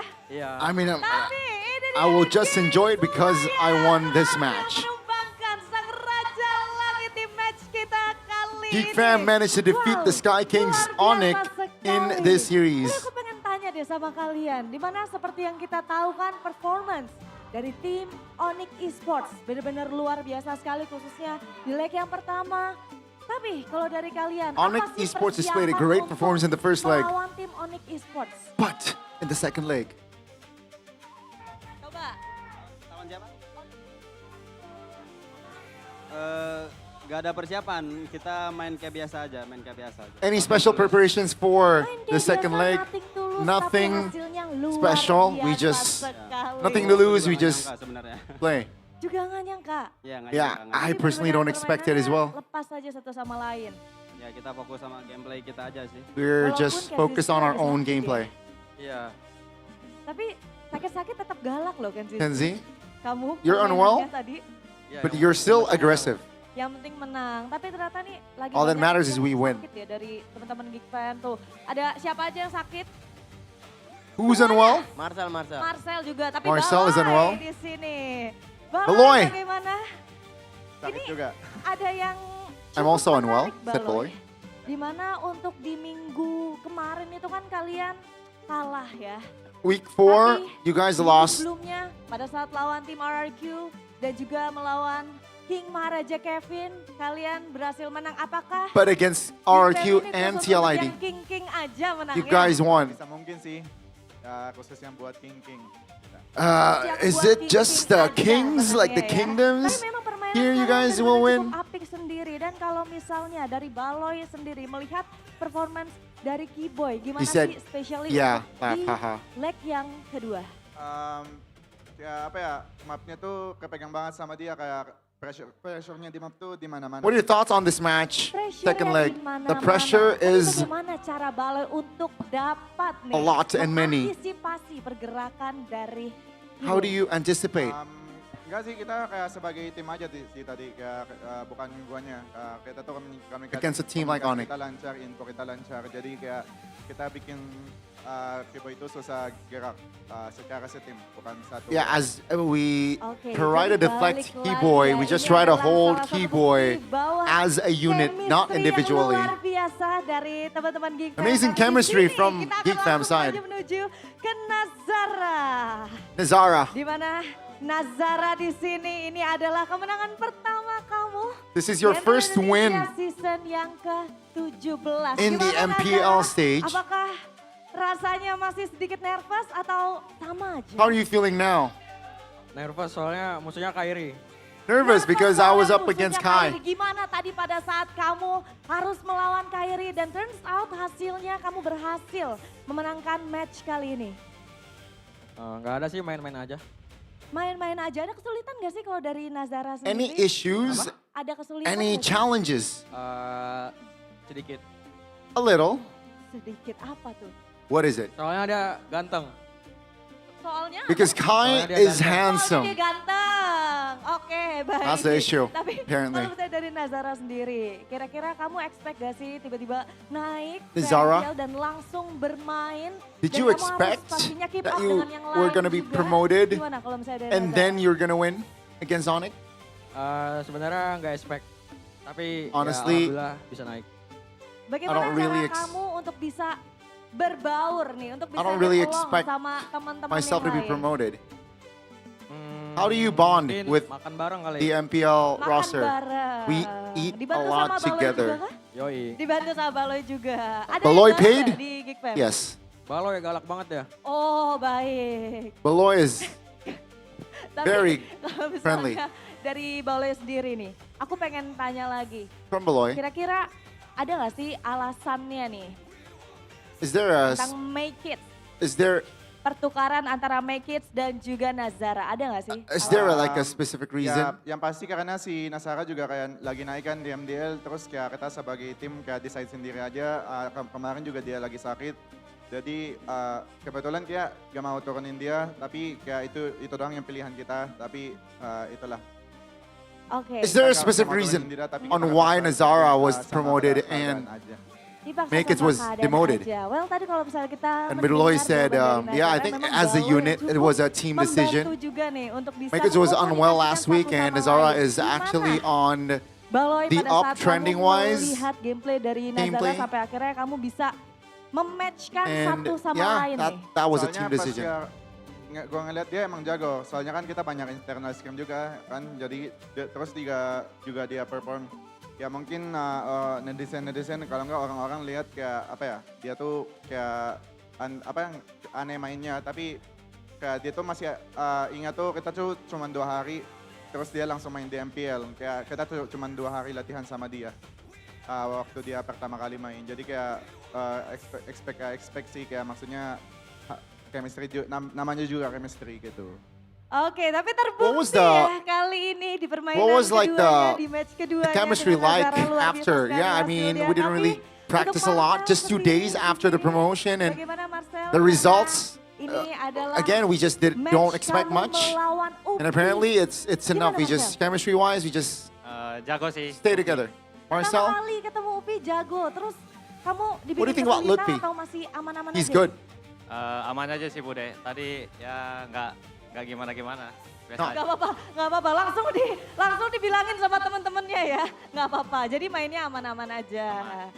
Tidak merasa kesulitan, tapi kalau misalnya kita lihat kan tadi kalian sempat No issues whatsoever. bilang ya di game yang pertama. It was okay.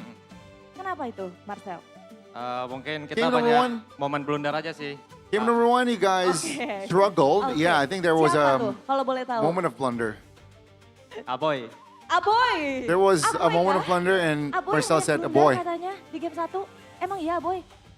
Game 1, Semua blunder. blunder. Semua A boy, blunder really? langsung. Kalau satu blunder kita harus ikut blunder. Pokoknya. And a boy gitu. Jadi said satu blunder, all of semuanya us blunder gitu blundered. ya? If Oh, one biar blundered, kekeluargaan. everyone needs to blunder. Biar solid, oke So, baiklah it's, kalau so- begitu.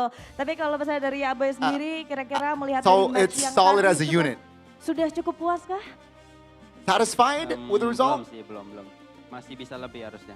Satisfied with the Oke, current state of baiklah Geek? kalau begitu. Not Dan really. pertanyaan terakhir kita, aku ingin bertanya sama There is Nazara definitely di more sini. from us. Nazara, untuk Nazara. di leg yang kedua di Like MPL Indonesia number 2 season MPL yang ke-17. ID Ada season nggak sih 17. satu tim atau satu One player team or yang a kamu player pengen that banget you lawan? want to face? Ada, TLID. TLID. Kenapa? Why? Ada teman aku soalnya, Leoni. Oh, baiklah kalau begitu.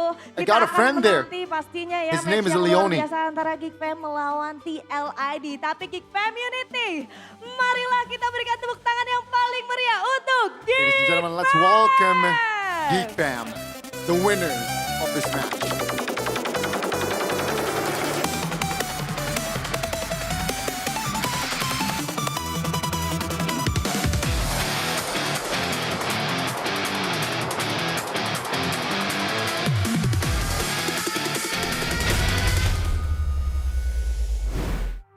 Congratulations once again to Geek, the King Slayers, being able to be the second team to take down Onyx this season after a very undefeated run by the Sky Kings. Repeat the second team. So after 5 weeks of only 2 okay. I forgot for a moment there, but yeah, congratulations. Send my regards to Geek Fam. Congratulations, you guys won against Onyx. The second team to beat Onyx this season. That's a crazy record. Sheffin, how are you feeling? Migraine gone? I think migraine is transferring to the Onyx fans right now. I'm chill. Especially Realize. Low cortisol. Yeah, low cortisol for sure. Everyone calm down. Calm down. All right? Like number 1, Onyx was able to win. Like number 2, now it's Geeks time. So it's... We won 2-0 though. Yeah, okay. Doesn't count. I don't wanna. How do I save this desk? I don't wanna analyze the game, man. I just wanna be happy, bro. Oh, this Be makes me happy. happy. Marcel. He looks happy. Even though he's unwell, he's still enjoying the S-podding. And he is the player of the match presented to you by the official gaming phone Infinix GT50 Pro. It's Marcel. It is. Game number 2 on the Phobias. Game number 3 now on the Lapu Lapu. What a performance. What impact he's been having in both of these games back to back. Yeah, yes. There is no hesitation at all in the way he plays. Makes you think why the hell they're getting G3 in this first place, but yeah, it worked out for Marcel. I think he's comfortably the number 1 XP laner for Geek Fam Run. Look at this. This is the buff to Wesker, and he was able to get away from the damage, or like per damage in time with the flicker, and goes back with the ultimate as well, evading the Tsunami Slam with the ultimate, by the way. And Marcel so far, he's been really good in terms of like baiting out the resource and staying alive at the same time. Not so much for that though, because Ludwig actually killed him. But man, I gotta be honest with you, like Onyx, it does not feel like Onyx. I think most of the time, I agree. Sans and Keyboy, like it's always this like inevitable duo. Like there's no way you're dominating the mid prio when these two are available. But no, Bulwoski and Aboy, after what happened in the first game, like it doesn't make sense at all that they're playing like this. It really does not. I wonder, like, is there some kind of like pep talk? Is there some kind of like adjustments, strategic and also mentally before the game? Because it is a whole 180 in the way they approach the game. So good. Dude, I agree. Huh? I agree. I mean, the difference between the first game and the second and third is just night and day, especially for the side of Geek Fam, right? They're a lot more coordinated, you know, the comm seems clearer, and the execution is just way sharper. I think I mostly noticed in the third game and the second game, Keyboy does not own the bush. You know, like there's been like, in a way, mental damage that's been done to Keyboy over the multiple times. Like, this is like, obviously, I'm being hyperbolic. The engages towards Keyboy makes them, or like makes him think that all these maps, all these positions are unavailable for him. Like he's gotta be super, super careful. Blowski might be there. Hell, the whole team might be there because over the course of 2 games, the setup towards Keyboy was so aggressive. Yeah. Even the XP lane joins in. Like everyone and their mamas are joining into bounce on Keyboy. Like essentially the map goes dark, right? Even without the Hellcurt. even without the Hellcurt. And that's what Boloyski can do. And I high-key think that aside from, of course, Geek Fam really improving over the course of this match alone, there was a part to play where Onyx might have played a little too overconfident. I think there were moments where like Sans overstepped, his positioning was kind of off, Keyboy missing the plays as well, even Kelra in some moments got caught out. So again, with Onyx, I feel like every time they lose a game or they lose a match, It's it celebration. becomes a wake-up call. Yeah, okay, celebration on one side, but it's also a wake-up call for them, and usually they strike back harder the next time they play. So who's Onyx up against next? Because that might be a really tough game. Is it Tlid? It might be Tlid, actually. Hopefully not. But look at the damage that the boy has been dealing to Onyx. It's Tlid! Next. I was... Lux for you, Eterna. Oh, man. I was saying that... Oh, I'm sorry. Lilia was not really that great of a pick against this kind of composition. You get outraged by the Eve. Like, even Keyboy without the Tsunami Slam, a single knock-up can just force out a Purify because there's not much damage to you. Kairi can just catch up to the team fight really, really fast. You have the potential runner coming too from Kelra, even though it's not really used that much in this game. But in the end, a boy was stellar in that game. It's just poking everyone down, 100% TP, or like kill participation. That's insane. I agree. I think a boy stepped up. Like early season, it didn't feel like a boy had that much of an impact, but something happened. I'm not sure what happened. Did they do something together or something? Like, did they go like on a bonding trip? Because that felt really good. And remember, this is like a new jungler as well. This is not Make It, the player that they've been sticking from week one. This is a completely new jungler. Nazara, and they're able to win against the #1 team on the standings. I'm impressed. I'm really proud of Geek Fam right now. I am very proud of DFAM as well, because it's not every day you see Onyx lose. And usually when I cast on an Onyx match, they win. So this is new for me. It's like, Super Ken Spaxia, done deal, right? The done deal that always loses. Damn. Damn. Poor Super Ken. Oh well. But you're not losing though, Eterna, because you have Infinix. I do. And that's what makes life just so beautiful. Yes. Right? Because you guys head over straight to the TikTok shop. There's also an exclusive deal with special prices for the Note 60 series.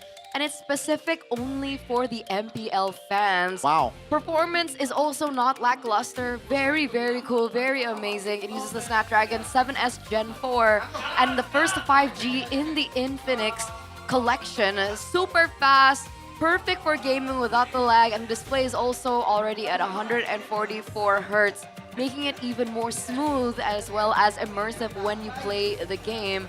Don't forget the battery, which is at 6,500 mAh, meaning that you guys can play all day long without needing to charge. So check it out before it runs out, and check it out as well on the TikTok shop in Infinix because of those exclusive deals that are exclusive only for you MPL viewers. What a day to be an MPL fan, right? Yes, of course. And of course, ladies and gentlemen, we got something else for you guys. We got Bayou. That's a unique provider that's actually real. And you can actually feel when gaming. It's a strong telecom cell signal, no drama whatsoever, no lag whatsoever, and it's a full 24-hour internet data. Absolutely. So don't forget, ladies and gentlemen, if you want to play smooth with that data, no lag, no drama, check out Bayou now. Right now. Let's switch to Bayou. Bayou. And of course, there's also Dunia games that you guys can check out. You can scan the QR code beside Goni. I thought that it was on Chef side. It's actually on I was there. Goni's side. I was there. Do you use Dunia games? Definitely. Been using that for a long time. Why? Because it has a lot of value. It's a lot of V. A lot of V. Uh-huh. V for value. V for value. V for Vendetta. And the Vendetta continues, especially in our third match of the day. But before we get into that, we are going to go on a short break. So don't go anywhere. Stay tuned. We'll be right back. It's me, Eterna, alongside Connie as well as Sheffin. We'll see you after the break.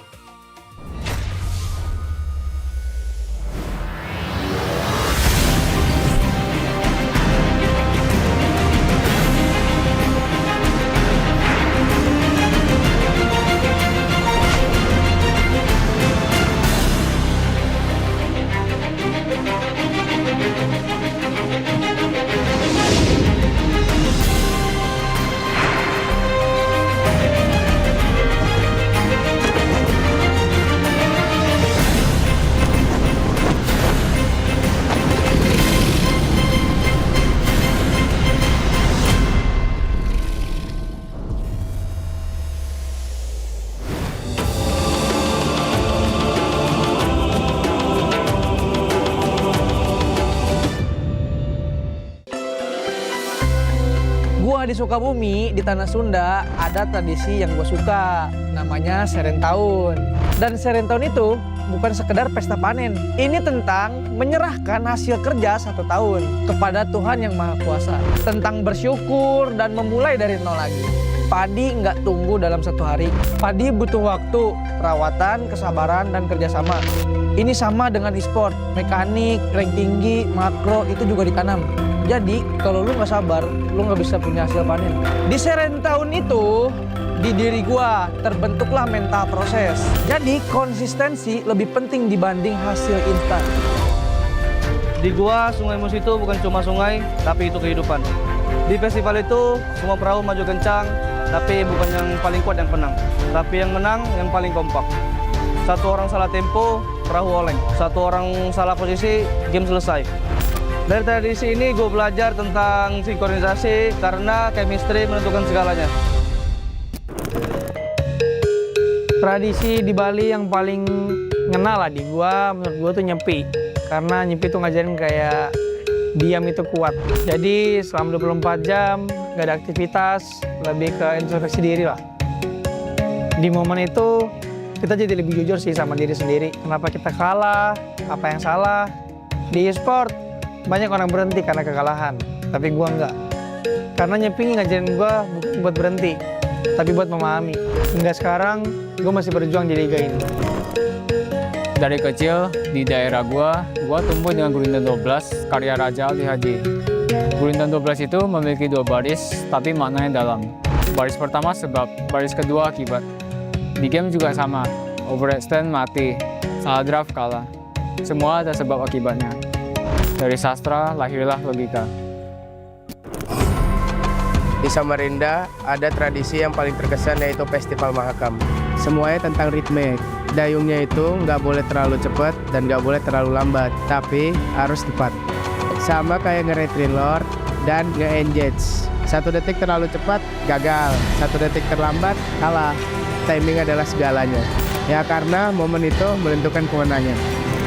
Paling gua suka tuh di Pontianak Festival Tugu Katulistiwa sih. Ada momen dimana bayangan kita tuh hilang. Semuanya tuh jadi imbang karena tidak ada condong kiri dan ke kanan. Sama kayak di game lah, kalau misal terlalu agresif salah, kalau terlalu defensif juga ya salah. Jadi semuanya itu harus seimbang. Karena balance adalah kunci untuk mendominasi. Di Semarang tuh ada namanya Dogderan. Kayak kita nyambut bulan puasa nih dengan penuh sukacita, kayak ramai juga energinya. Dan gua di panggung MPL sih ngerasain yang sama sih, kayak energi penonton tuh kayak nyata, kayak mirip lah. Itu yang bikin gua nggak mau kalah sih. Semangat kebersamaannya jadi bahan bakar buat gua untuk berkompetisi di sport ini. Tradisi di Aceh, yang paling teringat sama gue sih tari saman. Tari saman tidak memberi ruang untuk kesalahan. Ya kalau satu salah ya semuanya kelihatan salah. Ya jadi gue belajar hal yang sama lah yang ada di tari saman. Kita harus satu pikiran dan satu gerakan, ya itu yang membuat tim jadi improve. Jadi disiplin kolektif menciptakan kesempurnaan. Di dalam e-sport, sinkronisasi adalah dominasi. Pas di Makassar dulu, pas gue kecil, gue paling suka kapal finishing. Caranya finishing itu dibangunnya tanpa gambar. Ya bisa dibilang blueprint ya. Jadi cuman pengalaman, insting, dan kepercayaan. Jadi pro player itu nggak ada petanya. Jadi yang ngajarin gue itu, ini pasti berhasil tuh. Nggak ada.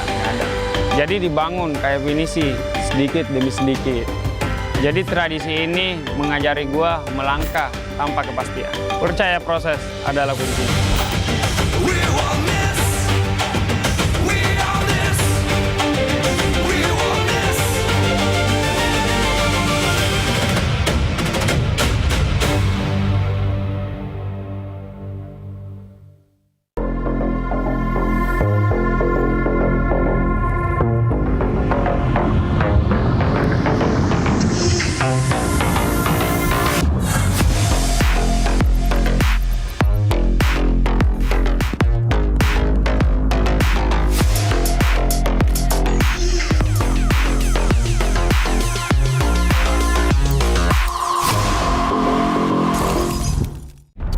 Semua hal terus berubah. Dan kadang bikin gue pengen nyerah. Tapi banyak mimpi yang harus gue kejar. Gue butuh support yang konsisten. Biar gue bisa terus naik level, terus berlari tanpa henti. Skin gue banget nih, gue beli aja. Seperti GoPay Games yang setia menemani, walau meta dan gameplay terus berganti. Walau yang lain terus berubah, GoPay Games konsisten ngasih yang pasti murah.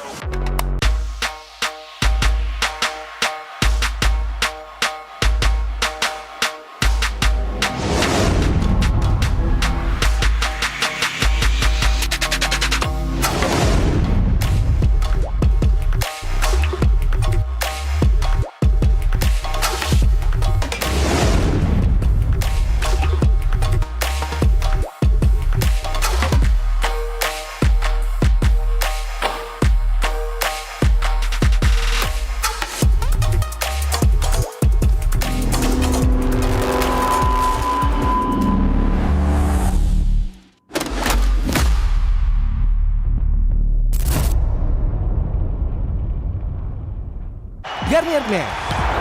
Keringat, minyak, dan kulit sensitif bikin jerawat susah dilawan. Lawan jerawat dengan nyaman bersama. Baru Garnier Men Acno Fight Gentle Gel Cleanser dengan salisilik dan sika.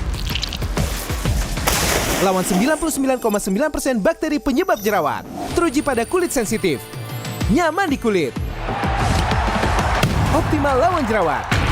Garnier Men Acno Fight Gentle Gel Cleanser dari Garnier Men. Tak ada hari tanpa mabar. Main nge-lag, kerap buat ku tak sabar. Gimana mau main sampai kelar?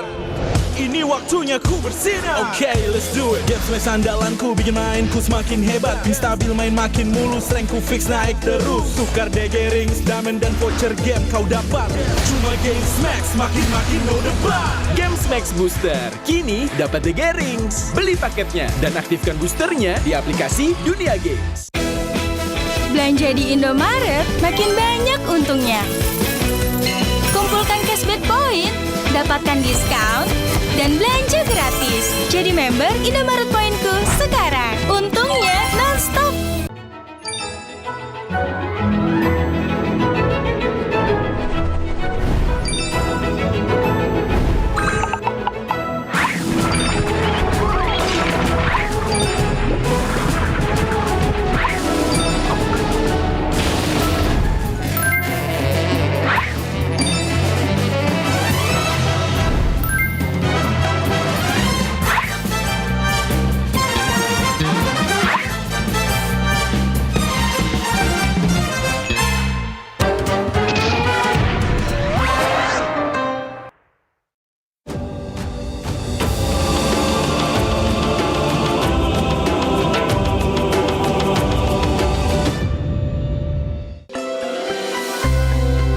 Di Sukabumi, di Tanah Sunda, ada tradisi yang gue suka, namanya Serentahun. Dan Serentahun itu bukan sekedar pesta panen. Ini tentang menyerahkan hasil kerja 1 tahun kepada Tuhan Yang Maha Kuasa. Tentang bersyukur dan memulai dari nol lagi. Padi nggak tumbuh dalam 1 hari. Padi butuh waktu, perawatan, kesabaran, dan kerjasama. Ini sama dengan e-sport, mekanik, rank tinggi, makro, itu juga ditanam. Jadi kalau lu nggak sabar, lu nggak bisa punya hasil panen. Di Serentahun itu, di diri gua terbentuklah mental proses. Jadi konsistensi lebih penting dibanding hasil instan. Di gua, Sungai Musi itu bukan cuma sungai, tapi itu kehidupan. Di festival itu, semua perahu maju kencang, tapi bukan yang paling kuat yang menang. Tapi yang menang yang paling kompak. Satu orang salah tempo, perahu oleng. Satu orang salah posisi, game selesai. Dari tradisi ini gue belajar tentang sinkronisasi karena chemistry menentukan segalanya. Tradisi di Bali yang paling ngena lah di gua, menurut gua tuh nyepi. Karena nyepi tuh ngajarin kayak diam itu kuat. Jadi selama 24 jam gak ada aktivitas, lebih ke introspeksi diri lah. Di momen itu kita jadi lebih jujur sih sama diri sendiri. Kenapa kita kalah, apa yang salah. Di e-sport banyak orang berhenti karena kekalahan, tapi gua enggak. Karena nyepi ngajarin gua bukan buat berhenti, tapi buat memahami. Hingga sekarang gua masih berjuang di liga ini. Dari kecil di daerah gua tumbuh dengan Gurindam 12 karya Raja Ali Hadi.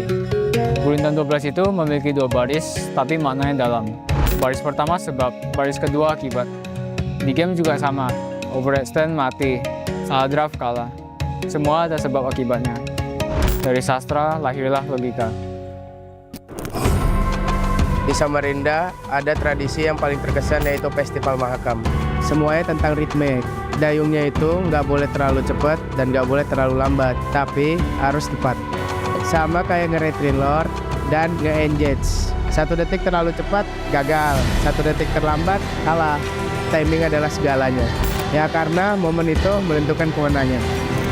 Paling gua suka tuh di Pontianak Festival Tugu Katulistiwa sih. Ada momen dimana bayangan kita tuh hilang. Semuanya tuh jadi imbang karena tidak ada condong kiri dan ke kanan. Sama kayak di game lah, kalau misal terlalu agresif kalah, kalau terlalu defensif juga ya kalah. Jadi semuanya itu harus seimbang. Karena balance adalah kunci untuk mendominasi. Di Semarang tuh ada namanya dekasive. Kayak kita nyambut bulan puasa ini dengan penuh sukacita, kayak ramai juga energinya. Dan gua di panggung MPL sih ngerasain yang sama sih, kayak energi penonton tuh kayak nyata, kayak mirip lah. Itu yang bikin gua nggak mau kalah sih. Semangat kebersamaannya jadi bahan bakar buat gua untuk berkompetisi di sport ini. Tradisi di Aceh yang paling teringat sama gue sih tari saman. Tari saman tidak memberi ruang untuk kesalahan. Ya kalau satu salah ya semuanya kelihatan salah. Ya jadi gue belajar hal yang sama lah yang ada di tari saman. Kita harus satu pikiran dan satu gerakan, ya itu yang membuat tim jadi improve. Jadi disiplin kolektif menciptakan kesempurnaan. Di dalam e-sport, sinkronisasi adalah dominasi. Pas di Makassar dulu, pas gue kecil, gue paling suka kapal finisi. Kerennya finisi itu dibangunnya tanpa gambar. Ya bisa dibilang blueprint ya. Jadi cuman pengalaman, insting, dan kepercayaan. Jadi pro player itu nggak ada petanya. Jadi yang ngajarin gue itu, ini pasti berhasil tuh. Nggak ada. Jadi dibangun kayak finisi, sedikit demi sedikit. Jadi tradisi ini mengajari gue melangkah tanpa kepastian. Percaya proses adalah kunci.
愚かなる弟よ。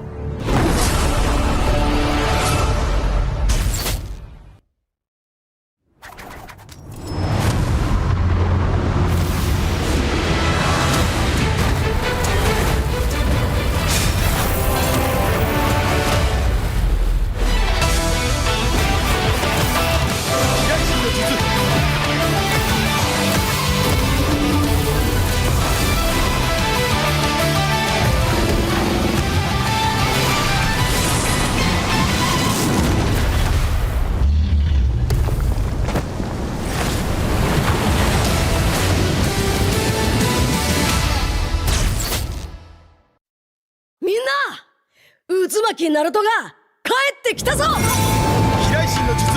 俺ってば父ちゃんを越すおかげになる。愚かなる弟。子供騙しか。アマテラス。行くぜ。これが俺たちの力だってばよ。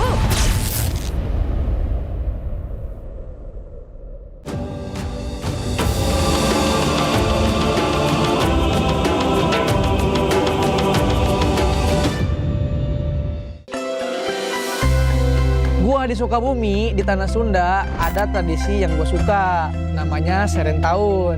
Dan Serentahun itu bukan sekedar pesta panen. Ini tentang menyerahkan hasil kerja 1 tahun kepada Tuhan Yang Maha Kuasa. Tentang bersyukur dan memulai dari nol lagi. Padi nggak tumbuh dalam 1 hari. Padi butuh waktu, perawatan, kesabaran, dan kerjasama. Ini sama dengan e-sport, mekanik, rank tinggi, makro, itu juga ditanam. Jadi kalau lu nggak sabar, lu nggak bisa punya hasil panen. Di Serentahun itu, di diri gua terbentuklah mental proses. Jadi konsistensi lebih penting dibanding hasil instan. Di gua, Sungai Musi itu bukan cuma sungai, tapi itu kehidupan. Di festival itu, semua perahu maju kencang, tapi bukan yang paling kuat yang menang. Tapi yang menang yang paling kompak.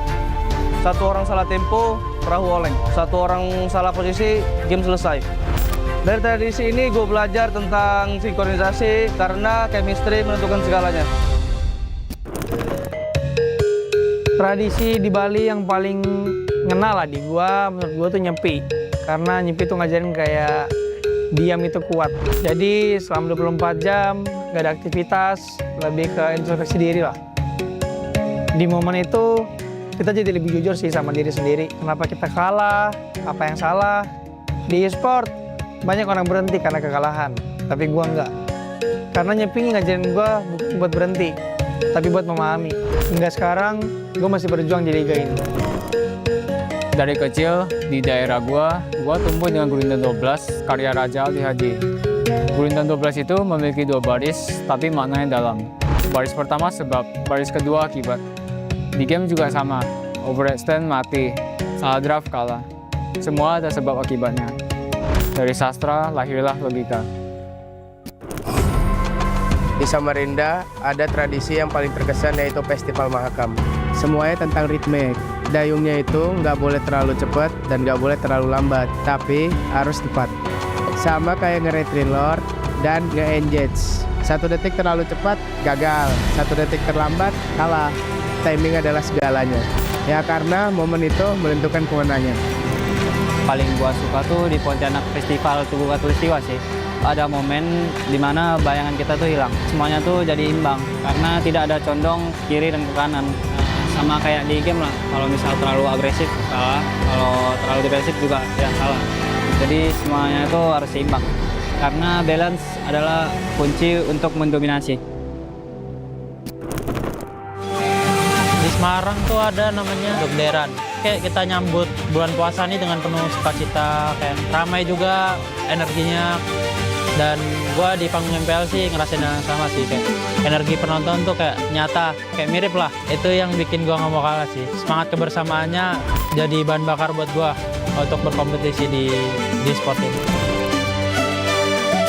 Tradisi di Aceh yang paling teringat sama gue sih tari saman. Tari saman tidak memberi ruang untuk kesalahan. Ya kalau satu salah ya semuanya kelihatan salah. Ya jadi gue belajar hal yang sama lah yang ada di tari saman. Kita harus satu pikiran dan satu gerakan, ya itu yang membuat tim jadi improve. Jadi disiplin kolektif menciptakan kesempurnaan. Di dalam e-sport, sinkronisasi adalah dominasi. Pas di Makassar dulu, pas gue kecil, gue paling suka kapal finisi. Kerennya finisi itu dibangunnya tanpa gambar. Ya bisa dibilang blueprint ya. Jadi cuman pengalaman, insting, dan kepercayaan. Jadi pro player itu nggak ada petanya. Jadi yang ngajarin gue itu, ini pasti berhasil tuh. Nggak ada. Jadi dibangun kayak finisi, sedikit demi sedikit. Jadi tradisi ini mengajari gue melangkah tanpa kepastian. Percaya proses adalah kuncinya.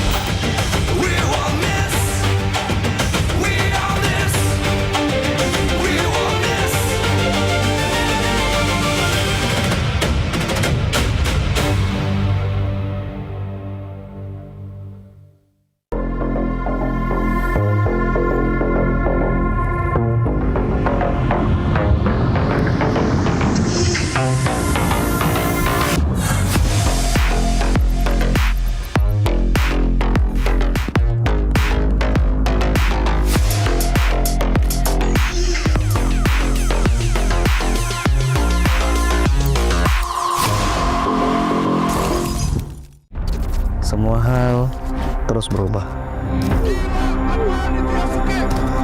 Dan kadang bikin gue pengen nyerah. Tapi banyak mimpi yang harus gue kejar. Gue butuh support yang konsisten. Biar gue bisa terus naik level, terus berlari tanpa henti. Skin gue banget nih, gue beli aja. Seperti GoPay Games yang setia menemani, walau meta dan gameplay terus berganti. Walau yang lain terus berubah, GoPay Games konsisten ngasih yang pasti murah.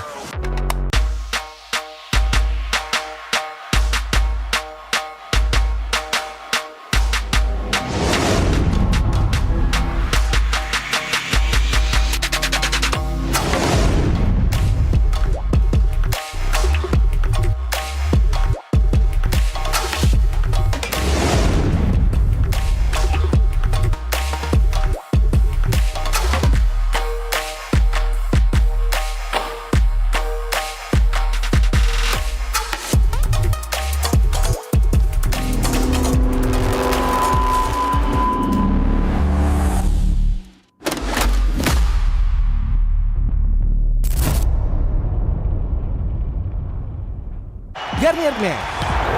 Keringat, minyak, dan kulit sensitif bikin jerawat susah dilawan. Lawan jerawat dengan nyaman bersama. Baru Garnier Men Acno Fight Gentle Gel Cleanser dengan salisilik dan sika. Lawan 99,9% bakteri penyebab jerawat. Teruji pada kulit sensitif. Nyaman di kulit. Optimal lawan jerawat. Garnier Men Acno Fight Gentle Gel Cleanser dari Garnier Men. Tak ada hari tanpa mabar. Main nge-lag, kerap buat ku tak sabar. Gimana mau main sampai kelar? Ini waktunya ku bersinar. Okay, let's do it. Game smash andalanku bikin mainku semakin hebat. Tim stabil main makin mulus, rankku fix naik terus. Tukar DG rings, diamond dan voucher game kau dapat. Cuma game smash, makin no debat. Game Max Booster, kini dapat DG rings. Beli paketnya dan aktifkan boosternya di aplikasi Dunia Games. Belanja di Indomaret makin banyak untungnya. Kumpulkan cashback point, dapatkan diskon, dan belanja gratis. Jadi member Indomaret Pointku sekarang. Untungnya non-stop.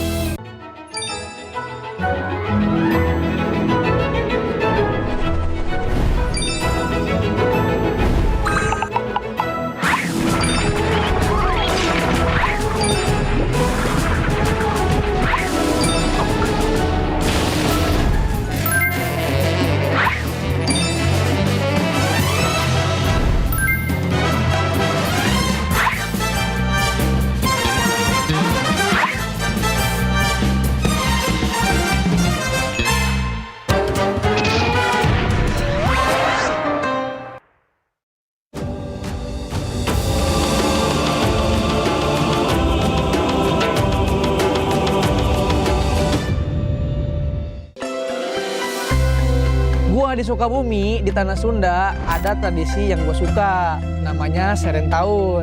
Dan Serentahun itu bukan sekedar pesta panen. Ini tentang menyerahkan hasil kerja 1 tahun kepada Tuhan Yang Maha Kuasa. Tentang bersyukur dan memulai dari nol lagi. Padi nggak tumbuh dalam 1 hari. Padi butuh waktu, perawatan, kesabaran, dan kerjasama. Ini sama dengan e-sport, mekanik, rank tinggi, makro itu juga ditanam. Jadi kalau lu nggak sabar, lu nggak bisa punya hasil panen. Di seren tahun itu, di diri gua terbentuklah mental proses. Jadi konsistensi lebih penting dibanding hasil instan. Di gua sungai Musi itu bukan cuma sungai, tapi itu kehidupan. Di festival itu semua perahu maju kencang, tapi bukan yang paling kuat yang menang, tapi yang menang yang paling kompak. Satu orang salah tempo, perahu oleng. Satu orang salah posisi, game selesai. Dari tradisi ini gue belajar tentang sinkronisasi karena chemistry menentukan segalanya. Tradisi di Bali yang paling ngena lah di gua, menurut gua tuh nyepi. Karena nyepi tuh ngajarin kayak diam itu kuat. Jadi selama 24 jam gak ada aktivitas, lebih ke introspeksi diri lah. Di momen itu kita jadi lebih jujur sih sama diri sendiri. Kenapa kita kalah, apa yang salah. Di e-sport banyak orang berhenti karena kekalahan, tapi gua enggak. Karena nyepi ngajarin gua bukan buat berhenti, tapi buat memahami. Hingga sekarang gua masih berjuang di liga ini. Dari kecil di daerah gua tumbuh dengan Gurindam 12 karya Raja Ali Haji. Gurindam 12 itu memiliki 2 baris, tapi maknanya dalam. Baris pertama sebab, baris kedua akibat. Di game juga sama, overextend mati, salah draft kalah. Semua ada sebab akibatnya. Dari sastra lahirlah logika. Di Samarinda ada tradisi yang paling terkesan yaitu Festival Mahakam. Semuanya tentang ritme. Dayungnya itu nggak boleh terlalu cepat dan nggak boleh terlalu lambat, tapi harus tepat. Sama kayak nge-retrin lord dan nge-engage. 1 detik terlalu cepat, gagal. 1 detik terlambat, kalah. Timing adalah segalanya. Ya karena momen itu menentukan kemenangan. Paling gua suka tuh di Pontianak Festival Tugu Katulistiwa sih. Ada momen dimana bayangan kita tuh hilang. Semuanya tuh jadi imbang karena tidak ada condong kiri dan ke kanan. Sama kayak di game lah, kalau misal terlalu agresif salah, kalau terlalu defensif juga ya salah. Jadi semuanya itu harus seimbang. Karena balance adalah kunci untuk mendominasi. Di Semarang tuh ada namanya dekderan. Kayak kita nyambut bulan puasa nih dengan penuh sukacita, kayak ramai juga energinya. Dan gua di panggung MPL sih ngerasain yang sama sih, kayak energi penonton tuh kayak nyata, kayak mirip lah. Itu yang bikin gua nggak mau kalah sih. Semangat kebersamaannya jadi bahan bakar buat gua untuk berkompetisi di sport ini. Tradisi di Aceh yang paling teringat sama gue sih tari saman. Tari saman tidak memberi ruang untuk kesalahan. Ya kalau satu salah ya semuanya kelihatan salah. Ya jadi gue belajar hal yang sama lah yang ada di tari saman. Kita harus satu pikiran dan satu gerakan, ya itu yang membuat tim jadi improve. Jadi disiplin kolektif menciptakan kesempurnaan. Di dalam e-sport, sinkronisasi adalah dominasi. Pas di Makassar dulu, pas gue kecil, gue paling suka kapal finishing. Kerennya finishing itu dibangunnya tanpa gambar. Ya bisa dibilang blueprint ya. Jadi cuman pengalaman, insting, dan kepercayaan. Jadi pro player itu nggak ada petanya. Jadi yang ngajarin gue itu, ini pasti berhasil tuh. Nggak ada. Jadi dibangun kayak finishing, sedikit demi sedikit. Jadi tradisi ini mengajari gue melangkah tanpa kepastian. Percaya proses adalah kuncinya.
Live from MPL Arena, Jakarta.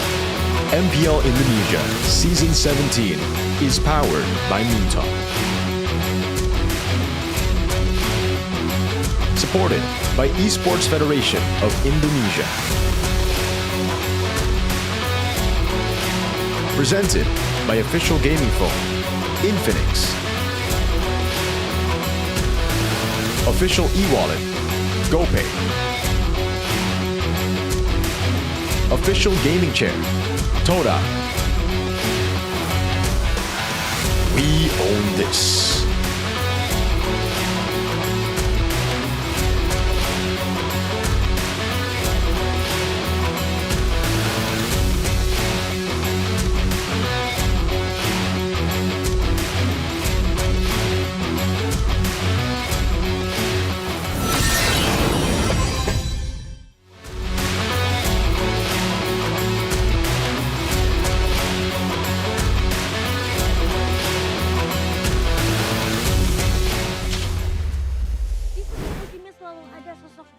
Mencuri perhatian Every season, there's always something new that captures the attention of the audience. Dengan begitu kencangnya hingga bisa membawa tim mereka menuju peringkat yang lebih tinggi dan tinggi lagi untuk bisa mengunci tiket menuju babak playoff. And of course, everyone wants to secure that ticket to the playoffs. And right now, I am joined with the talented Drichel as well as Dolin.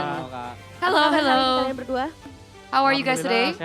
Alhamdulillah baik. Thank God, good. Thank God, great. Alright, ini kedua rookie kita. Alright, these are our two rookies. Pengen tanya-tanya sedikit nih, gimana Alyssa wants to ask a few questions, especially now that we're entering the second leg. How does it feel? Perasaannya it feels. Oh, deg-degan. I'm pretty nervous. Why the nerves? Aku lihat semakin kesini poin klasmennya nggak pada beda jauh gitu sih. I feel like the classmates points are very close. What about you, Drichel? I'm happy. Ya, cuman tetap ada deg-degannya juga. Of course, but there's also nerves like Dolin. Dari masing-masing tim. Because of the points from every team is very close. Sendiri kan poin dari tim Liquid Indonesia dan Dewa itu berdekatan ya. If we see the points 3 dan 4 bahkan on the standings right now, you guys are very close to one another. Hari ini menjadi pressure juga. Does that mean that today's match will be pressure? Kalian udah bisa. Because technically 1 point win will mean a lot to your team. What about you, Dolin? Let's start with you first. Yes. Pressure juga. There is pressure. Oke, kalau dari Drichel sendiri gimana? What about you, Drichel? Enggak sih, penting main Not really. Oh, main aja. We just want to play. Jadi yang penting do your best aja, nggak ada mikirin klasemen sama sekali. Nggak ada. No, we're not thinking about the classmen at all. Kita tarik sedikit ke perjalanan ke belakang. But if we take a look about your journey so far, you came from MDL. Yes, I came from MDL. What have you felt so far? Especially the differences between MDL and MPL. Because right now we're seeing your performance that's amazing. A lot of people are rooting for you. You have a message to your super fans? Sebenarnya pas MDL tuh masih grogi sih. Honestly, cuman pas masuk ke MPL kayak awalnya nggak nyangka terus. During MDL I was really nervous, still very nervous. In MPL, I didn't expect the fact that I played with no pressure. Even with all the fans shouting your name, there's no pressure? No, there's no pressure. Emang begitu percaya diri ya. That's how confident he is. What about you, Dolin? Perbedaannya. The difference is. Malah kayak kebalikannya sih. I feel the opposite actually. Kalau kamu sendiri gimana? Aku kalau main di MDL. If I play in MDL, gitu, I don't feel the pressure. Beda gitu penontonnya yang. Because the audience is different. Langsung MDL sama MPL. Lebih banyak yang. The audience that comes to the stage is very different from MDL and MPL. The energy is larger in MPL. Dari perjalanan di leg pertama, berarti kan kalian sudah punya beberapa dan mungkin banyak ya pengalaman dalam menghadapi tim musuh. Menurut kalian match yang waktu itu paling memorable dan paling sulit untuk ditaklukkan itu masih ingat gak yang mana? What was your most memorable moment here in leg number 1? Dulu nih mungkin. Let's start with you, Drichel. Percaya diri kayaknya gak ada deh match yang begitu susah untukmu. Onyx sih. Onyx. Yeah. Onyx was the toughest opponent for us in leg 1. Bisa dibilang tim yang selalu konsisten lah dari season ke season. They're such a consistent team from season to season. What do you think is the most dangerous? Trio midnya The trio mid is the most dangerous from Onyx. What about you, Dolin? Sama Onyx. In my opinion, Oh, tetap Onyx I also juga. think it's Onyx. Apakah sama aspek berbahayanya dengan trio mid? Do you agree with the Iya, trio sama. mid Trio mid being yang the kuat. dangerous factor? Oke, mereka Yes, I berdua agree. punya The trio mid pendapat has been yang the dangerous sama, factor for tapi Onyx. kalau yang satu ini Alisa rasa nggak bakal sama. Kita punya segmen yang namanya asal kita, di mana kita mengklik kalian ini bener orang Bogor. Okay, Kita now we orang want to Bogor know nih di sini nih. Aku orang Bogor. Kamu orang Bogor dan kalau Where you Drichel guys are sendiri dari from? Pontianak ya. Iya. Aku boleh nggak sih Drichel's from Pontianak, Dolan is from Bogor. Dari kampung halaman kalian nih. What do you Dricel remember dari the most Pontianak kan cukup jauh nih dari from where you were from? Jakarta. Yang aku kangenin dari Pontianak. What I tuh miss the most from kalau Pontianak is coffee shop sih. Coffee shop. the coffee shops. Bisa dibilang tuh Pontianak kota 1001 coffee shop. Oh, kamu There are suka so many nongkrong coffee shops in sama Pontianak. teman-teman juga di sana? Iya. Did you used to hang out there with your friends? Di Pontianak tuh kalau main Mobile Yes. Legends-nya pasti di warkop gitu. Oh, pasti di warkop gitu. Apakah Most kamu players berangkat dari turnamen-turnamen from warkop Pontianak juga usually sampai play akhirnya bisa in naik coffee MPL shops. dan MPL? Iya, berasal dari situ. Wow. Did you berarti start cukup your kompetitif journey, ya your turnamennya. journey Kalau start dari there? kamu Yes, sendiri gimana it nih? did. What's so special about Bogor? Apa yang what is very special from Bogor? Apa yang paling kamu kangen? What do Kamu you paling miss suka the most kemana? from Bogor? Dari cuacanya sih. Dari, I actually cuaca. miss Beda ya sama Jakarta. the panas weather. ya? Di Bogor lebih Jakarta it's sering hot. hujan. In Oke, Bogor it kita rains a lot, so it's kota cold. hujan kita ya memang. Tapi kamu suka nongkrong juga nggak sama teman-teman untuk turnamen-turnamen Mobile Legends nih? Did you used to hang out with Oh, your friends suka- too? suka juga. To play the Suka tournaments? turnamen juga. The Suka grassroots? turnamen juga. Yes, Banyak we coffee used shop to. juga nggak sih di Bogor kayak di Pontianak? Is there also a lot of coffee shops in Bogor? Banyak juga. Yes, Itu there favorit is. kamu juga dari Bogor? Is that one of the other things that you remember? Selain dengan One of your cuacanya yang favorites? begitu Yes, adem it is. ya pastinya. Nah, kalau gitu Alisa pengen minta dong pesan-pesan kalian buat Alright. satu sama lain nih untuk match hari ini. Finally, do you have a Selain message to good one luck, have another? fun, apalagi tuh yang template Before the itu nggak match? boleh. Silahkan. Aside from Dari good luck siapa and have dulu fun? nih? Drichel dulu boleh? Let's start with you, Oh, Drichel. dari Mas Dolin dulu. Silakan, Okay, Mas never Dolin. mind. Let's start with Dolan. Boleh pakai bahasa daerahmu juga. Berarti kalau dari Bogor bisa pakai bahasa Sunda mungkin?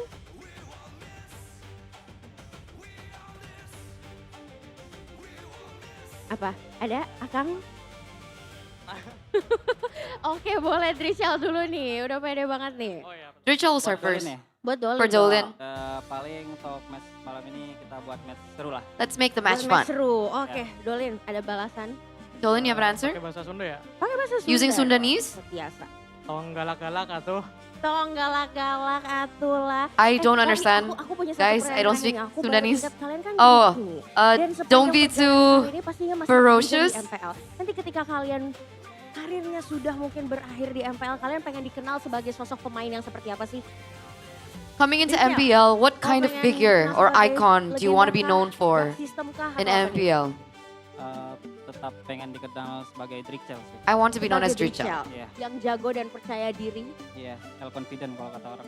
That's Oh, confident? Confident ya. Dolin, nggak boleh kalah What about you, confident Dolin? dong. Kalau What- kamu dikenal sebagai apa nih? What kind of player do you want to be known for? pengen dikenal sebagai I want to be known for jungle terbaik di Indo. the best jungle in terbaik Indonesia. Indo. Kita akan lihat ya nanti Dolin bisakah menorehkan prestasi. We will see whether or not yang solid Dolin dan will juga be bisa able to pastinya dengan find kepercayaan that dirinya. Thank you success. so much. Good luck, And Drichel with his dan semoga confidence, hari good bisa luck menorehkan hasil and have terbaik ya. fun. Kalian 3-4 And nih, hopefully kita you yang guys siapa can yang get the naik ke best. peringkat 3. Especially now the So, standings are very Casper, close. without any further ado, silakan take it over. Thank you so much, Alyssa, for that insight with both players, Dolin as well as Drichel. We get to talk to them for quite a bit. Yeah. And of course, this will mark our final match of the day, or final match of the week, rather. And now we're gonna have to start deliberating who will be getting the Rookie of the Week and the Player of the Week. And I think it will be defined in our next upcoming match. But before we do that, we do want to thank our sponsors because MPL Indonesia Season 17 is powered by Moonton, supported by PBESI, presented to you by the official gaming phone Infinix, our official e-wallet GoPay, our official gaming chair Todak. We also have our partner in esports, Garnier, Bayou, Dunia Games, GamesMax, OnePlay, and of course, thank you so much to all our suppliers, IndieHome, Indomart, Yummy Choice, as well as Aqua for your kind support. MPL Indonesia would not be here and would not be at this scale with amazing players, the fans as Yeah. well, always being able to facilitate that. It's been amazing season after season. And now let's focus back on our last match, Dewa United versus TLID. Now, this is a matchup when we had to make our predictions earlier on that I kind of struggled with. right? Because TLID on one hand has had its downs, especially when it comes down to their history. They're coming off a win, but they were also coming off a lose streak. Meanwhile, for Dewa, it's been looking a little bit better, right? A little bit more consistent for Dewa. And they were able to win against RRQ and Geek, so they're coming off a 2-time win streak. Momentum is definitely on Dewa's favor, but what do you think personally? Definitely an interesting matchup, right? Because if you see leg 1, it was actually Dewa losing to TLID. Yeah. So when they were head-to-head, it is actually the Cavalry who got the dub. But you mentioned their trend here is quite shaky. But most importantly, I want to hear what you guys think. Yeah, let's ask what you guys think back at home. What do both teams need to do to continue their win streak here in MPL ID Season 17, especially coming into leg number 2? Do you think A, they need to use a flexible draft? Do you think B, they need to win the early game? Or do you think C, play more with objectives? We're going to throw this over to Sheffin as our analyst. I already forgot what was it, but I think the B option was win the early game, right? I think that goes in line in what teams are trying to do, especially this meta. If you get the early game, you get the objectives and all that. But yeah, if you get build on a solid lead early on in the game, that the only thing that matters is to keep that lead. You know? Of course. And of course, to get that lead as well, it's going to be the battle of the rookies. We have Dolan on one side. We got to talk to him earlier on in that interview with Alyssa, as well as Drichel on the other. They are coming from different roles, so it's kind of difficult when we're trying to compare the data. But what do you think overall about both of these kids' performances? They've been phenomenal, especially Dolan, I think. I have a special kind of like bias towards him. Admiration, I think, yeah? Yeah, he is top 3 jungler currently with Albert and Kyrie. I don't know if that's too much of a praise for him, but overall so far, he's been very, very solid. You can see in the stats there, GPM number 2, a total turtle number 27, average kill, pretty solid as well. And he's not really just good at the assassins, he's also good at those utilities, especially Guinevere. The way Dewa United uses the Guinevere is phenomenal as well. But on the other side, Drichel is also no slouch either. If you talk about Yeskiel being the ghost of Jakarta, right? He's the closest thing to Suns, but it really feels like Drichel is the incarnation of Yeskiel so far this season. He's playing very conservatively, not really taking a lot of risk, but once he took those risks, it always pays off. He is the silent killer of TLID currently. I think the fact that Leone has been amazing on the chip and glue kind of makes me, or like kind of makes us overlook how good of a mid laner this guy is. I like that. I like that. And we're also taking a look at, you know, just past experiences and past moments coming in from Dolan, because I agree. I think this kid is super talented with the way that he utilizes the Guinevere. We saw his Fanny as well being such a huge power pick. And what is curious is the fact that we've only seen 4 heroes from him. Aside from the Fanny and the Guinevere, we've only seen the Bakse and the Suyo. So maybe hiding more strats. But you glazed Drichel earlier. We're going to take a look at Drichel's performances as well. This particular moment was when they were up and he was on the Yves. So we've seen him play phenomenally on the Jushin. But even on heroes like the Yves that require a little bit more carefulness, I would say, a little bit more care, he's still able to perform at that level as a rookie. Definitely one of the top 2, if you want to count Marcel, top 3 rookies for my personal picks this season. But yeah, I think what differentiate like the rookies now, sometimes all you need to see is like 2 games, and then you can see if this rookie is MPL material or needs more time to be a household MPL name. And I think Drichel is definitely fits the bill, and definitely one of the mid laner that can have a high ceiling when we talk about, like, you know, MPL level. Super high potential, and I think if we've learned anything from the old TLID, it's always that mentality that becomes a factor. So talking about mentality, let's see how the players are doing as we take a look at the ping test. Bener Mal, boleh Mal, ayo. Emang di sana ada apa aja, Bi? Banyak Mal, di situ ada banyak pulau, ada situs agama, banyak tempat bersejarah juga di situ. Oh, seru tuh. Tapi kita kalau ke pulau kayak seru Dambi. Ah, jangan mal, takut gua. Takut kenapa? Ntar ini lu ke bawah ombak. Itu kan kecil, gak kelihatan ntar. Emang dulu di sana lu pas kecil ngapain aja, Bi? Waduh. Gua suka berenang mal di sungai-sungai. Oh, emang lu bisa berenang? Bisa tipis. Ki, Oi, apa tuh? lu dari asal mana Ki? Nah, gua mah dari ini Sumatera, Pulau Riau, Tanjung Pinang. Ah. Oh, kalau gua dari Kalteng, Bangkalan Bun. Nah, kalau biasa di situ ada apa aja kali ini dari sana? Apaan ya? Kalau gua ingat gua kayak coto Bangkala tuh, itu terkenal di sana. Terus kerupuk basah nama itu. Kerupuk basah. Iya. Basah tuh kerupuknya. Berarti. Iya, bukan kerupuk gak tau, pokoknya jelasinnya Bi. Namanya doang. Oh. Kalau di Batam gimana Ki? Tanjung Pinang Oh, beda ya? Beda, Sorry. kota itu. Oke, apa Dekat tuh? doang. Kalau biasa lebih kalau makanan lebih ini sih kan baik laut kan. Ya lebih ke makannya biasa gonggong gitu. Gonggong itu makanan gimana? Gonggong ya kayak makanan seafood kayak gimana yang ada cangkangnya kan, tahu nggak? Kagak, sorry. Kagak tahu. Iya, nanti coba yuk. Nanti lu harus cobain, itu enak. Very heartwarming to see how the players were talking about where they were from, what they like to do when they were kids. Some of them shared that they like to swim in the lakes and the rivers as well.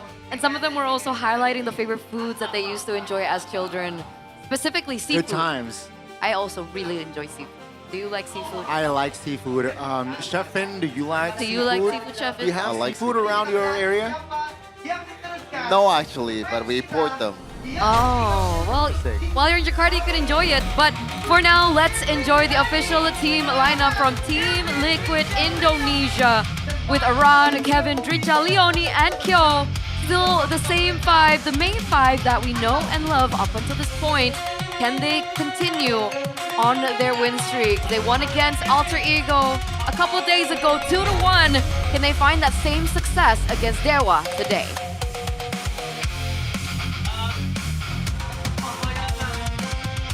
They managed to whip Alter Ego this week. Will they be able to whip Dewa United later on? That's Kevin, the joke on your screen.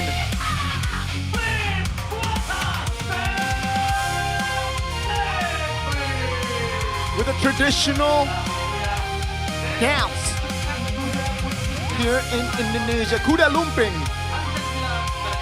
Let's see if they are able to find their jam again today. Please welcome Team Liquid Indonesia. It was a flawless start for these new youngsters of TLID with the exception of Prince Aran. 4 games in a row they won to start the season. They stumbled, losing 3 in a row, but now they are back on track after beating the runner-up of the M7 World Championship in Alter Ego. That surely shows their class as a team. But again, ladies and gentlemen, to remind you back at home, the standings are ever so close. And if they want to get ahead, they will have to beat Dewa United at their own game. With the main 5, Kin, Dolin, Okta, Muweza, and Maybe, let's welcome the Apostles of Gods up in the stage.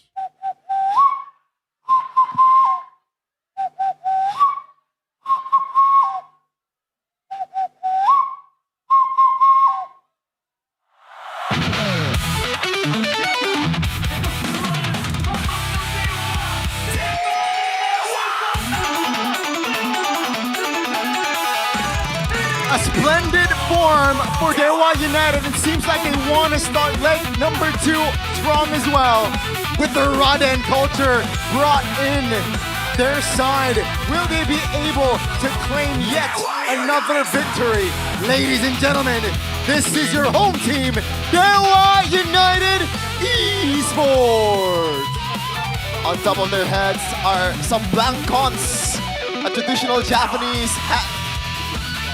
And surely that keeps their brain in a cool form and makes them a bit more clear in the head. And hopefully they can play a better game. From so far this season, TLRD obviously wants to do the same, but behind it all, in the helm of each team, Coach Wright, Coach Acheng, or the analyst Acheng, has been doing a great job for TY United so far these past 2 seasons, obviously. Some familiar faces, Facehugger, and the new face of TLID, Honjao, as head coach. Yep, Honjao as head coach, and he actually responded to one of the concerns coming in from KB. And this is what he said. KB mentioned that he was kind of worried about the hero pool coming in from TLID because technically, compared to all the rest of the teams here in MPLID Season 17 especially, we don't see too many heroes for every single player in their respective lanes. And Honjao mentioned as an answer, he was like, it's not that we don't have it, it's just so far we haven't needed it. Ooh. So that shows us something, and maybe we might be seeing a surprise today. But we asked you earlier on, what do both teams need to do to continue their win streak? And it looks like 46% of you believe that they need to use a flexible draft, which is interesting coming into the topic that I mentioned earlier about Honjao. Yeah. And will we get to see that quote-unquote flexible draft, you know, variations from the side of TL? Because even Leone was asked as well, right? Without the glue, without the chip, you know, equals win against Liquid. Seems like yesterday not the answer, not the case, right? He's able to round out a new hero, still able to perform on it, and expect more heroes from Leone's side as well. But hey, flexible drafts, I love to see it. Yeah. I think flexible does not necessarily mean it's out of the meta. Yeah, but... yeah, don't believe Rome. I mean, you know, it works in a certain occasion, but it is super conditional and the execution has to be really, really precise. That's why GeekFam hasn't really found a success with the picks either, even with Beloyski using that. But we're going to take a look at the total assist rankings after week number 4 in terms of EXP lane. Nino topping the chart. But number 3 and number 5, you can see Lutbi, Kin and Aran going hand in hand with a difference of 7. So both of these players they really like to set up the teammates, you know, those kind of heroes. Aran has been expanding his hero pool. The Terizla is coming up, the Edith also has been played, the Benedetta was also an option for Aran. If there is a chip, Masha should be an option too. But for Kin, this guy has been the epitome of flexibility in the XP lane, at least last season. The Joy XP comes up in the playoffs. In the regular season, they played a very peculiar Jushin XP, which really didn't work, but obviously there's time to still experiment for these two teams. The margin of error is not that big, but they're still quote-unquote safe currently in the blue zone or in the playoff zone. But remember, being safe is such a temporary statement right now. I mean, they even mentioned it in the interviews about how close the points are on the standings. So I think both teams are going to go all in right now to look for a win here. Just one match loss. Yeah. One match loss can cost you playoff tickets. That's the stakes. That's how close everyone is on the standings. I mean, yeah, I gotta be blunt here. Apart from Monic and RRQ, you know, it's just so close. It's so competitive, right? And that goes to show that one mistake, one game, even especially a match, like you mentioned, Eterna, is so expensive.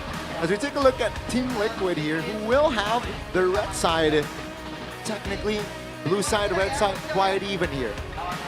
So speaking of like chances to playoffs, KB has a moderator, and this moderator season after season always makes a chart, an Excel sheet of like chances to upper brackets, chances to playoffs, and so on and so forth. And for RRQ, I think it's below 5%, if I remember correctly. Eterna, why are you taking a shot at RRQ, man? What I'm saying is... That's not fine, man. Bro, it's... Are you a bias caster? Nah. I'm so biased to TL, though. Come on, TL, you got this! Broken walls, though. Come on! We have seen an abundance of broken walls today, and we will see it again. Let's see Dewa United with the bans. Chip ban. Oh, okay. Yeah. Obvious. Phovius also gets taken away. This is the drafting phase, by the way, for game number 1 presented to you by the official gaming phone Infinix GT50 Pro. And on the other side, we have the respect towards Dolin, the rookie that we've been talking about, right? Fanny, Guinevere are heroes that he's been known to utilize. The next heroes that he's used so far is the Baxia and the Suyo. So I don't know if TLID want to go all 3 bans and deny that away from Dolin, because technically we also still don't know what other heroes he has in store for us. Yeah, I think it's kind of crazy. If you think about it, about the meta currently, the Harley and the Leomord, no picks at all for Dolin for those 2 heroes, considering that how much value that those heroes provide in terms of like in the drafting phase. But Dewa United right now, they can bite on the Jushin right away. Octa has found a lot of success, actually gaining the most kills out of literally any player in a single game in MPL Indonesia with 18 kills in a game. But no, they want to go for the Freya. It's not banned, but TLID currently, I don't think the glue will be the main option anymore for the Yoni, but unless, never mind. It's gonna be a Leomord and Jushin, very standard. Response towards the Freya. With this, it really shows that that they want to control the fight as well, right? With the Leomord pick. Take a look at Dewa United though. You mentioned earlier that Dolin only played 4 heroes. Yeah. And it seems like it is going to be still one of those 4, right? Suyo picked up alongside the Yves, and it says that, you know, jungle control, they can fight with the AoE, with that real-world manipulation as well, so they definitely can outrange the composition of TLID. What I'm curious about is why the Freya pick early? Like, is this a flex pick? Because so far, I don't believe Kin has actually picked it up in the EXP lane, but I guess we're gonna go ahead and find out. Harith gets taken here by TLID, putting more magic damage in their pocket, perhaps as a ways to control this Suyo, because once the Suyo gets rolling, expect him to go Sky Piercer as well. So far, I don't see a need for Kyo to use a Purify on this Harith. Definitely don't use the Revitalize. Flicker should be an option here. You can go Guns Blazing, very aggressive, just like Kelra did in the previous match against Geek, even though they lost that match. But now for Dewa United, you mentioned the flex and the question about is Kin able to play that Freya in the XP lane? I gotta be honest, like, I don't doubt that Kin should be able to play it, considering how wide his hero pull so far this season. Now TLID is gonna ban out the Khalid, which is a bit interesting. I thought it was a bit, I thought Khalid should be an option too for TLID, considering that they have that Jushin especially, and we combined with the Leomord, you can play that aggressive gameplay that Alter Ego brings to the table. I think they want Marcel. Oh wow, yeah, you're right. Wow, I forgot about that. Forgot about Marcel. Survived the first phase, but the question is, you're right, Eterna, will they survive the second, will he survive the second phase of bans here? Terizla gets banned here, respecting Iran's capabilities. They're eyeing for team fights, but I was thinking that if you're up against the Eve, why not ban the Lapu Lapu? Usually we see that the Lapu Lapu is an answer to the Eve, especially when she opens up her real-world manipulation. Maybe so they're setting up a pick that's not really so mobile, you know? Whether it's in the gold lane or in the XP lane, they can still play the double fighter composition for Dewa United as Marcel gets banned. By TL? Yeah. So what do they want? Do they want to go for Hilda? For Leone? Oh. Could be the case. Against a Freya though. Sure, it's good against Suyo. Kalea is still open too. Kalea is definitely still open. That's true. Is he gonna flex another new hero? Alright, let's focus on to the next ban for Dewa United here. Terizla gets eliminated. They're respecting Iran again. Phovius is Sora. also banned. Sora is still on the board. You're right, Sora's open. But they banned Uranus instead. I have a feeling that Freya is gonna stay in the gold lane. Yeah, I think they just want to eliminate the shred, right? Or Yeah. not like they don't have the shred yet, so that's why they just get the tanky XP laner out of the way. But for TLID right now, options are a bit limited in the XP lane, but Orion can definitely dig deep in the back like fries on the bottom. Huh. Tail's been itching for a real fight. So Kalea is going to be picked as expected.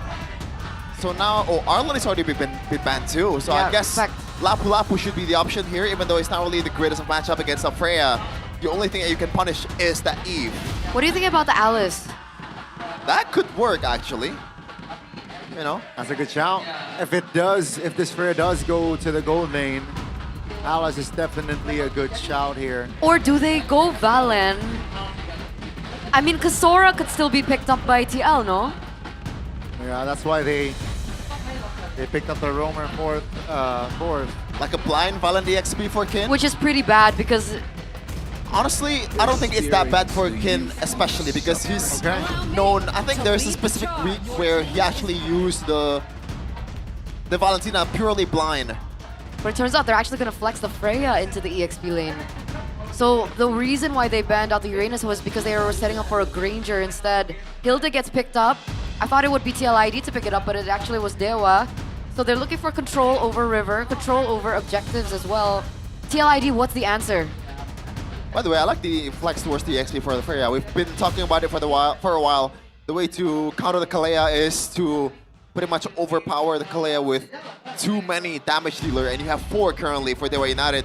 I mean, Hilda can count as a damage dealer in the early game too, for God's sake. But now for TLID, do you want to chain CC like an Edith? I was about to suggest Esmeralda. It's such a good hero against a Freya in lane. Really good, very good. All right. Yeah. So new hero for Leonie. That's crazy. As well. Yeah. Is it? On Kalea? For Leonie, Kalea. I believe this is his first time. Whoa, that is a shocker. We can double check later on, but my notes could be wrong. Hey, I get sleepy sometimes, all right? No, he has to play the Kalea. Right? You cannot underestimate Eterna's notes, though. That's how I live. That's how I live and breathe in Mobile Legends, baby. Too many things to remember. Hey! But everything is on the line once again. TLID and Dewa are very close on the standings. Number 3 and number 4 at the start of the day. How will this day end? Where will TLID be placed? Where will Dewa be placed at the end of the day? It starts here in game number 1 as we head over into the land of Dawn.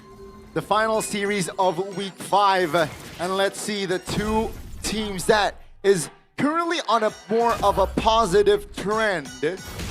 Which team will continue that positive trend?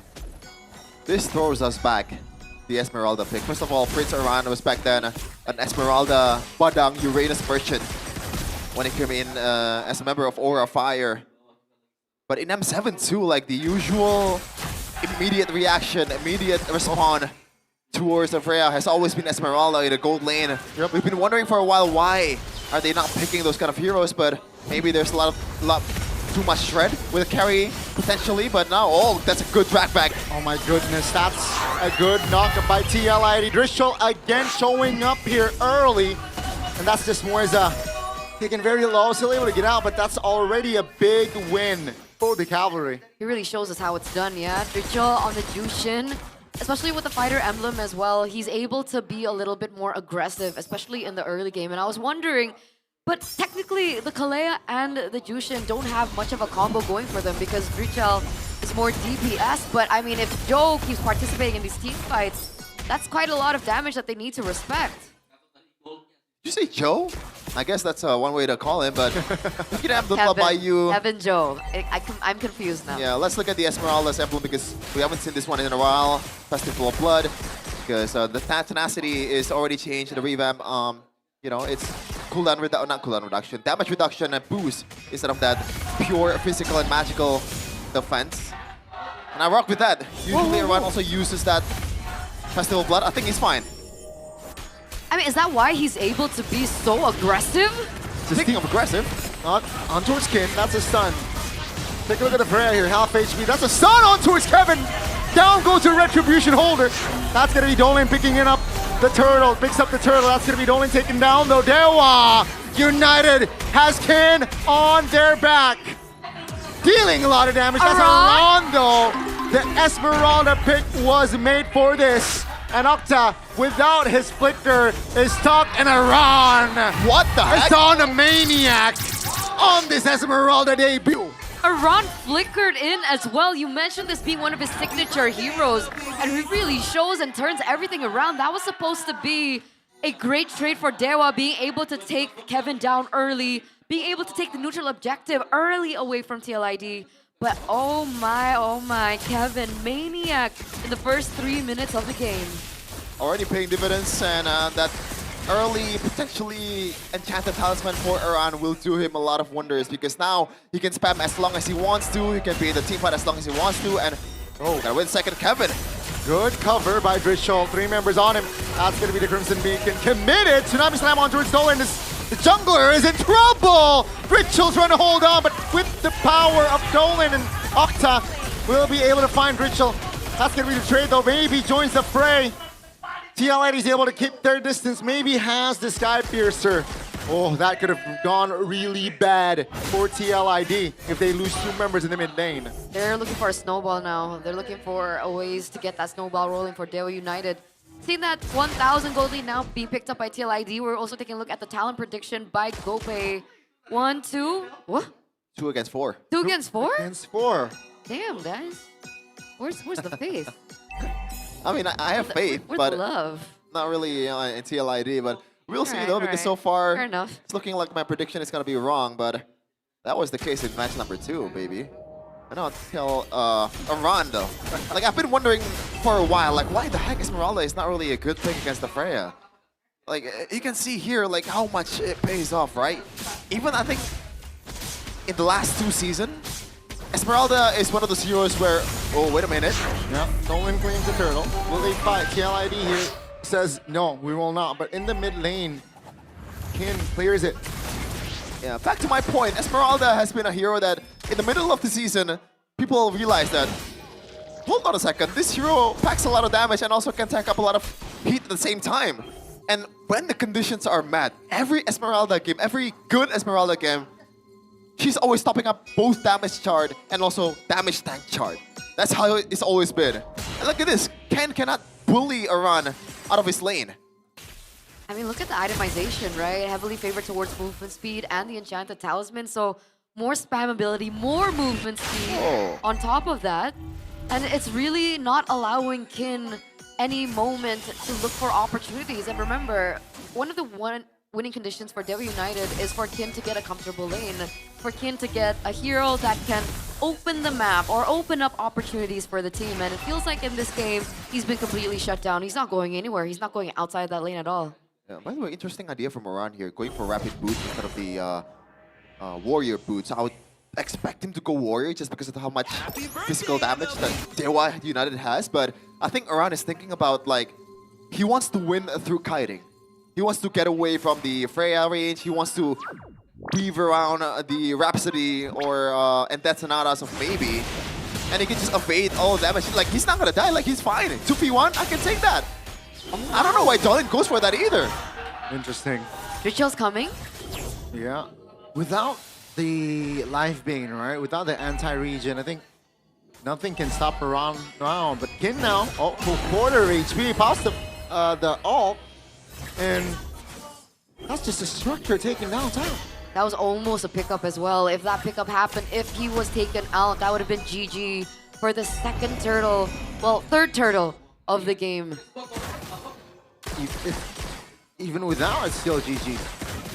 By the way, Aran really does not have a quote-unquote counter from Dewa United's composition, but RWM.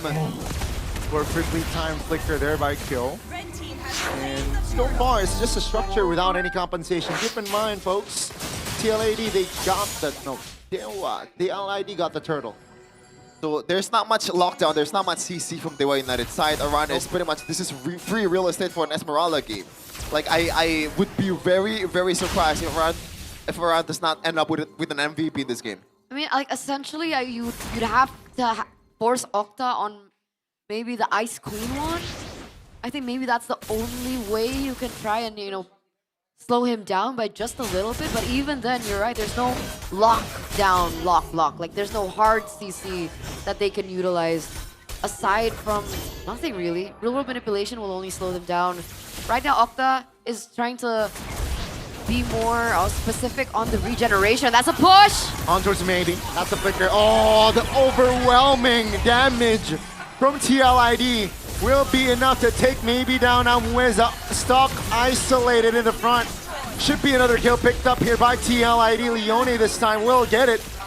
And with this 3K, surely it will mount to more. Yep. They're looking to push in this mid turret as well. Look at Leone, look at Iran and the positioning. Yeah, just zone Okta away. Kin now all alone. That's going to be with Dolan though. Steve popped. Kin trying to hold on, trying to take Kevin down, but that's a cancellation by Leone. He will fall, but that's a turret damage. And Grishol deals enough damage there to take him down. Oh, wow, TLID just structure.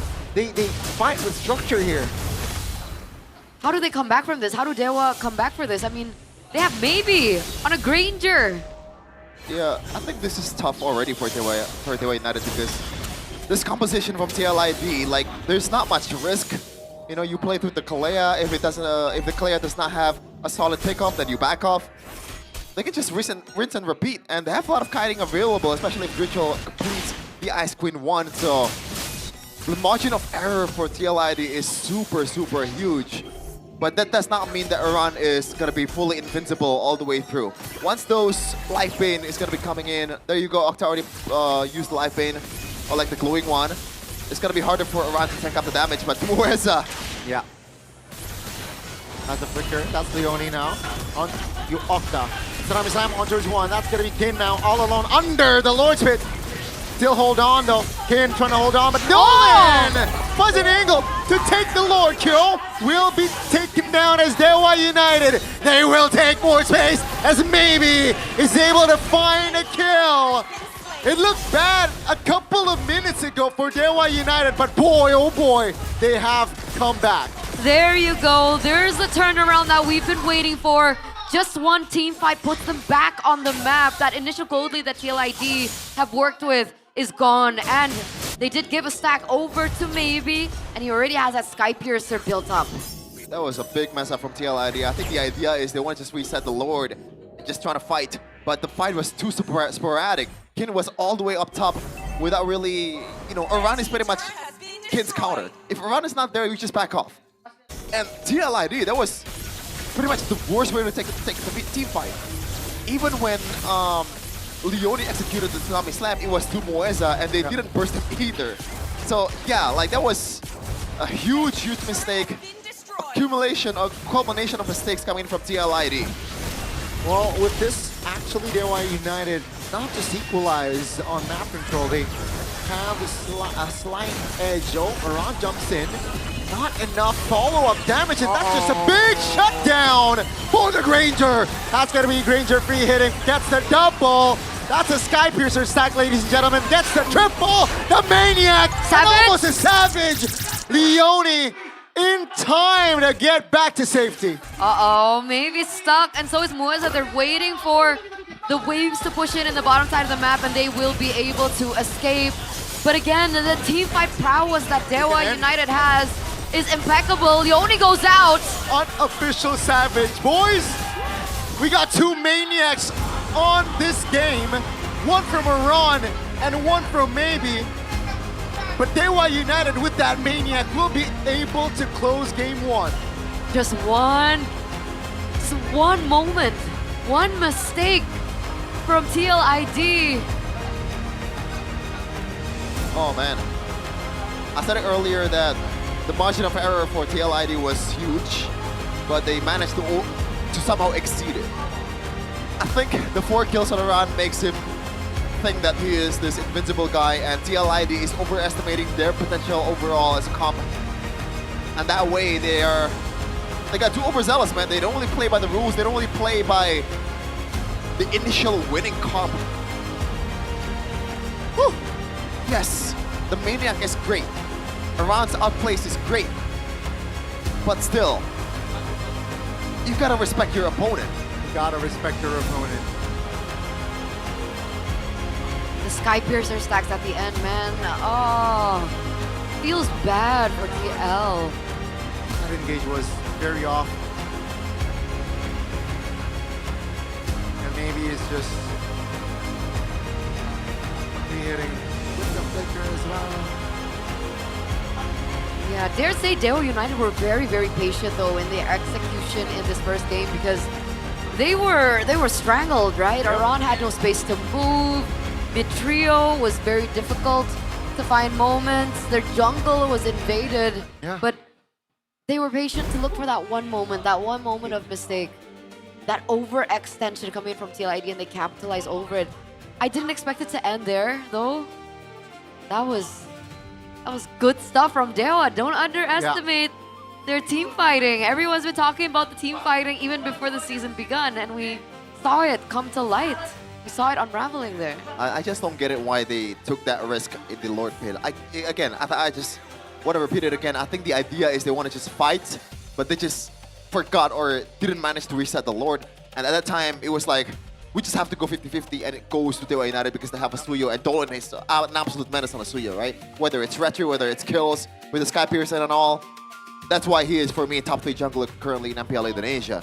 Like, TLID let that happen. They let Dewa United to come into their stables and they just eat their haze. Yeah, I think, okay, this is what the moment where you talked about, right?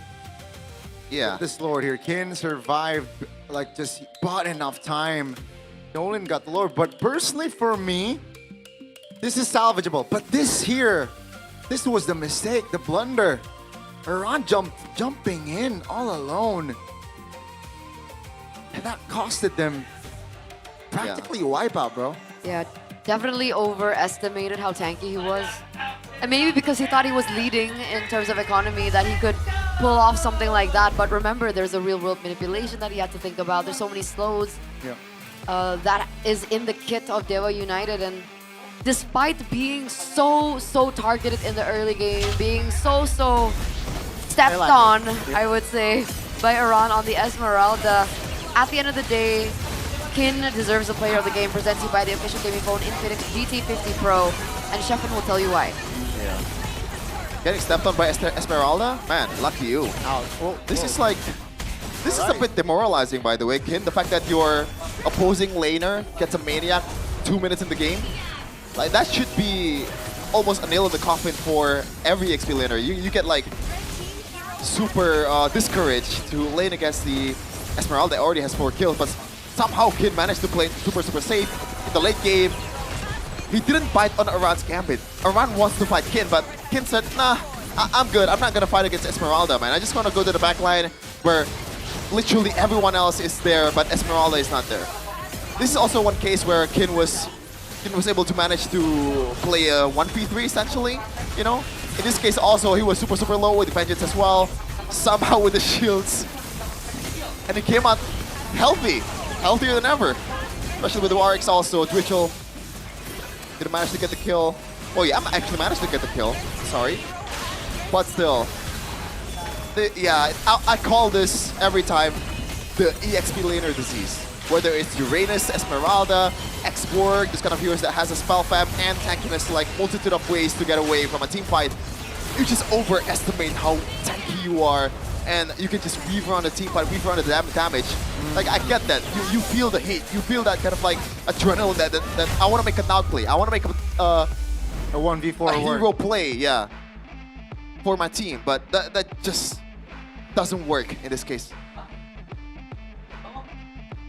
I'm pretty inni. Nice.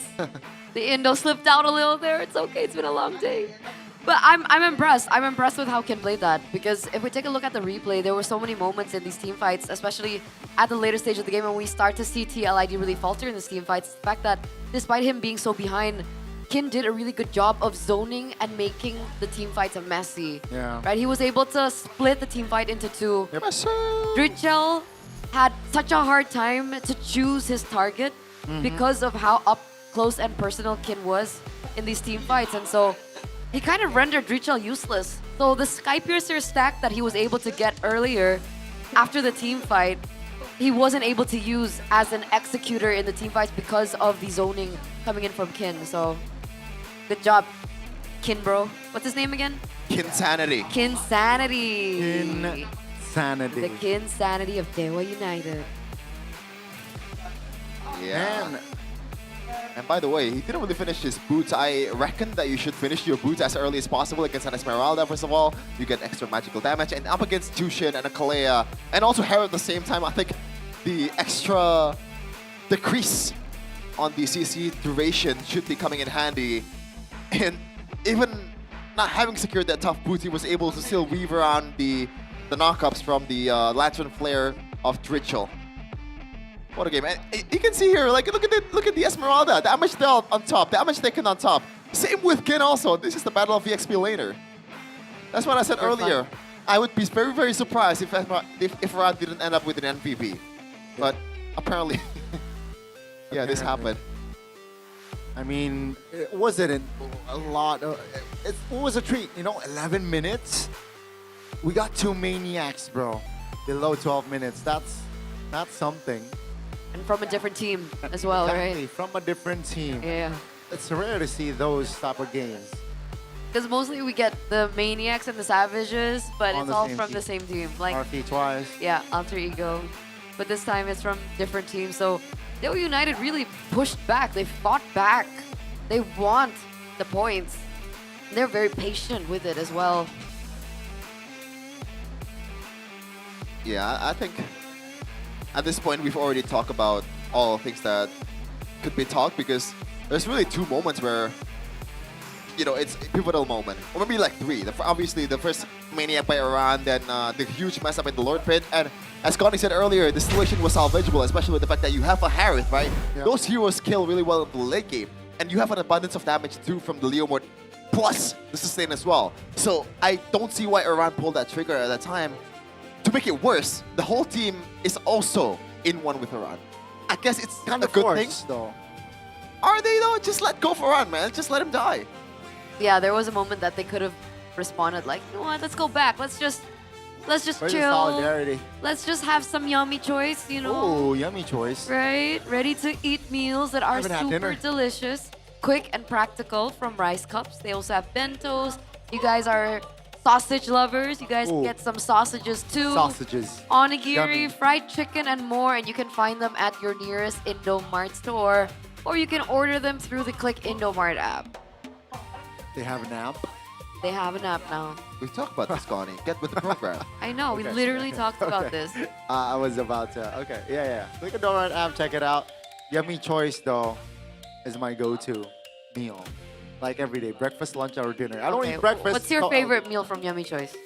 The onigiri, of course. Oh, you love the onigiri. Yeah, what are you on? Or sometimes fried chicken. Oh, you like the fried chicken too. You're a fake fan, Connie. My favorite is the ham and cheese sandwich. The ham and cheese sandwich. Every time I went into the rest area, you know, in my journey, traveling from Seoul to Jakarta, I have to buy that. I thought you don't eat ham.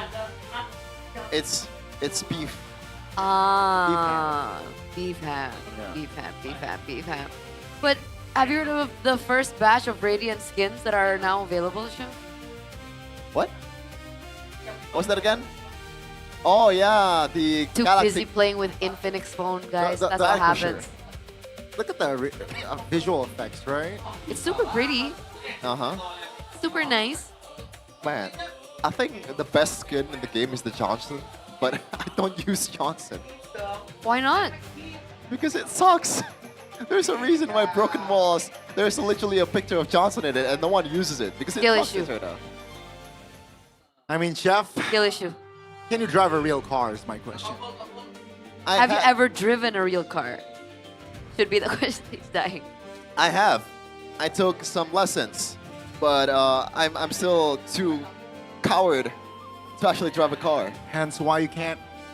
That's why you don't believe in the Johnson, man. That's why. Yeah, you know? my bad. Skill Once issue. you go Johnson, you never go back, baby. You gotta believe. You gotta believe. You love the Johnson, baby? Believe in Johnson. Connie, why did I say swap Connie with baby? What? That's for What off is camera. going on What? between you guys? What? What? What? Connie, I think I've played some Johnson. Have you seen my Johnson? No, and I won't. What I've seen Yes.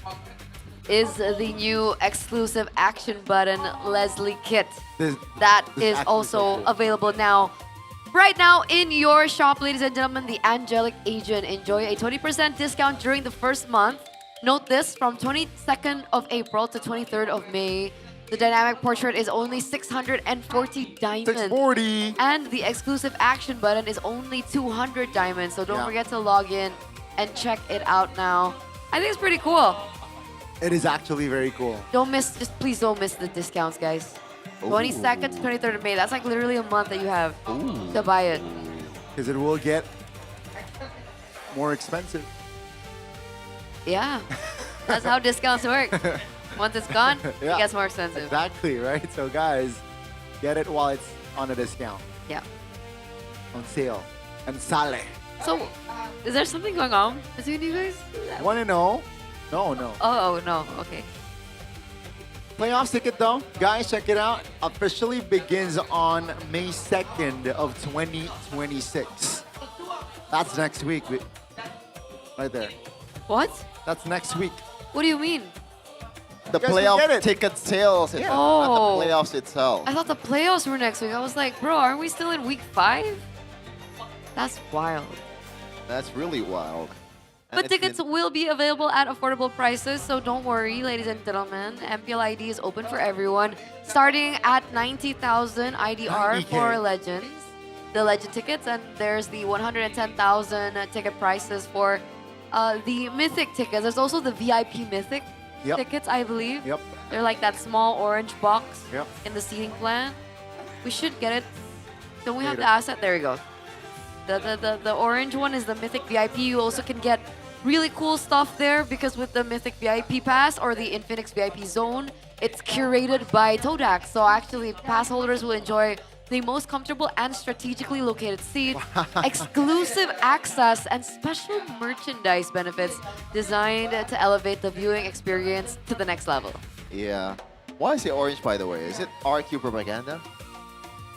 It's not orange. It's Onyx. Onyx color. Orange is yellow. What? Onyx is yellow. I meant. Oh. Okay, question for you, Eterna. Do you think RQ is more orange or is it more yellow? I feel like it's more orange. Nah, you're... Why is my co-workers colorblind, man? Do you guys not agree? I mean, it's more orange, definitely. I mean, It's more yellow, bro. But No, if if you we compare compare it to it to on, yeah. Yeah, I was compared about to say. Onyx. Yeah, but like, it's more yellow at the end of the day. You got some RQ stickers, right? I'll picture it in your head. Is it more yellow or is Picture it more Onyx. orange? It's orange. Orange, right? Picture Yeah. Onyx. Yes, that's Yellow. Onyx is yellow. Onyx is black it's right lighter now. yellow. What? What? It's a lighter yellow. I think you need to get your eyes checked. Yeah. Me or you? You. Guys, RQ's logo is orange, It's right? more of an orange, yes. Why is he saying it's yellow? Check your RQ stickers, bro. Bro, it's right here. It's orange. It's more yellow than Navi orange. is yellow. Onyx is yellow. What? That's just too light. Too light yellow. I feel so gaslit right now. Yeah, I mean, like, I think he's is it just- actually yellow? He's just rage baiting at this point. Okay. No? So we move on. Uh-huh. All right. Game 2. I'm surprised. Joe, or the Jote, or Kevin, whatever you want to call him, he did so well on the Leo Mord in their last match. But But then here, I really didn't feel the impact of his Leo Mord at all. wow, that's a big word. No impact. But I agree. It's weird. All right. First pick selections goes to TLID, so it looks like they're going to be swapping positions. Swap. And I want to see the adjustment from Han Zhao, right? Is he going to deny the picks of Freya now, knowing But the like, impact? I don't think the draft was the problem. Yeah. The draft was Yeah, but good. The Esme didn't just counter the Freya. The Esme was essentially also a counter to the Eve. Eve and also arguably the Granger, you know, if no spells, like no flicker, Esmeralda can definitely wreak havoc. Yeah, but like the Freya, it feels like the players of TLID cannot handle the late game Freya, or if you want to call 11 minutes late game. At that point, I think it's late. Is it mid game? Early transition, you know, late mid game, early late game. Transition. Yeah. Let's see though, what is the map gonna be for our second game? Let's take a look. It's going to be broken walls. A lot of broken walls today. Yeah, you're right. There's something about broken walls today. Something about reverse sweeps, perhaps. Oh, please, for the love of God, no. We had a reverse sweep in match 1. We had a reverse sweep in match 2. I smell a reverse sweep if I'm being biased. Not just you, Eterna. I gotta say, I can smell it too. And the stench is hypnotizing. I don't care. I know that you're not supposed to say it, but if there's game 3, I'ma die. I am so... It's not been a good day, man. Like, even though Geekfam won, you know, I still value my health overall. So hopefully Tewa United, you know, they care about my health. Not just my mental health, but physical health. Looking at the bans though, it's still gonna be mostly the same for Coach Wright with the Fredrin and also the Chip. But now the Freya will be banned. Ritual will stick with that Jushin. For Tewa United, still a lot of options to be picked here. The Valentina Sora tandem is still open. The Leo Mort, if you want to use it immediately. Well, not really for Tewa United because they haven't used Leo Mort at all. So maybe you want to go for... I don't know. Do they want to go for Marcel? Immediately? Never mind. Dolan is just... He loves it. He loves it. Dolan is Suyo. Suyo is Dolan. He is.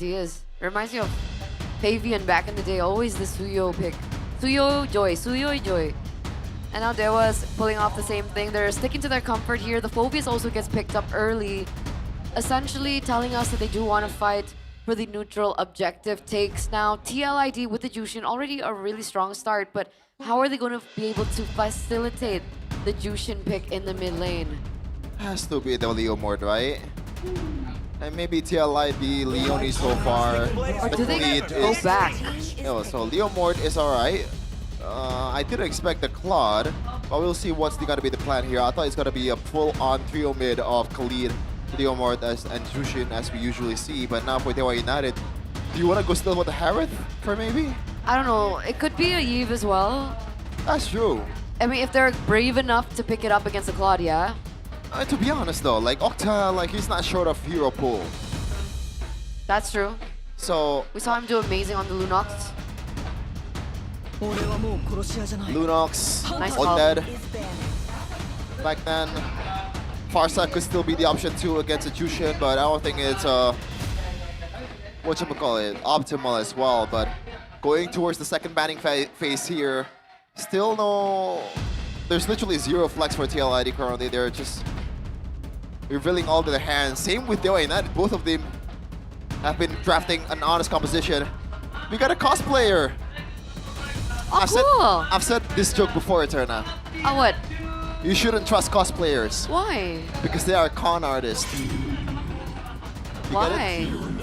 Comic cons. The cons. Oh. Connie didn't get it the first time I said it. Which one? The cosplay joke. The you shouldn't trust cosplayers. Because they're a con artist. What?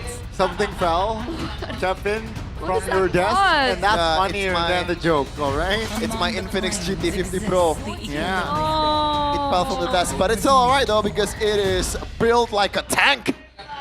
Wow. Okay. Speaking of tanks, the Uranus gets banned out here in the second phase. Eve gets taken away, so because they chose the Harith in the first phase, they're going to allow TLID to take that away from them. Yep. The Alice gets banned out next. Honestly, TLID, I don't mind a rerun of Esmeralda, you know? Against a Suyo, against a Phobius, not that bad of a lane. And a Harith. Yeah, that's also the idea. For TLID, I think they still want to limit the mid lane option here for Octa. Maybe Ziltian comes into mind. Or maybe something that enables other mates to be picked. And that means the roamer for Leone. What's on the table here? It's on Not the a table. lot. Marcel is still open. Oh yeah, you're right. Marcel and Kalea, never mind, it's banned. Kalea is banned. My legacy Alright, so shall the Zetian endure. gets eliminated. They're digging deep into Octa's hero pool. Luckily, he has it. He's played so many heroes. We still have the Kimmy, Valentina, Lilia, Lunox, and the Farsa, and the Odette. Yeah, I know he plays the Odette. Yeah. Let's see though, we saw an Odette game I think earlier. they might save it for later, no? Do you think they want to leave Octa for later? Yeah. I think the right move here is, again, just pick up the roamer. Yeah. Also applying pressure, right, towards Leone, who has yet to pick up a hero. So, killing two birds with one stone here. Pick up a hero for Mueza. Do you want Gatot? I don't mind the Gatot at Gatot all. or Khalid? Because if they want to play early game, they can Yeah. go with the Khalid. Folks, can you see Dyroth being playable here? Oh. It's not the best against the Harith. Yep. But it elevates the damage. You know, Definitely. the physical shred. And against a Phobius, that is a free lane for you. Yeah. And it allows just the movement, maybe more, you know, the pressure, right, from Dyroth pickup is gonna be more. But let's see if that's too Allow me far-fetched. to lead the charge. Hilda, Yeah. For Leone. what's the next pick? I don't mind It that. looks like Yuzong. The Yuzong. Again, not really a Harith answer either, but you can overload it with CC. Now the Harith has to pick up Purify. And for Teo United, still lack the mid lane. There's gonna be a lot of dive, but is it still too dangerous for an Odette? I don't think an Odette fits No. here. Too much dive. If they want to be safe, they can go Lunox. It's a power pick as well. Uh-huh. Oh, the Like Lunox safe is a picks good would be shout. Lunox, Lilia. Valentina. But what's the value of Valentina? The Black Dragon form. But that's it, right? Yeah. Compared to Octa, power pick Lunox, I think Lunox is a I'd good go shout. Lunox. Yeah. But now the trouble is you don't really have a proper setter for the Lunox. It's pretty much an independent Lunox. But I guess it's Octa, so he can make it work. If there's someone that can do that, it is Octa. The only problem as well is from the side of Dewa United, like both Lunox and Claude need time and farm, right? So, like they will have to pick their battles here, especially in the early game. Okay, we'll see. Will the signature Lunox pick for Octa be the answer for Dewa to close things out 2-0? Or will it be a different story now that TLID have picked a different set of heroes? A different rhythm, a different game. Let's see, game number 2 between the Young Stallions and the Apostles of Gods. We're heading into the Land of Dawn. Welcome to Mobile Legends. Yeah, it's gonna be a bit of a tough battle here in the mid lane for Octa. I guess he has the healing, so Mueza has to do a lot of heavy carrying in terms of lane clear and also poking at the same time. Hopefully it's not gonna be that hard for Octa. As the first knockup happened, Mueza might have to use the flicker immediately. Oh, I think he's gonna die. That's a two-man knockup already in the mid lane there. First team Moisa. Wow, what a trigger discipline though. Did not pop the flicker. Moisa still survives, but that guarantees a recall. Whilst Kevin is counter jungling here. So that's a win for TL. So far, nothing too crazy. Moisa has to watch out. He still has the flicker. Oh my god, Dolan! Oh, Suyo level 3. That's the kill pressure definitely already on TL. Uh-oh, Iran taken down. That's a quick double. Dewa United, man. What a response. 3 members taken down instantly just from that. Dewa United again in the early game. That early pressure has been fantastic. TLID, what are they doing in the early game? I got a bit too overzealous, man. The fact that they have Hilda, they have Jushin, they feel like they are almost invincible, but when Dolan is there, especially after you get level 3, it's hard for you to get away from the Suyo. And you mentioned it earlier, Gani. Lunox needs a bit more time. Yeah, but like, you don't gotta. It's a caster 6. You can't allow the Lunox to get kills early just because, you know? But honestly, against the Jushin, Octa, the Lunox is surprisingly quite sustainable in the lane, right? So long as there's minions for Octa to work with the skill, he's gonna be able to push through the small damages, especially in the early game coming in from Drinchel. Interesting Lord fight, Turtle fight. Moeza gets caught really low already. 2 men, now Dark Wave, Kevin now isolated here. 1v1, Ritual is assisting, but that's gonna be the jungler taken down regardless. 2 members actually off the board for TL, and Dewa United only losing 1. So both junglers off the picture. That's a delay on that turtle take. Moeza taking information, has the Raging Sandstorm, but with Octa here, they're actually able to chunk the turtle below 50% as Dolan will calmly take the retribution. Man, I would like to see the replay of that because I don't know what the hell happened. It looks kind of decent from TLID, but when I look at the kill count, wait, what? TLID losing 2? And Dolan was taken down at the same time. That's a huge value for TLID at the same as well. Yeah, but where did Kevin die? Is my question. I didn't get to see that. Kevin on the turtle spit. I saw Kevin. I didn't get to see Dolan's death. Dolan was in the bushes. He was getting chased down by Aran and also Kyo at the same time. And that was 5v4, by the way. Maybe didn't join the fight. Meanwhile, Kyo was also there with the Blazing Duet. Yeah. He Blazing Duet into that, and still they lost everything to Dewa. So not the best of early game. Aran now also getting shredded. What? Octa's damage on the Lunox. Insta takedown for Aran. And that's minute 3 Lunox already.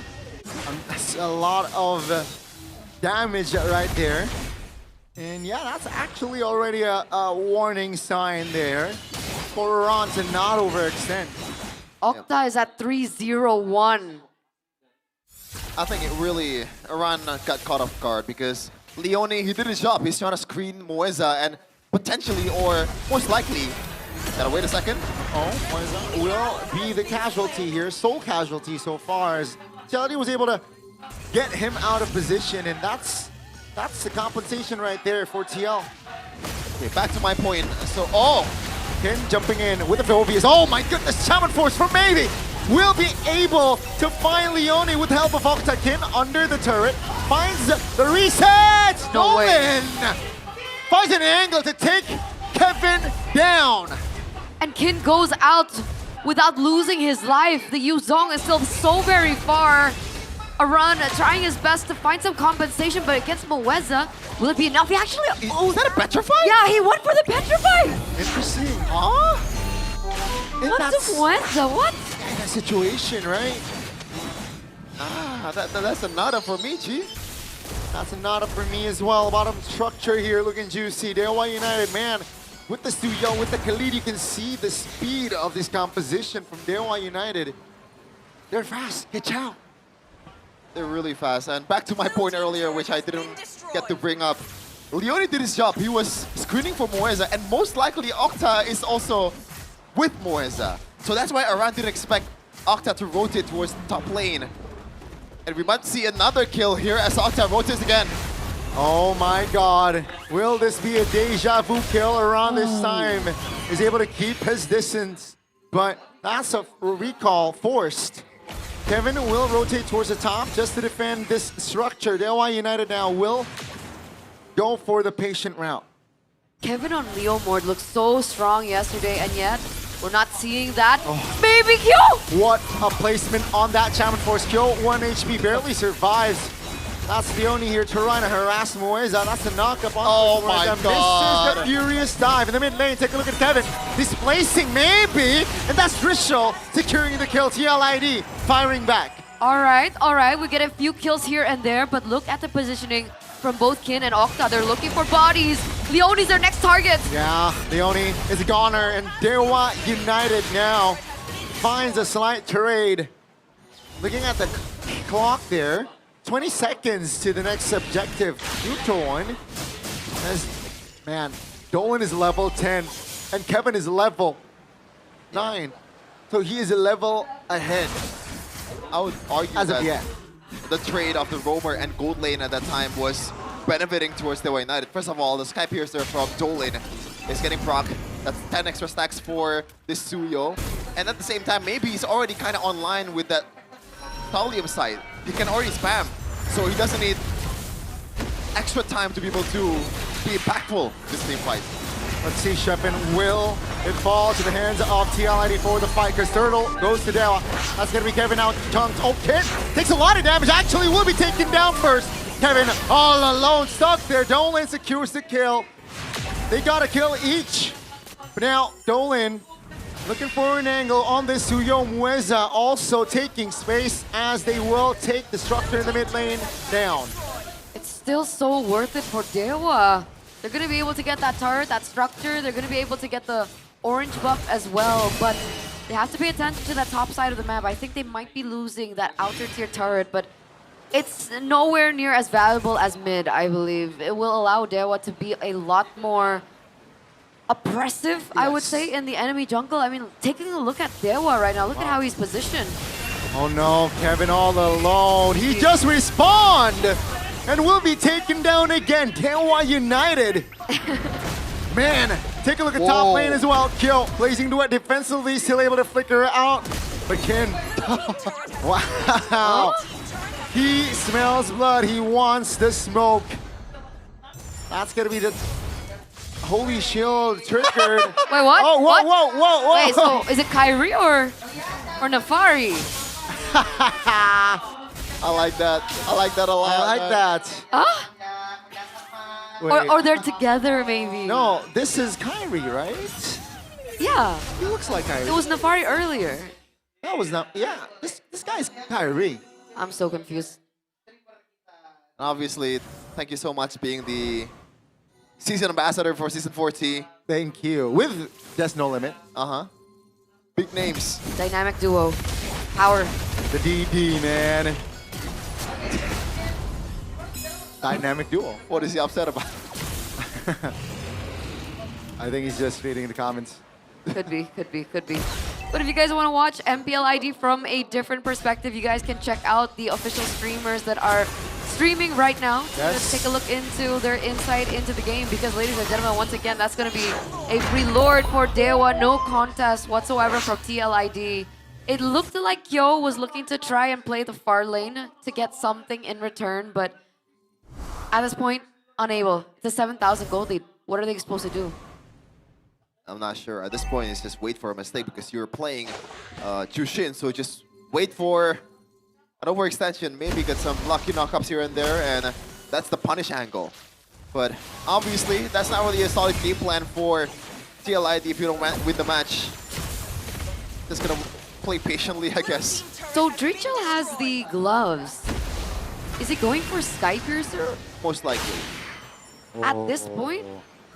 Either I think it's Sky. It's gotta be Sky. It can't be Winter, right? Yeah. Either of those two. But it should be Sky. More on the Sky. Because they do like some finishing power, right? Yeah. You have some good DPS in kill, even though he's not fully online just yet. Aran cannot fully finish. Same with kill, which is down by God knows how many gold against Dolan. Okay. Let's see here. All spells are actually up here from both teams, so expect both teams can go all in. There you go. Mueza jumping in with Flicker. Still able to be dodged. Now with the Lord already entering the base. Dewa's call is actually, let's focus on other lanes because the mid lane wasn't pushed. So TLID, they can use this time to take a breather. I can smell Coach Wynot from here, man. Like, it's the macro play that Dewa don't want to force anything. Coach Wright. Coach Wright, rather. Oh, that's going to be the connection. That's the engage with maybe leading the charge. Mueza, though, will be betrayed. They still get the structure in the mid lane. Kill! Taken down as Kevin gets the double.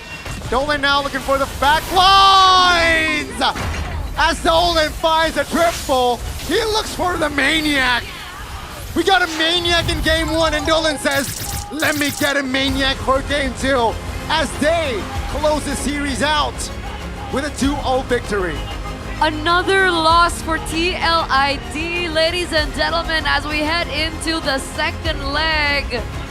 Dewa United sought revenge, and sweet revenge they get over TL. Clean 2-0. The young stallions falling short from the apostles of gods today. Man, this guy on Asuyo is mesmerizing. If you watch MPL B8, this is James Banks. At this point, you gotta respect it, even in the first phase span. Get this guy away from Sasuke. What a game. What a game from Dewa United, and I feel like this is just a sign of what's to come. Dewa is here. Like, I think they're just a tier below Onyx at this point. What a match. Really good showing from Dewa United. Super solid as well. And this really sets the tone. This should put Dewa higher on the standings. Did Bigatron win this week? Bigatron won. They played a match. So it's 7-6. It was against EVOS. All the standings are going to be so interesting to see later on, boys and girls. Everything is so volatile, especially mid-table standings. But we're taking a look once again at the highlights from that previous match, and dare say game number 2 was cleaner than ever. If I were TLID, I'd be super tilted from game number 1. You are TLID though. No, I'm just a fan. You're Jane TLID. Yeah, it's okay. They'll have another chance. GG to Dewa. But with that, let's speak with the victors. Let's speak with the apostles of gods. Let's speak with Dewa United.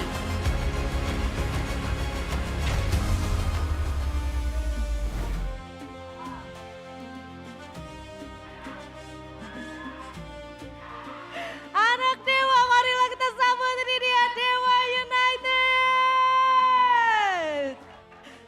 But let's welcome Dewa United.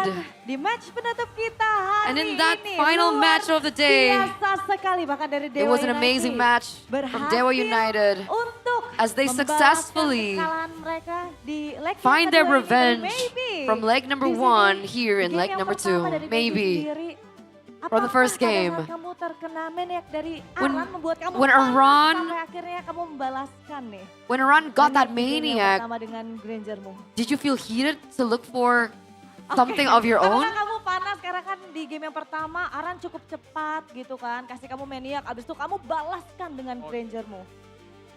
Because in that game you were able to get a maniac with Granger. Panas sih. No, I wasn't heated. It was all good. Santai aja. Iya, santai. Super chill. Santai aja, Super chill. tiba-tiba maniak gitu. Chill, ya. but you suddenly got a maniac. Ini Yeah. adalah meta baru Is this the dari new teman-teman Dewa meta United? from Apakah Dewa ini United? adalah- aku dengar katanya meta mas-mas ya Okta, benar? I heard Meta Blancon ini sekarang. Oh iya benar. that you have a new meta with the Blancon. Kita dapat buff sendiri. Yeah, after we started using the Blancons, it was like a new buff. Terus aja kalau gitu ya. Ya bisa Blancon terus. Yeah, we Bisa should keep terus. using the Tapi kalau Blancons. misalnya dari Okta sendiri nih, kita melihat akhirnya But from Okta, ada Lunox, Okta. we get to see Cuma the banyak Lunox yang again. mempertanyakan jujurnya Okta, kenapa? But a lot of kamu people akhirnya were pilih asking, Lunox, padahal di sana why kita did you pick tahu ada Lunox? Harit gitu. Because there was a Harith Ya, on the other soalnya sama side. pegangan. Because it's my signature Hero hero. kamu soalnya. Iya, It's my power lawan apa aja hero. saya pede kalau pakai Lunox. I feel Siapapun confident when I'm using the lawannya, Lunox. pede. Pede. Are you Pede, dan comfortable terbukti using it ya. against anyone? Yes. Ya, alhamdulillah aja kak. Sudah cukup puas dengan Lunoxmu di Were you malam hari ini? satisfied with your performance Puas earlier? sih kayaknya soalnya nggak mati. Yeah, Terus I was di pretty scrim juga satisfied. nggak pernah latihan Lunox. I Oh, didn't jadi itu lose memang at all. I sudah didn't die at all, bakat and gitu ya. in scrims, Lunox Okta I've adalah actually bakat never gitu. picked it up. Kayaknya sih udah menjiwai lah. Oh, aduh, udah jiwanya gitu ya. Ya benar-benar jiwanya. Udah I've lebih become Lunox one dari with the Lunox itu Lunox. sendiri. A part of my soul is a Lunox. Oke, tapi kalau dari Okta sendiri ada nggak sih kesulitan yang dirasakan? But did you match feel that kali there were ini? any difficulties in this Yang game match? 1 sih sulit soalnya. Game number 1 was hard. Baru menit 2 Aaron udah maniak, Because udah deg-degan aja tuh. Minute 2, Aran had a maniac, so Terus ya I got kalau really game nervous. 2, ya alhamdulillah. But for mulus game number gitu ya. 2, it was Kita pretty smooth. memanfaatkan kesalahan Thank God. mereka.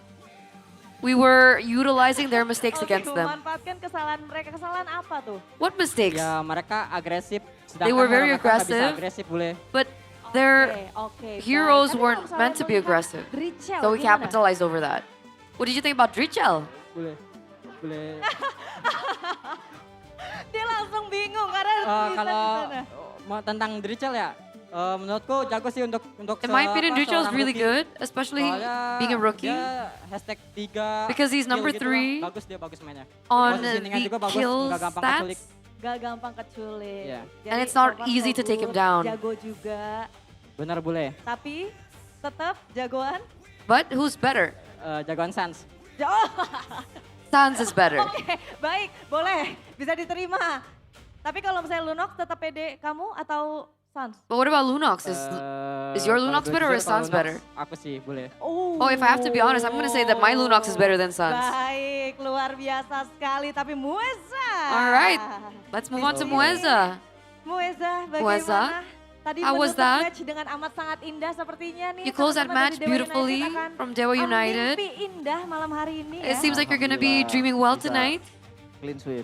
Yes, thank God we were able to Gimana, get that Mueza? clean sweep. Sulit untuk menjaga teman-temanmu. Was it hard Junglermu. to protect your di friends, to match defend kali your ini? friends in this match? Enggak lah, enggak terlalu sulit. No, it Yang wasn't penting that hard. Comms-nya As enak long as aja the comms were tektokannya. good Jadi kayak gampang. between Kita us, mainnya kan as a it team made kan, it jadi easy because we bareng-bareng play aja. as a team together. Alhamdulillahnya bisa clean sweep sih. And thank God we were able to get that clean Kalau sweep. misalnya dari Mueza berarti sama sekali But what about from nggak you, ada Mueza?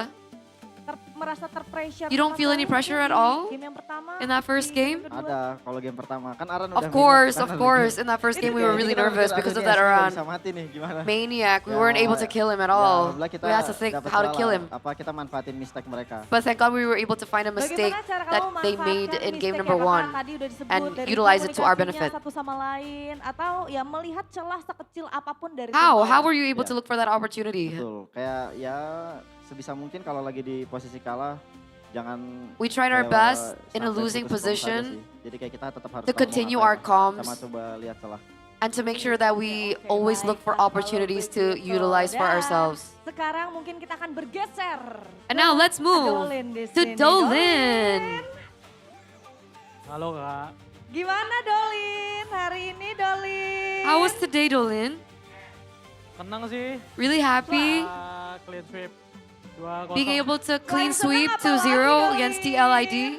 Terlihat ini banget loh Dolin loh. Tuh, terlihat senyumnya beda sekali, lebar sekali. You look different, Dolin. Your smile is different. You look happier. Just happy we were able to get our revenge from leg 1. Membuktikan ya. Ya betul. Cuman kalau misalnya kita sedikit membahas nih ya tentang leg yang pertama. But if we discuss leg 1 for gimana? just Ada a bit, perbandingan kah? Ada perbedaan what's the kah difference? Do you gameplay see any difference dari in teman-teman gameplay lawan? from TLID?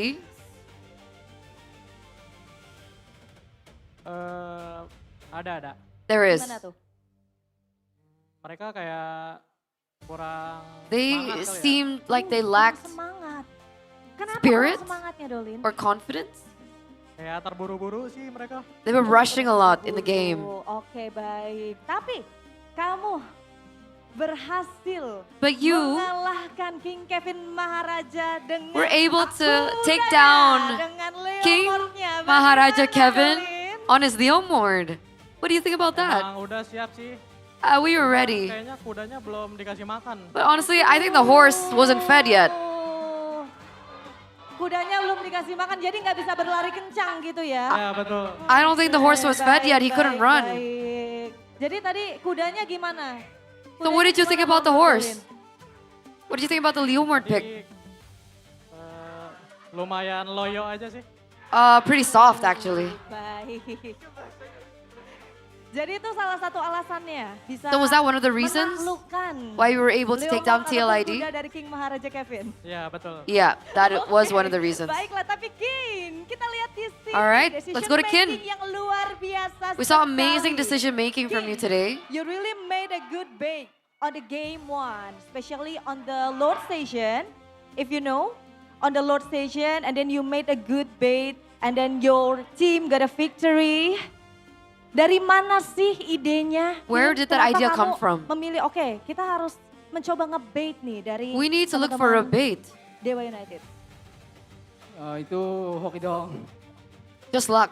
Yakin hoki doang dengan momen Freya. Are you sure it was just luck with the Freya? Iya. Yes. Coba dipakai mic-nya. Iya.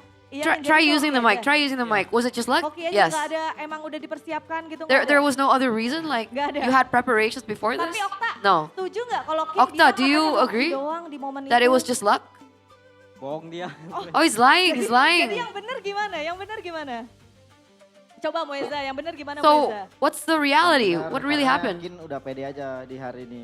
Oh, The reality jadi is pede. Kin Ya, soalnya minggu lalu is dia confident ada today. sakit. Because Dia last minggu week ini udah he was sick. katanya pengen back on track lah. So this week he wants to go back on track, especially regarding his performance. Betul. Oke, baik. Tapi maybe What about you, maybe? di next match kalian In our next akan match, bertemu tim Navi. you're going to be berarti ya. facing against Akan bertemu Navi. tim Navi. Apa yang pengen kalian sampaikan nih untuk Would you tim like to Navi? say something for Navi? Dari Maybe sendiri? From Maybe? Mungkin untuk Shive boleh? Maybe for Shive? Buat Navi ya paling For kasih Navi, leg seru aja sih. let's kayak just di give leg 1 kan. a great match, like in leg number 1. Kasih match yang seru aja kayak di leg 1. Baiklah. Kalau begitu sepertinya langsung saja ya. Alright, akan to wrap things up, menyambut dengan tepuk tangan yang paling meriah. Tapi sebelum itu Okta, kita menanti untuk siulmu.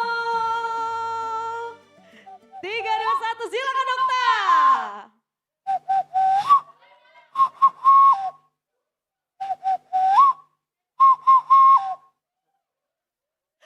Oke, anak Dewa marilah kita sambut. Inilah dia Dewa United.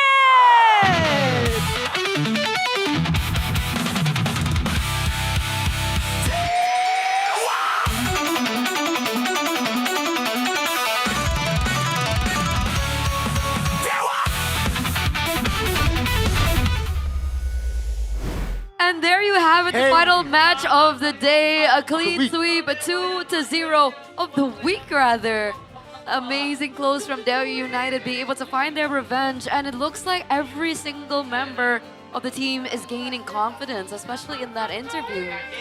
I like their performance, but that whistle was actually real. Yeah. I got the off guard. I thought it was the reduction. I thought it was a fake whistle. No. That confirms it. That confirms it right there. Can you whistle like that? No. There you go. I can't do it either. It seems like they're talking about the whistle Yeah. as well. Everyone's talking about the whistle. I got distracted because I thought that was just background music, but no, it was a real whistle.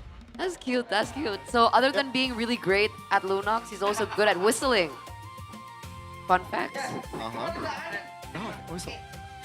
And by the way, Dewa United, thank God, I love you so much, man. Like, I don't think I can tell you the reason, but thank God. On behalf of Eterna as well, because believe it or not, she's a bit happy that PLID lost 2-0. I am losing my voice is what I'm feeling right now. Okay. Crucial moment though from that previous game. There it is. It's just so uncanny. Uncanny. Like Lunox is a hero that we don't see at all in the meta. The only person who's picked up the Lunox this season has been Okta. And he's been able to make it work so well. He has been doing it since last season as well. And last season, Lunox wasn't really popular as well. But man, this guy. Yeah. He came online. It's crazy. Player of the match presented to you by the official gaming phone Infinix GT50 Pro. It's Kin. PLTG on the Freya earlier on. And now he gets another on the Phobius. Yeah, I think POTG goes for Dolan in this game specifically. He's been amazing. But Kin is just that dude, man. There's a reason why Dewa United brought him. Even though he doesn't really have that MPL experience, he is promising right from day one. Last season, you can see it. Even after the first week that he played, this is the prodigy. This is the future of the XP. He played a lot of heroes. He is very flexible, but on all those heroes, he's performing the hell out of it. Yeah, Why are he's you so laughing, Connie? consistent. Super consistent. I'm not laughing. I'm You have smiling. something to say? I'm smiling. You have something to say to the group? What group? The group of English people. You're English, Eterna? No, I mean like English broadcast people. Okay. I want to say that even though the Lunox is mid-late game, you cannot allow him to get access to early kills like that. And this is what happens, man. You got punished. This is just brilliant, though. I like the fact that they use, like, they kind of lull Aran into sleep. But Aran overall in this game was, yeah, game number 1, the Maniac. Oh, what? Yeah. I just realized. I didn't catch that either. That's so cool. That's aura, man. That's Dark Wave towards 2. And you know what? I'm gonna leave those 2 to Dolan. I'm gonna chase someone else. That is Didn't so even die. cool. He went under target, he didn't even die. A lot of Dark Waves, a lot of chases where Kin does not have any business to survive for that long. And look at this. He's holding a lot of damage. And Dell United has all the room in the world to deal the damage. But Kevin, I want to take this one, Eterna. Like, what do you think happened with Kevin's Leo Mord in these 2 matches, in these I 2 think games? they did a really great job of not allowing him to have any movement. So that's props to Okta, that's props to Moeza as well for putting on the pressure constantly from the early game. And even they mentioned it on stage, right? In the interview, they were like, nah, I think they forgot to feed the horse. I think they forgot to feed Joe's horse because he was so soft in this game. Even they started taunting him. Look at that. Ouch. He was so strong yesterday. I think the word is not soft, it's limp, Eterna. Yeah, but like that's weird. Like out of context, saying limp is so weird. So let's stick to soft. I mean, that could work if you prefer the soft ones. But now, 16-6, under 12 minutes for Dewa United. Looking at the items, they already have the item intact. I'm sorry. Why are you laughing, Shevin?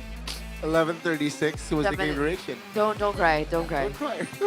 I know Geek Fam won against Sonic today. Everything's fine. Everything is all good. That's like a lifetime possibility. Man, average 11 minutes 11 minutes. for man. Dewa. Yeah, that's pretty fast.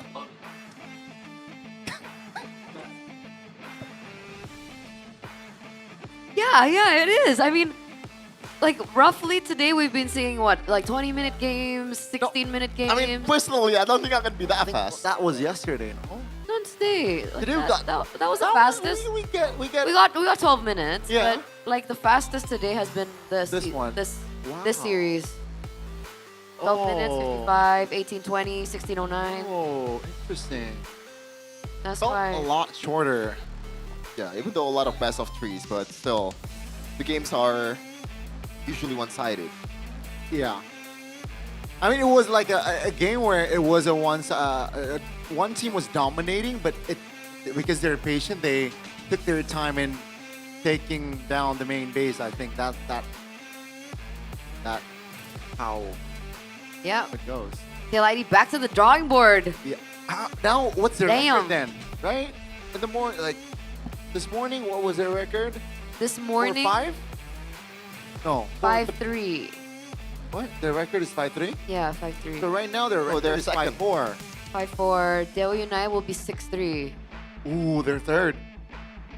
Right below BTR. But it depends. BTR. Right. Their net game win. Oh, they're second. Man, this season has been a banger overall, right? I mean, from 1 to 8, it's always competitive. From top to bottom, man. Onyx, 7-2, they're not invincible as we thought they would be, even though they got Kelra. Geek Fam made them bleed. BTR made them bleed. It's just so competitive. 1 to 8 though? You have 9? Yeah, from top to bottom. We have 9 teams though. Oh yeah, you're right. You're right. You're okay. RQ ain't got a single win still. So they gotta catch up, man. They gotta catch up to be in this topic. You're right. Imagine RQ pulled off a TLID season 14. That would be nutty, Gunny. They pulled an EVOS. Imagine. They Oh pulled yeah, EVOS, yeah. pull on EVOS. This makes this interesting, right? The fact that a bottom tier team an 8th place team beat Onyx. BTR beat Onyx too. I'm not even sure anymore if Onyx, I mean, obviously Onyx is still the strongest team, but there's a world out there, Goni, when Onyx, not only they're not the champion, they didn't even make it to MSC. There is a world out there that's gonna happen. But I'm not sure if we were living in that one. Yeah, we're living in this one. Uh-huh. Looking at the stats here, nothing too big to be discussed here. Dolan just topping everything, gold per minute, damage dealt, being a nuisance that he is. Also topping the kill participation, 81%. Gets all of the objectives, the totals, the lords, even the turrets as well. But we're gonna check the comms from Dewa United from both games to see them communicate. Ayo. Ulti Leonnya. Harit nih. Bisa hero. Kalian angkat gua. Aman heroinnya guys. Heroin. Gue Cece nih. Bisa tarik. Gua coba ke ini ya, Leo. Dapat. Balik. Ini mati nih. Nice. Masih bisa guys. Bisa. Gue liat dulu. Gas. Mati rata-rata tuh. Mati gua. Leo, kalian no flicker kalian. Nice one. Kaliannya guys, enggak ada flicker kok. Ini Esme. Lihat Esme Golti. Mati. Boleh gas lagi. Bisa lihat gua Harit. Bisa. Harit. Gua break, mati. Gas lagi. Juksin low ya. Nice B. Tepek B. Bisa yang bawah. Ayo Mongka. Juksin nih Ken, bisa gak? Ayo nih. Oh, lihat tuh guys. Bisa. Impangin. Mati. Lihat gue ya. Aman. Backup guys. Gas guys. Lihat Kin.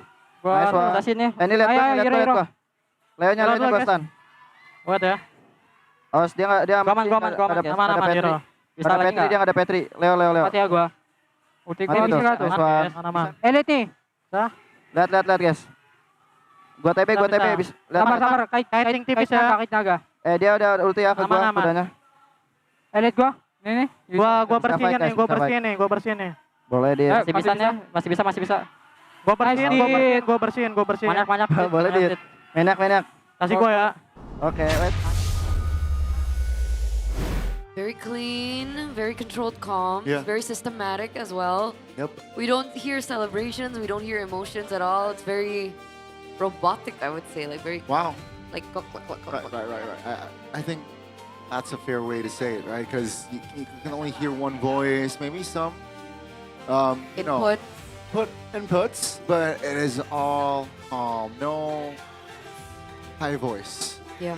No one's raising their voice. Correct me if I'm wrong, but I didn't hear Kin utter a single word. But maybe I was just misreading in that her. clip at least. Yeah, right? maybe. Based on those clips. But it's crazy, right? Because even the double dark wave set to a jump towards the other side was not communicated. That was purely organic. Kin to Dolan. Organic. That's crazy. Chemistry. Muscle memory. Muscle memory with the chemistry. Like the chemistry is so good that it's muscle memory is what I'm trying to say. Yep. But here are the updated standings presented to you by the official gaming phone Infinix GT50 Pro. Yeah. And you're right, Dewa United. They bump Bigatron down. And now they're at second place. Evos have to be careful. Hanging by a thread. They drop from 5 to 6. Yep. Alter Ego taking their place. TLID still at 4, so they don't move an inch. But Navi as well drop. Geek Fam go to 7th. This is why I feel like winning 2-0 is important. Yeah, You can see the Dewa United net game win. They're at 8th. With the same record, Bigatron by Vitality, their net game win is just 2. So that's a lot, right? As we know, this season, Bigatron by Vitality has been winning matches, but in a 2-1 fashion. Yeah.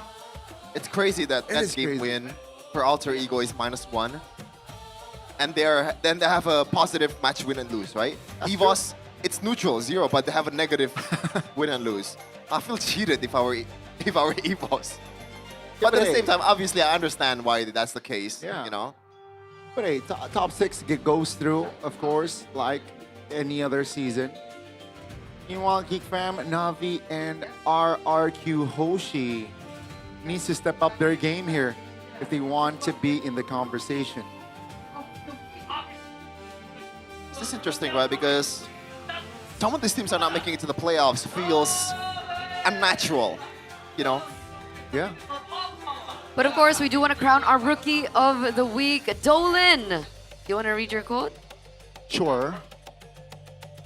Rolling in the Sing it, sing it. Through pass. Sing it. Pass through week 5. Thanks to Dolan. Where's the singing? When I wrote it down, I wasn't singing. Rolling in the deep? Yeah, That's it the means song. he's just rolling in the deep. Yes, sir. You know, but hey, I mean, a shout out to all, because all of Dewa United's roster, man. We got Octa, we got him as well, we got Muenza. Well deserved. I mean, I'm wondering if the player of the week is someone from Dewa as well. We'll see. There we go. Player of the week goes to another Dewa United player, but this time for Kin. Jeffin, do you want to read your quote? Nah, I'm cool. All right. Okay, so you're saying I'm not cool. I see you, Sheffin. Yeah, that's what I imply, Connie. Yes, sir. You know what? Yes, yes. Your quotes suck. There you go. What? I did not say that. Anyway, ace of all trades, Kinsanity. Kinsanity. Don't ever call him Solikin again. I dare you. I'll slap the hell out of you. Oh. I did not call Oh. Solikin. Oh. All right. Oh, what a day. What a week.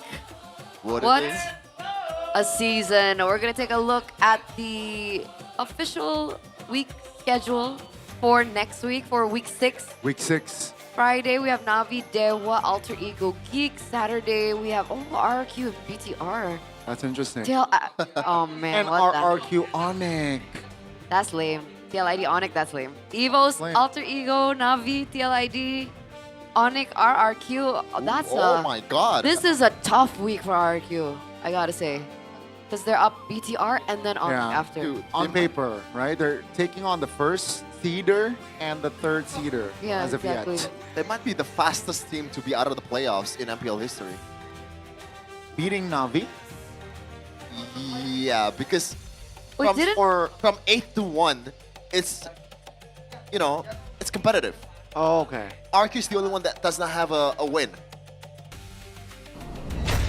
That might be unfortunate for RQ. That might be. Bro, it's already unfortunate for RRQ at this point. Uh-huh. Like, them making it to playoffs or not is, if it's hanging on such a short thread. Yeah. Good A news, they're up thin against thread. BTR.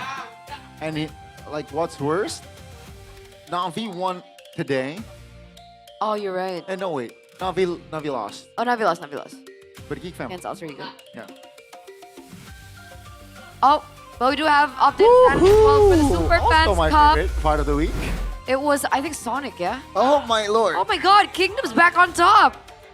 You've been dethroned. I don't know how to feel about this. You've been Why dethroned. do you think that way, Gani? Because I like to see, you know, Arsenal is top of the table. Uh-huh. Onyx is top of the table. Uh-huh.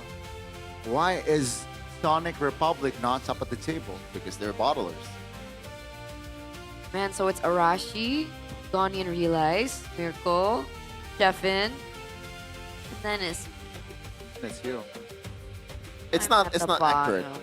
Wait, It's not also- accurate because Realize would be at the bottom if it's accurate. Don't worry. That is true. That is true. I concur. But remember, if you guys are super fans and you guys come over to the MPL Arena, there is always a competition that's being held during when your team plays. So let's say earlier we had blanking out. Okay, yeah, let's say on a Geek in match 2. Yeah. That means the Super Fans Cup is also going on in a best of 1 though, so it's not a best of 3. But it does give a chance for you guys to play for your team and for your community. So take a chance, buy some tickets, head over to the MPL Arena, Take a and join the Super Fans Cup. Yeah, Sheffin.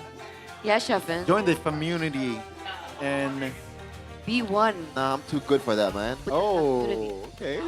I'm too good for that. Good at losing. Oh, He's too cool to be a burn. community. Burn. Good at Oh, no. losing. How could I recover? You can recover by buying tickets, boys and girls. It's because it will be open in 136 hours. So the playoff ticket sales will officially begin on May 2nd, 2026. Next week. Which is next week, week 6 of the regular season. And like we mentioned earlier, tickets will be available starting at IDR 90K for the Legend tickets. And there's also the 110 IDRK tickets for the Mythic seats. But there's also the Mythic VIP Pass, which is even cooler than the normal Mythic Pass because you guys will be able to enjoy the most comfortable and strategically placed seats, exclusive access, and of course special merchandise that benefits you guys and your viewing experience. Again, guys, check it out. And you're from outside of Indonesia, if you're baffled by how pricey the tickets are, don't worry. 90K is literally $5, you know? Yeah, and if you want to splurge more, you know, if you're feeling fancy, buy the Mythic ones. Mythic VIPs. That's $1 more, by the way. Mythic VIPs, yeah. The Mythic VIP ones. Oh, the Mythic VIPs. I mean, the if pricing point for VIP, the Mythic ones are out. So that's why I suggested them to get that. Yeah. Wait, what? The Mythic ones. The Mythic VIPs are sold no, out. No, the Mythic ones are, the pricing point is already out. Oh, I heard sold out. I was like, No. I thought they weren't open yet. No. I want to get some VIP pass tickets. I want some Mythic VIP pass too. But one word for today. We on. He fell asleep. He fell asleep. Anyways, thank you so much, ladies and gentlemen, for tuning in the English broadcast for MPL ID Season 17, Week 5, Day number 3, with me, Eterna, Gani, as well as Sheffin. We'll see you next week. MPL ID Season 17. We own this. Minggu yang kelima MPL Indonesia Season 17, di mana kita sudah melihat banyaknya tim yang sudah berjuang dan memberikan gameplay yang luar biasa sekali, serta keseruan-keseruan lainnya. Tapi keseruan kita tidak hanya berhenti di week yang kelima, karena kolaborasi MPL dan juga Telex serta Ekraf itu masih berlanjut sampai dengan di minggu depan. Jadi pastinya kita bisa sama-sama bernostalgia nih tentang tradisi game ataupun tradisi permainan dari Indonesia. Jadi pastikan buat kalian yang udah punya tiket langsung saja ya datang ke MPL Arena, kita seru-seruan bareng dan juga dukung tim favorit kalian. Karena pastinya dukungan kalian benar-benar berarti sekali untuk tim-tim yang akan bertanding. Tidak lupa aku juga pengen ingetin bahwa MPL Indonesia tidak dapat berjalan selancar sekarang tanpa adanya dukungan dari para sponsor dan juga partner, karena MPL Indonesia powered by Moonton, supported by PBSI, presented by Official Gaming Phone Infinix, Official e-wallet GoPay, Official Gaming Chair, ada Todak, serta untuk partner in esports kita ada Garnier, Bayu, Dunia Games, Games Max, dan juga OnePlay, dan supplier kita ada IndiHome, Indomaret, Yummy Choice, dan juga Aqua. Itu dia keseruan kita di week yang kelima. Sekali lagi aku pengen ingatkan bahwa untuk teman-teman yang ada di rumah maupun yang nantinya akan datang di minggu depan, jangan lupa untuk ikuti keseruan-keseruan lainnya di MPL Indonesia Season 17. We on this!